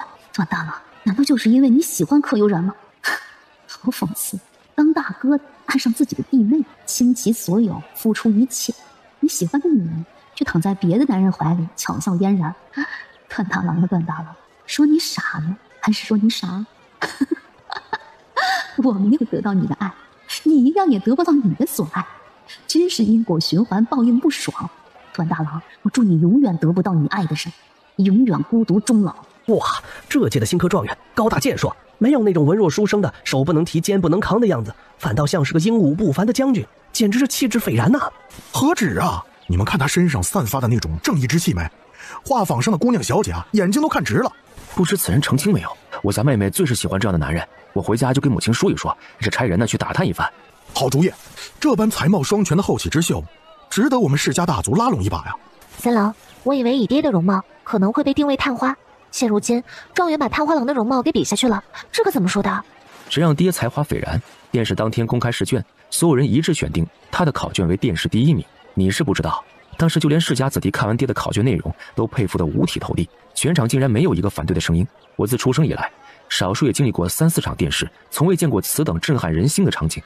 爹能有今日的成就，是因为教他的夫子都是些厉害人物，学富五车的大哥，知识渊博的孟夫子，最后还有经历繁多的父王，哪一个不是当今翘楚？别人就是想学，也遇不到如此好的先生啊！你说对不对？先生虽好，要爹肯学才行啊！不是有那句师傅引进门，修行靠个人的说法吗？如果爹的记忆力没有这么好，大哥、孟夫子和父王等给爹讲述的内容，他还记不住不是？还有咱爹脑中的淤血清除后，整个人都聪明了不止1星半点，无论什么事情都能短时间内融会贯通，这一点上我还不如他呢。这一点我也不如爹。两人旁若无人般传音入密，仿佛忘记了今日邀请他们来的是温婉公主。我说姓柯的，你这个乡巴佬怕是没见过这么多精致的东西吧？看看桌上的水果，这些可不是有钱就能吃的，还需要一定的地位才能享用。哦，对了，你今日能上这宗画舫，也是托了本公主的福气。这里可不是什么人想来就能来的，没有天香阁的贵宾帖子，别说上3楼，就是1楼的甲板，怕是也踏不上来。你可知京城有多少士族的当家人想得到这里的贵宾帖子而一掷千金？能上3楼的包厢，有卡还不行，须得交付366两的租赁银子。就你这种乡巴佬，上了甲板看见这里的金碧辉煌，怕是连路都走不动了吧？哦不，你本来就不是自己走上来的，如果没有你的世子夫君抱着，你连画舫的第1层甲板都没办法上来。能上这座画舫的都是有头有脸的人物，一个农女懂什么？别人赏个1、2两银子，怕是都要感恩戴的一辈子了吧？可不，我们府上刚被买来的一个小丫头说过，他们农家1个月啊，全家人累死累活能挣200个大钱，就算是富足人家了。哟，真的吗？我们府上打赏下人都不用铜板了，那泥腿子嫁给世子殿下，也太委屈世子殿下了。今日世子带那小农女来画舫，怕是闪瞎他的眼了。就桌子上那3、4两银子一盘的水果拼盘，能够农家生活好几年了。柯悠然，夫妻之间最是讲究门当户对，你觉得你配得上世子殿下吗？如今翼王已经被册封为太子，你这种大字不识一个的泥腿子，最好有自知之明。本公主也不说什么了，回去以后啊，你就自请下堂，哪儿来的回哪儿去吧。段雷霆如同看傻子般看向穆盛清。本世子都说了，让爱妃不要理会某些傻子送来的帖子，在家好一声修养多好，偏要来听这种人聒噪，真是污了耳朵。下次听夫君的。我还想看状元祭天，我们上倚翠轩好不好？倚翠轩？哎呦，太好笑了，这是我听过最好笑的笑话了。是啊，倚翠轩可是这画舫内最豪华的包厢，从来不对外人开放。听说是画舫主人专门给自己留的，他一个泥腿子居然想进去，真是笑死人了。倚翠轩可是画舫的第4层，拥有天台花园，从下面往上看都是美不胜收，更别说进去是一番什么样的美景。小龙女，晚上回去睡觉的时候把枕头垫高，或许啊可以做梦想象一下里面的美景。你今天是来搞笑的吗？你知不知道，这座画舫建成后7、8年来，还从来没有人进过倚翠轩呢，包括画舫的神秘主人。如果你现在能进倚翠轩，我把我的所有嫁妆都输给你，如何？但是如果你进不去，从今天开始，你离开翼王世子，从此不再踏入京城半步，如何？三郎，放我下来！宣王世子妃既然和本妃打赌，那么口说无凭，立字为据吧。怎么不敢赌了？没想到堂堂楚穆公主是个出尔反尔之辈。你身子重，何苦和一个傻子一般见识？为夫带你休息去。写就写，去拿笔墨来。一炷香后，柯悠然看了看手里的赌约，公主大才，这支赌约写得不错。请吧，看看你到底能不能进入倚翠轩。柯悠然唇角微勾，朝着包厢外漫步而去，尾随柯悠然一步步朝着画舫最高处的楼道而去。怎么不敢上去了呀？方才不是信誓旦旦吗？算了，本公主也不是那种蛮不讲理之人，你直接认输离开京城，本公主也就不和你计较了。天哪，不要！等等，快看，上去了！哎，你们不是守护阁楼的武林高手吗？方才有人上去了，你们没看到吗？是啊，听说通往阁楼的阶梯上有数不清的机关暗器，为何翼王世子和世子妃都快爬完台阶了，还没出现呢？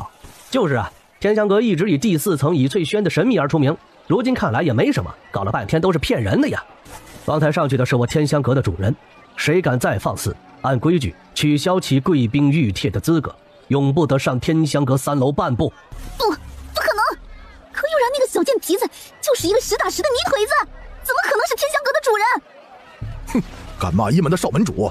从今日起取消宣王府的贵宾御帖，从今日起宣王世子妃不得再上天香阁。什么？一王世子妃是一门的少门主？不是吧？一门的少门主怎么可以让一个女子继承啊？众人你一言我一语，全是不敢置信和懊恼不已。还有人提议回去准备礼物登门致歉。一时间大家全都行动了起来，也没人吵闹着想上阁楼了。小孩子，宣旨吧。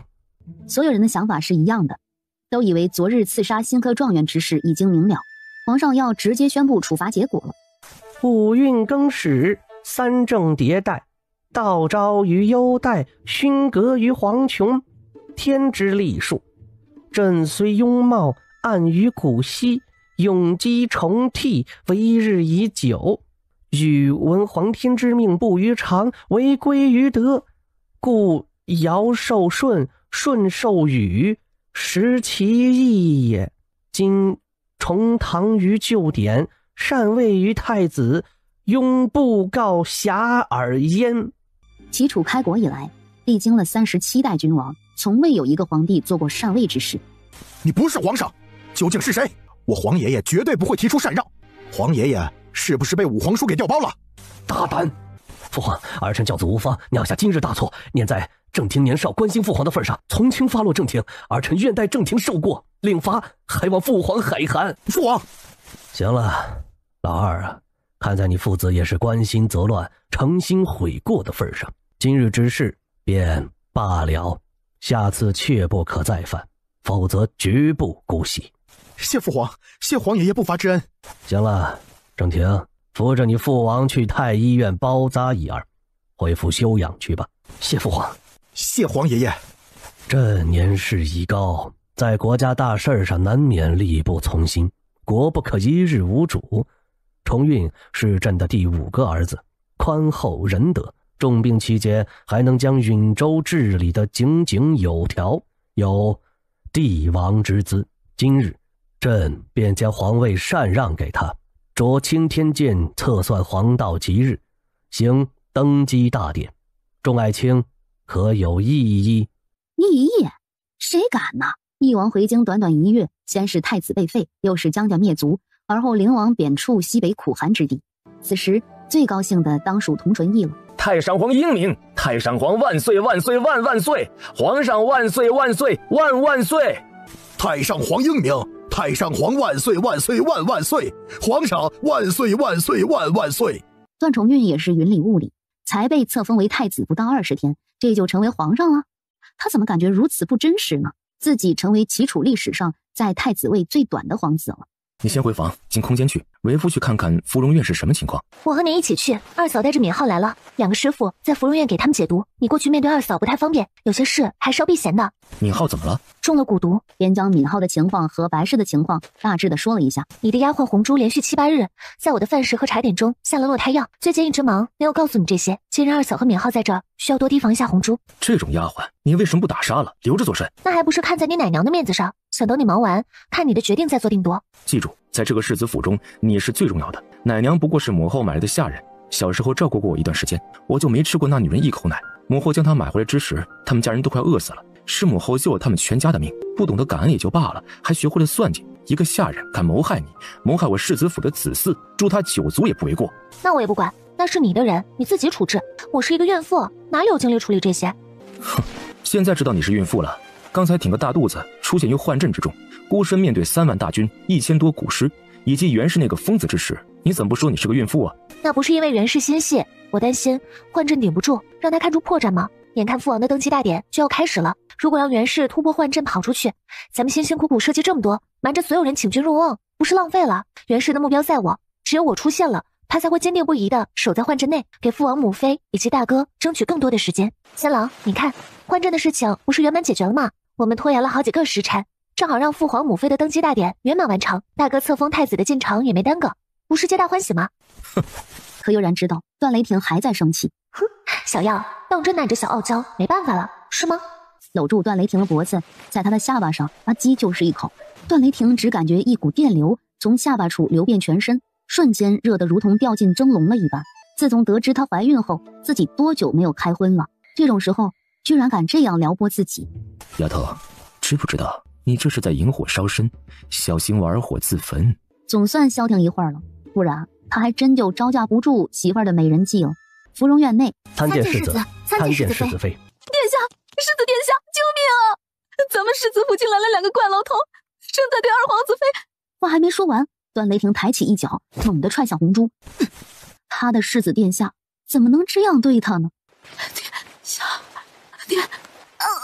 把他拖下去，严加审讯，问清楚了是哪一只手给世子妃下的堕胎药，把他的嘴给本世子敲开，问一问是谁在幕后指使他，同时将他娘一并抓起来拷问一番。端着我世子府的饭碗去吃里扒外的东西，本世子容不下。红珠悲凉嘶嚎，希望段雷霆能看一看他，自己应该是世子殿下的暖床丫头，以后要做侧妃的，怎么可以这样？户部何大人，你贫苦出身，没有经历官场历练，直接升任户部尚书，属实难为你了。这做人就要圆滑，官场也是一样，你这般直来直往，没有强大的背景和后台，连奏书都没法直接送呈天听，查出这么多亏空有什么用呢？毛侍郎言之有理，柯尚书夜路走多了，容易遇到鬼，小青哪天下衙的时候丢了性命，岂不是努力半生，竹篮打水一场空吗？状元又如何？平民学子没有家族的扶持，你以为得皇上看重就能无所顾忌了吗？大错特错！莫说你柯尚书的奏折需要走通正史司衙门，由内阁大学士票拟，能不能送达皇上御案之上有待商榷。就说什么？下官什么也没说。微臣拜见太子殿下，殿下千岁千岁千千岁。诸位请起。奏折走通正史司衙门，由内阁大学士票拟，为何父皇会看不到呢？去，请内阁大学士高大人来户部一趟。本王要问一问赵侍郎、李侍郎、毛侍郎方才那些威胁的话是什么意思？饶命啊！太子殿下，饶命啊！太子殿下，太子殿下，我们方才说的全是错的，求您把我们当个屁给放了吧。方才我们只是和柯尚书开个玩笑，还请太子殿下不要当真。是，就是开玩笑而已。殿下大人大量，饶过小的们吧。无论这几个侍郎如何跪求哭诉，段大郎始终无动于衷。燕子大街最大的茶楼上，拍卖行内人声鼎沸，皇上、皇后和柯悠然在侍从的带领下，从密道进入了最豪华的包间。主持竞拍的苦藤眼底全是光彩。诸位，今日竞拍有所不同，我们拍卖行与诸位玩一个小小的游戏，所有物品全部以盲盒的形式进行拍卖。您很有可能以10两纹银买回价值1000金的物品，当然也有可能花了大价钱，只得到价值几10两的物件，全凭运气了。啥？什么？10两纹银买回价值1000金的物品吗？哇，发财了呀！有这样的好事儿？拍卖行不赚钱了吗？这样做生意，拍卖行不是亏死了？你看看他们，只听到了能占便宜的部分，完全忽略了花数倍价钱会买到不值那个价格的东西。这就是人性。对面2楼的包房内，看什么这么认真啊？嘿，再看这里会不会出现我未来的二姐夫柯优月。娘，您也不管一管小妹，人不大都敢调戏姐姐了。你妹妹说的没错，你也大了，确实到了相看人家的时候。你俩是京都的老人了，抽空打听一下谁家儿郎好，等悠然空闲下来，我们研究一番，定下来后也好给幽兰多准备一些嫁妆。干嘛？姐，娘亲都记着呢，你的终身大事啊，你自己也要上心才行啊。你才多大就关心这些事情？我如果嫁人了，你也不远了。哼，我反正不急，如果没有看对眼的，我宁可不嫁。姐，你马上就要及笄了，京城的贵公子虽多，可是能配得上你如此钟灵毓秀的太少了。你知道你现在有多美吗？除了比大姐略逊一筹，京城各大闺秀啊，怕是都比不过你的10之1、2。你这个鬼精灵啊，你挑起的话头又给泼一瓢冷水，还拿你姐姐开涮。呵呵，看你爹忙完今日回来会不会收拾你？夫人，竞拍开始了，您有没有想买的东西啊？柯幽兰暗暗松了一口气，看向下方的拍卖台，眸中不着痕迹地闪过一抹落寞。其实1年多前，他心里就已经住了一个人，可是那人太过高贵，是他高攀不起的。而且他柯幽兰也想如大姐那般一生一世一双人，每每见到姐夫疼爱姐姐，他就十分的羡慕。可惜他看上的人身居高位，有着太多的身不由己，未来的前途呢更加是不可限量的。若真是嫁给那人，恐怕必须适应他身边美人环绕，佳丽无数。这一下有好戏看了，想必后面的拍卖，这些人啊能抢破头啊！派2队人保护好我娘亲和2个妹妹，今日之事已然将他们推到了风口浪尖，绝不允许他们出任何意外。是，悠然，你爹既然选择了科举这条路，这样的凶险是不可避免的。就算你娘和妹妹不站出来，日后大臣也会知道是户部在后面推波助澜，他们一样会站在风口浪尖上。你是否怨父皇没有让你爹打下基础，一开始就委以重任？不怨，毕竟在允州之时，爹娘就已经做好了各种准备，士为知己者死，只要父皇能用得上父亲，儿媳想他会义无反顾，肝脑涂地。你就真的不考虑让三郎做齐楚的继承人吗？大郎说了，只要三郎和你想要，他这个太子随时可以退出，他只是暂时帮你们看管着。父皇母后就别再劝了，比起管理江山兼济天下，三郎和儿媳更喜欢闲云野鹤。儿媳和三郎商量好了，等朝堂稳固，天下一统，百姓安居之后，我们便带着孩子周游天下，去看一看父皇和皇兄治理的齐楚，那日新月异的变化。你呀，说的母后都想陪你们一起去了。届时父皇母后可以将天下交给大哥，来一个说走就走的旅行。7日后，师妹，你可知这次竞拍得了多少银两？不算交到户部的银两，光拍卖行的抽成啊，就赚了9000多万两啊！启禀世子妃，您的母亲和2个妹妹在琳琅阁被几名夫人围住了，是否派人前去解围呢？大胆，居然敢在我独门的琳琅阁闹事！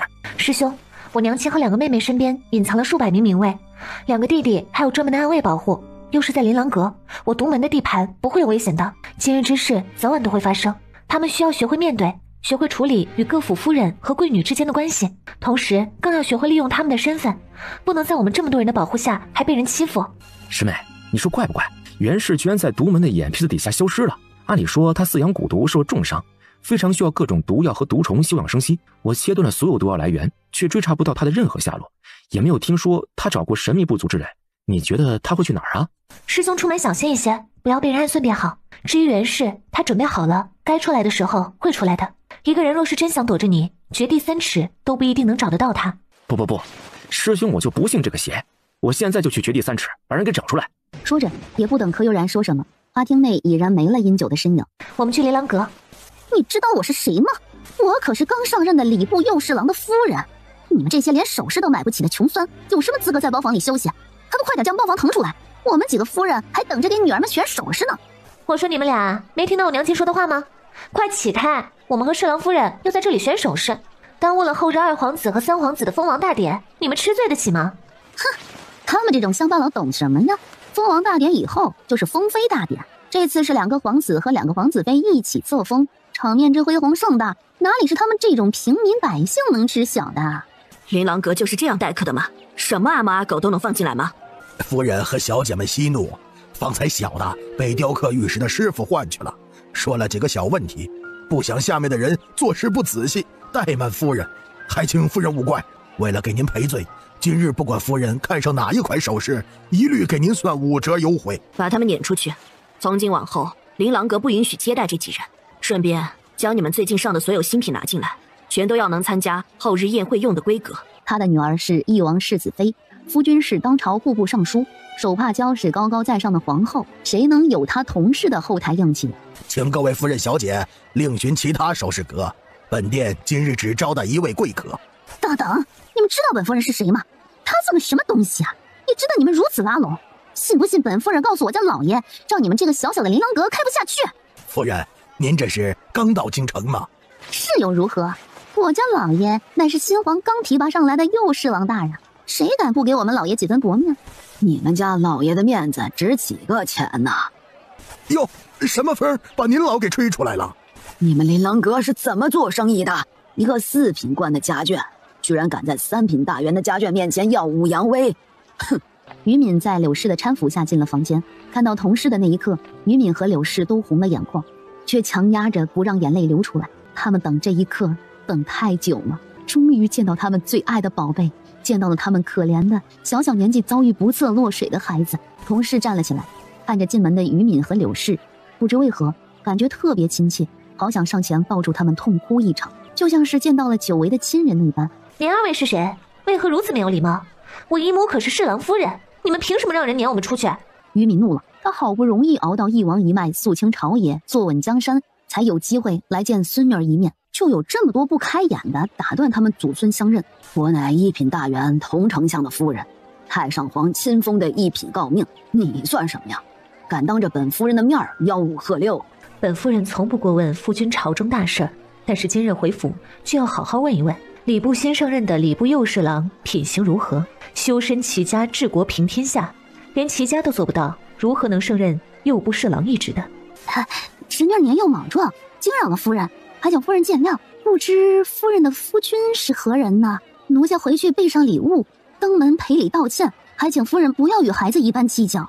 呵，可有人冷笑，在一群丫鬟嬷嬷的簇拥和知春知秋的搀扶下，慢慢步入包房。侍郎夫人好大的口气，按你的意思，同尚书夫人不原谅你的侄女，就是以大欺小了。你侄女还真的很小呢，这身高看上去应该有16了吧？可是说话做事儿还不如本宫10岁的妹妹。哎，可惜了，脑袋不好使，需要治。见过世子妃，世子妃万福金安。快快免礼，本妃就是来看看母亲和妹妹的，老夫人和夫人千万不要多礼。柳氏心里的欢喜更甚，激动的都不知道应该说什么话了。大胆，见到翼王世子妃还不行礼？谁给你们的胆子，敢藐视皇家？世子妃饶命啊！世子妃恕罪，不知世子妃大驾有失远迎，求世子妃开恩。你身子已然如此重了，为何不在府上将养着？如此出行，若是发生意外，可如何是好？三郎也真是的，什么事儿都由着你的性子来。改明见到他，我一定要好好说他几句。有些事儿就不能没有原则的迁就你。知道娘亲心疼女儿，这不多运动，生产的时候才不遭罪。三郎他拗不过我，您见到他就别训斥他了。如果您实在不放心，不如在女儿快生的时候抽空来世子府陪女儿住上几日。你呀，娘确实不放心。皇后娘娘已经和为娘商量好了，等你快临盆的前2个月，我们就搬来世子府守着你，看你还能不能在我们眼皮子底下嘚瑟。跪地求饶的夫人和小姐瘫软了一片，这个时候才知道他们摊上大事了。胡侍郎的腿脚有问题吗？大人，下官十分健康，腿脚利索，一点问题都没有。那为何不过100余步的距离，却用了斩茶功夫才过来啊？胡侍郎，户部右侍郎，对吗？正是下官。尚书大人让我整合皇上登基大典所有花销，实在太繁琐，倚仗太难，要不要随意报一个数字，先蒙混过关再说？你有一个夫人姓杜，杨家有个侄女姓陈，你们家亲戚是最近到京城的，可对呀？多谢尚书大人关心。下官家里确实有一侄女，年方16，尚未许配人家。这次随家人入京啊，就是想在京城相看一二，学一门好亲事。胡侍郎的夫人和侄女真是女中豪杰，在这京城之中，居然能只手遮天，让别人腾出包房给他们享用。本官倒是不知，在这京城中有哪家女眷敢如此嚣张的不把任何人放在眼里。啥？童纯义低眉敛目，若有所思。柯正东这个女婿，他是越看越满意，还是傻的时候就只认他的女儿，后来被医生治好后就更加出色。他不是一个无敌放矢之人，更不会莫名其妙跑到他的礼部指手画脚，一定是发生了什么他童纯义不知道的事情，柯正东才会如此不客气的登门，当着他的面下了自己下属的面子。不知柯大人如此说是何意？下官的夫人和侄女做了什么，让柯大人跑到礼部来质问下官？本官的夫人和爱女先进入琳琅阁挑选饰品，你夫人和侄女是有多大的面子，让本官的夫人及爱女出去给她腾地方？莫说本官的夫人先到了那琳琅阁，先进了最大包厢，就是晚去了一时半刻，那间包房也不可能让你夫人使用。胡侍郎，京城走错路都可能碰到4品官，你夫人如此嚣张跋扈，你觉得你们一家能在京城待几天？这，柯大人您大人大量，本官的夫人就是个没见过世面的，回去本官就带她前往府上给您的夫人认错，并且休掉这个不懂事的恶妇。胡大人，别想着回去找借口休了你的夫人就完事了。告诉你，你夫人不仅仅得罪了本官的夫人，还呵斥了同老丞相的夫人，当朝1品诰命，就连本官的女儿翼王世子妃，你的夫人都不放在眼里。本官有理由怀疑胡侍郎的政绩考核掺杂了水分，在地方的时候你们家没少欺负当地百姓吧？胡大人，本官交代你的任务完成的如何了？现在就把你完成的工作交上来，本官会同其他几位侍郎好好的审核一番的。胡侍郎心如死灰，他想先死一死，行不行啊？同事完全不知道，他的身后站着好多人替他撑腰。胡大人夫妇被各种名目折磨的是死去活来。3日后，二皇子段雨婷被封为禹王，统管礼部、工部和刑部。白氏被册封为禹王妃。刚开始咿咿呀呀学叫爹娘的小敏浩被封为了禹王世子，打破了齐楚国皇家需要考核竞争才能封世子的先例。而翼王世子段雷霆直接继承了翼王府，被封为翼王，掌管吏部、兵部和户部。柯悠然被册封为翼王妃，京城之中好不热闹。启禀皇后娘娘，启禀王妃，入雅郡主和他的女儿带着大车礼物求见。入雅郡主？丫头，你这是遗孕傻3年的前兆吗？童老丞相认回了你的娘亲，她可是货真价实的太上皇亲封的入雅郡主呀！啊，儿媳又把此事给忘了，快请娘亲和妹妹进来。而凤彩叶看着柯悠然，心里隐隐有了一丝不安。这丫头一直以来记性就十分好，从未忘记过任何重要的事情，是哪里出了问题啊？本宫带来了宫里最好的太医和医女，让他们给你把一把脉，确定母子平安，母后才能放下心来。医者不自医，柯悠然自从怀孕以后，都是医生帮她调理。为了不让凤彩叶担忧，给太医们看诊一番也是好的。至于空间内的变化，她所面临的危险，柯悠然不打算告诉任何人。1个多时辰后，经过10多名太医轮番探脉，几番协商后，禀皇后娘娘、郡主，少门主身体不错，孩子十分健，然而3胞胎实属罕见，也十分危险。为了孩子能顺利生产，还需要辛苦少门主在屋内适当走动一下。顾太医留下，其他太医都回去吧。太医院离不开人，全都在翼王府，没多大用处。需要你们的时候，本门主自会召唤。是，属下听令。悠然啊，虽说太医检查一切都好，但是3胞胎委实不易。你爹户部清查账目，各种拨款特别忙碌，最近都在户部住着。3郎又不在你身边，娘亲啊，实在不放心你的情况。要不娘亲在这里住下陪你如何？我也要留下，没有看到姐姐平安生下小侄儿，我就不走了。我和优越学了很多艺术，大夫不方便进姐姐的产房，我们可以。母后也是来陪伴你的。形势所迫，齐楚如今风雨飘摇，为了征服农民起义军，3郎这个时候不能陪在你身边，母后定然不会让你有危险。从今日起，母后陪你住在王府，在你出月子前哪里都不去，就陪你。一阵暖流划过柯悠然的心房，空间出了问题，段雷霆与自己相见困难，而他有宠爱他的娘亲和婆婆，有担忧自己的妹妹，想想心里就暖得不要不要的。若不是童家太过注重规矩，于敏和柳氏都想打包行李住进翼王府，陪柯悠然一起待产了。娘娘，奴才求您了，您不回宫不合规矩，皇上若是怪罪下来，可如何是好？而且朝中的那些大臣也不会允许您长时间不回宫，一直住在翼王府啊。本宫念你是宫中的老人，没有替换你的位置，却不代表你可以代表主子做决定。本宫是皇后，别说皇上还没有选妃纳妾，后宫本就无太多事务需要处理。就算宫内有事儿，有大内总管，有各宫管事，本宫只需要掌控大局便好。你有什么资格替本宫做决定？娘娘，话不是这么说的，咱们齐楚的历史上还没有夜不回宫的嫔妃。您不为自己着想，也要为皇上着想。若是您不回宫，明日早朝，皇上的御案上会堆满弹劾您、弹劾凤家的折子，还请娘娘三思啊！哼，齐楚遭受雪灾、干旱，百姓苦不堪言。如今农民起义军暴乱，以公公之言，朝廷的肱骨大臣们不思如何帮助百姓解决温饱，不管农民起义暴动之乱，只会盯着皇上后宫，上述一些家长里短，比之长舌的妇人何异？王妃此言差矣。皇宫无小事，更无家事，皇上的事乃是国事。皇后娘娘不回宫，容易引发朝中重臣不满。万一……安公公，你只是凤仪宫的奴才，后宫不得干政。你一个管事私议朝政，该当何罪？安公公，你带着凤仪宫的銮驾回去吧，留几个得力的下人和相应的护卫便可。不再搭理这个越举的老太监。晚上，姐，你晚上不舒服就怪我和二姐，我们就睡在旁边的卧榻。姐，皇后娘娘不回宫真的没关系吗？我听说宫里还有2个特别厉害的人，你说太皇太后和太后会不会联合起来对付皇后啊？将皇后娘娘孤立起来呢？母后压根不在乎后宫的掌控权，宫里的那2个女人很快就会发现这一点。只要母后不回宫，太皇太后和皇太后会慢慢将注意力从母后身上移开，转而盯着对方。姐姐告诉过你们，习惯是非常可怕的。皇后出宫来义王府居住，刚开始非常困难，会遭到前朝和后宫的强烈反对。然而当朝中官员发现皇上、太子、誉王等不甚在意，压根不管皇后住在什么地方，且颇为维护皇后，渐渐的很多官员会接受母后出宫照顾我的事实。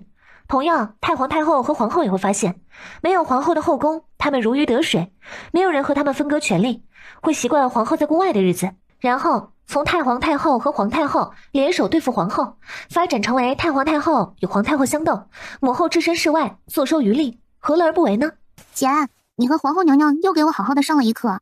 看事情要通观全局，别看母后出宫，她在宫里铁定安排了可靠的人手。母后知道皇上的人品和性格，知道我给皇上预备了各种解药，足以应对宫廷之中的阿杂手段。同时，她有3个孝顺的儿子傍身，故而母后不用担心后院失火。还有，别以为在皇上那里玩不了阴的，他们就能阳谋。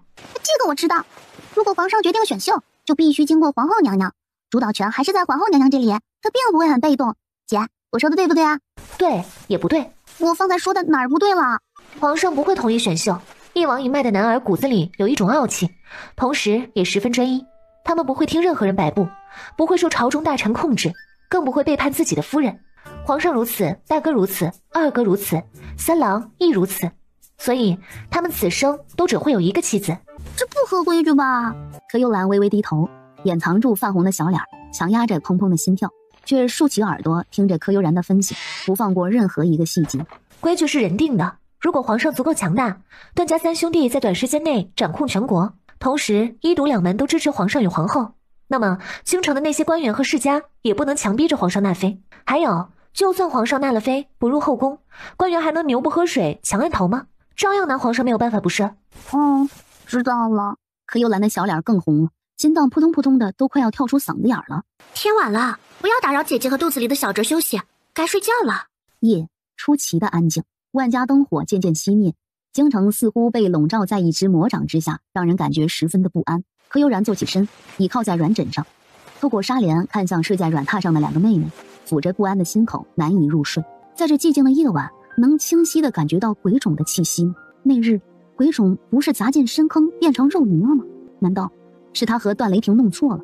其实鬼冢压根没死，深坑里面另有他人。翼王府内，柯悠然全身乏力，却在伏案疾书。柯悠然要将几千年来人类文明总结出来的经验，以及结合其属的实际情况，对这里未来的发展、改革、建设、规划等一一记录下来。柯悠然知道留给他的时间不多了，虽然空间已经进不去了，可是他能清楚地感觉到空间的变化。空间已经从最边缘的地方开始，一点点地往中心方向坍塌。随着坍塌的深入，柯悠然的身体也渐渐使不上力气，连每天的走路和孕妇瑜伽都让他有些力不从心了。为了不让段雷霆担心，他还放出了空间内的银月和墨诀，放出了七彩麋鹿，放出了山鹰一家等等。柯悠然很平静，平静地接受自己可能会随着空间的崩塌而消失的可能。为此，柯悠然还给段雷霆留了一封遗书，如果自己能平安度过危机，遗书将永远不会出现在段雷霆的面前。若是他因此而不幸离开，柯悠然希望段雷霆看到遗书后能亲自将孩子抚养长大。他知道段雷霆接受不了他离开的事实，不会选择独活，有孩子的羁绊，也许他能带着自己的那份好好活下去。小妹，我身边有无数的丫鬟和嬷嬷照顾着，幽兰有些不对劲，你都注意一下，也许她不愿意和我说的事情，愿意向你透露一些呢。二姐，你在想什么呢？出了什么事儿了吗？幽兰，来姐姐这里，你有什么解决不了的心事，和姐姐说一下呗。一人计短，3人计长，说不定姐姐能帮你想办法解决你遇到的困难呢。姐，这里没有外人，你有什么信不过我和大姐的？心里有事憋着你不难受吗？被柯幽月逼急了，柯幽兰居然还抹着泪跑了出去。幽月，别把幽兰逼得太急，有事咱慢慢说就好。不过这些时日就不要老往我这里跑了，盯紧幽兰，别让她想不开做出傻事来。柯悠然落下最后一个字，盯着厚厚的一叠笔记本，沉默了许久，最后将所有笔记整理归档，收入了一个带锁的匣子里。禀王妃，薛堂主和白小姐来了。烦请师兄将这个匣子和那封信一起交给三郎。师妹这是将所有后路都安排好了。主子将心态放平，有薛师兄和2个师傅在，产房内还有我和残梅姐姐，一定能保证你平安将孩子生下来的。我相信你们。师兄，这间密室内放着我一门数千年的孤本遗迹，还请师兄寻可靠之人前来搬运。这是天下人梦寐以求的地图，烦请师兄带给殷师兄，放在拍卖行卖掉吧。所得银两1赌2门平分，也算师妹给师门未来的发展尽一些绵薄之力。师妹放心，师兄一定将地图卖个高价，不然对不起师妹的辛苦找寻。殷师兄不在京城，许氏寻源氏有了眉目离开了，烦请师兄将这把钥匙给他，独门的库房我全部都填满了。殷师兄跳脱，但是他人并不坏，还请师兄多提点他一下。师兄和仙雅相处的如何？你俩的年纪都不小了，有没有考虑什么时候把亲事给办了？好。天，他答应了，答应娶我了吗？这是1赌2门的玉佩，当初2位师傅给了我，今日请师兄代为交还给2位师傅。师妹，那是师傅给你的，无论遇到任何情况都应该放在你身上，而不是像现在如交代后事般把你的责任全都压给师兄我。薛泽胜拂袖而去，脚步略显踉跄，更像是在逃跑。师兄都离开了，还不快追上去？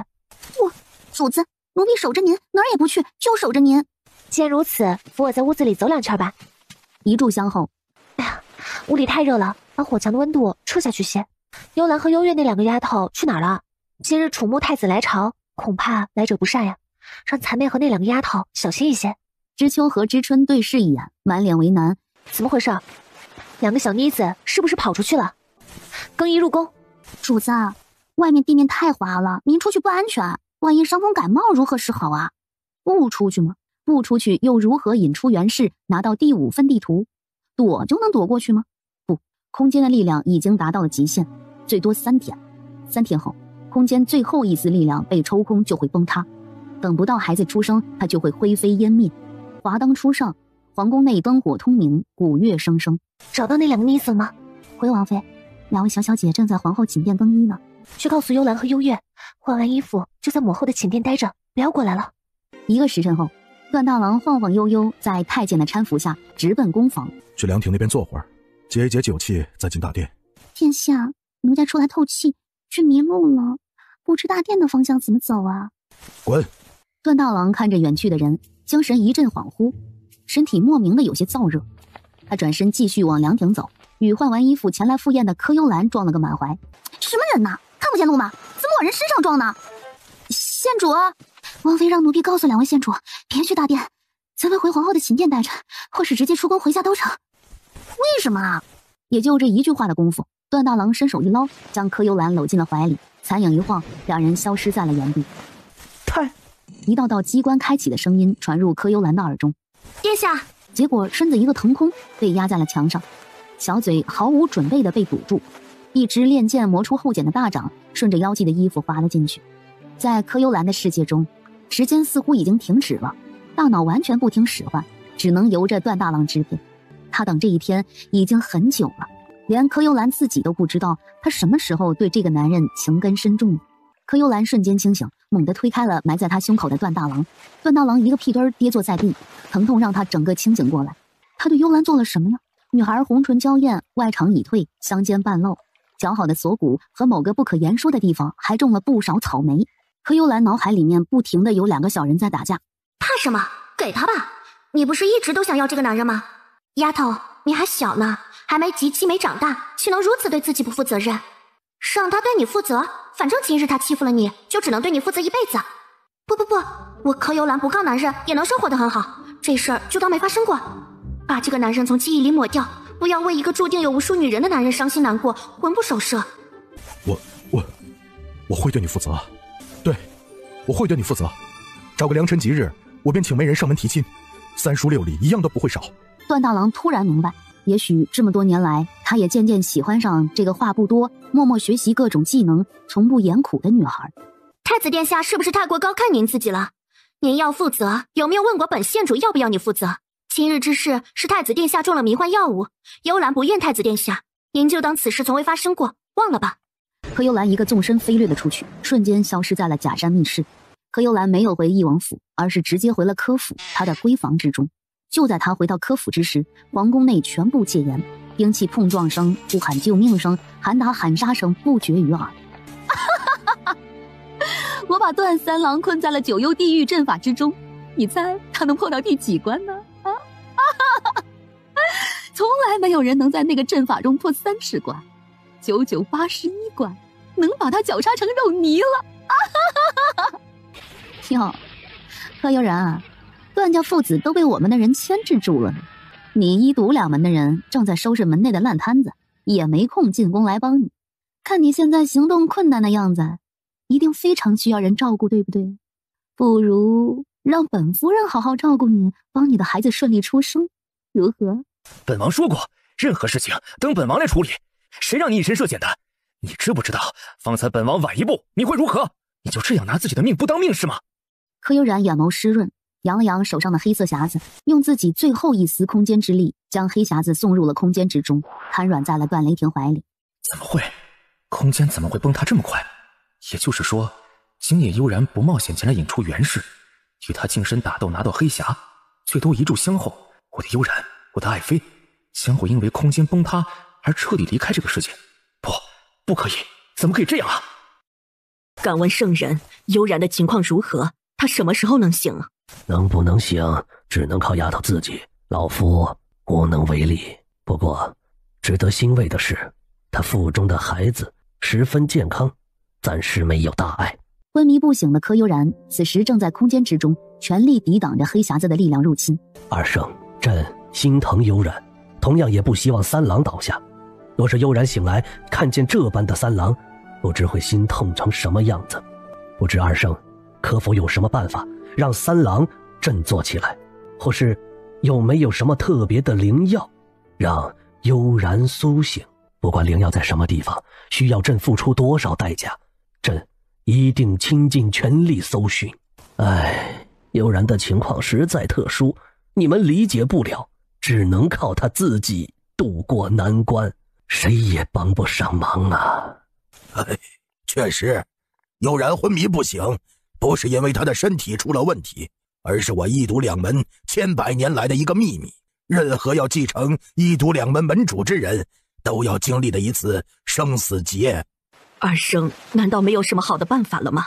杨老头无奈摇头，他们确实没有任何好办法，只能看天意了。毕竟空间就是逆天的存在，与天斗要有无尽的力量与勇气。臭小子们，还有20多天才到预产期，你们着急出来干嘛呀？姐姐还没清醒，粮食怎么就破了呢？不是还有20多日才到预产期吗？想什么呢？快去厨房盯着，别让人趁乱在姐姐要用到的东西里做手脚。殷九拽着京城内最有经验的产婆飞奔进了内院。快将此药塞进悠然舌根下含着，他的胎位正，只要丫头能及时清醒，便不会有太大的危险。丫头，醒过来呀，哪怕叫一句疼也行啊，疼就叫出来，嚎出来，师父在门外护着你，定不让你出事儿。又是半个时辰过去，翼王府众人又是熬药又是叫魂，连迷信的祭天都给整出来了。可是柯悠然依旧没能清醒过来，哪怕用一点力让孩子先出来也成啊。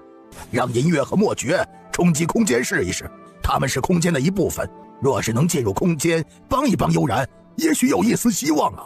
话音刚落，没等医生行动，银月和墨绝已然奔进了柯悠然的房间。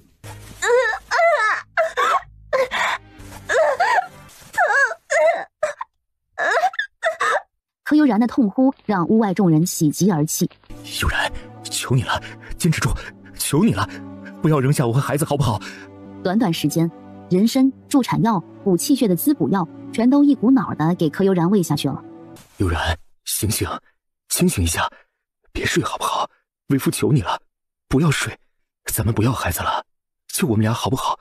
不要睡，求你了。累晕过去的柯悠然忽然睁大眼睛，憋着一口气，猛然用力，3个婴儿的啼哭响彻了整个产房。柯悠然看着段雷霆，勉强挤出一个笑容，身体放松，闭上了眼睛。秋去冬来，又是一年元宵节。段雷霆抱着用貂绒包裹的严丝合缝，只露出鼻子和眼睛，依旧沉睡不醒的柯悠然，坐在翼王府最高的瞭望塔上。宝贝儿，看到了吗？这些就是你一直所说的明星，明星所向，天下归一。为父做到了，父王做到了，皇兄也做到了。你什么时候醒过来，亲自看一看，你一手帮助过的那些孤儿、老人和妇女，为父陪你周游天下如何？去做行侠仗义的侠客或是侠女，怎么样？悠然，下雪了。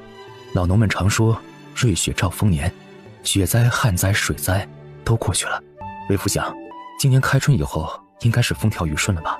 有了去年的种植基础，百姓看到实实在在的实惠，今年一定会更加卖力干活。为夫会把种植技术推广到全国各地，今后我齐楚将不再有冻死和饿死的百姓。你要不要睁眼看看呢？知道吗？今夜父皇册封2个儿子为世子，女儿为公主了。老大敏言像你，鬼主意最多，半点不顺心就扯开嗓子哭嚎，非得满足他要求才肯罢休。二宝敏恒像我，安静耐心，特别乖巧。我最喜欢的还是咱们的女儿敏熙，她是本王的小棉袄，每每在我怀里她就睁着大大的眼睛咯咯直乐，惹得不想笑的我都咯咯直乐呢。你这个当娘的可真懒，什么时候从空间出来，睁开眼睛看看他们，陪几个孩子一起长大呢？王爷，世子和公主们不睡觉，吵闹着要娘亲呢。风大，带王妃回屋歇息可好？走，为夫带你回去看看咱们的小宝贝们，他们和娘亲玩游戏，说晚安睡觉的时间到了。今晚呢，不要让他们失望，睁开眼睛和孩子们道一声晚安可好？白驹过隙，眨眼便是3年。空间内的柯悠然如同山中沉睡的精灵，躺在盛放的七彩莲花上，美得空灵而惊心动魄。四周绿意盎然，银狼山重放异彩。不同的是，银狼山的旁边多了一座高大威猛的黑狼山。两山交颈仰头，眸中深情款款，成为一种永恒的幸福。一个个小动物探头探脑，时不时的在七彩莲池附近打转，忍不住看一眼莲池内的柯悠然。这个仙子实在是太美了，所有小动物都忍不住想要多看看她，又担心仙子突然醒来发现他们的窥视。娘亲，你好懒哦，幽兰姨母今日成亲，你怎么还不起床呢？希儿，你又不听话，爹爹说娘亲累了需要休息，你又来打扰娘亲。娘亲都睡多久了？早就休息好了。幽兰姨母成亲，娘亲作为姐姐不参加姨母的婚礼，姨母该多伤心呀！娘亲，幽兰姨母对我们可好了，她成亲你怎么能不参加呢？快起来啦！3个小不点闹得不可开交。好吵啊！谁要成亲了？是幽兰吗？她还小啊，怎么就要成亲了呢？说话的孩子是谁家的呀？他们在叫谁娘亲呢？忽的，银月和莫绝从外面奔了进来，如同受到某种召唤般往床上扑去。娘亲小心！哇，娘亲是娘亲，娘亲怎么会在这里啊？眼看敏熙跑得太快，就要掉进七彩莲池之中。一片硕大的荷叶延伸到了几个孩子脚底，围绕着七彩莲花的淡粉色莲花弯腰。娘亲，敏言和敏恒也不示弱，一人一边抱着柯悠然的手臂，小可爱的躺在了柯悠然身边。宝贝儿，你准备睡到什么时候？你错过了3年，没能见证孩子们的成长，没能见证齐楚的发展，没有参加薛泽胜的婚礼，难道还要错过幽兰的婚礼吗？柯悠然的眼珠动了动，七彩莲花发出彩虹般的光芒，将一家4口包裹其中。娘亲醒了，娘亲！柯悠然迷茫地一一扫过3个糯米团子。是希儿唤醒娘亲的，都是希儿的功劳。不是这样的，是敏言把娘亲叫醒的，要娘亲抱抱。齐楚国的皇宫，段大郎和柯幽兰的婚礼刚结束，正在举行太子妃的封妃大典。忽然，天边一道霞光直射天际，钦天监的太监正十分激动，忙不迭地朝着大殿之外跪地高呼：天降祥瑞，保我齐楚千年昌盛！报，启禀皇上皇后、太子太子妃、禹王禹王妃，就在方才，懿王妃醒了。懿王妃苏醒，天降祥瑞，懿王妃果然是他们齐楚的至宝啊！太好了，我们总算没有什么遗憾了。悠然终于醒了，一定要让3郎带他周游天下，去看一看他规划的齐楚大地。短短3年，一片片小楼拔地而起，街道宽阔整洁，百姓安居乐业，民众夜不闭户，路不拾遗。朕做梦都不敢想，这样的齐楚天下居然能在朕的手里打造出来。我们家能有这一切，齐楚能如此繁荣昌盛，都离不开悠然。他能醒来真是太好了。3郎和孩子们终于守得云开见月明，相互陪伴在一起了。3个月后，娘亲带我们出去游玩，爹爹说过，等娘亲醒来便可以带我们走遍天下。娘亲，爹爹给我们说了好多你们在桃源村的故事，我们想去看看那个依山傍水的地方。好，带你们游遍名山大川，走遍齐楚大地，弥补我错过你们成长的3年。哇，太好了！ 3个孩子欢呼着跳了起来。他们家只要娘亲答应了，父亲从不会反对，真是太棒了。